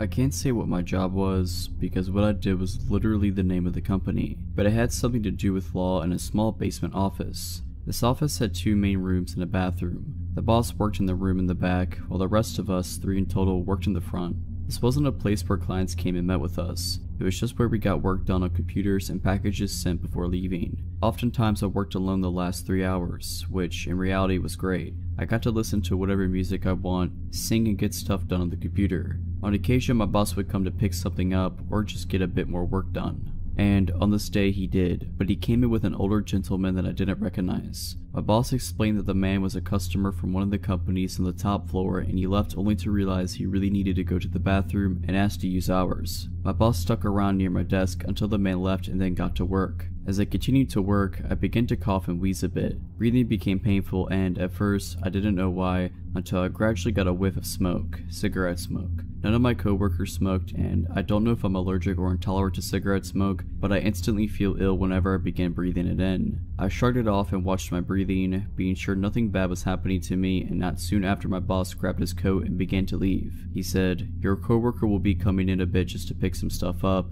and as he opened the door, the scent of smoke burst through and on the ground were cigarette butts from what he said. Thus, he continued with, "And let's have you lock the door behind me too." I couldn't agree more, that was creepy. But if it was the man who used our bathroom, it wasn't too strange to assume he hunkered at the bottom of the stairs to take in some smoke before leaving. When my boss left, I made extra sure that the door was locked before continuing with my work. Another hour had passed by, about an hour and a half remaining of work when I began to smell smoke again. My heart sank as I turned my eyes to the door and quietly got up from my chair. I usually took off my shoes at work. Like I said, we didn't have clients come there. We were pretty chill when it came to wardrobe, but even with them off, I tiptoed over to the door and pressed my ear against it. I didn't hear anything at first, however, the scent of smoke was prominent there. For one reason or another, I decided just to go back to my desk and wait until my coworker got there. Not 10 minutes more in though, I heard this click, click, click sound. It was subtle and I had to look around to spot where it was coming from. It was the doorknob of our office. From where I sat, I could see it just slightly jerked back and forth. The person was doing it slowly as I was sure they were trying to be quiet. By this point, I called up my coworker to come sooner. In some ways, I felt safe. I was in a locked area after all, but who knows, right?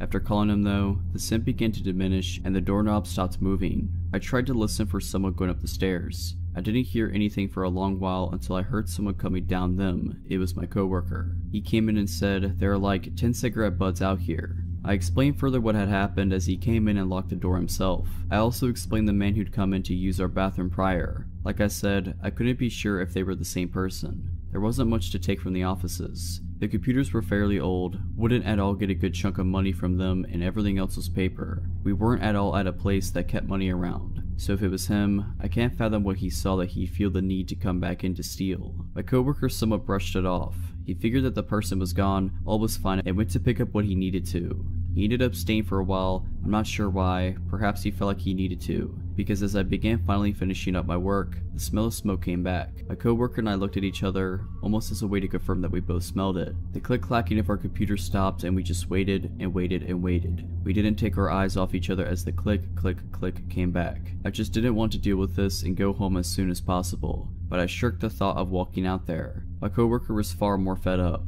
He stood, stomped at the door, unlocked it, and opened it. There was a man there. I didn't get a good look at him. I saw him raise his arm, freeze, and then he disappeared and sprinted up the stairs. My coworker walked me to my car soon after, told our boss about it, and we made it a rule that we always lock the door from that point on. Especially me, because after that day, every now and then, I'd smell smoke and hear the doorknob attempt to twist. Whenever I did, I either called up my boss or waited every now and then I heard the steps leave. Frankly, we should have put a camera up or called the police, something at least. When my coworker described him to my boss, it seemed like he was the same man who used our bathroom, but that is just speculation. We have no idea what he wanted or if there was a purpose. Be careful letting people use bathrooms. They could have ulterior motives.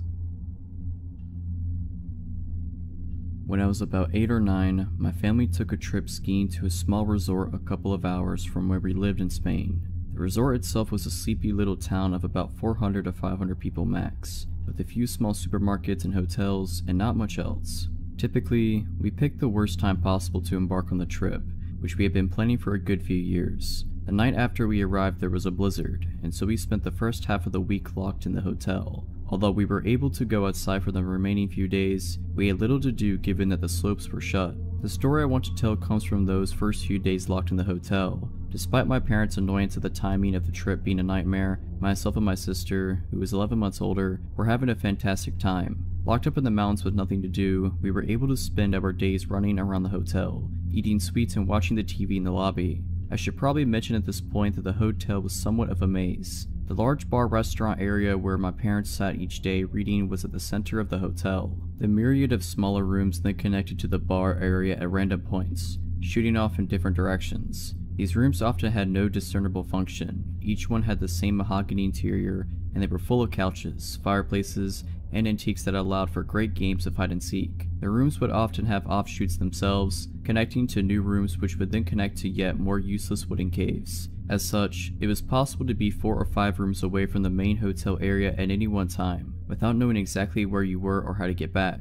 Anyway, at some point along the weekend, myself and my sister decided to play hide and seek. Bearing in mind the above, it was almost an impossible challenge to find the hider. At one point in the game, I was just about to give up on searching for my sister until I heard her voice from what sounded like a few rooms away. After successfully navigating the web of rooms, I emerged to find her sitting on a couch alongside a German man with gray hair, probably in his 60s if I had to guess. As soon as I emerged into the room, the man turned to me and told me he was taking my sister to the swimming pool and asked if I wanted to come. I remember immediately thinking it was odd that there was a swimming pool that we hadn't heard of. My parents had been complaining that morning about how much TV we were watching, and so I was sure they would have taken us there if they had known about it. And besides, the hotel did not seem of the size to be able to host one. I told the man that I have to ask my parents first, and told my sister to come back with me to find them. He immediately replied that I should go and that he should take my sister on ahead. I told my sister that she absolutely had to come with me, but excited at the thought of the swimming pool, she said she didn't want to.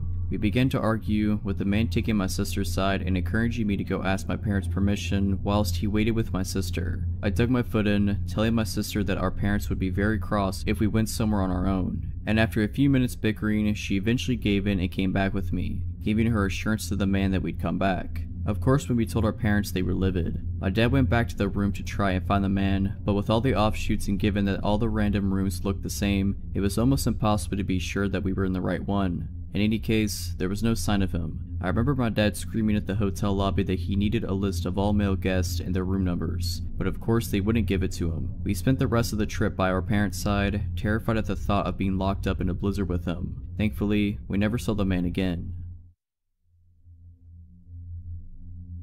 My mama and I normally shopped at the market just a few minutes away from our house. My mom had been shopping there for 20-some years at this point and was friends with most of the workers, so I was friendly with them too, and was always happy to talk to them. Whenever my mom got distracted talking to someone, I, with the attention span of a 6-year-old, would wander around the aisle. My mother would keep an eye on me to make sure I didn't get too far, but if she was distracted, one of the employees would usually be around and gently guide me back over. One day though, we went to a different market that I couldn't remember having been to before, and we didn't go back to for nearly a decade. We were walking around the aisles when my mom ran into her friend. They started talking, and I, not realizing that I no longer had a store full of adults keeping an eye on me, started wandering around the aisle. My eyes caught some colorful display, I think flowers or balloons or something, and went over to look. Once I was satisfied with my inspection, I turned back to the aisle only to find my mom wasn't there.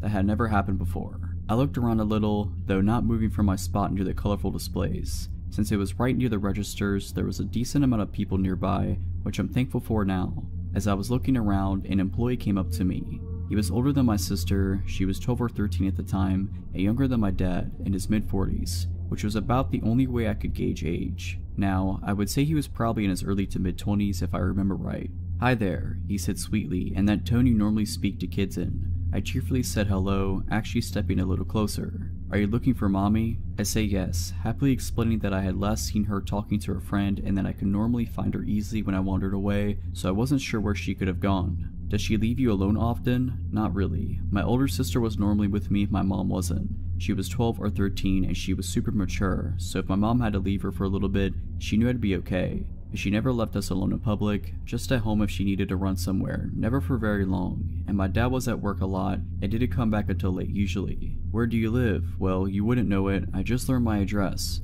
We just learned how to mail a letter in school, even took a little class trip to the mailbox in our school corner to send them out. I knew how to write my address now, and I knew how to say it." "Where do you go to school? Who picks you up?"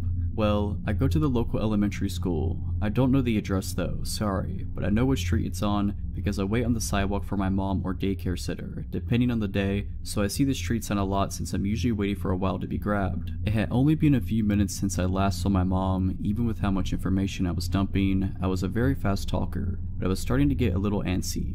not because I was uncomfortable talking to a stranger, but because I had skipped lunch that day specifically to calm my mom into letting me get a bagel from the store next door, which is why we were at the market in the first place. My mom was holding onto the bagel to make sure I didn't try to eat it too fast and choke, which I had done several times in the past. I wanted my bagel, and while I liked talking to this grown man who made me feel smart and was oh so interested in my life, I liked bagels more. Plus, if I caught my mom when we were near the bakery section, I might be able to use my charm and get a cookie. So I gotta find my mom now. Oh well, I'll walk around with you and help you find her. You wouldn't lead me through the market you work at where you can easily bring me to the back room, meat locker, or any number of places? Yeah, sounds good. Ozzy. I look around to see my mom, the relieved look on her face slowly changing into something more anxious. I smile happily and wave her over. She immediately grabs my hand and I could tell she wants to chide me, probably for leaving the aisle, but she seems more occupied on the man in front of me. Before I can even open my mouth to introduce him, or remember that I never got his name, he quickly says that he's glad I found my mom and he needs to get back to work and practically runs to the back of the store. My mom puts her hands on my shoulders and looks me in the eye, her expression a lot more worried now.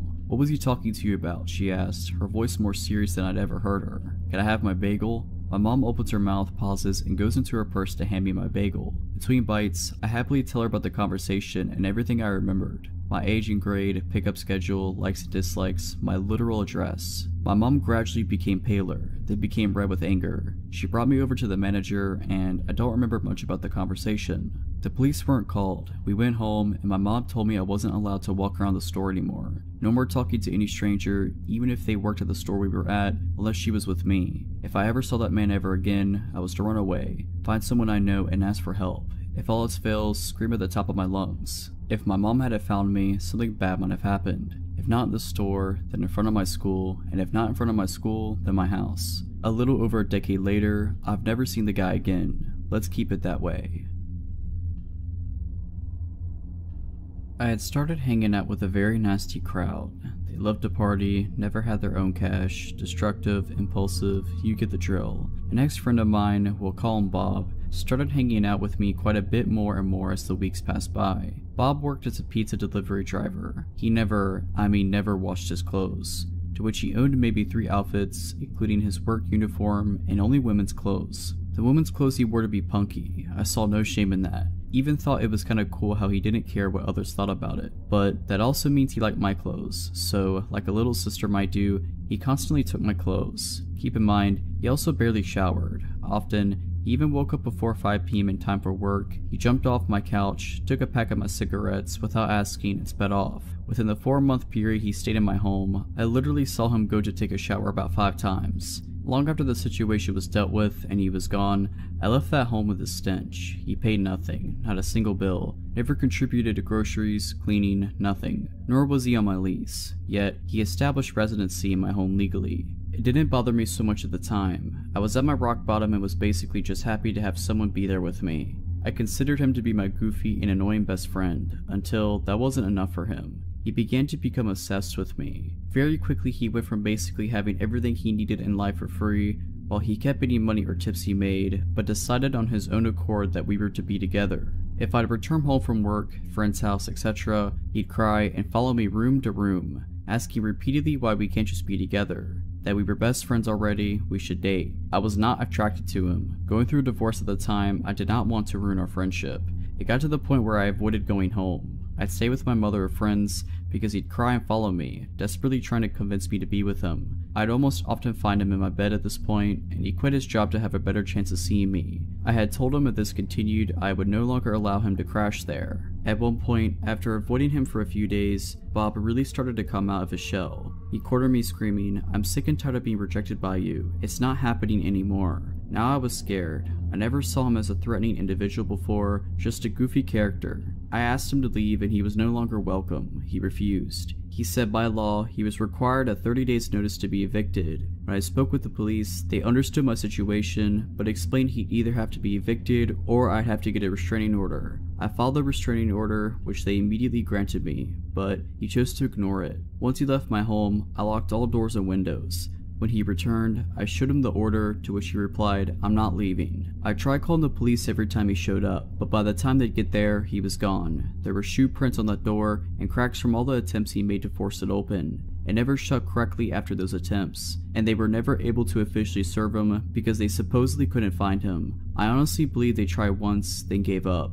I provided them with his plates, friends' addresses where he'd stayed, previous employment, everything needed. I'd stay up late, here in his vehicle. It was very loud and easily identified, slowly drive by my home, staring at me, day and night. At one time, he even hid behind my front door, had a mutual friend knock, then jumped out, shoved the door open, and entered. Even went as far to message my young, underage nephew who he met maybe one time on Facebook to try and gain sympathy and convince him to get me to change my mind, crossing even more obvious boundaries. It was a living nightmare. Eventually, he moved on to his next obsession, and I was somewhat at peace. Several months later, he was on our local news for attempting to slit his ex-girlfriend's throat and beating her until she was unconscious, until a neighbor brushed over and he fled. All I could think was how that could have been me. When I was 18, almost 10 years ago, I had a phone call that completely changed my life. I got woken up at almost 6 AM by an unknown number. I figured it was my boyfriend, now husband, since his phone number usually showed up as the famous unknown number. He usually called me before going to work at around 7:30 AM, but sometimes he'd call me at 6ish if he wanted to talk to me while waking up.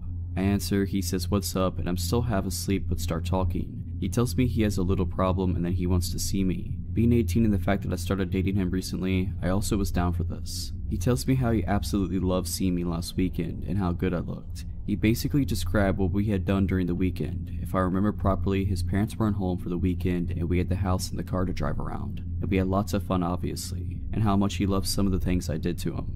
I replied and I was more and more awake and we were having a really good time. Then I noticed it was almost 7 AM, time where he usually takes a shower, eats, and gets ready to go out the door. And I basically ask him, so this is fun and all, but aren't you going to get ready for work? He replied with, no, I think I'll skip work today. How about I come over? Now the thing is, by then I was pretty awake, and although the voice that was talking to me was very similar to my boyfriend's, something threw me off. My boyfriend doesn't say, no like this guy does. Besides, I knew that unless he was sick, my boyfriend would never skip work because he was scheduled on his shifts and missing his shift was a big deal that could get him fired. I kind of froze. He noticed it, so he said, oh babe, you're right, I should start getting dressed, so you want me to come over? By then I swear that his voice was back to my boyfriend's voice and I just felt silly. So what if he wanted to skip a day at work? Maybe he just wanted to see me. So I tell him, yeah, sure, come over, it will only be us here. He replied, great. Then he asked, where's your house? The last time I checked, I'm pretty sure my boyfriend knows where I live. He had been coming over for weeks now. I laugh it off and tell him, ha, you know where it is. That's when he laughed, and his laugh was absolutely not my boyfriend's laugh. I instantly ask him, you're not my boyfriend's name, are you? He said, can you just hang on please? I need to go grab something. Meanwhile, I get a text from my boyfriend. I figure that maybe this is just a sick joke. Maybe he coordinated it perfectly. Maybe he's sick and his voice doesn't sound the same. The text from my boyfriend said, at the subway, going to work now, love you. I texted him saying, why are you texting me? We are talking right now. At which point my actual boyfriend called. He was very confused at first and figured someone had hacked into his MSN. When I told him it was by phone, he reassured me that he absolutely did not call me and that whoever it was not him. He had to go as the subway train was there, but that he will call as soon as he was at work. Then, the other guy called back, I picked up and I asked him, who are you? What do you want? I pretty much went crazy on him. He said that his name was Mike, that we had met a long time ago, which was impossible because my phone number was fairly recent, and that he just wanted to have fun, that he didn't know I had a boyfriend. I asked him how did he know that I was wearing and what did we do and how he got my phone number. He just said, where are you? Why don't we meet? At which point I hung up. He called again, I didn't answer. Within minutes, I had called my mom to tell her what happened. She told me to change my phone number and not to stay home alone. I changed my phone number right away. I also alerted local police. They opened a file but nothing ever came out of it. I still wonder how he knew what we did and what I was wearing. My boyfriend swore at the time he would never let any of his friends know all that, but his parents' house did have lots of windows and we weren't exactly careful. So Mike, let's never meet again.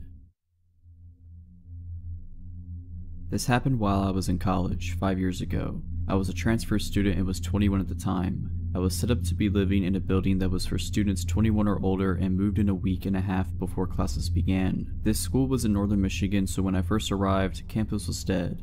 I mostly kept to myself, but was friendly with a few people in my building, namely one guy named Khalil, an exchange student from Lebanon. He seemed nice enough, though there was a distinct language barrier, so things were easily lost in translation. Our RD and RA, resident director, resident assistant, made everyone who had moved in have a meeting to go over basic rules and whatnot. At the end of the meeting, as I'm leaving the rec room, Khalil suddenly puts his arm up on the wall in front of me, almost clotheslining me. Caught off guard, I am peeved and creeped out about this. He begins explaining that he would like to be my friend and would like to go out for dinner to get to know me. He worded it oddly, so I wasn't sure if it was just a date or just a friendly invitation, but I attributed it to his bad English. Like an idiot, I felt cornered physically and socially. I am awful with confrontation and could be too nice, so I agreed. He meant right then and there, however, and said, "I will get us a taxi and we'll go now." 10 minutes later, we're getting into this taxi, and as I'm entering, I feel this sense of dread. I think, I barely know this guy, and Hudson's, the restaurant, is a couple miles away and we will be stranded out there with this stranger if it gets weird. As we drive, my guard rises higher and higher. He wants to know everything about me, and is throwing questions rapid fire.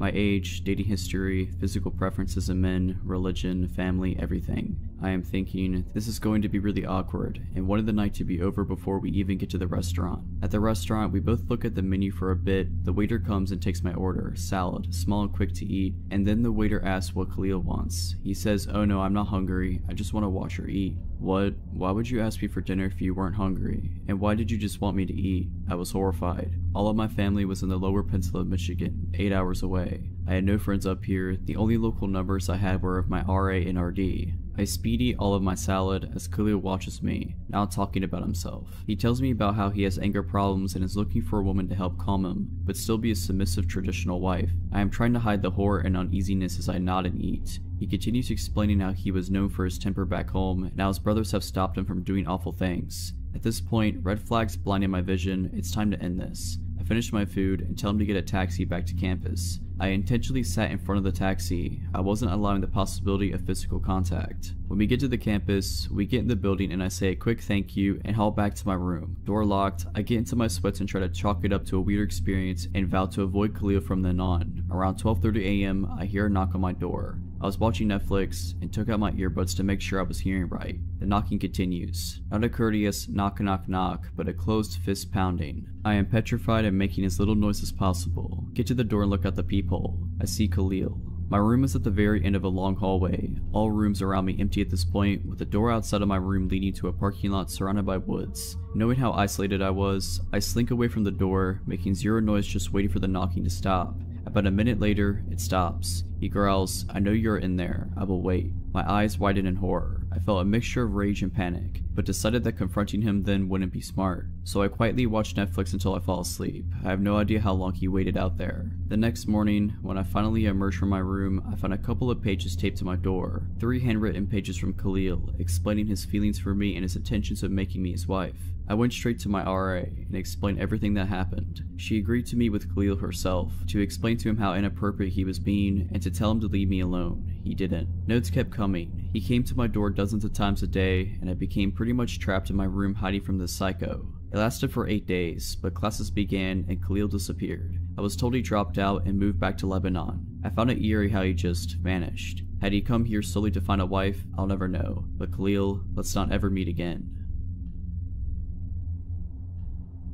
It was the middle of the afternoon and I was home from college for the weekend, driving home from an auto shop, having just picked up my car after some repairs. It suddenly started making a loud grinding noise. My car was very old, things were always going wrong, so I pulled into a shopping center parking lot and called my parents for advice on whether I should take it back to the shop or get a tow. I know very little about cars. My mom told me she would come and meet me at the shopping center and we'd figure it out. At this point, my phone battery was also dying, so my phone shut off after the call. As I was hanging out in the parking lot, a guy pulled over on the street in front of me, rolled down his window, and asked me for directions. I did my best to direct him, but instead of taking off, he then pulled into the parking lot and got out of his car. I found that a bit weird. It was broad daylight, I was in front of a shopping center, cars were driving by constantly, it's not like it was nighttime in an abandoned alley. So the guy started to make what seemed like small talk and I complied, still not understanding what he wanted. He introduced himself and asked what my name was and I offered my first name. He asked what I did. I said I was a student studying art. He asked where I went to school and I told him. He asked how old I was. He made a little more small talk and then I guess seeing that I was a bit more relaxed, he said he was a sculptor and that if I was interested in art, I would love the sculptures he had at his house. He said we would go there right now and look at them. Immediately that dull alarm in the back of my head got turned way up.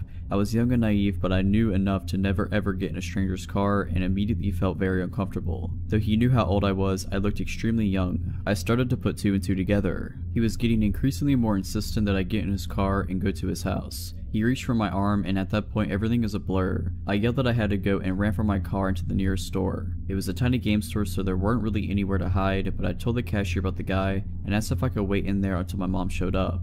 The cashier assured me the man would not be let in the store and that he and his coworker would keep an eye on me until the man was gone. I also asked them if I could use their phone to call my mom and let her know what was going on, since mine had died. I kept watching the guy outside by my car, worried he would try to come in, but as soon as he saw me use the store's phone, he got in his car and took off. I wish the story ended there. The whole encounter really shook me up, but as I reflected on it, I realized, through the questions the man had asked, he had my first name and exact birth date by asking how old I was and getting my birthday. He also knew where I went to school, though thankfully it was several hours away from my hometown where I encountered the man. I asked a friend of mine what kind of info he could get based on what he had, and much to my distress, my friend showed me he was able to find out my full name, my phone number, and my home address with the info I had given the man. I felt like such an idiot. I had always been taught to be wary of strangers and not give them personal info, and I was baffled by how easily this guy had gotten personal info out of me just by pretending to have a casual conversation. Nothing happened for a few weeks, and I started to stress less, and stopped thinking about the encounter, and stopped worrying about running into the man again. Then one early morning my cell phone rang. The number was restricted. I answered. There was heavy breathing on the phone, but no reply. I hung up. It happened again the next morning. This time a man answered, asking, "What are you doing right now?" I said I was trying to sleep. "What are you wearing?" I immediately hung up. The calls continued. The next time I picked up, I told him if he called again, I'd call the police. I got a few more calls from a restricted number after that, but stopped answering, and eventually they stopped. I'm still not sure if the calls were from the man I met in the parking lot, but it seemed likely. It was just too much of a coincidence they started after that encounter. I spent a good year being afraid of that man. I still can't believe how foolish I was giving him info about myself so easily, and it was an important lesson in how smooth and sneaky creeps can be, and now I'm much more careful about what I say to strangers. I still don't know what he had planned if I had actually been foolish enough to get in his car, but I'm very glad I never found out.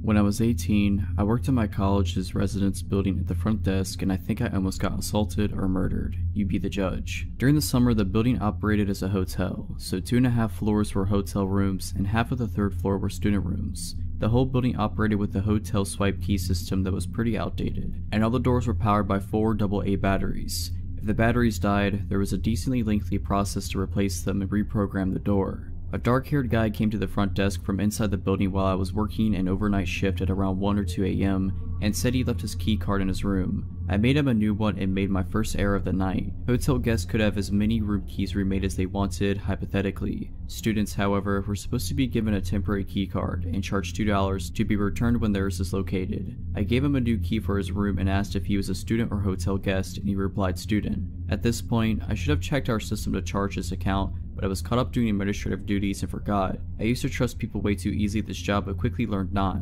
Later on the night, maybe around 3 or 4 a.m., he came to the desk again and said he couldn't get into his room. I asked if he just forgot his key again, and he said no. The door wasn't working. I asked if the light was coming on when he swiped his card, and he said no, so I figured the batteries were dead. I told him I'd changed the batteries, and I went up to his room with him. He asked me for my name, and I told him. He didn't tell me his. I opened the room door manually with the master key, and I told him I'd have to prop it open while I worked on the back panel to replace the batteries. He said, "No, it's okay, I'll close it," and closed and deadbolted the door locked. Really weird, but I tried not to think about it. I had changed the batteries on plenty of other doors by this point, and some students were iffy about having their doors propped open for their room to be on display for anyone walking by. He also had a really thick accent, and I thought he might be an international student since we had a lot of students from other countries where English was not their first language. I gave him the benefit of the doubt and thought maybe it was also just a language barrier issue. At this point though, I really felt like something was wrong, but I tried to ignore it so I didn't freak him out. While I was trying to focus on fixing the door as quickly as possible, he kept trying to entice me to go further into the room, saying his bed was broken and he needed me to take a look at it, there was something underneath it that needed to be fixed, etc.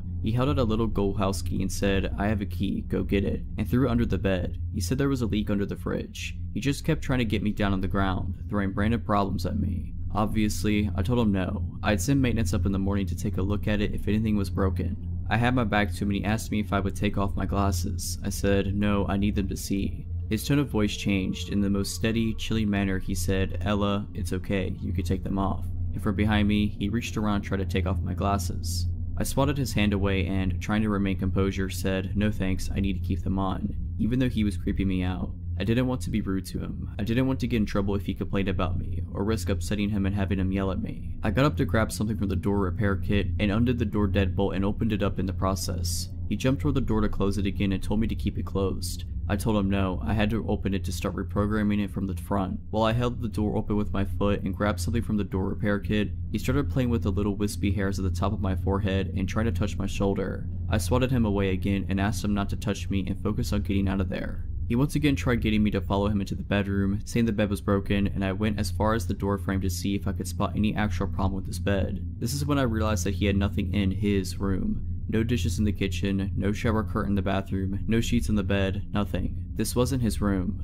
My brain once again went back to the international student theory, thinking he had just arrived today and hadn't got a chance to buy anything yet. But in the pit of my stomach, I knew something was wrong. I fiddled around with the door for a few more seconds before announcing that it was fixed, and quickly gathered the door kit and left. Before I had reached the elevator, he came back out without his shoes on to follow me. He tried to get back in to get his shoes and called out, "Ella, the door isn't fixed. You need to come back." I went back and opened the door manually and told him if the door was broken, I'd have to send up maintenance to fix it in the morning. I knew he was going to follow me to the elevator again, so I closed the door behind me once he went inside and ran down the stairwell as fast as I could. When I got to the front desk, I checked the computer and saw that the room he was in was supposed to be empty. It wasn't a student room or a hotel room. I locked myself in our back office and called campus security. He came down a few minutes later and went behind the desk. I yelled at him to get on the other side and wait, now that I knew he wasn't a resident. He tore the corner off a slip of paper I had sitting on the desk and drew a flower on it, then put it back on top of my papers. When security arrived, he ran back up to the empty room and tried convincing them he lived there so he wouldn't have to leave. He kept showing them his key, which I decided to work on the door again somehow. They escorted him back downstairs and came to ask me if he really did live there.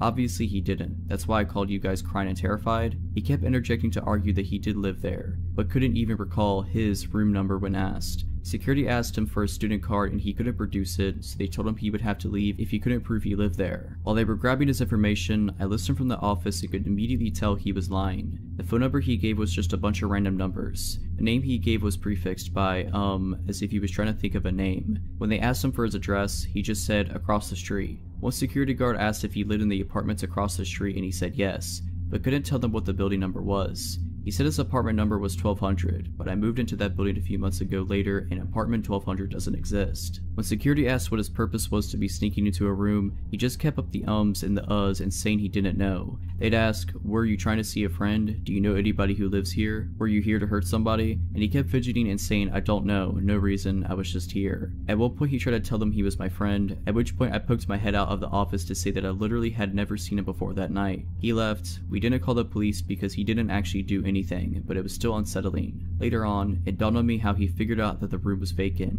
One of the housekeepers had been using it as her personal break room. A few days later, a housekeeper came to the desk and told me they found the door deadbolted open, the TV on, and a housekeeper inside watching TV. She must have forgotten to close the door when she left for the night, and when the creep let himself into the building, he found out. I never saw him again, and to this day, I still have no clue what he was doing there. I haven't worked there since last winter, and overnight shifts still give me the creeps. If you're liking this video, all I ask is that you make sure to subscribe to my channel and like this video. Thank you.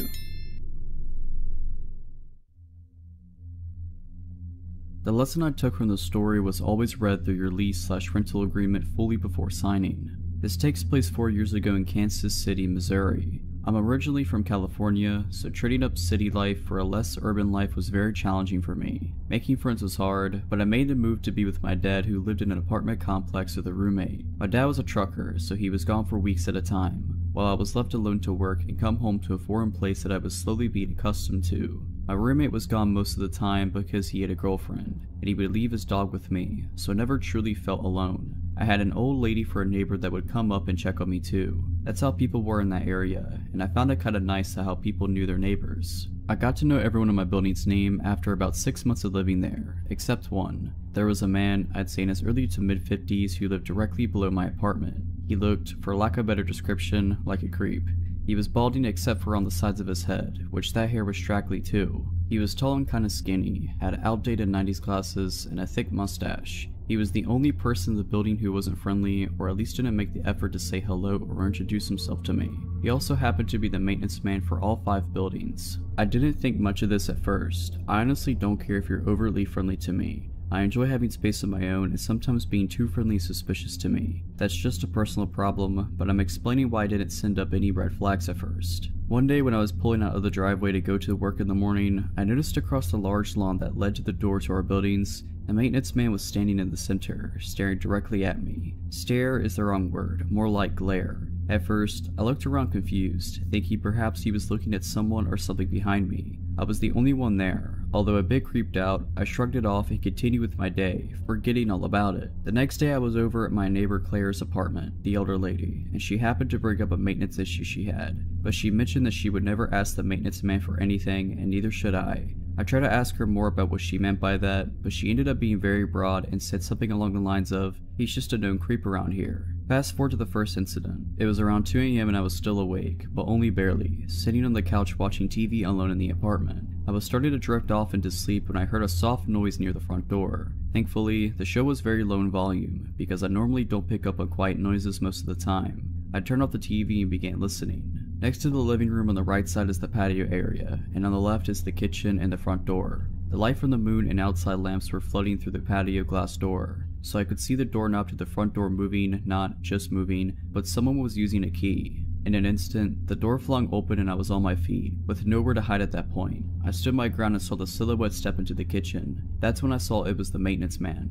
My stomach dropped and he stopped dead in his tracks when he spotted me, looking as if it was unexpected to find me awake. I noticed he had a large coat on, even though it wasn't winter or even cold that particular night. I noticed that only because the jacket looked bulky, as if he was carrying things in it that I couldn't see. "What are you doing?" was all I managed to squeak out. I was shaking, my knees feeling like they were about to give out. For reference, I was a 22-year-old woman standing a whopping 5'4", with no way to defend myself at all from where I was standing. He looked shocked, which made me feel like I had gained a little power from the situation. He retorted confusedly and angrily with, "Your toilet is making a loud noise that I could hear from my bedroom." I was angry and terrified, and only reacted with more anger when I saw him scrambling for excuses. "So you just let yourself into my apartment at 2 in the morning? I'm reporting this to management first thing in the morning." He stepped closer to me then. I backed up a few steps but still stood my ground, quickly turning on the light closest to me so he could see my fury. "The toilet is rumbling. I need to check it, now." Now I was trembling so hard I could barely stand. I had adrenaline and anger and fear all coursing heavily through my body.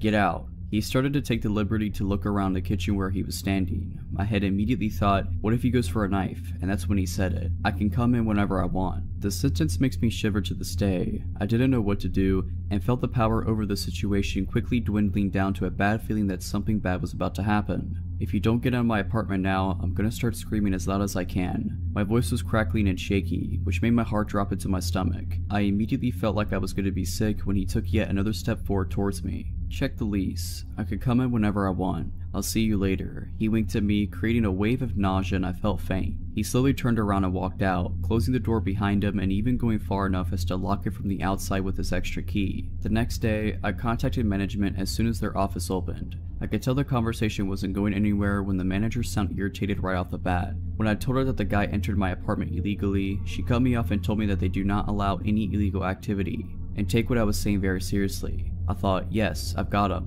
until the manager said, "You can't just throw around accusations without proof. This man has dedicated over 20 years to working for this company, and we don't plan on getting rid of him anytime soon. Perhaps if you had read over your lease like you should have," yes, she was actually scolding me, "you would have seen the clause that states that a maintenance worker has keys to the entire property, and if there is a maintenance issue, they are permitted to access the property at any time of day." This floored me. It couldn't possibly be legal, but of course I'm from California, and of course I didn't read the lease carefully. When I moved there, my dad was already living in the apartment and I literally had nowhere else to go. So if I were to be living there, I was gonna have to sign the lease no matter what, so I did. Needless to say, nothing got done. Fast forward again, a few days go by and I don't see Mr. Maintenance Freak, until I do. This time I'm pulling in after a long 10-hour shift at work. I haven't forgotten about the scary incident, but I put it in the back of my mind for the time being to concentrate on other things, although I lost sleep over it. I park my car facing the large lawn area again and start using my phone for a few minutes. I'm peering down on my phone and glance up for a split second before I see him there. He's standing across the lawn staring angrily at me.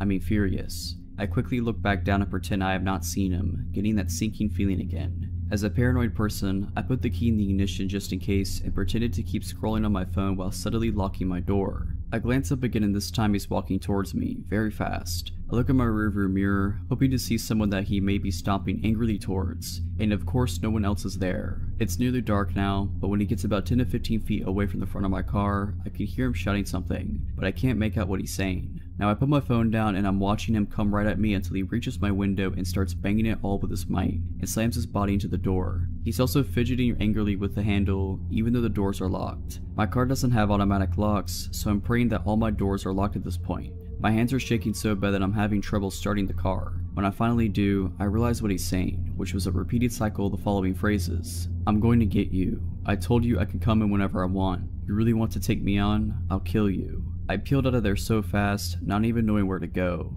I drove to the next county over, found a motel, and stayed the night there. The next day, I took work off and went straight to the management's office. I told them exactly what happened, and no matter what I said, they didn't believe me. This maintenance man was apparently a gift to mankind or something. He was a monument to the company, and they appreciated his 20 years of service and dedication to them over him risking someone's life with threats. Long story short, I lost it. I called her psychotic and ended up getting evicted. I reported all this to the police, but between the lack of evidence I had and his perfect record / shining references from his employers that seemed to love him, the police said that there was nothing they could do to move forward at that point. My dad and I ended up finding a nice home about 10 minutes away from that place. I ended up inviting Claire, my older neighbor, to the new house a few months later. She told me there was a single woman in the apartment before the roommate, and my dad had moved in there that also left in a hurry after something happened with the maintenance man taking photos of her walking to and from her apartment to her car. When she confronted him about it, he told her, I can do whatever I want. I guess in Kansas City, maintenance workers are considered gifts to mankind.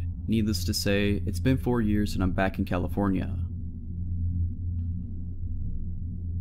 This happened when I was about 18 years old. I was big into running back then and lived in a town that was a suburb but had big swaths of farmland, as in smallish tomato and strawberry fields, not huge never-ending wheat fields. I preferred running on the dirt at the edges of these fields because it was a lot easier on my legs than running long distances on concrete or asphalt, and I was usually training for half marathons. This particular day I was planning to run an easy 6 miles. I told my mom and she suggested I do a loop and then meet them at the dog park about 3 miles from our house as my halfway point. This is pre-cell phone area, but being careful I took a walkie-talkie my dad always used and my mom took the other one. Now, the walkie-talkie had a range longer than the ones my brothers and I played around with when we were younger, but it definitely did not work 3 miles away and I honestly had no idea what its exact range was. So, I take off to my run. I'm planning to go on the sidewalk for a little bit until I get to the fields. I think it was lettuce or something then, but short small plants. I'm running in the dirt with the road a few yards to my left. I have to run south and then turn right onto a slightly smaller,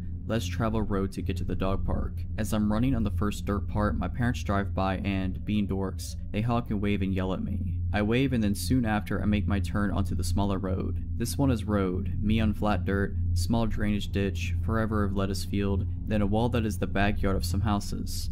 I start noticing how quiet the street is and how few cars are passing me. Then I randomly start thinking to myself, if someone tried to do something, I could run to those houses. Then I hear a car, but this one doesn't pass me like all the others.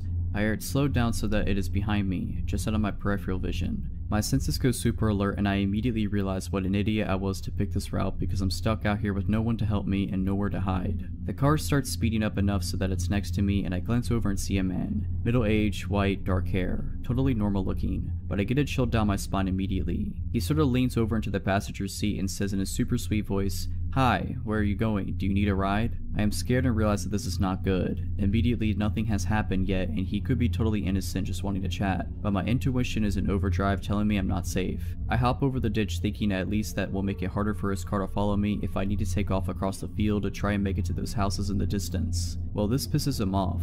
He guns it and gets closer to the ditch and in front of where I am, and then he says in a voice I can only describe as bone-chillingly evil, "You know, you shouldn't be out here all alone. Something horrible could happen to you out here and no one would ever know where to find you." He put his car in park and is taking off his seatbelt when I remember the walkie-talkie. Piece of junk is all static because I'm too far away, so I immediately turn down the volume and say loudly, "Hey dad, yeah, I see your car. I'm over here by this red Buick. Do you see me?" Fake wave to no one. There was no car coming from the direction my parents were, and when I had started talking, there was no one behind us either. by the grace of the universe at that exact moment, a car turned onto the road. The guy saw it, looked at me, and sped off so fast he left skid marks. I have never run faster in my life, and I was looking behind me every few seconds and thought he'd be waiting for me at every intersection I had to cross. I was shaking and I was scared and relieved when I got to the dog park. I told my parents everything and my mom called the cops. They took a statement but said it would just help if something actually happened to someone else. The weird part was, I was having trouble getting my story out and I was so upset, and before I gave a description of the car, the cop asked, was it a red Buick? He wouldn't tell us why, but that just added to my feeling that I had narrowly escaped something awful.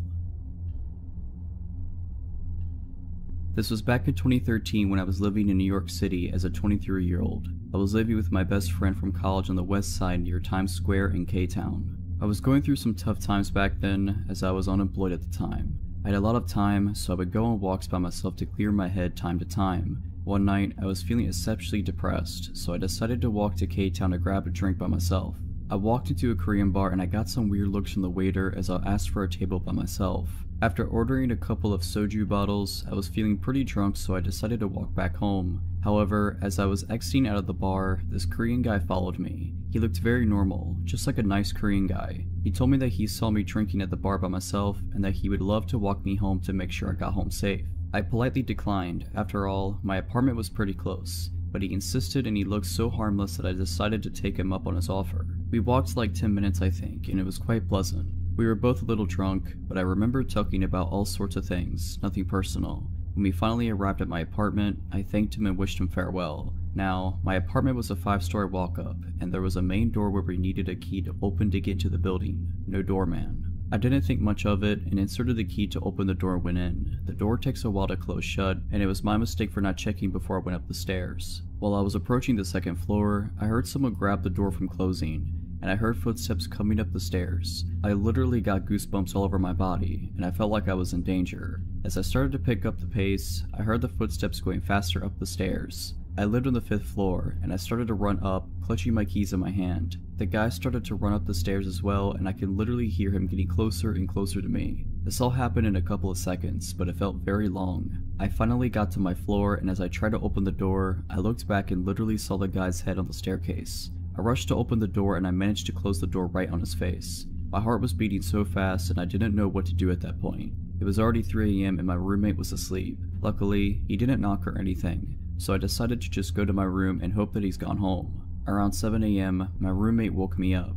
She said that there is a man standing in front of our apartment door. My heart sank and I explained the whole situation to her. She and I went to the door and screamed that we were going to call the police if he doesn't go home. I looked at the people and he told me that he will only go home if I gave him my number. We then called the police and saw him being escorted out. My roommate had to go to work, so she left the apartment and called me a few minutes later. She told me that she saw the guy speaking to the police downstairs. Apparently, he tried to lie to the officers that I'm his girlfriend and that we got into a fight. My roommate went up to them and explained to the officers that I do not have a boyfriend and that she doesn't know him at all. The police let him off with a warning. About 2 hours later, I heard a buzz from the main door downstairs. Maybe it's the police? Surely it can't be him again, right? I answered the intercom and I was shook. It was him again. "Just give me your number and I'll go away," he said. I warned him that I'm going to call the police again if he doesn't leave. A couple of minutes later, I heard ferocious knocks on my door. He must have gotten in when someone was entering the building. I was so scared at that point, so I immediately called the police.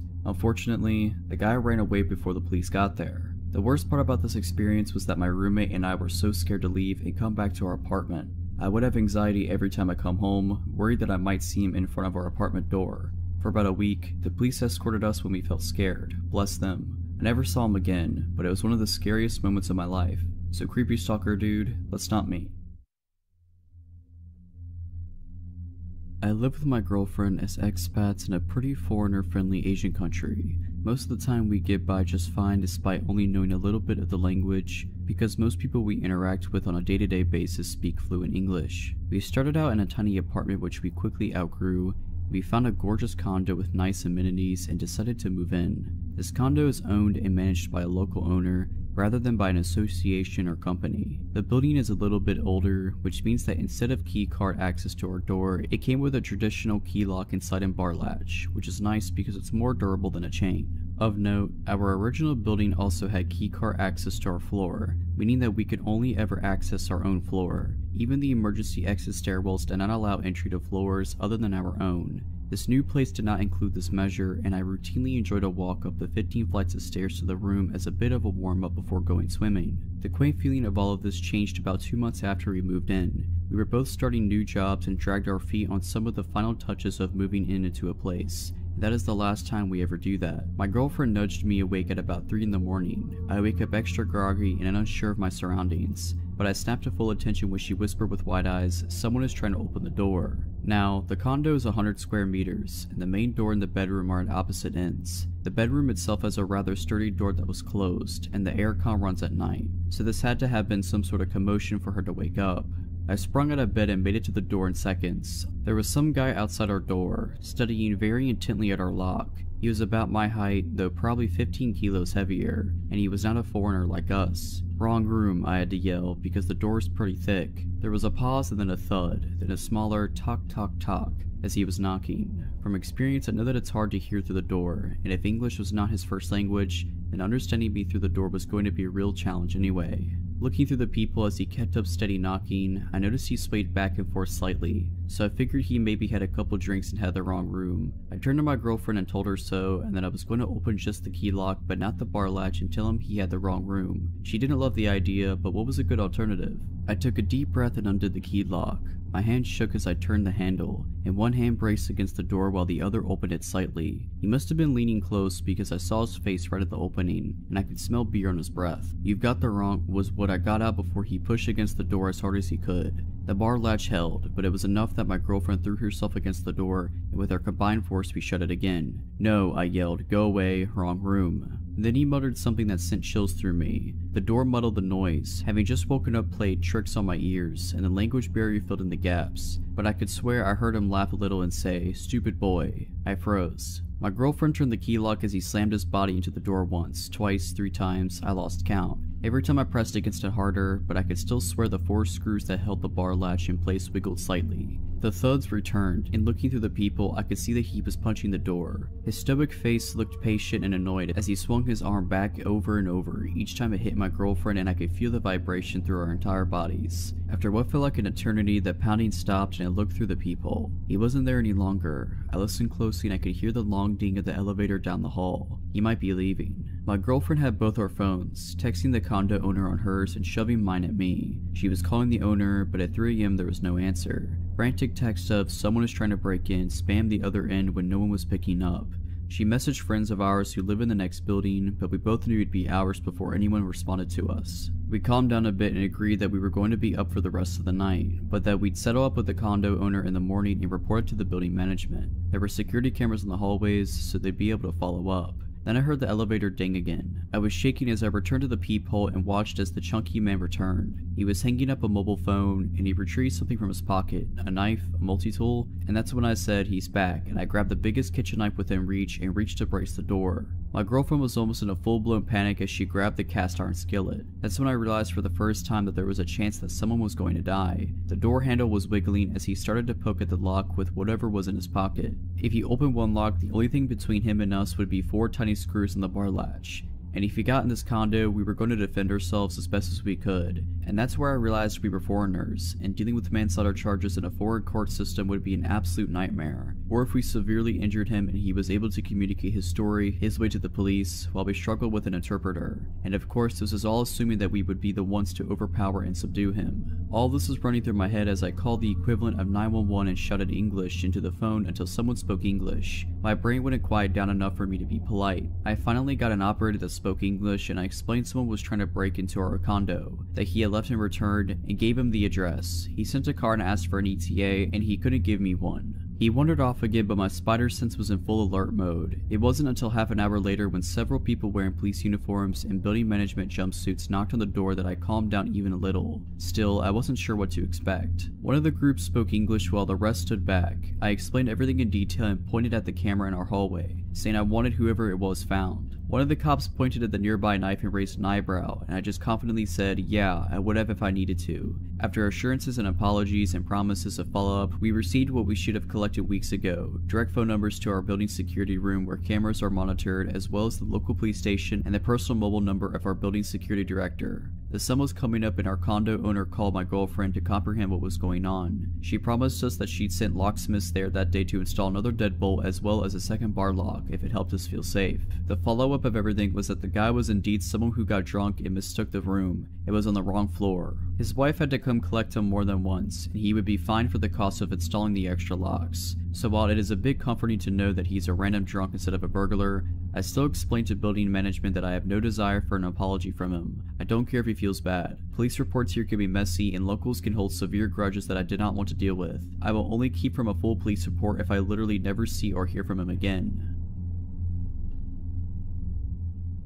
So just as some background, I am male and currently 25 and still living within 15 miles of my old house. This happened when I was about 8 or 9, making my sister at the time 5 or 6. We lived in a quiet neighborhood that, once I grew up, I found out was actually a lower income part of town. However, we had some wonderful neighbors and it was thanks to these neighbors that a lot of potentially negative situations were avoided. At the time, my dad was working an 8 a.m. to 8 p.m. job and my mother was a secretary at a hospital, which meant that during the day she was often at work. Usually my sister and I had a babysitter, but once I reached about 8 or 9, I began to be old enough to look out for us without a babysitter. Now mind you, this was the 90s, which certainly were not safe but were much safer than they are now. Also, we had the previously mentioned neighbors who generally did a good job of keeping an eye on us in our house. This particular incident was one of the first times I was charged to babysit for my sister. She was in her high chair eating whatever my mom had left for us when I got a knock on our front door. And this was strange since we never got visitors on a regular basis, other than the boy across the street who would want us to come out and play, but he usually just yelled my name while knocking. I was young and naive and decided to open the door. There was a locked screen door beyond that. I left that closed and locked. Outside was a middle-aged man. I hardly remember his facial features or even body type. I remember his yellow shirt and dirty jeans. "Can I help you?" I asked innocently, no alarm bells going off yet. "Hey there, are your parents home?" Alright, first alarm bell. My parents teaching me not to trust strangers rushed through my head, but I still didn't quite fully grasp the potential danger here. My mom went to the store, she'll be back any minute. Weird half lie. I could have said she was here but in the shower or that she was laying down upstairs. I'm glad I didn't tell him that she wouldn't be back for quite a few hours, but looking back it's scary how naive I was. "Well, that's no problem. Hey, so look, my dog went missing and I think it went into your backyard. Do you mind if I can come in and we can go check it out?" Okay, so I might have been dumb, but I wasn't that dumb. There was no way I was letting this stranger into my house, especially with my sister there. She was my first thought. Sure, I didn't want to have any harm follow me, but she was my sister and it was my job to keep her safe. I should have closed the door right then and there, but once again I went with the less safe but still not totally stupid route. Well, the gate should be unlocked. If you want to go check the backyard, you can. And promptly closed the door. Now, of course I was very curious if there was a stray dog in my backyard. Dogs are great. Even with the weird guy being around, I was pretty interested to see how his search in the backyard went. So I decided to go check the back window and see if there was actually a dog and, if so, if the man would catch it. Now at this point, I am sure you have figured out that there was no dog, and when I looked out the back window, I could see almost the entire yard, including the gate. The man wasn't there. This was mere seconds after I had closed the door on him. I waited for a few minutes, but he never showed up. After about 5 minutes, there was another knock on my door. This time I was much more wary and I didn't like this guy showing up. I was pretty tired of the whole ordeal, but I still hadn't fully grasped the situation. I kept the chain lock on the door and cracked it open. "Did you find your dog?" Again, I can't remember his facial features, so I can't really recall his expression, but I remember his tone was a bit desperate as well as annoyed.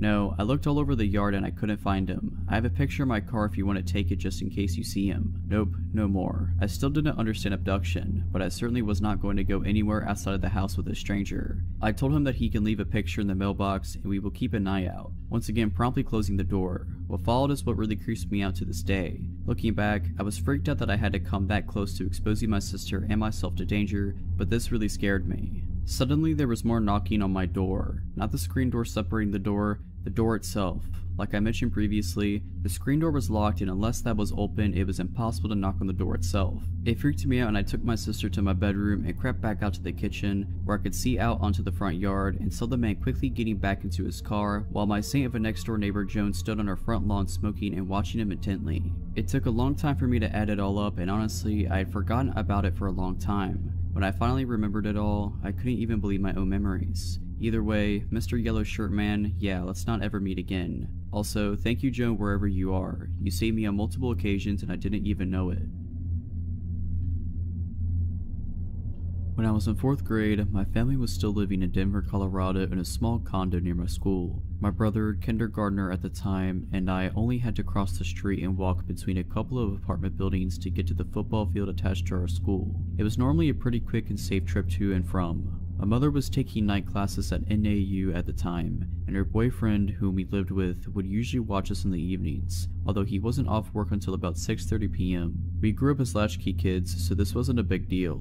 One day, my brother and I were walking home together after school like we'd usually do and had just gotten to the street in front of our home when a white car pulled up in front of us. The man driving the car didn't seem like your typical weirdo, maybe in his late 20s and looking pretty clean cut. Looking back, the fact that he was driving such a fancy car, a Benz I believe, and wearing such a crisp outfit didn't really fit with our neighborhood. He asked my brother and I if our parents were home. I immediately got a serious sensation of stranger danger from this dude. I looked at our apartment across the street, then back at him, and in the most I'm not stupid tone I could find, I asked why. It doesn't matter, he replied dismissively. Are they home? He seemed a little more insistent with his question and glanced around. Yep, despite fully knowing they were not home and that my mom's boyfriend wouldn't be able to be there for another 2+ hours, I figured it was better to lie and say yes. What are they doing? He asked, really looking us over. I then turned to my brother and ordered him, let's go, but he wouldn't follow me. I went to grab his hand and he quickly withdrew with a sharp no and looked back at the guy. The guy then looked at both of us and then back to my brother, and with a facial expression that made my hair stand on end,